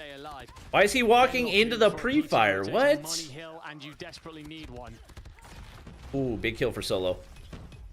209, 149. 60 seconds deficit. Inside of the hill. Yeah, they're gonna have no idea King got Tempest, through. No one else but King. This time around pushing, finding a double. There's King gets another there. He's been great with the Tempest. OUG, who is trying to make it happen with his own operator, not gonna have the same amount of success. Now there, on the outskirts of it, there's Sai, who continues to defend his weapon. It's gonna be all Garena. I mean, I guess it was gonna be all Garena and China top 4 anyway, regardless of the outcome of this one. But no Americans. I'm not sure if that's No Americans. Did something that we didn't. Oh, Tech, wait. They flip spawns. That's not going to let you set up cleanly on the defense because Peg's here to threaten. DM for Solo.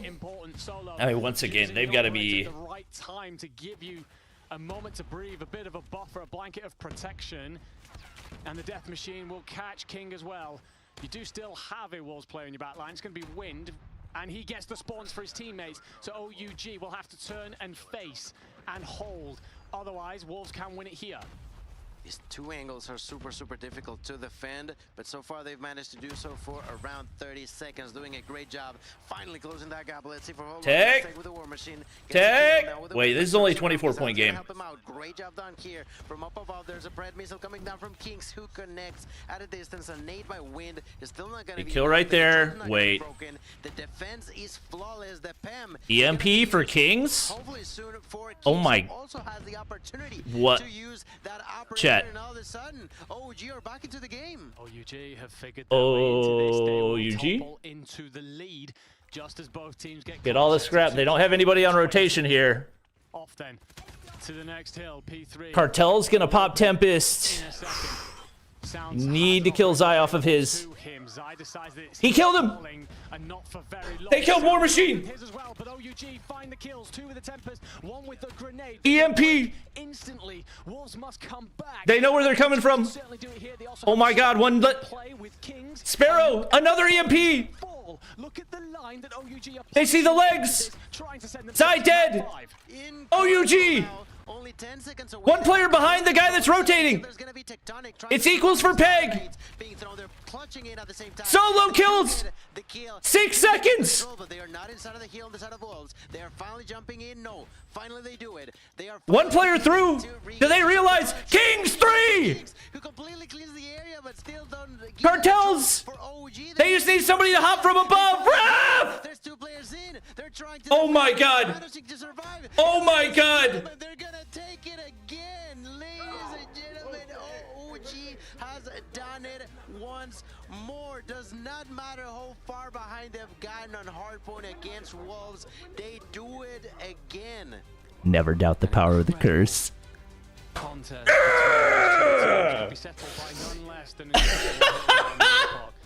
it is no chance for OUG. No chance. Wolves come swinging back. Oh my gosh! You do enough to bully them back out. Absolute cinema. I was a little bit concerned it had gotten away from you and be heading back. Raph went 20 and 42 and they won. Dog, Kings went nuclear at the end there. 36 did not stop. Kings went nuclear. Every bit MVP for his team with a minute and 37. Oh my gosh! The boys were there to support as well. That column on the right hand side was very pretty. Able to be Wolves' home ground. Feels good to finally utilize the curse for my own purposes, you know? You know? We're being spoiled. At this point, Enigma, oh my god. What a series. What a freaking series. Another map 5 who coincidentally for Wolves. I would begin to get that was a crazy finish. Those boys grinded it out. Look at the highlights here. You were down like 80 points at one point, and all it needed from OUG was 2 or 3 quick, clean hills. We were in that P1 at one point, and I said, if you can get a couple of seconds here and then set yourself up for a decent don't curse it further. Oh, I'm not saying they're winning. Help you back into the game. But everybody in chat was already trash talking OUG. And you said it yourself, they're gonna have to. I saw you guys. I know you're all quiet. Situation. It would have been so I know you're all quiet. To panic yourself away. Gotta wait a little bit longer to talk. The Wolves just walk in and take the map, but all the momentum that they built. Gotta wait a little bit longer. Force heading into those final moments. Work from OUG, a team that continue to entertain us here in Katowice. 2-2 then. Oh my gosh. That standoff S&D. Now the last S&D, Coastal, I'd say it was. I would assume standoff is an OUG pick. Problem for OUG. This is one of the few maps where I feel like with proper utility usage you can get away with not stunned at the way in which they are in this match having a sniper and the fact that they lost to Elevate before this. So while there are pros and cons for both teams here, do you have a way in which you think this map's going to go? That was actually the question that I wanted to ask you so that I wouldn't have to answer it. I have no idea. I don't know. I don't know what to expect. I don't know what to think. They're talking to Flower? These 2 teams have been so, Dogs, this is going to be... We have another match after this, chat. We're like, you know, OG did not have enough time to practice. They were not ready. They were this, they were that. But look at them go. Look at them just rebuild composure on those 2 games of hardpoint. For this search and destroy on stand-up, I have absolutely no idea what to expect. We ushered a phrase yesterday. It was that form is temporary, class is permanent. And OUG is certainly showing that here.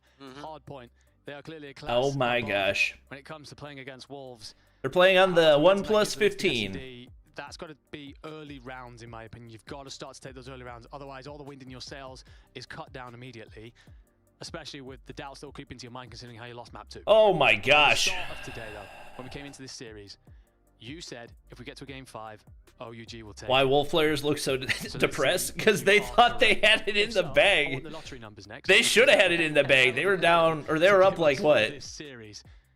I know they were up 80 at one point. 80, 90. We saw a little bit at the end of Elevate. They're always very calm, composed, focused on the task ahead. For OUG, that is what you want to see if you are a fan. It is relaxed. It is regardless of the outcome of the search. I think they got to be proud of what they did. Fully ready to go. Push the. And march on in this tournament. Once again, it's a nerfed Wolves. Nobody's saying it's not a nerfed Wolves. So much that they lose composure of their emotions.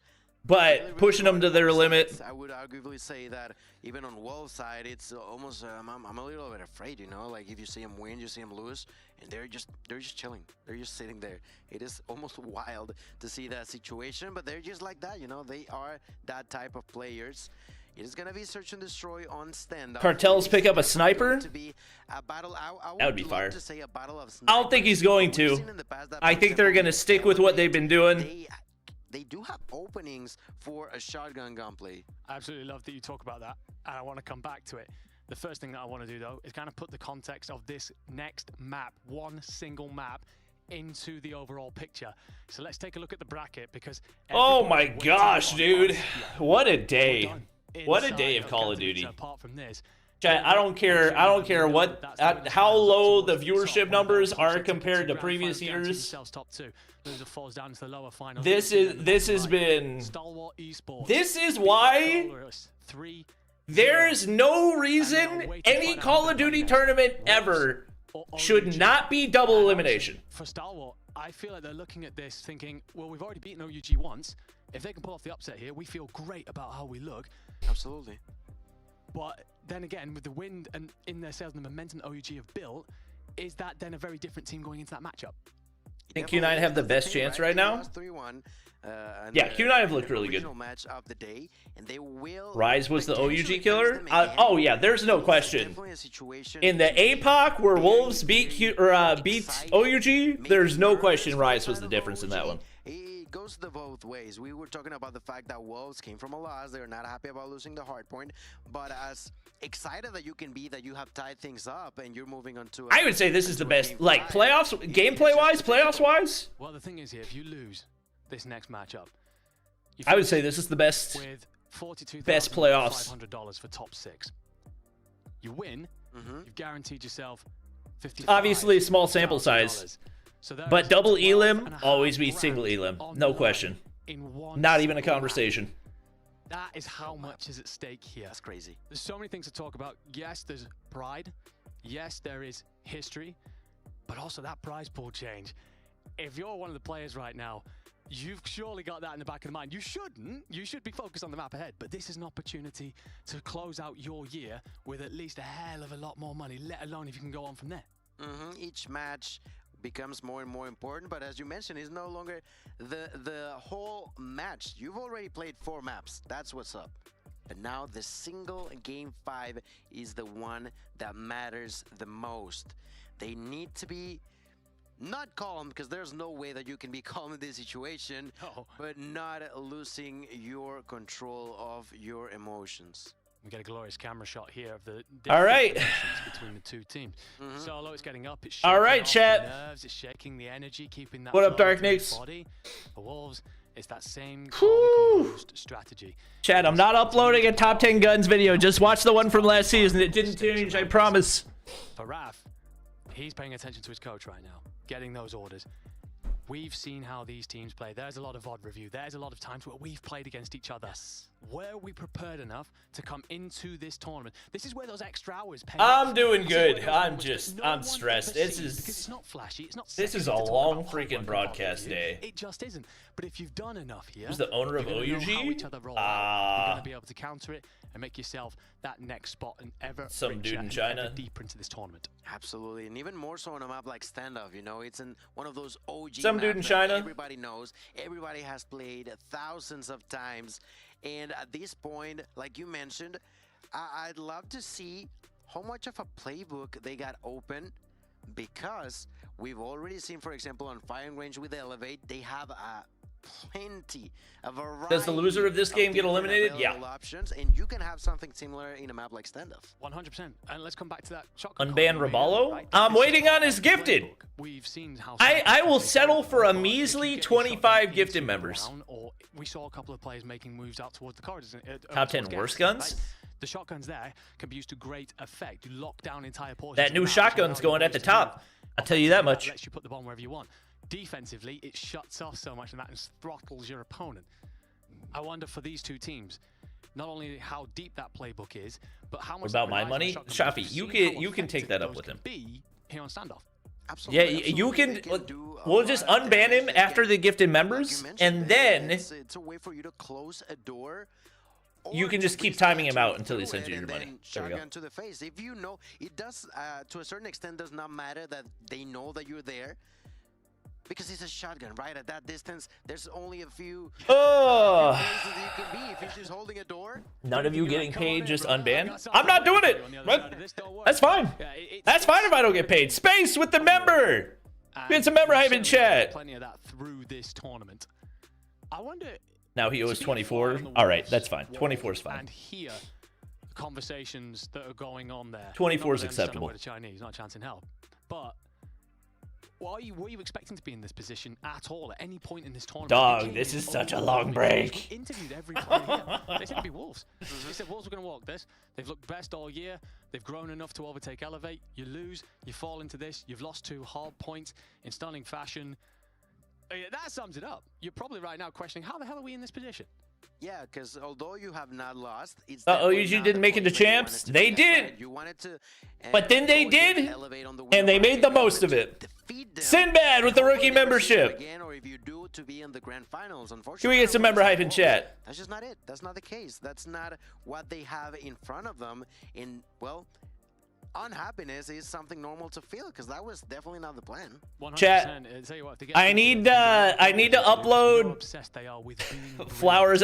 Are y'all chipping away at Raballo's debt right now? Flower with the rookie membership. And in relaxed positions, that's because we've got a thing or two to sort. Get some more member hype in chat. Grab yourself a snack, a little bit of something to drink. Flower, your team's looking pretty good. We'll see you after this very quick break. We're going to a break. 我们在比赛前的准备主要是会去观看我们即将的比赛对手的录像，然后会做一些自身的调整，比如说在我们一些某一些环节，我们会进行一些特别的调整。So usually before the match, we just play training mode, 20 minutes training mode. Then if we're like there is a lot of more. Chosen with grace with the rookie membership. Giving it some member hype in chat. Me personally, as an individual, I make sure to have. What actually happens before the match starts. I make sure to have really good. But he's 21 in debt now. 2, I always make sure to eat very good food, and number 3, I always make sure to take a nice cold shower because it helps me refresh. I might have to take a cold shower after this. Good night. I probably stink. Adrian with the rookie membership. Can we get some member hype in chat? As a team, we're working around the. So all I have to do to get members is just ban people. Hey, ban Raballo's. You see it. Raballo in the name equals insta-ban. Usually, up until the ban is over anyway. Every player experiences at some point. My personal best advice to that is take a deep breath in and sometimes just hold your breath. I'm more like a chill guy, so I can. Hey, Space, you're getting banned next. I need more members. I remember that sorry. Too, and every emotion that I feel, they feel too. What's up, guys? AO Raf. So we're currently going to be going through a pro player's loadout. I am personally a sub and heavy player, so I'm a machine gun and shotgun player. But my personal favorite in this meta is probably going to be the VMP. The USS is a great gun, but the VMP takes that throne for #1 spot, honestly. So I'll be showing you guys. Why do they my screen personal record in 10 FPS? Adjustable. What do you think about the Red Magic 11? It's fire. I wish that my video had gotten approved earlier so I could post it, but it'll be up eventually. And this one's honestly where a lot of pro players differentiate. I personally Rabala's banned. Yeah, he keeps promising gifted members and then not following through, so he's banned until he gives members. And then for secondaries, honestly, melees are the best. I feel like pistols are overrated. You know, you got to go with the gloves, boxing gloves, prize fighters, Mike Tyson. You know what I mean? It's really, really good stuff to use. Down to the operator, I personally am a fan. Oh, we're doing the whole loadout. Okay. Really fun, just running gun, Rambo style. Raph, you have used Claw every single game so far. You gotta go gun ho. Toughness is honestly really, really good too. But I believe personally gun ho would be the best one to go for. The third option for the blue perks, you gotta go with Dead Silence. It's a crucial must-have. Now, Rabalo can come back when his debt has been paid. These 3 score streaks, you gotta go EMP, Predator Missile, and Hunt to Killer Drone, because I've saved guns. Didn't Raph retire? But yeah, guys, honestly, that looks guys, like a great we loadout. know this. Actually, COD mobile retirement doesn't mean I anything. personally like sticky grenades. I think they're low key, very underrated. Besides that, this is my loadout. We don't even get a countdown. We don't even have a countdown? Unless he was mean to Shafi. I'm pretty sure he owes Shafi $1,000. It's getting hot in here, chat. One second.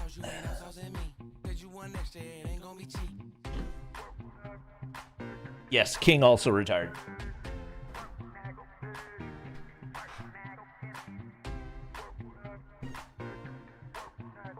Okay, has anyone noticed that I've had my 2022 World Championship skateboard sitting behind me the entire time? I feel like nobody's mentioned that.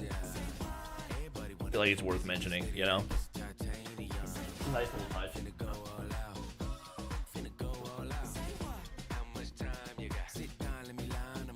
Ugh.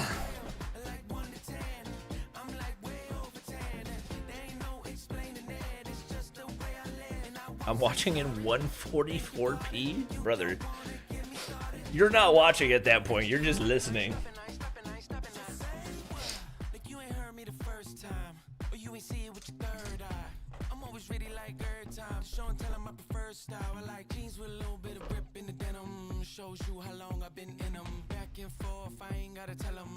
Had a little bit of coffee left over.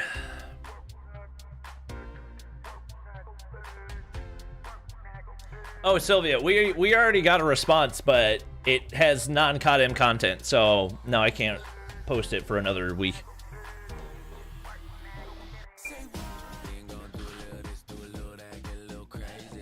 Copyright music? Yeah, it's fine. Actually, I think it's all non-copyrighted. Vague with the 279. Once I get paid to unbend space, you're next. For one last time, Finally. ladies and gentlemen, All right. welcome back to Stream B. We've got ourselves Game 5 between Wolves and OUG. Why am I putting thumb sleeves on? $12,500 difference Muscle in memory. prize pool for whoever makes it through. An opportunity to Did Activision remove the copyright claim? four I don't think they have yet. But apparently I can still stream with it, which is good. Katowice. It's been a hell of a series. I Um, hate there to be a loser, but there must be one victor, and we will find them on standoff. We told you how this map works. You know how this map works. There will be snipers. yeah, There will it's be still there. shotguns, there will be superstars. There will be plenty But of storylines. Let's settle them as we break. hopefully it'll be fine. No more time to waste. Let's go straight into business, ladies and gentlemen. They don't send. Oh, they've got. Oh my God, sound. Going in favor of Wolves. Cartels Bro, he's so stuck. And immediately they try to go for the trade. Let's see if they can do it. That's a good hiding spot. There's 2 players in. They can't do anything. He's just. They should have naded it. A good nade is gonna be thrown. There's no way that doesn't even hit marker. What? There's literally nothing you can do to counter that. At the very least, Tectonic aware of a couple of players on the outside of gas. Does this mean you can squeeze towards A? That's a perfect grenade from Zai. And look at that bomb move very quickly. These are the adjustments we talk about when it comes to walls. Oh my God, Sylvia with another 100. Bring the energy, and I'll donate this amount for a giveaway tomorrow for finals. W. Sylvia upgrading subscriber accounts. Everybody type W. By both sides, no one else dies. Oh, Solo gets one. One gets through. Wind will be the first victim. Whoop. Zai. Ooh, one. Oh, the nade hits him. Tech 1v2. Oh my God. Hold by sounds. Not gonna find the kill yet, but he's out. Tech has a shotgun. He gets both. Oh my God. Something what was going on, but they did not Oh my God. someone like Tectonic to be rocking that shotgun. That's the beauty of realizing. She's yeah. So chat. Sylvia is the co-owner of Amplified. She's a very successful businesswoman who has many business ventures. Committed to the play. May well think better of it now. Sound's just going to hold this outside, lock down a whole portion of the map here. Every time he throws a shoulder left, he knows if someone's pushing through gas. If he throws a shoulder right, he can see if they're trying to hit. Chat, Amplified.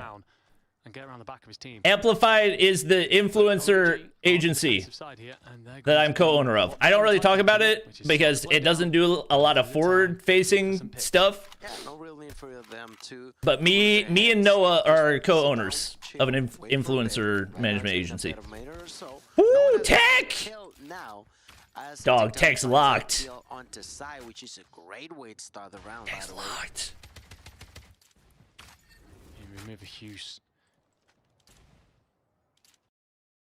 Oh my God! I thought my PC crashed for a second. I was gonna crash the freak out. We'll actually get a bit of room.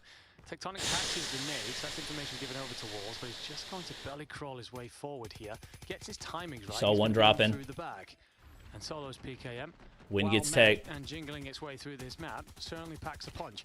Peg tries to do the same thing. He's aware of where Tectonic was tucked last time and clears it. A lot of damage, no kill. Solo's going to find a window to get himself inside. Yeah, no, they don't have a lot of time to plant here.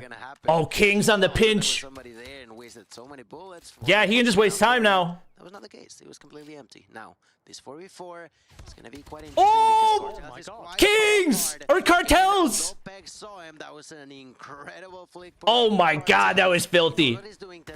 Yeah, just stop the plant. That's all you gotta do. Finds the kill, gets killed, does not matter. They know where it's at. They can just oh my gosh. And safely push because of the time. It's happening again for Wolves. Unfortunate situation where they lose control over the timer, and for that same reason OOG just abuses the situation to safely secure another point. Great work by OEG there. I mean, there's one thing for cartels when he gets that snap, but it's also moments like reinforcing. Oh my God, Raph gets into top blue. Solo gets bottom control. Wolves have no map control. And Wolves, well, how often do you ever feel uncomfortable? The talent they possess will be scratching their heads right now. Kings gets one on his eye. To open us up. With another blood, Cartel's going to continue to hold this back corridor side. Using the fridge here as his bit of cover. And King, we want to see a bit more of him. Currently sat on nothing, and in these sniper duels, we've got to see him opening things up if you're going to find ways. It's on max resolution, chat. Best I can do. Let's see. 5v4, a few shots being fired. Ooh, hit marker.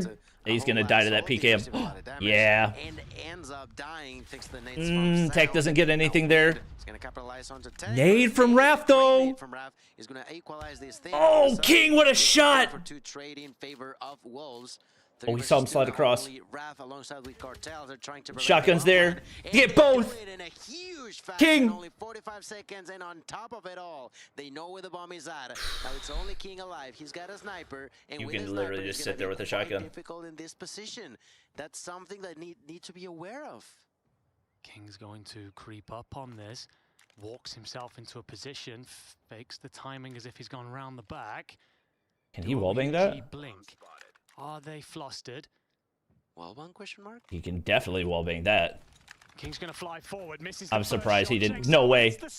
No way, Raph. Position coming in from Raph. Raph! Tournament and does enough to finally clutch up in round 3 in a moment where it looked like King had done the impossible.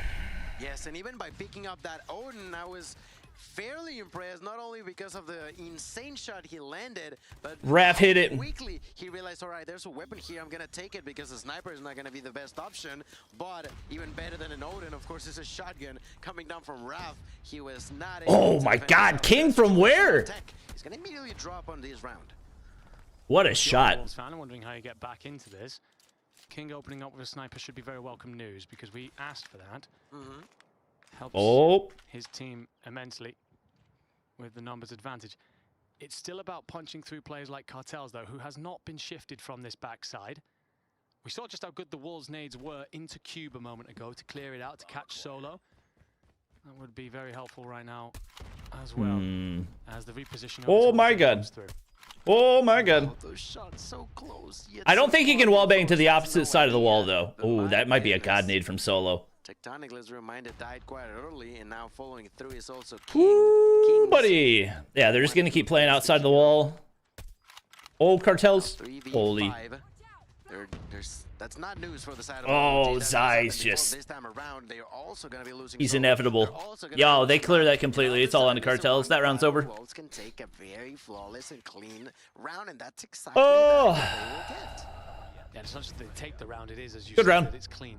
Well played. Dominant inside the round. So have Wolves Chat, everybody like up the stream. Everybody subscribe. Everybody like up the stream. Everybody subscribe. A few more times to feel comfortable before they go on defense. But I have a regular live stream over on the main channel, or over on the stream channel. Sorry, I can't talk. Tries to repeat that. Oh, is that where he where he sniped tech from? Intended target. OUG though will return to their positions. Two players tucked up towards Cube. One through the middle overwatching the B bomb, and two in that back corridor. I'd say other than the player who tends to stand grandmas, it's very little of an adjustment. Can you see him? And although a lot of teams, a lot of the oh my God, what a spot. Literally. Oh, we saw the foot. When it comes down to the offensive side here on stand-up, I don't think you can shoot through that, can you? It's the second time that we've seen that, by the way. They're just a millimeter away from hitting that shot, but not quite. Unfortunate for them. But yes, a lot of the times, a lot of teams get something here. Oh, he's backed up. Aggressively here on stand-up. Slide back the corner. Playing a lot for the picks. He's forced back. I think Cartels has got to be the player that makes the play. I mean, they've wasted a lot of time. Like you mentioned, they need to avoid getting How's King not good? This good after not playing for months? Whoa, did he wallbang? 2 for 1. Good adjustments. Trade, pinstripe. 3-3 then. However, what that has handed to Wolves is the bomb site and plenty of space. Cartels could be the difference maker. Cartels, you got to win that. Backline sounds just about stays up. Throws a little bit of a shake. Bomb going he wins down. it. Cartels wins the fight. 3v2. 2v3. The problem for Wolves is, well, you should have been trapped in, but Cartels backs off and allows Wolves a post-plant position. The Cartels factor is crazy. It is just crazy. I don't know why they're playing it this way. Say that OUG is done if Cartels is alive. Right now at 3v2. Is nobody? Oh, King! Wrapped all the way back! And that makes it a 2v2. Oh, they're in a terrible spot now. They got no snipers. Missing that shot does not matter. Why? Because the timer's Kings! Kings takes the knock, but immediately they trade back by King. Now 1v1. I hate this POV. I hate that he doesn't have any time. He's trying to bait him out. What he doesn't he doesn't have any time. I hate when they do the 2-box thing. That's not an enjoyable POV. Why are we still doing that after 3 years? Gets the kill for me. He's got to push up into their backline. It then doesn't allow Wolves out, or at the very least, he potentially picks up a kill. Are they leaving bomb on purpose? I guess. Wolves are allowed to back off with their 2 snipers. I feel like we haven't seen anybody do that all tournament long. Thought they left that in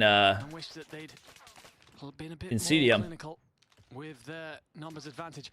Either way, it doesn't matter. You got to get on with it, and Raph will find himself inside Brown with the shotgun. No one dies. You hear the bullets ringing out. King, by the way, who's up to 8 kills after 2 rounds. We saw 0 on there, so he certainly stepped it up. And that is no. Oh, they did last round too? Okay. This on their offense side. That's right. Right now, Wolves are trying to even those numbers. The bomb is going to be taken there by Peg. Slowly being moved over A site. Not quite committed to it. They've been so tedious with this. There's no real need. Once again, just letting him rat out that 1-for-1. Are about to come through. It's one of the snipers down. But immediately gets traded by Solo. Risky nade for Raph, to be honest. Taking a look onto Rafa, taking a look Once onto again, you know wind is not moving off that position. Some smoke Or sound, sorry. It's gonna cause some confusion. People can walk by a bit safer than without it, of course. Through the band, 1 for it's 1. going to explode. And that's a kill going for win, but it made a trade back by the hands of Tectonic. Sai's got a sniper. You can't. Oh, Win gets all the way through. Sai gets the other. Oh, it's tied up. To protect his brother and pick off the player. Bomb goes down for Zai. God. Raf's going to creep. Do you read the play to your left? Yeah, no. No. So after being all right. Down, switch sides. Tie game. ROUG about to claim this upset. How are you doing? I'm tired. I'm tired, Chris. I'm tired, Chris. That's exactly why I said this map was going to be completely unpredictable. Would I have expected a 3-0 lead for OG? No. Would I have expected Wolf to then tie it up 3 for 3? No, too. It is just so crazy to see that these teams are taking it a single step at a time. Cartel's first blood. No sniper for OUG. I don't think Peg expects him here. They are onto enemy's territory. Cartels gets another. To anything we saw from Wolves, the aggression from OUG. It's not just tried to do too much. Wild. They love it in the S&D too. Sometimes for better. One player's gotten into. I'm guessing top blue? Yeah, that's Raf. They go 1 for 1. Pick up solo, but Raf finds win to maintain the numbers. Raf gets another. Also reads the plane through the back. They retake the lead. Loser or lower bracket. So loser goes home. And that is to be very quick through gas. Get themselves into that top. Now it's about what else do you possess? Because Wolves will adjust for that. They'll understand that that's something that could come through. Do you keep them on their toes? Oh my God. Very aggressive, but this time straight through Brown. Oh my goodness. And whoa! They get hard countered there. Wolves, they immediately take 3 kills, and only Cartels and Kings are going to survive. They could try to come up with. Yeah, they're sitting on top of the bomb with a shotgun, and there's no util. Risks that you can encounter, you know, when you are not only getting into enemy's face, you're pretty much giving them a kiss in the cheek. Well, they can't just turn their fist into your face and be what is he talking about right now? I have no idea what he's talking about. It's like kissing on the cheek, and I was so confused. I think it's one of the what is he talking about? Can match aggression with aggression when needed. They're very happy to play their opponent's game at times because they're just as good at it as anyone else in the world. What you've got here, though, is still a 3v5. Wolves have decided to back off. Happy to let you try and plant. If you do down, we'll just overwhelm. Hey, Cartels, let's go ahead and mail it in. On to the next. Through the pipe. And make it ever sweeter. Cartels in the 1v5. I don't really fancy your chances. And for good reason. So 4 to 4 then, 1 apiece. Nothing to split these two teams, whether it be on offense or on defense. We've seen two very different players come out of OUG here, but both have relied on aggression. Yes. I wonder if this is where we start to see something a bit more patient. I don't know. I wouldn't be surprised if they continue to be aggressive. No, OUG don't do patient. They might have some more methodical rounds, but they're certainly not going to be patient. Go ahead and try to position themselves in quite a spot. Look at Solo. Oh, what a shot by Zai. Yeah, that's just... You can't make that push without some util. You got to have something. You can't... Zai is just going to make you pay for that every time. And the problem is, that leaves you in no man's land. Yes. And Wolves smoke you for it. So they're going to have to slow this down now. They won't be left with much of a choice. Nade's going to go over here towards Q. Left for a minute and Wolves in the lower bracket? Brother, it's been more than a minute if you're just now finding out that Wolves are in the lower bracket. Would have been icing, really. Kings will hear the nade, but it misses. Checks out towards the bomb. Sees Zai. Now you can't repeat it because Zai knows where you are. He would have picked that kill. Really, really good momentum shift for OG. Unfortunately not for Kings. That's just not going to be the case. He knows that they're there, but he knows that if he goes forward, he's going to be exposing himself way too much. It is not the safe bet to do. And for that same reason, you said it yourself. He gets one there onto Zai? Wow. But they are still trying to be as... Wait, Tech Hop's over. What you were hoping, I guess, is to Oh, I thought Raph won that. Oh, he's 1 HP. That never comes Dang, through. that's the round. For it. And King's left now in a 1v4. Oh, I can't believe Raph lost that. The bomb. But that will signal towards the push forward. Gets you a kill if you're Kings. What more can you do here realistically? The answer's probably going to be very little with 8 seconds on the clock.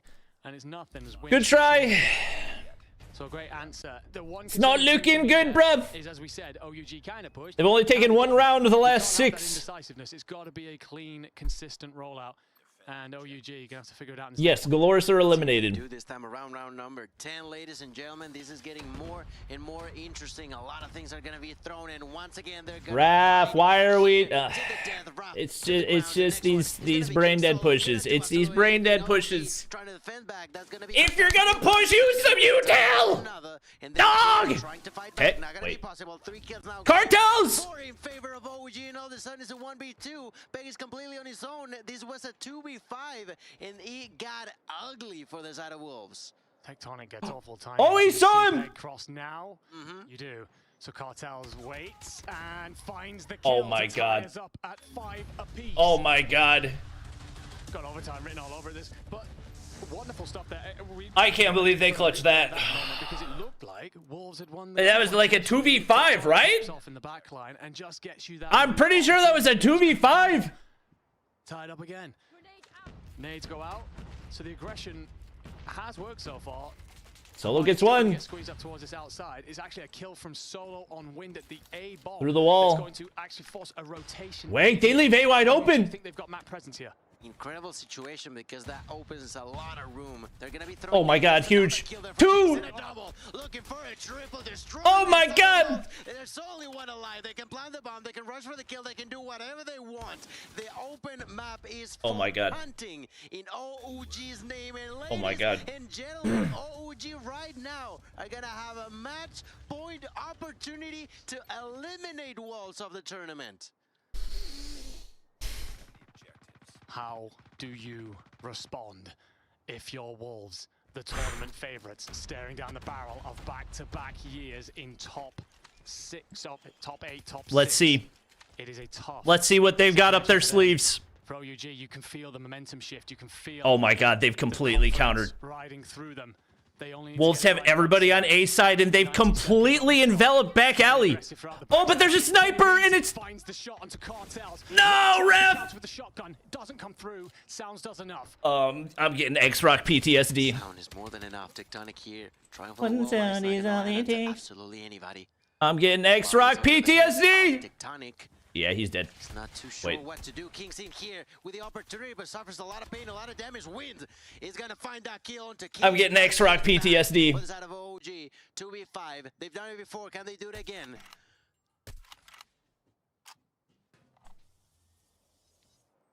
You slow things down if you're OUG. Surely they have no idea Solo's here. You don't want to force this. You've just got to find a pick. Oh my god. Solo could get in behind King here and does surely find Zai in the process. Didn't read that King was nearby. Tech gets another. Get to coverage from Tectonic, who gave up on the bomb plant. Must have been a call from Solo. I'm in a position here. Nades over. Wind at A will be the isolated player. Other than I'm down. That, surely Sound has audio on that, right? If you're OUG. It's got to be a 1v3. The bomb they picked Tectonic. All of a sudden, that got bad for the side of OG. 35 seconds. He tries to reposition and he's doing well. Oh my god. But is he gonna be late? He definitely is going to be late. There's not enough time. It was way too difficult. Good effort on OU's side, but OT. Once again jumping onto the OT territory. OT. Been blessed with some incredible games on the B stream through this week. 252. Oh my gosh. Holy chat. Multiple overtimes. Let's get it then. Chat. Wolves will attack first. It was even when they played this. Chat, I have some good news. To count. OUG, it's actually I need to throw on Streamlabs so that this pops up on stream because I'm assuming that was through Streamlabs. Cartels sometimes plays high, sometimes plays low. This time it's the back tank he's decided is the position for him. And Tech's just going to continue to hold that back line that has not been broken so far through this afternoon.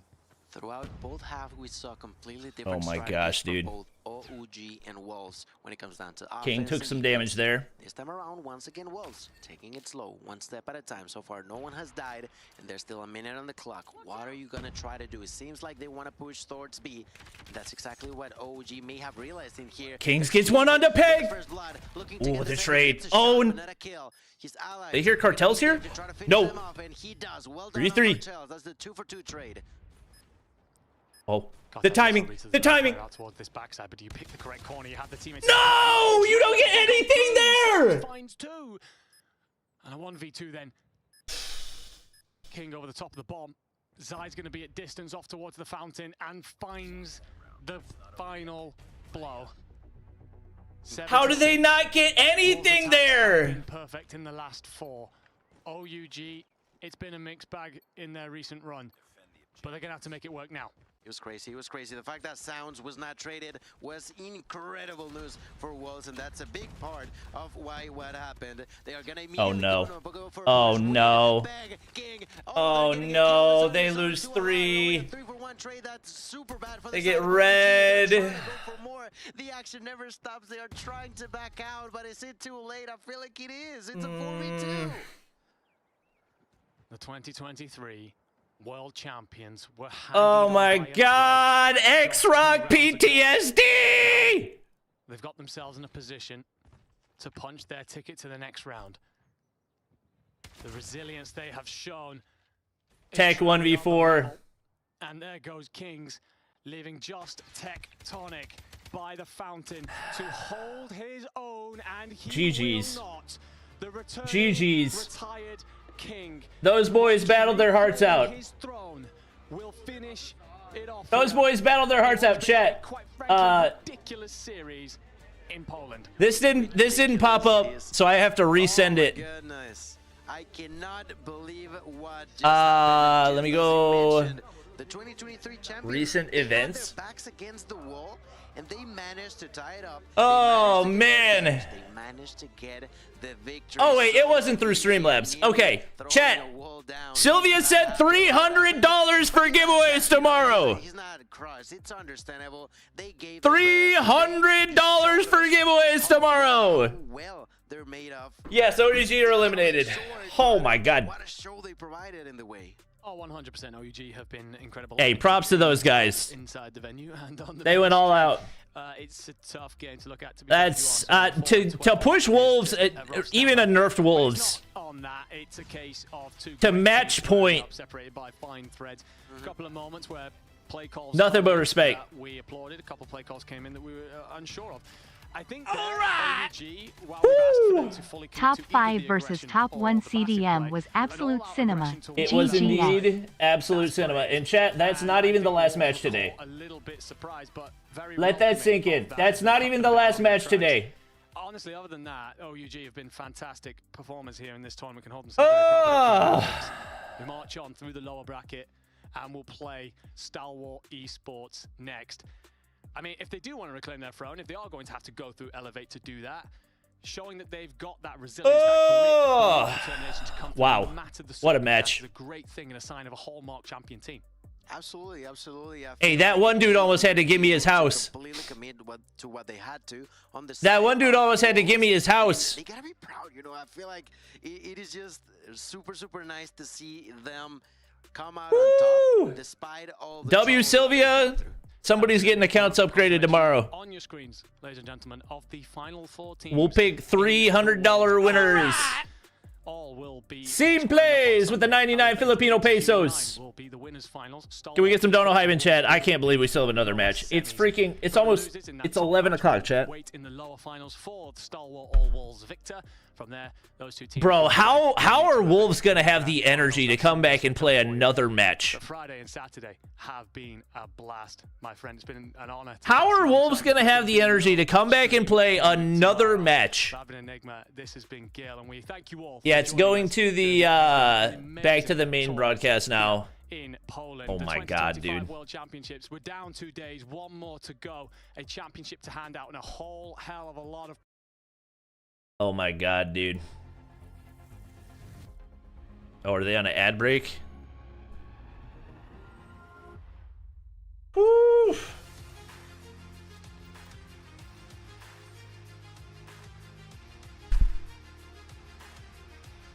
Yeah, that was amazing. That was amazing. Those guys put up a heck of a fight. So I would say when it comes to like, have you heard any news relating to champs next year? I have not. He's the one that's like, not yet. He's the one like snaps the fastest.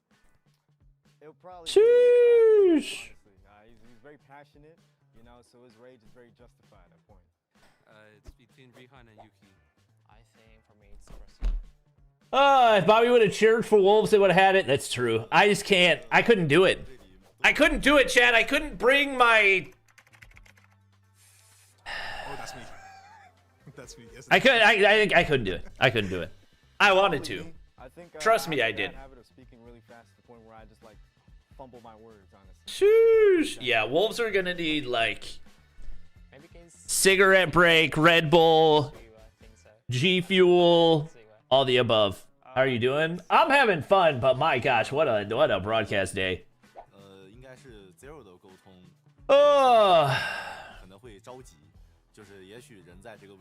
All right, well, who do we cheer for now, chat? Like, what's the best storyline remaining? I feel like it's for Q9 to break the second place curse. I think that's the best storyline.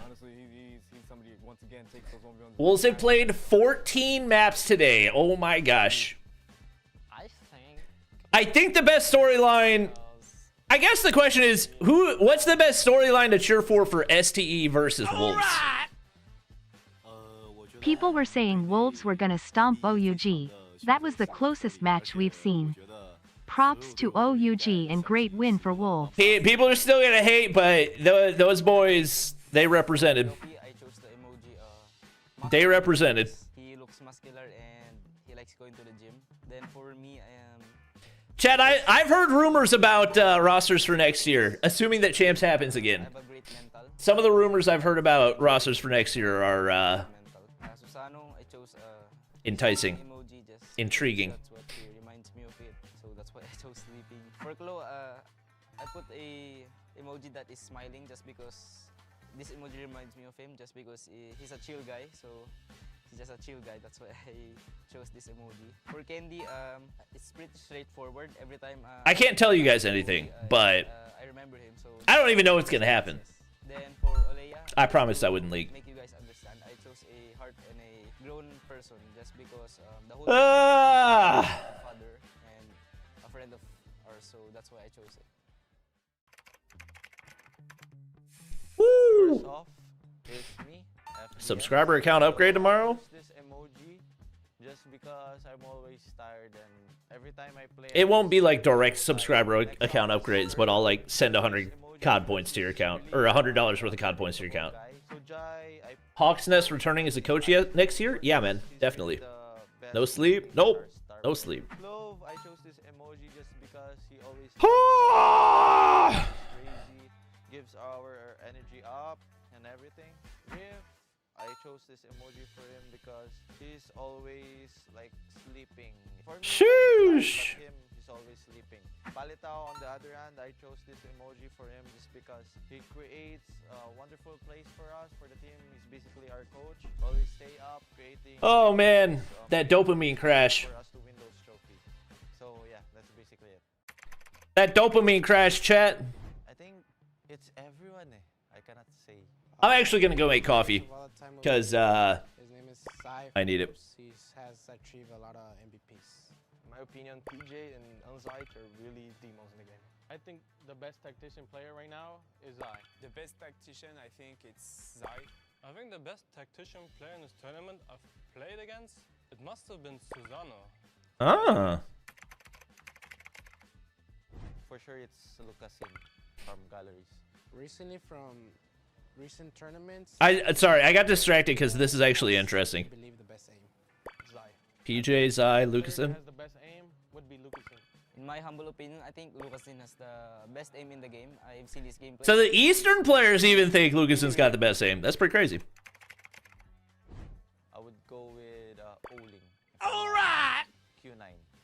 do 2 trophies. Oh yeah, no question. I mean, once again, it's a big if because also it's Wolves without their best player. But I would say Zai. It's gonna be me. OUG on no practice without either of their snipers. I believe it's in communication because communication. I got nothing but respect. Like the whole game sections. For me, communication. Oh. You need to be a mix like skill and communication. The thing that determines victory the most is communication because it's a team-based game. For Animus and me, I think it's communication. Communication is really important, but you can do nothing if you don't have skill.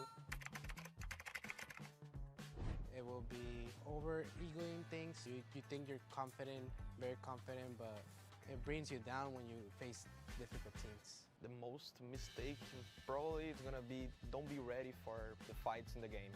So don't be ready for everything is going like go too fast and they didn't be ready. Being overconfident sometimes. Mistakes that less experienced players do is their lack of confidence. Just because when you don't have confidence, you can't do what you do in practices. You can't show your true game. Aggressive, number 1.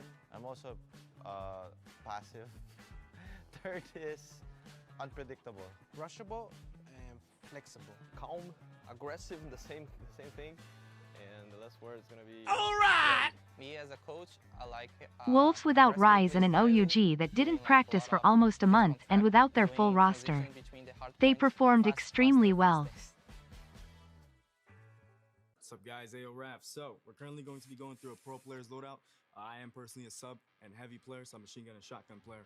But my personal favorite in this meta is probably going to be the VMP. The USS is a great gun, but the VMP takes that throne for #1 spot, honestly. So, I'll be showing you guys my personal and everybody's loadouts in the pro player. Alright, bandit adjustable, heavy barrel, great attachment to use. Gotta go with the rapid fire, it's crucial. And this one's honestly where a lot of pro players differentiate. I personally like the integrated grip set, but other players do like the Phoenix grip set. It just comes down to how you like to play as a player person. I'd probably go for the integrated grip set though. And then for secondaries, honestly, melees are the best. I feel like pistols are overrated. You know, you gotta go with the gloves, boxing gloves, prize fighters, Mike Tyson, you know what I mean? It's really, really good stuff to use. Down to the operator, I personally am a fan favorite of the equalizers. It's really, really fun, just running gun, Rambo style, really, really great. The 3 perks, gotta go lightweight, you gotta go gun-ho. Toughness is honestly really, really good too, but I believe personally gun-ho would be the best one to go for. The third option, for the blue perks, you gotta go with Dead Silence. It's a crucial must-have. Now, obviously in pro players, you know, you gotta use these 3 score streaks. You gotta go EMP, Predator Missile, and Hunter Killer Drone, because obviously everything else is banned. But yeah, honestly, that looks like a great loadout. You know, got the frag grenade. Actually, I'm one of the individual. I'll put you on a secret. I personally like sticky grenades. I think they're low-key, very underrated. Besides that, this is my loadout. Basically, our best map is everything in the chump set. Our worst map is none. My best map will be Summit as a shotgun. Shotgun is very powerful in Summit. And my worst map will be Standoff. My best map probably Hacienda. I really love that map. And my worst map, I didn't like to play Apocalypse at all. My worst map is Summit, and my best map would be Hacienda. My best map is Tunisia, and my worst map is Corona. I would remove all the SMG. I will actually remove the Type 63 is really broken. Probably USS 9. The one weapon I would remove would be the Type 63. The Type 63. I could say it's fair, but at the same time, Type is still overpowered and it can still ruin the experience, just for me. Believe it or not, I think it's really fair this year because there has been a lot of game rules with the updates, the nerfs, the buffs. I believe it's pretty fair this year. Right now, it's really fair for me. Like the XM4 in the competitive scene, like XM4, VNP, and Odin also, they are really good. But yeah, it's fair enough for me. I think with a couple exceptions, if you take out 2 weapons, I think the balance is pretty good. Today, for me, it's not really fair because it's the same meta since a long time. So I would like to change, and maybe the SMG are too good with the USS 9. So if we can go on a rifle meta, for me, it would be perfect.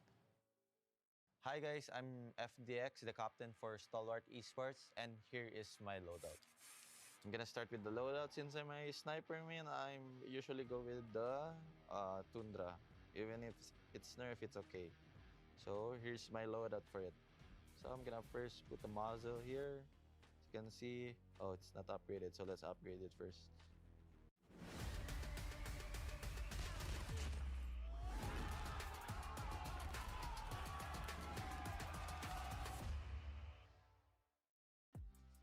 Welcome back, everybody, to the Call of Duty Mobile World Championship Day 2. Hopefully you guys stuck with us over there on Stream B. Shout out to Gil and Enigma for getting us through that action, because that was a long match. Insane between OUG and Wolves, and let's talk about that a little bit, because that's what we were waiting to conclude to get to this final matchup of the day. It was a pretty good game, to be fair, wasn't it? I mean, the hard points were incredible. The search and destroy goes all the way, but for OUG, it's that pain of the search and destroy once again. Lose the control as well. I mean, you forced the issue. They played quite well in that final map specifically as well. Just broke down towards the end.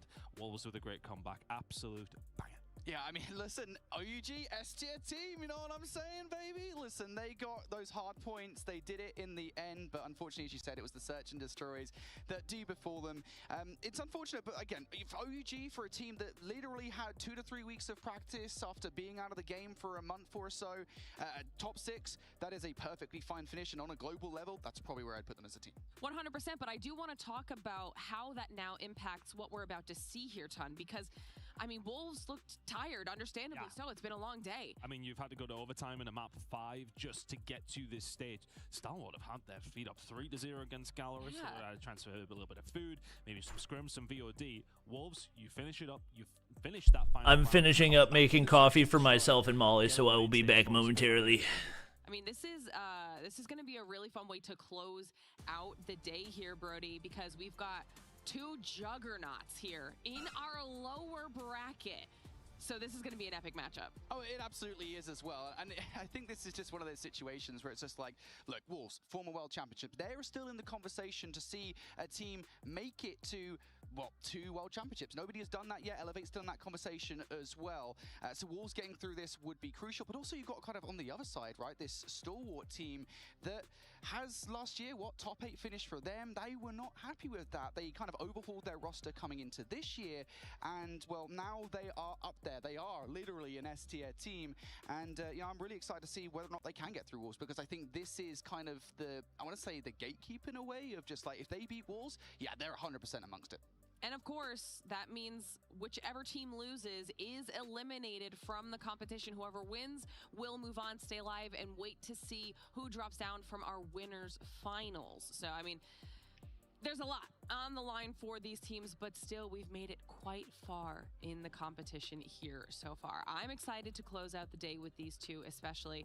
I know that we've been talking about them for quite some time, and like you mentioned, Ton, 3-0 on Galorys for the Stalwart Esports side of things, so they're going to be feeling pretty confident coming into it. I think there is a lot to be said about that kind of indication when you do get to the latter stages of a day in a tournament. You have that, I want to say, what's the word I'm looking for? The endurance, realistically, for these teams, and that is where it really starts to pay. Have you been fueling correctly? Have you been making sure you get your water in there?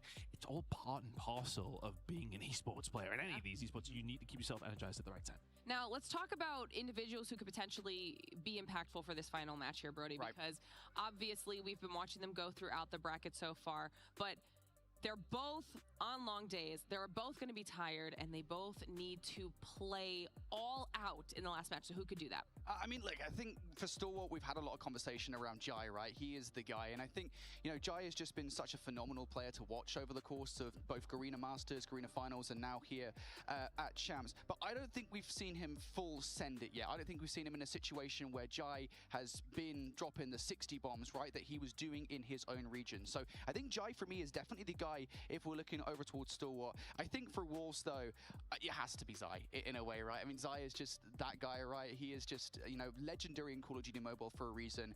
He's been at this for years, and every single time we've seen him perform, I mean, he's been one of the best in the game for a reason. So yeah, I feel like those 2 players from me, if I had picked 2, 1 from each team, it's probably those guys. Now, don't forget, everybody at home, obviously our players had to finish that match, go straight into then figuring out their picks and bans, and then we'll be getting them up here on the stage to finish everything out for the day. But based off of what we've seen out of our series so far, Ton, talk to me about strengths when it comes to the map and mode options for both of these teams. I think from what we've seen from Stalwart is that they're just very, very well-rounded, to be honest with you. I don't think there's anything particular for me that necessarily stands out. I mean, everything has been solid from what we've seen specifically over this weekend. For Wolves, one of their strengths is just grinding some of these results out, to be honest with you. Like, they got put in some poor positions throughout that game up against OUG and managed to find the comeback. And I think especially when you see in the map number 4 and how OUG came back in that hard point, for them to go into that search and destroy, be behind and have to win like 3 or 4 rounds in a row just to get the win. I think just resoluteness. I think for both these two teams, they've had to go through the grind. And for me, that's the strength that they're both going to then have to go up against each other with. I mean, clutch under pressure is a very real and important thing, Brody. Yeah, 100%, right? I mean, you don't get to this point in the tournament without having some clutches. I think every single player on the team has been part of it, for sure. Yeah, and I think you're going to need to do more of that as we get through these kind of teams, right? You're going to be in situations where you're going to have to pull up 1v2s, 1v3s, 1v4s and search and destroys, beg clutch ups with the operators in the respawns as well. I'm expecting to see a lot of that. And I think more than anything as well, just keep your heads cool, right? You're on a big stage here. This is a really tense moment. You're in the lower bracket. And if you lose this matchup, your tournament lives here, your 2025 lives in Call of Duty Mobile is done. So I think, you know, just keeping yourselves cool, calm and collected as much as possible, given the fact that there's so much money on the line here for this tournament. I think that's really important. Do you have any expectations, Brody? For this series? Yeah. As in, are you asking me for a prediction? No, not a prediction. Even if you just want to say, like, a map that you know for certain is going to be coming out. Just in general, any expectations? Because I think... I can see the vetoes personally, but... You can see the vetoes? Don't be spoiling, mate. Come on now. Ah, man, it's so difficult. I don't know. I feel like Fire Range Search and Destroy wouldn't surprise me if that got in here, because I believe that's a really comfortable map for both Stalwart and for Wolves. So it wouldn't surprise me if that got in, but it also equally wouldn't surprise me if, you know, that was something that Wolves are like, hey, we're really good on a lot of S&D maps. Let's just get that one out of there. But yeah, if I had to pick one map just off the dome, probably Fire Range. I'd look at Chris with all of his information. I don't like it. I don't like it. You might be right. That's the first time I think you've ever said that. The broken clock is run twice a day. Yeah, there you go. I love that. We're going to be able to verify all of that here in just a second as we're waiting for our teams to get themselves set up and ready to go. If you all are just joining us at home, this is the last match here of day 2 on Stream A. This is going to be a team deciding their fate in the tournament. Who will make it through to see tomorrow? Which team will be eliminated? That's going to be happening right now. And it is 2 teams between Stalwart Esports and Wolves that have had to fight tooth and nail all day long to survive to this point. I think it's going to be a really, really good match, at least especially when it comes to our storylines. What we were talking about, even heading into this LAN, the teams that we expected to be at the top, we are seeing a lot of those names in those exact positions that people had been hoping for. So while we are waiting just a few more minutes, chat, let us know your thoughts as well. Who do you think is going to be clinching up here in the lower bracket? Who do you want to see moving on in the competition? While keeping in mind, just the reminder that we also do have Elevate and Q9 at the top of our bracket. I think for me, realistically, as you were saying, like in terms of the top teams making this far, I don't think anyone would have been necessarily too surprised at the top 4 that we've got here. I think it's pretty... No, I wouldn't say it was ever set in stone, but I'm not looking at it thinking, oh, I didn't expect that team to be that. I mean, exclusive aren't in there, and I did not. No, I don't want to clown on that. But I thought Galorys maybe would have been the team who could have possibly broken through on that side of things, potentially. Other than that, though, would you... Maybe OUG kind of finished where we expected. It's kind of been as expected is what I'm trying to say. Yeah, I totally agree with that, actually. You know, it's before the tournament, right? I think a lot of people are saying that the top 4 that we have in this tournament right now are definitively the top 4 in the world. Correct. And I think you're right. You know, OUG maybe would have been in that conversation, again, had they had more practice. I mean, had they just qualified initially straight via CDM, then yeah, maybe OUG would definitively be in that conversation because we had seen them beat Wolves. You know, we had seen them, excuse me. Well, good thing they were on a long freaking break and I didn't actually miss anything. I think Galorys are kind of just outside of that top 5, I think, really, for me. Shafi, did you drop a code? Is Shafi back? He probably didn't even see my message. To get into that conversation, but yeah, certainly I think the teams that we've got into this tournament are the teams right now that are top 4. So I absolutely love that. There hasn't been too many surprises outside of obviously kind of getting the likes of Street into playoffs. Yeah, and even though we haven't had many surprises, we've had some absolute bangers. Yeah. And I think that's kind of been indicative of the conversation we heard pretty much straight away from PJ in the very first game. The level seems to have raised. So yes, okay, we are getting the people who are probably supposed to win their games. They are going to. Who's the undefeated team still now? Elevate Q9. They don't play again until tomorrow. Okay, there's been some games that have been a bit of a blowout, but you know, there's been back and forth at least. There has been times in Call of Duty Mobile Championships where we've really it's been a long stream day, chat. We've been live for 8.5 hours. Absolute fairness, and I don't think I will. I think we'll be fine on this side of things, but it really has been close. The competition's been really high. 100%. I think that really just kind of speaks to the Call of Duty Mobile competitive scene on the whole. Year over year, we are seeing our individual players and our teams across all of our regions improving, getting better, constantly trying to reach the level of whichever region or team is the best that year. And it just shows how dedicated our entire community is to really all right. When will it end? This is the last one today. Tomorrow's the grand finals. We're doing $300 worth of giveaways tomorrow on stream, courtesy of Sylvia. That's kind of our history. And $300 worth of giveaways. Way back in the day, European teams kind of were in this situation. Shafi, did you drop a code? I commented in chat while I was gone to drop a code, but I don't think you saw it. They were playing against the better teams, and they got better and better and better. And I remember the first time a European team ever won like a man. Deshaun, what is it with you and jawlines? Boys, we're gonna get it on. It's gonna happen. Who's to say what happens next year? But it's time for us to. What is it with you and jawlines? Getting into our last match of the day. Ian, let's get the teams on it. Let's indeed do just that. It's been a long old day. I was just saying to drop a code in chat because I was gone for so long, Shafi.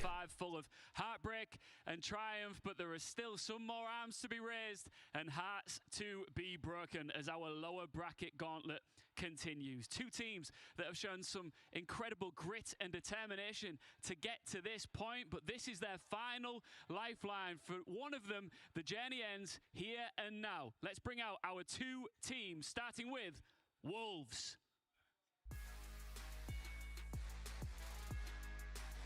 They were the favorites coming in, and they have had a tough old time of it.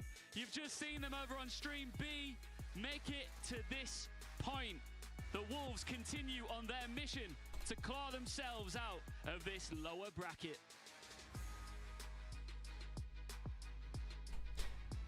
Did you see HOK final venue? I saw they had like 60-something thousand people there.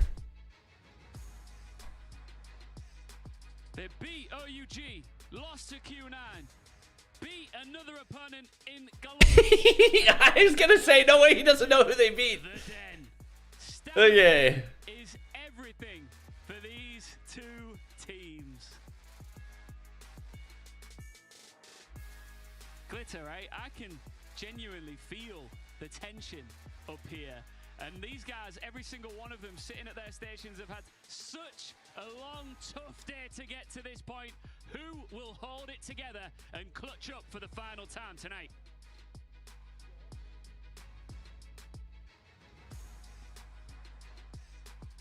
I love the reference that Ian made there about the. Yeah, the main broadcast started at like 2:45 a.m. Squads in, ready to go. How close are we to 2K likes? I don't even have my dashboard pulled up. I only have chat. Wolves. We heard the. Who are you rooting for? Wolves just a few seconds ago as our players. I feel like you gotta root for STE. And everything prepared to go well.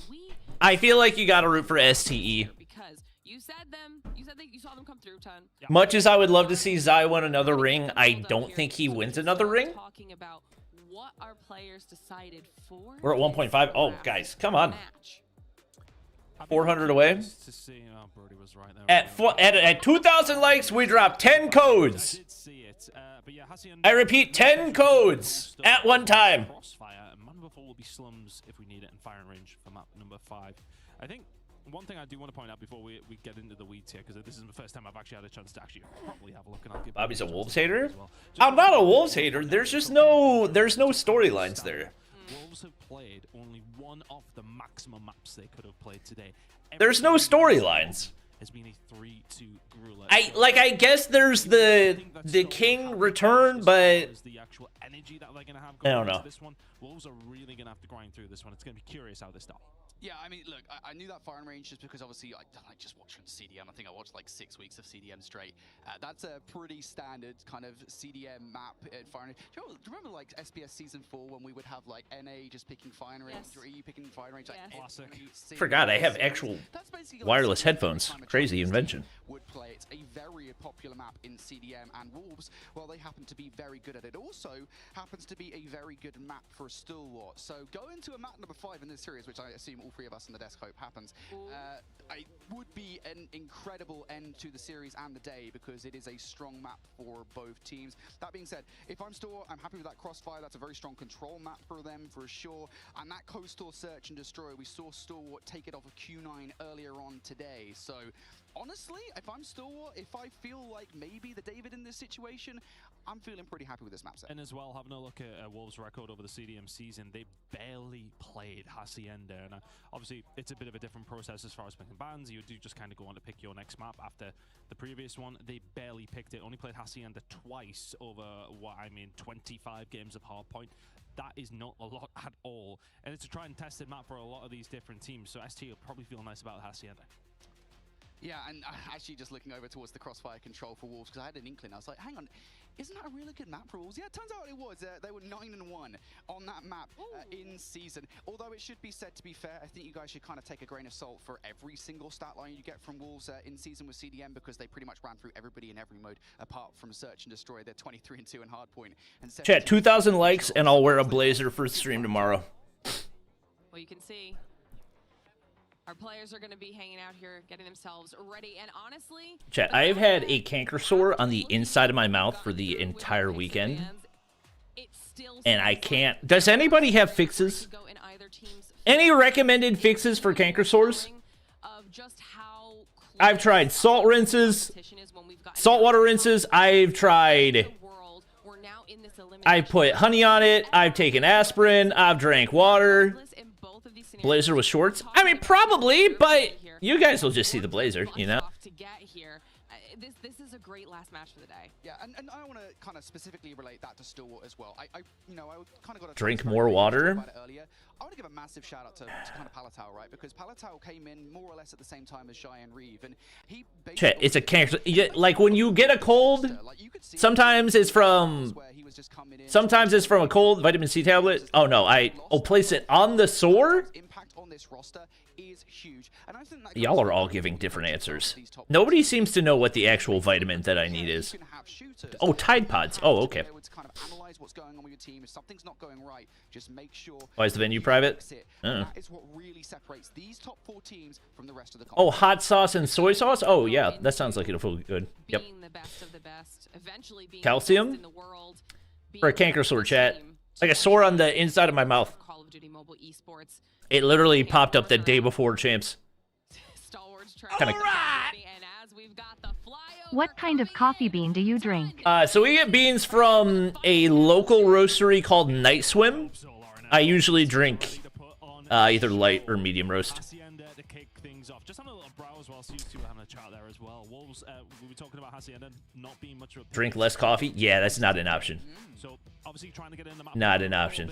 They're 1-1 over the day on that map specifically. DM. But let's see how it's gonna go down when the chips a knockout game between Wolves and STE to end our Saturday. I mean, this should be an all-timer. Let's kick things off between Wolves and STE. A reminder, folks, the loser of this okay, yeah, no worries, Shafi. Thanks for helping. Enjoy your night. All right. Get L-lysine supplement at your local drugstore. Oh, okay. What does it do? Good to know, though. Thank you for the $2, Mullet Man. STE, good start. Milk of magnesia. Apply a small amount of milk of magnesia directly to the sore with cotton swab. Okay. Any cold beverage? Yeah, I mean, I've drank like a bunch of water and everything. I think part of it is just it needs time. And it's also probably not helping that I'm spending like 10 hours a day straight talking. That's probably not aiding in the healing process. Find a couple of different kills over towards P1, make it the third. And these are big kills for Wolves to find. The transition. Try scrubbing with sandpaper. Oh, okay. Just get rid of it. Lost a couple of those It's a good idea. King has a lot to do around the back line here. He gets overwhelmed. B12? Okay. Really good position at the moment here. In control of those P2 spawns. Cold swords and canker swords. It's an amino supplement. Got it. 50 seconds to go here over towards P2. Sublingual B12. Oh my god, we got. I'm gonna have so many freaking supplements tonight. All right, STE with the lead early. How much gas do Wolves have left in the tank? Alrighty, well, ST, that is a wave of gunfight for them. 30 seconds left in this hard point still to go, and well, it looks like Stalwart still continuing. Those smokes will continue to go down here on hard point for as long as the hill is active.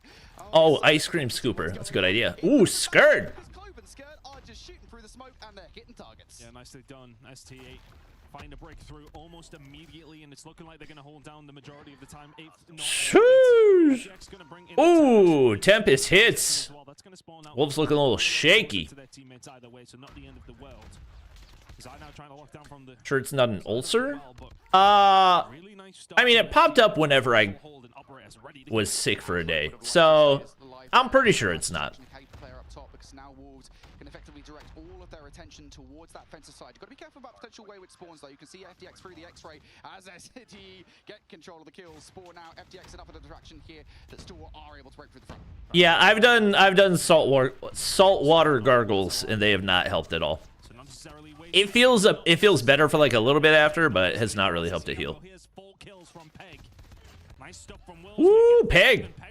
Big feed. LeBron James on 12. Peg on 18. That man some help. I tell you what, Peg has some of the craziest starts.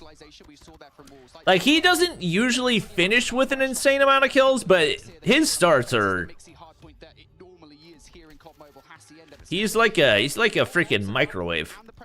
As well, just to try and close the gap to Stalwart is a good idea, because what you don't want to do is you don't want to find yourself down. I would also love to see Clove win a championship, because I remember interviewing him in 2023 when he's freaking 18 years old and freaking tears running down his face, and Little B goes, "What do you think you guys did wrong?"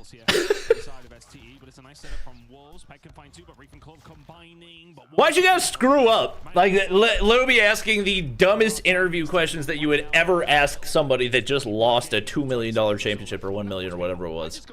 Zai and Peg right now, 21 kills apiece. They are so far ahead of the rest of their teammates. I don't know the maths, but I don't think they're that far behind, getting the rest of them pretty much combined at this point. Stalwart, game sound? Fighting two men on wards at the moment. This is a very that better? Kill, though.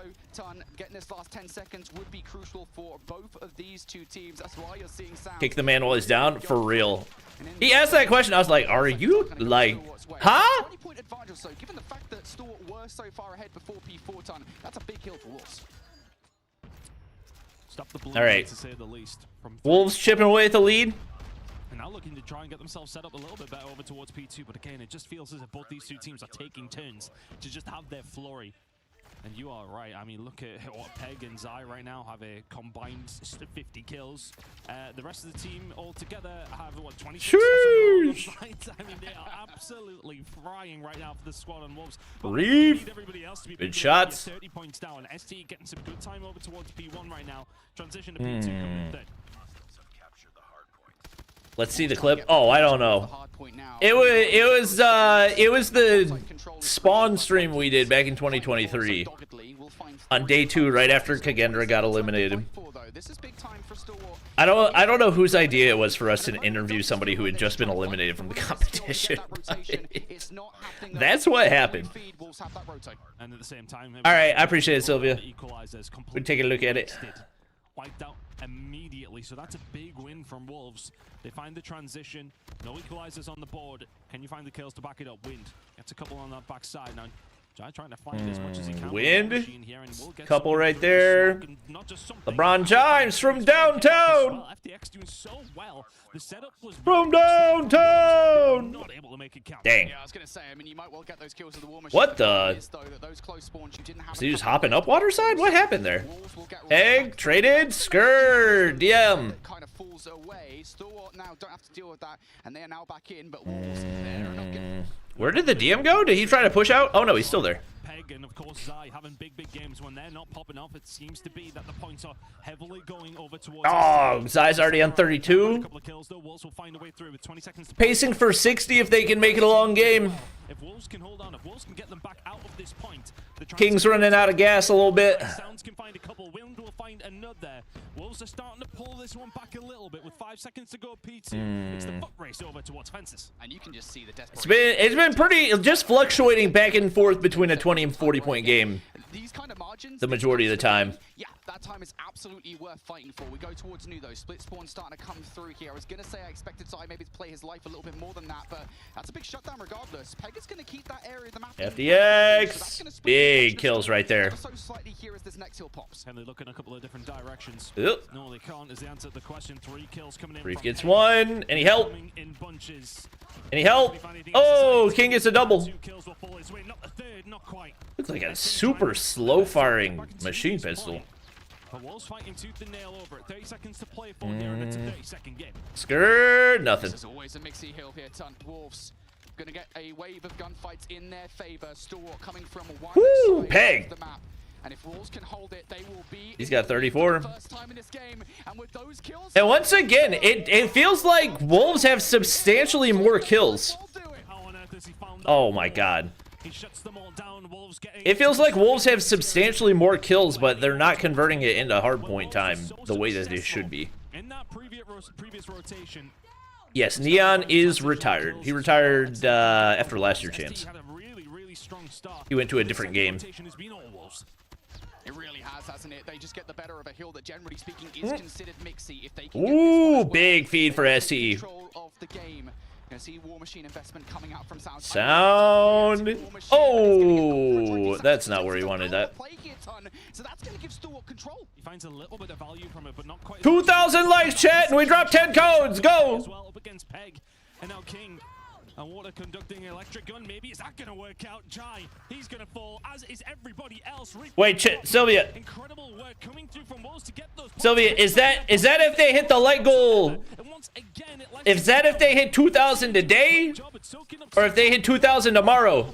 I mean, it feels like every time Wolves will bring out an operator, right? Even 3 from the Tempest from King, it's immediately responded to by Wolves. You'll have Wind and Peg come out here with their own operators to keep them in the conversation, and yet still, that is a crucial hard. Did Neutrino also retire? Yes. Neutrino is a content creator for Godlike. All right, STE back up 40. STE now ahead in this game. Very, very close game between these two, but STE were able to just about get it away. FTX just finds 3 out absolutely nothing with the Tempest. FTX is one of the players that had a couple shaky performances today, so the fact that he's got 36 is a really good sign. Yeah, Neutrino retired after CDM 9. It felt like a bit of a retribution for What do you think about Zai retiring after champs? I would be simultaneously surprised and not surprised. I think especially for players like Zai and Uling, it will depend heavily on what COD Mobile Esports looks like next year. Because especially for people that compete in FPS titles, there are more and more opportunities popping up, and so you gotta weigh the pros and cons. So it won't be long before STE are right back at the next hard point. They should have first touch. On the way over towards P2, Sounds as well. Massive gunfight. STE, what can you do? LeBron James. There he is. Shots through the smoke. They're on. Nothing. Sparrow in. Did the Sparrow die? Oh, I think it did. Wow. STE.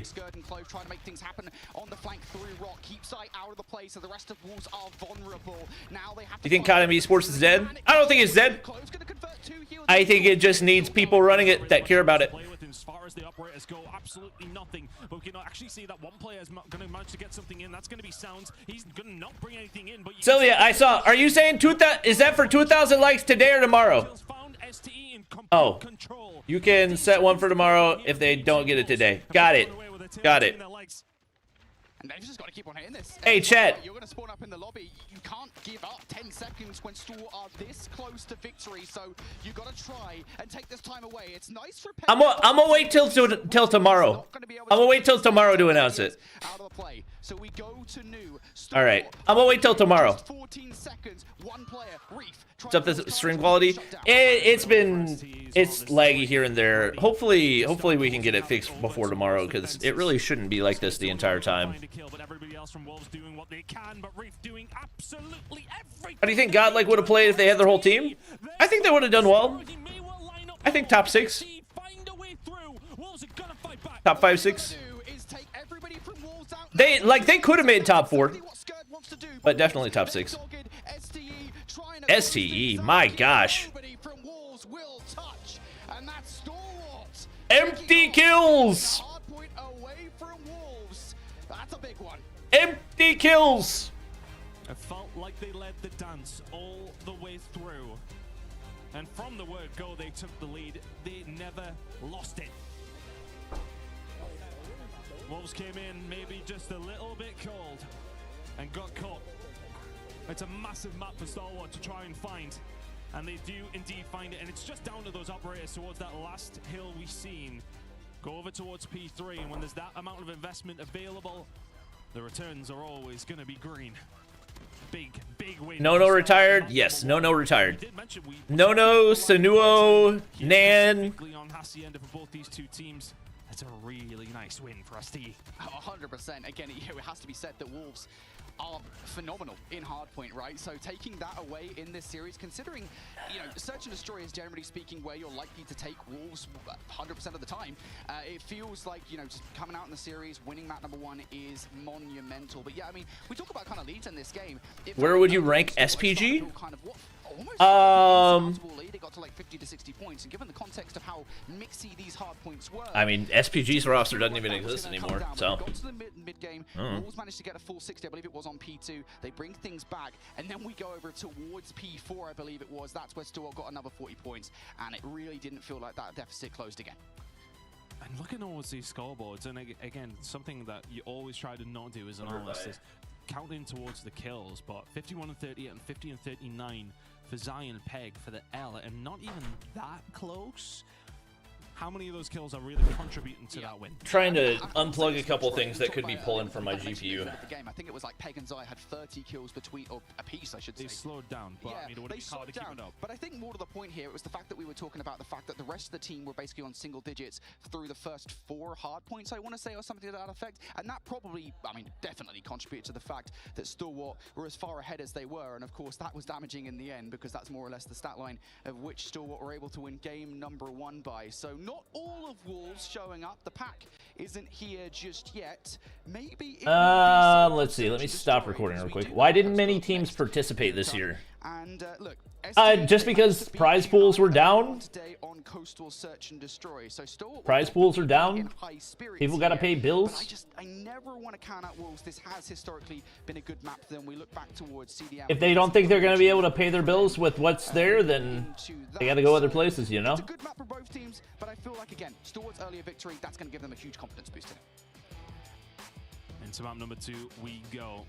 And you're right, neither one of these teams necessarily having a great load of competitive play on this one, specifically in Coastal. Which again, kind of always makes for an interesting game. Will be STE on the defensive side to kick things off. We see a lot of really, like, splits, I want to say, between a lot of these top teams, especially in the Search and Destroys.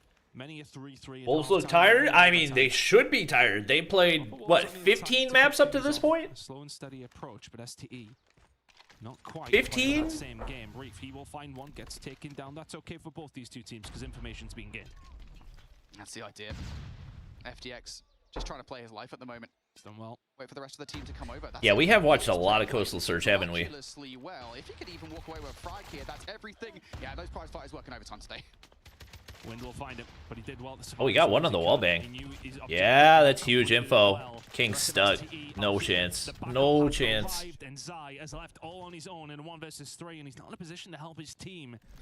No, only the grand finals tomorrow is best of 7. I think a lot of people will be like, okay, well, you're gassing something unnecessarily there, but he just stayed alive as long as possible, and sometimes playing your life is as good as finding kills. First round goes STE's way. And I think it's the fact he drew so much attention into one small spot, right? Because if you do that in that situation, you're pulling the looks of at least 2, 3, the POVs of 2, 3 players from Wolves, and that's pretty much what he did, away from the I think if you want to get so yeah, for Stalwart to do that is if you want to get major orgs and Western teams involved, the prize pool I think has to be at least 1.5 million, if not 2. Sometimes that is maybe like 2 million for the whole year, 1.5 for champs itself. Into round number 2. STE wanted to go through the defensive rounds. Wolves formulating something here. And I do think that, once again, I've said this a million times, but I don't think they were functioning with a full budget this year, and so that's the reason that a lot of the things that happened that people weren't happy about happened. Maybe inspired by Q9, they're going to give up the B site here. Hopefully they see the future of the esport is valuable, and we do see a bounce back here. Oh yeah, 100%. There needs to be grassroots, especially in the West. Grassroots esports has to be supported in the West. Otherwise, CDM teams will forever run away with it. Sounds and King gonna have to wait inside of the site. I don't think STE will rush anything here. They'll spray away. They'll try and find what they can. Reduce your mic volume. I can just bump up the. I don't know why. They may well make a push. Yeah, the issue is maybe I probably twisted the. Spraying and praying through the wall with the PKM. The fact if he wasn't doing that, this would be nice. But that better? The spray and pray has stopped, but you're still. When you see him for the West, I agree, or at least something close to it. They just need to. There just needs to be financial support for Mobile Mayhem. Like that's the reality of it. The esports not currently in a place where it draws enough viewership. Just too many men for STE. Find a second round, nice retake. Grassroots tournaments to be self-funded. When they try to find the players inside of the site before that, bomb goes down. Easy enough job for Stalwart. Yeah, and it does feel a little bit like that's why retaking that site at times can be so beneficial, right? Especially in a situation where you've got numbers. Chat, there is stream audio. What are y'all talking about? Just kind of spraying through the bookcase. Like it looks like, from all the sources I'm looking at, everything looks fine to me. So I don't know. They get a kill as well, and at that point, it's pretty much a guaranteed round in Stalwart's favor. Wolves here though.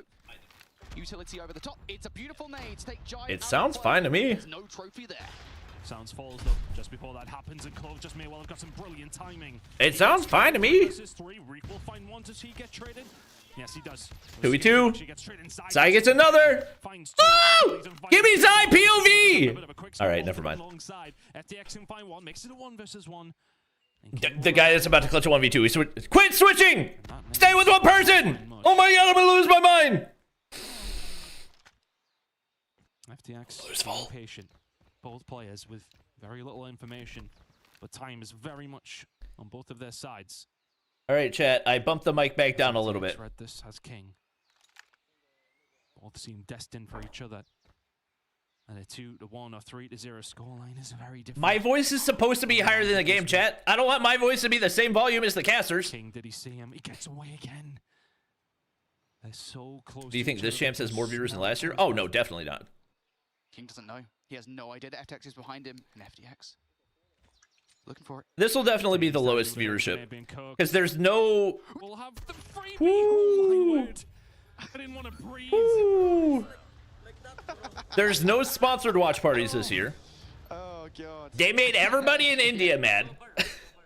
It's like a sideways. They made everybody in India mad. Sure, don't you? You had the angle on him. It was just a case of making sure you secure it. Last year's champs had millions. Okay, that's not true. But STE looking very, very solid here in the search and destroy. Godlike made day 2 last year. But it has an air of Wolves maybe just running out of steam. And that is a nice pick to find as well. Wind has a little look. It's a little bit of a bait, actually. That comes through from FTX. He dips out, expects his other teammate to be able to find the shot on the way back in. But FDX as accurate as ever. Still 3-0 to SCE, and they have a man advantage on round number 4.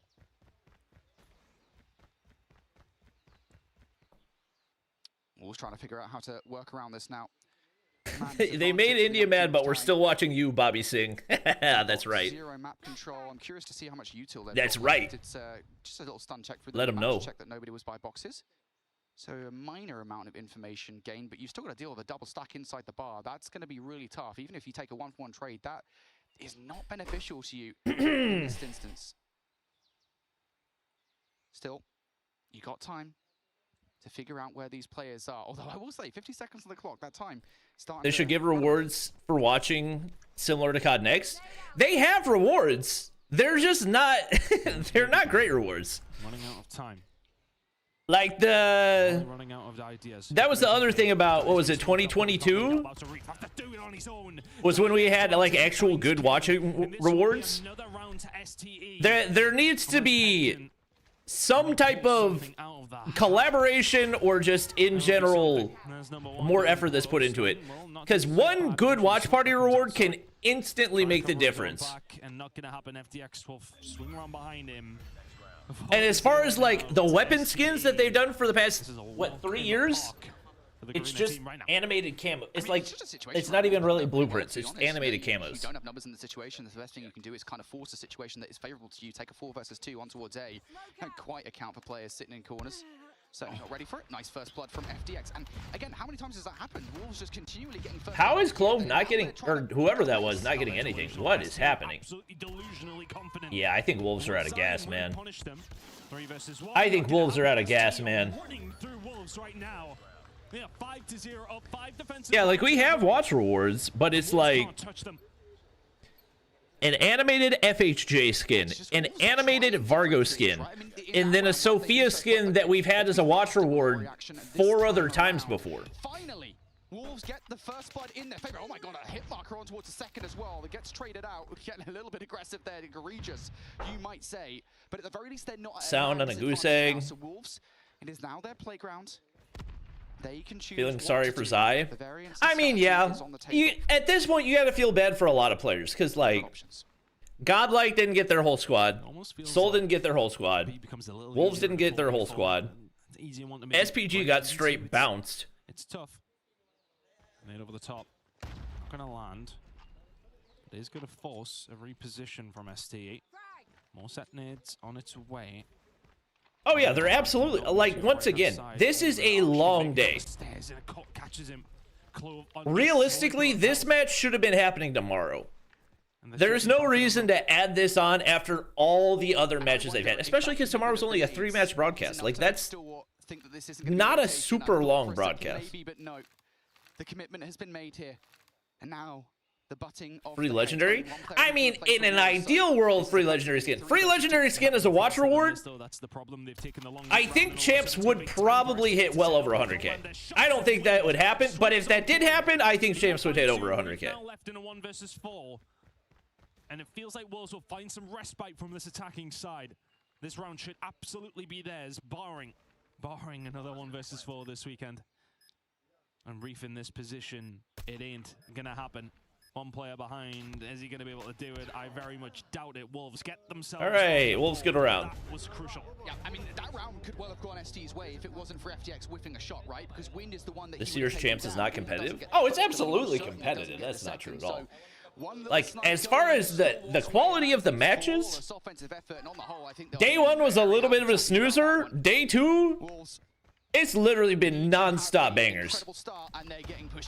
Oh, Stalwart straight away over towards B and getting aggressive. 1 play over towards his backside. Did they see the cross? They did absolutely. Like, the only matches that I didn't think were super entertaining were the Galorys and Street matches. Everything outside that, fire. And dusted because Wolves are on their way around to help, but they have still not killed Sounds. Eventually they do, but Jai now left in a 1 versus 3. Wolves answer the call very, very quickly. It's back to back. Okay, you gotta keep in mind, the COD Next stream, which was literally just a character skin and the MP40 skin, hit 50k. Picks up a double inside the site, and well, at that point, they hit 50k. Reinforcements were called. Stalwart couldn't trade in time, and that is Wolves kicking off the defense. If people were watching just as they wanted to, For a free legendary? From Wolves as well. They are easily really 100k. set the pace right now, Ton. You can tell with the variance in strategy, they want to throw Stalwart off.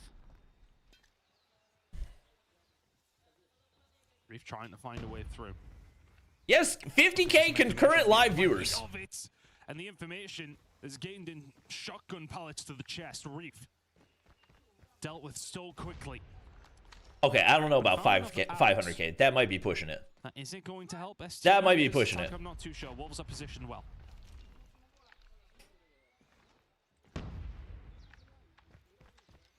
It's one of those situations where there's enough time on the clock here for Stalwart to still make decisions here. If they could remove Sai from A site, that would be everything. Oh, the hit marker, that's tough because now it's going to draw the entire attention. Favorite matches today? Stalwart, they're still committing to this. To me, OUG Wolves, New Gen Q9. Now Zai will back it on down. Did he get much information? Yeah, I would say that's what he knows. OUG Wolves was up there for sure. Were there other ones that went to map 5? Oh my gosh. Tap, tap, tap, tap, tap, tap, tap, tap, tap. Gets the information for his team and starts on spraying, but Wolves still got some sauce left? The HSO in hand, he will eventually get taken down. It's now a 2 versus 3 in favor of Wolves. I've seen players do that with the RAL. I've not seen. There's 50k on YouTube and in-game is separate viewership? No, it embeds the YouTube page when you watch it in-game. That's why it had 50k. It's a war on two fronts. And Wolves, they are the ones who want to overwhelm. Can Jai and Skirt do much here? Doesn't look that way. Jai was holding an angle, but not that one. King. All right, Wolves. Hold up. Down, and Wolves will find another round. Elevate Wolves. Oh yeah, Elevate Wolves. That was that one was. Bro, these guys, I feel for them, for sure. They've got to be so tired. So far, at least, anyway. Yeah, I'm very surprised, actually, that Stalwart, after making the noise, after tagging... Even if they offered 100 COD points as a watch reward, it'd be 50 times the current watch. Oh, yeah. 100%. Because even when I give away 100 point COD, 100 COD point codes, people complain, oh, it's not even worth it. But 100%, you know, there's at least 20 to 30% of the viewer base that would actually spend their time to get that. People would complain about it, but they would still watch.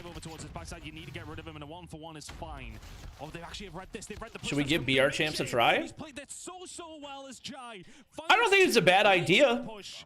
But there's like a lot of things that would need to happen for that to happen. There's no infrastructure for a BR champs right now. Wait, Zai? Wait, 2v4? King now finding his way around, but the bomb has been planted over towards B. King needs to find a pick here. 2v4?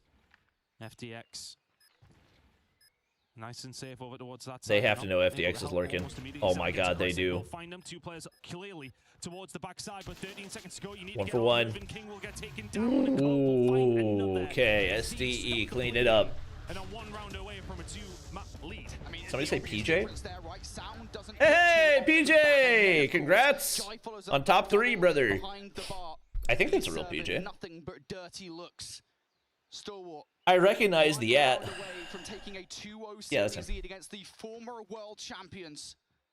That is one rite of passage you need to do to become world champions yourself. How to join the giveaway?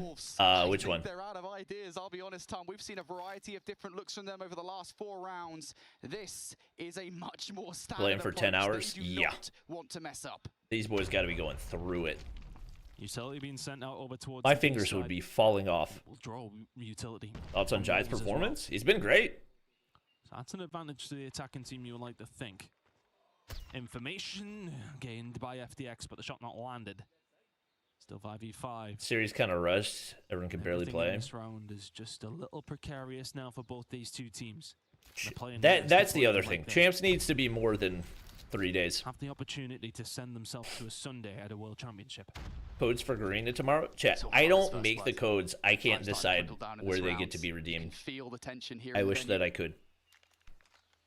Now, for the $300 that Sylvia gave us to give away, I can buy you a $100 gift card for Garena. So I can do the $300 giveaway that way, but for a moment, Wolves were drawn away from B. They're now drawn back. And is that going to work out? Well-rested STE versus tired Wolves? I wouldn't say STE are well-rested. They've played the same number of matches. Even better and scared now.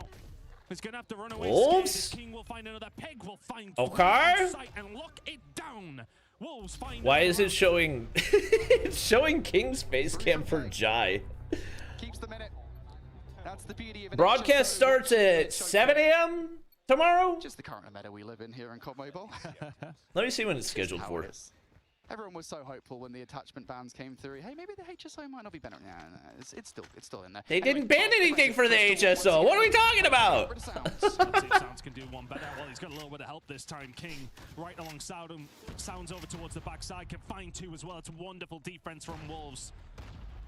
STE are throwing different looks, but that one, it's kind of been a bit of a 50-50. Bring back verdict. True. Now on a 2 versus 4. True. Is they're just cornered, but I don't think for 1 second. Are you holding? I'm surviving. We'll expect them just to push out of the side, so they're gonna do it anyway. But one player behind them, they've got to be so careful. Yeah, they had no idea he was up on the boxes. That was a Wolves. Wolves. Honestly, I thought for a second there when Storm lived well past their expiry date. I was like, there's no way they actually survived this, right? This is a blatant round for Wolves. But yeah, 100% different strategy there from Wolves. They sent a couple of players into the Wolves to B site this time, as opposed to just Sound. So very different. Wolves in the game against OUG were behind in a similar scenario. I think they were actually 6-4 down or something along those lines, and they came back to win it in overtime. No players have found anything but plenty of utility being sent across the board. Find Reef, a car bomb out of nowhere, and now all of a sudden STE do not have the numbers. They may well still be 6-5 up and still need this round to take this one away, but Wolves could very well tie it up with this advantage. Yeah, now the thing is Wolves don't have to commit to... Yeah, broadcast starts at 7:30 a.m. Eastern time tomorrow, so whatever that converts to for you guys. To ascertain the round for Stillwater, but it's like 5 hours later than going to be comfortable for the moment here. Keep an eye on Clove. 11 kills to his name. He's today's monumental for Stillwater. He could be everything on the entry towards B, but that is a double up and a half that you do not want to deal with. ST are playing like a team who are 5-1 up. Peg's been top 5 and are currently in a precarious spot. He's definitely been really consistent. This may well be going to overtime. Aggressive lines coming through from Wolves, and that is a bold play to be making in a round like this. Oh my gosh. Why are they showing King's face cam, bro? They don't even have the right teams for the face cams. Oh, they just have... They don't even swap the face cams. They're just showing random faces as they swap. Oh my god. Committing straight for it. COD timing. They have a chance to get on towards the site. King back down at the right time. That's done. Oh, King needed that. They gotta back it on down. They take sight. Will find Peg, and ST are in on the site. This bomb should be going down, and STE can put it away. Does not land. STE bomb down. 45 seconds. They've got the man advantage, but Sound. Through go. Jai, the man of the hour. Guys, if we're not going to show the right players for each face cam, why don't we just not do face cams? They can do this. 30 seconds to formulate how we get back into A and how we defuse that bomb. Sounds. Oh, what a shot! But Jai, once again, he's been the hero of this round. Gets another pick, and all of Can he get away? 2 versus 3. Backs on down. Shot's going to come in from Win, but STE! And it is all but done. STE! STE! Sounds is trying his hardest. 9 seconds to go. Wow! They close it. They close it. From Wolves is not enough. The damage was done, and they are 2-0 down. Just the reactivity of Stalwart over and over again. Man. Wow. Right, I mean, it's Jai, all right, for sure. This guy has changed the game for Stalwart Esport. I don't want to say he single-handedly transformed them into a championship-winning team. I think many in the Garena community would say they've always been capable of that. They just didn't get the chance last year. This STE team needs to get humbled, brother. What are you? What are you even talking about? What are you talking about? Are you mad that they're excited that they won a game? Like, I don't. What? That would have been a flawless defensive start. Every single time that Wolves tried some kind of different look, well, Stalwart had of course, it most certainly didn't help for the vast majority of those defensive rounds. The first blood, Stalwart had that in the back. It just felt like STE were crumbling a little bit though, didn't it? And that really would have felt like if Wolves could have found that map from where they were 5-0 down at one stage. Brought it back to 5-1 at the half. If Wolves bring that back and go on to win it, the mentality difference is monumental at this stage. What do the coaches do on stage? And Stalwart Esports, I mean, they only talk to players in between games. They can't talk to players during games. Going over strategies and everything. Control. It's been a long old day for Wolves. Wolves They coach? haven't been involved in a 3-0 today yet, and I'm sure they don't want that to be the case in a map number 3. Stalwart Esports, though, Think in a Wolves will come back? commanding spot. They could. But both these teams, Brody, very proficient at control. But who's going to bring the A game here? And now our final game of the day. It's so difficult, isn't it? I mean, Crossfire has been traditionally a great map for both Stalwart and for Wolves, so I do almost kind of expect to see a banger matchup here for sure, regardless of who takes it home. But for Wolves, I mean, your backs are up against the wall. We go back to Crossfire control today from Wolves, and it has been a wild ride for sure. Of course, they managed to beat, I believe it was, OUG on this one, 3-0. They took a Game 5 loss earlier on versus Galorys, which is, I think, a pretty big loss to take. So it's been kind of mixed signals, I want to say, from Stalwart thus far, or from Wolves so far, excuse me. Stalwart, on the other hand, though, I think they've been pretty confident in this map. I'm so tired of Crossfire. Results so far on Crossfire. They have played it 3 times. They have not lost a round. 3-0 in every single game. That's if Alan's been putting these stats in right anyway. I mean, I'm hoping he has done, but hopefully that is the case. But let's see how things are going to roll on down. I trust I hold shift. And I trust STE are going to feel confident on this map because of that. Wolves, can they answer the call? Well, Peg's already tried to start to do so, and Zion Code trying alongside of him to get this one going.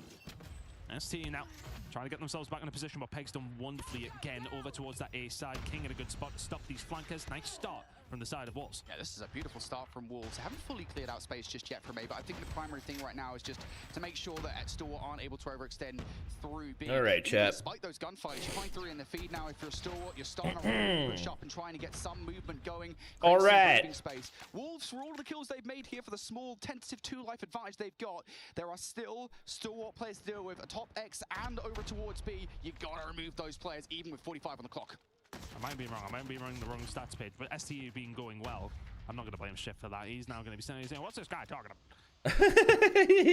Now, over towards the A side, trying to get something. Brilliant imitation. Not going to happen. Bro, that range is so dumb. We'll shut things down and consistently over towards A.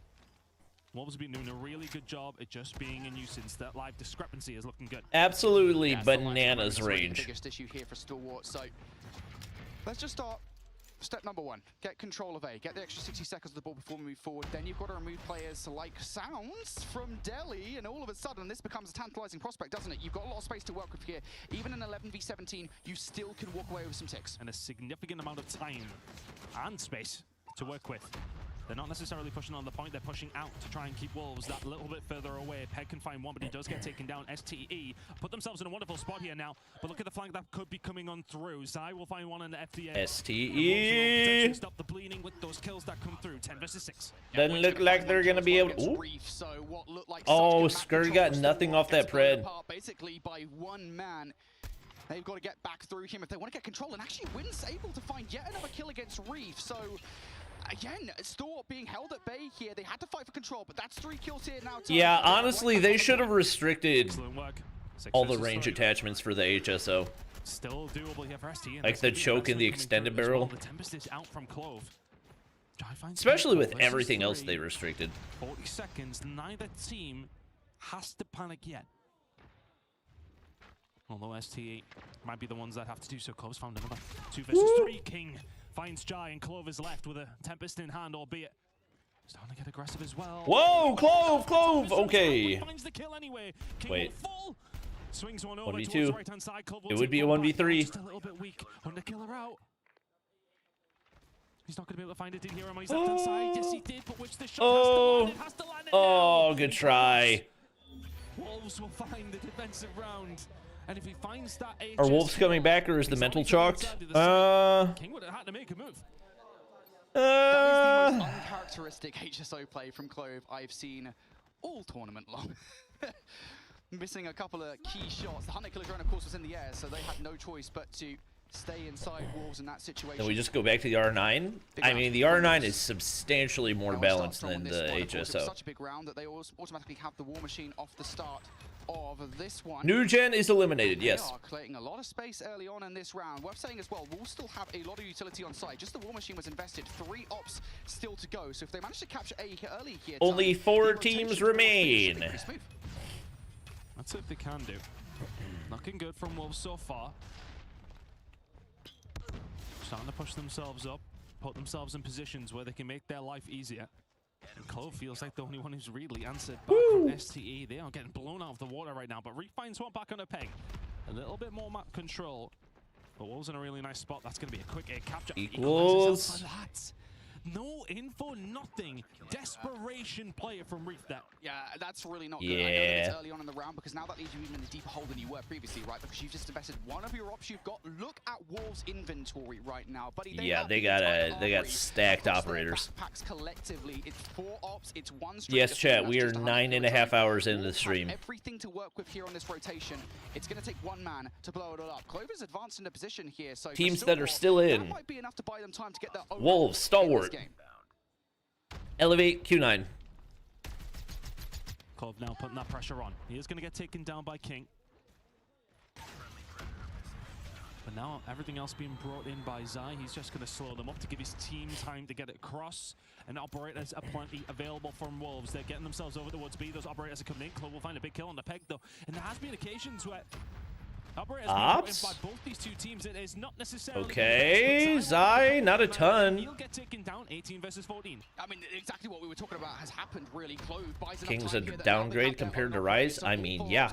If he was an upgrade, then he would have already been on the team. Like, what are we talking about? And Clove again, yet another suspect Tempest play. Peg comes through. You just got pegged. Oh, here we go. Oh my God! Did he? What? And it's looking good for them, but can they continue to keep things up? STE on the defensive side are not necessarily in the worst of positions, but they need to continue to find these kills. Did you hear what I heard? Wolves are on their way. King will find one. It's a trade going to come across the board from Scared. And, well, is it going to continue? Absolutely not. 3 kills coming their way. Wind will pull out the equalizers. 12 versus 5. This is the Wolves round. STE need to be perfect.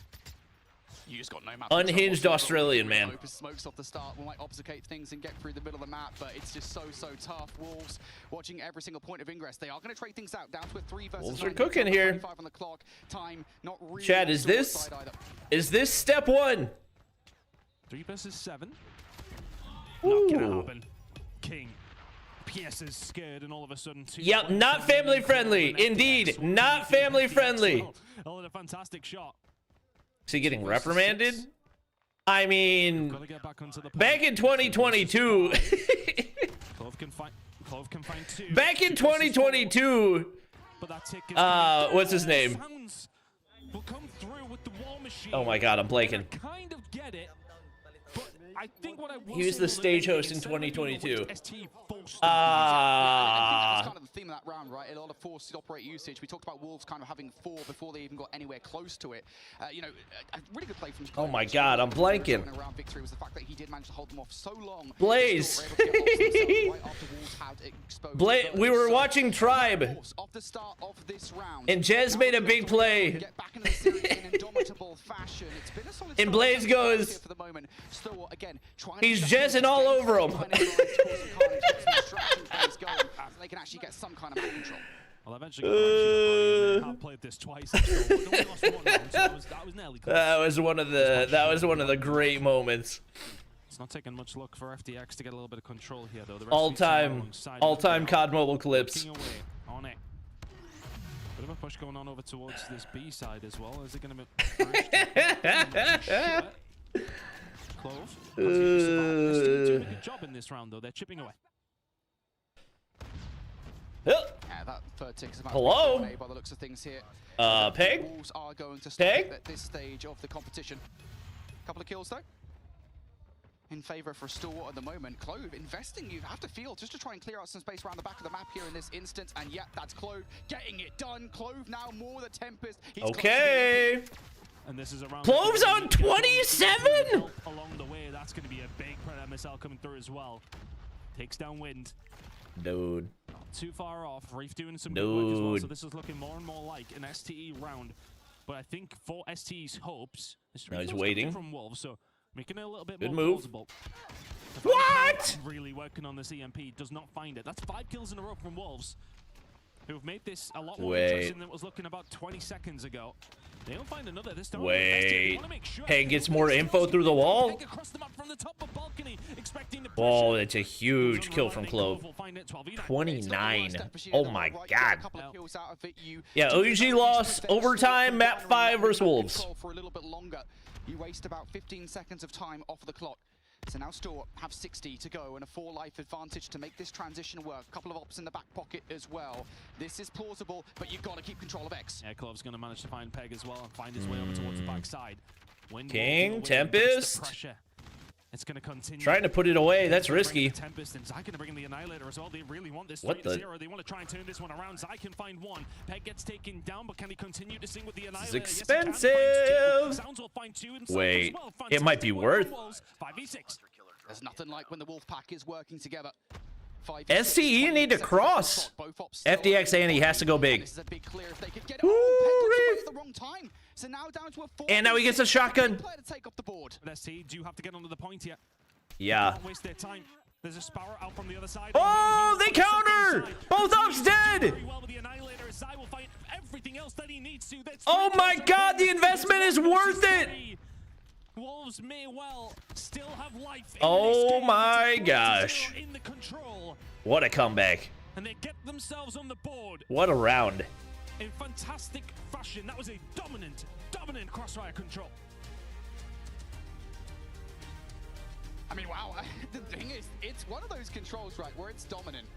But it wasn't. But it wasn't, right? I mean, we literally had this discussion earlier on. Okay. Right? I don't remember what match it was now. It's been a really long day. It was like a 3-2, right? It's like. Well, so you're telling me there's a chance? It's actually Store versus Q9. My memory bank has just started working again. Yeah. So you're telling me there's a chance? That, like, well, it was a 3-2, but it was actually a pretty dominant 3-2. Can STE beat CDM Wolves? I mean, no, but I don't think anybody's beating CDM Wolves. That was a 3-0, but every single round came down to the wire, came down to just a handful of kills difference, and maybe even a couple of clutches from both rosters. Moments of excellence from Store, right, where they're like, all right, cool, we can really pull ourselves. Thoughts on Viper in his first World Championship? I think he did really well, especially given what they were working with. That little practice, you know? They wasted. And really, rarely were they ill-timed as well. It felt like, you know, those operators coming out, I think probably the one that came to memory, even though it didn't really amount to that much in the grand scheme of things, it certainly kept the status quo intact, which is when they have those 4 operators in round. You think Wolves will disband after this as better esport-based mobile games are popular in the China market? Yeah, this is Wolves as we know. This is the Wolves that I don't know if they'll disband, but I would imagine they are so damn good at that map mood if there's not a substantial esports map introduced with more to offer, they will probably decrease their investment, and I wouldn't be surprised if some of the players switched. It's really all about what gets announced. Like, that's what it comes down to. But Wolves were the right side of it. They go big. Single time. 2-1 to Stalwart now. Wolves. Are any orgs leaving COD for good? I think Seoul, but map number 2 for the most part was comfortable, but got close as time went on. If I'm being honest, I don't think losing Seoul is a huge loss. That's the kind of map it felt like they needed. Heading into a map number 4 on. I think they thought their fan base would translate a lot better, and because the team was never good, they never really had a big draw. Godlike's not officially done. They said if there's a big investment next year and a better roadmap, that they would stay. This weekend, at least on our broadcast, maybe perhaps there has their been accounts or D-stream, but certainly for accounts spreading information very liberally. I'm sure Alan will text me on Twitter. Here, Shift will be like, yeah, there was one. But yeah, I could have done that for you. My Shift impression's a lot better than yours, but you know what? You know my American accent is actually pretty important, right? So you know my accent in general, I've got my own, and that's really really about it. I've not really got much talent. That being said, yeah, it does feel like Amigos coach said that good things are to be announced. Do you know something you can't say? Bracket semi-finals. So the loser of this one crashes out of the tournament. I say crashes out. 4th place. I don't know anything. I have heard. I have heard whispers. I don't have any official information. Top 4. That is what they wanted to do, considering what was it, top 8 last year in the single elimination. Can you pressurize COD to drop ESL? Last year we were a top 4 team. If we hadn't played, I believe it was Wolves in the first round. No, it could have been Wolves. I'll see. It was Q9. Thank you so much, mate. Look, this is why I've got you here. You're my fact checker. Yeah, it was Q9. If they hadn't played Q9, there was a chance that maybe they could have beaten Luminosity or Galorys in that bracket. But regardless, this time around, they are definitively a top 4 team. They have proven they are very much among the big boys, and you just got to get rid of Wolves. You got to get rid of a former world champion, which is no mean feat. To get all right, map 4, baby. Top 3 and Championship Sunday. Man, it's been a beautiful storyline for Stillwater. I mean, I'll give it to you and Puckett. That was the prediction, that they would go on to be champions. Still, a long way to go for STE. Further to go for Wolves. Isn't this ESL's last year for contract? I'm pretty sure they were only contracted for 2 years, and then SPS dipped. Get their job done when they need to. And I think they stuck with ESL for simplicity's sake. Transition over towards the P2 spawns is going to be important. Wolves are the ones who are starting on the better of sides. But that can chop and change quite a few times. I am indeed still streaming. More seconds over towards P1. Yeah, this is a very important rotation here from P1 to P2. I think very often teams will forget kind of about making sure they have plan control. Phenomenal start from Clove, by the way. He doubles up. But yeah, I think teams will very we want to hear the whispers. Unfortunately, I am not at liberty to relay the whispers. Another couple of kills, and I just hope that Stillwater kind of don't do that. Make sure you keep blue control. Don't let anybody from Wolves flip the map, because it's very easy to let one. Hey, chat, 2,000 likes and we're dropping a code. Like on the stream, come on. Or dropping 10 codes. Sorry, 10 codes. They spawn back in nice and early. 10 codes. Over towards P1. Wolves would not mind it. They're not going to get the opportunity. ST finding the kills. They've got the spawns for P2. It's a wonderful, wonderful start for our Garena team, still left in the tournament alongside Elevate. How's your bag? Oh, my bag's fine. My 2 Garena teams left. I'm just hungry and golly, Clove's beaming. Clove, put him down. Send him home. Send us home. Have a chance to knock at the door early in this hard point. If they can flip things, this will be huge. They're close and very, very personal, but Clove actually pushes out to try and shut them down and continues to do so. Finds 4. I'm hungry, chat. Wonderful start to map number 4. EMP for Clove off the start. Oh my god. Oh my god. Fred. Tempest, kill the DM. King can get the Tempest out, and here comes the push. Clove trying to find his way back into the point. The dog. Clove has been beast mode all tournament long. Still just about in control. That's one player I am really happy to see doing well. That kid's been putting in the work for years. It's just not happening though, and perhaps worse here. A couple of players actually spawned. Clove might be better than Jai this champs. Honestly, I don't think that's a crazy thing to say. I obviously have not looked at the overall numbers. Ready and waiting, Zai. I might try to drop all the screenshots into ChatGPT and see if it can sort all the information into a database for me, because 55 seconds remaining. That would make my life a lot easier. Jai will find it with the war machine, and now the push will start to initiate. That's 3 from Jai, and he has broken it open all on his own. 4 kills. STE are in, making a 5th. STE. Falling, not quite, but Jai does his job. STE are in. Just as you say it though, there's Peg and King right back at you. Jai's work has gone up in smoke. STE will now have to fight from the front once again. Those back spawns are hella sticky, so get some smokes down, get yourself Wolves. Ups on the point. The call that Jai nothing hit there? Jai gets a double with the nade. Relenting from both of these two sides. STE will find a way through. 15 seconds to play for. As you mentioned, Wolves still with those. Mauchi's underrated. I feel like Mauchi hasn't had really a huge impact. Combining well, King will be able to find something, but it doesn't really amount to be fair, there haven't been many Q9 matches that we've paid super close attention to. And now the transition over towards the next hill, but look at that lead for STE. It is quite something. Uh-oh, close. It's just insane, isn't it, how similar the Naded strategy is himself? for Stalwart compared to 2024 Elevate. This is what we were talking about, right? Elevate, of course, came with that brand new strategy last year of just flooding the hill with as many people If as STE win champs, Clove will be MVP. doing right now. Every single hard point, set as many bodies at the hard point at the same time as you can. He'll definitely be in the conversation. I mean, ultimately, the biggest thing that you have to factor is performance on Championship Sunday. So we can't really say anything very definitively right now about that. But STE are set up, they're set up clean. Zizai trying to find something over towards the other side. Skirt. Just comes in and picks it up. FDX is on 5? STE, 25 seconds to go. He's really got to lock in for tomorrow. He's been... STE could be 100 points in the lead by the time we get He has definitely been kind of the weak link for them, I would say. Not necessarily every game, but he has been very inconsistent. Fauci had a 1v7 in control today? Yo. That lane is now open. Now I know people are going to come through Graveyard. The communication right now for Stalwart is on point, and that is bearing out in this scoreline. Folks, this is a former world champion. They are 100 points down to Stalwart Esports. Garena has come to play. 100 points down, and FDX is basically a non-factor. Could take them. They just need one good transition. Get some good time over towards P1. You don't have the FDX playing OBJ? Even if you're playing OBJ, you can't just get like you can't put up a .3. Running all over you. 40 seconds to play for here over towards P1. Peg is going to bring the Predator missile in. Is that going to help them find a break back in and try and find these spawns? They need good time with P1, a good transition to P2, get back into the game. It all sounds so easy to do when we say it. Like at that point, you are helping the opposing team. Easy, especially when Stalwart are here, Jai. Almost able to transition. Comeback now would be crazy. Yeah, it's that's a pretty brutal lead that they built. Well, they've got one person that could flip spawns. He gets one. I think it's King. Wait, he gets the kills in the back line. Wait. Scared has to go hunting for him. And does he find him? I'm not too sure. He still continues to survive over towards hold up. They get spawns, but there's ops here. Oh god. They're gonna flood through. Jai! War Machine double! Peg, can he do much with this? Not quite. Peg will fall to 3 from Jai.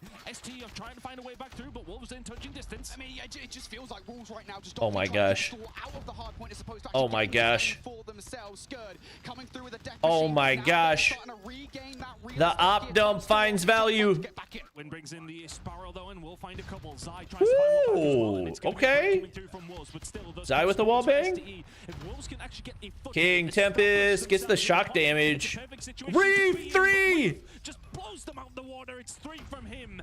STE now wow. to find that 100-point lead once again. And another double. Oh. This is just 20 seconds. You cannot afford to give away Wolves. No, Wolves are donezo. They're donezo. 60 for you. Stalwart. Just look at the lead, man. It's 100 points. They were like once again. These guys have played so many matches today. Wolves now trying to set themselves up over towards so many games. 60-second hill that they need to find. It needs to come soon. It needs to come very soon because right now that's just such a long day to try to stay composed. Jai on 37. Oh my god, he ran past everybody. They're holding it down. The spawns are there over towards Fountain for them, but they need to keep ST out of this hill. Yeah, you got to remember that the last time was broken by STE, right? They can do it again. All you got to do is get those smokes down and get behind enemy lines. Wolves don't really have much of an answer to it, so you have to be careful about any players that might slip in the net. I think Wolves, they are much more careful this time around. Ooh, scared. One more. There's the kill. Looks that way. Scared. Finds the break. 25 seconds. One step closer to the win. Time that you think Wolves have held something down, you look at the scoreline, it's still 80 or 90. They have got such an this would be STE's first ever top 3, right? Keep chipping away. Jai on 41. We're on Jai watch right I now. guess they've never even reached top 4. They're going to get that scrap time, and at this point, a 30-30 split in this hard point. We did have Almighty. That lead has only grown. We look towards the next hard point. FDX. We did have Almighty top 2 technically, but that was East and West champ, so it doesn't really count. And this was where FT really did start to extend that lead. It's where they really started to put some. Nah, they're putting this away.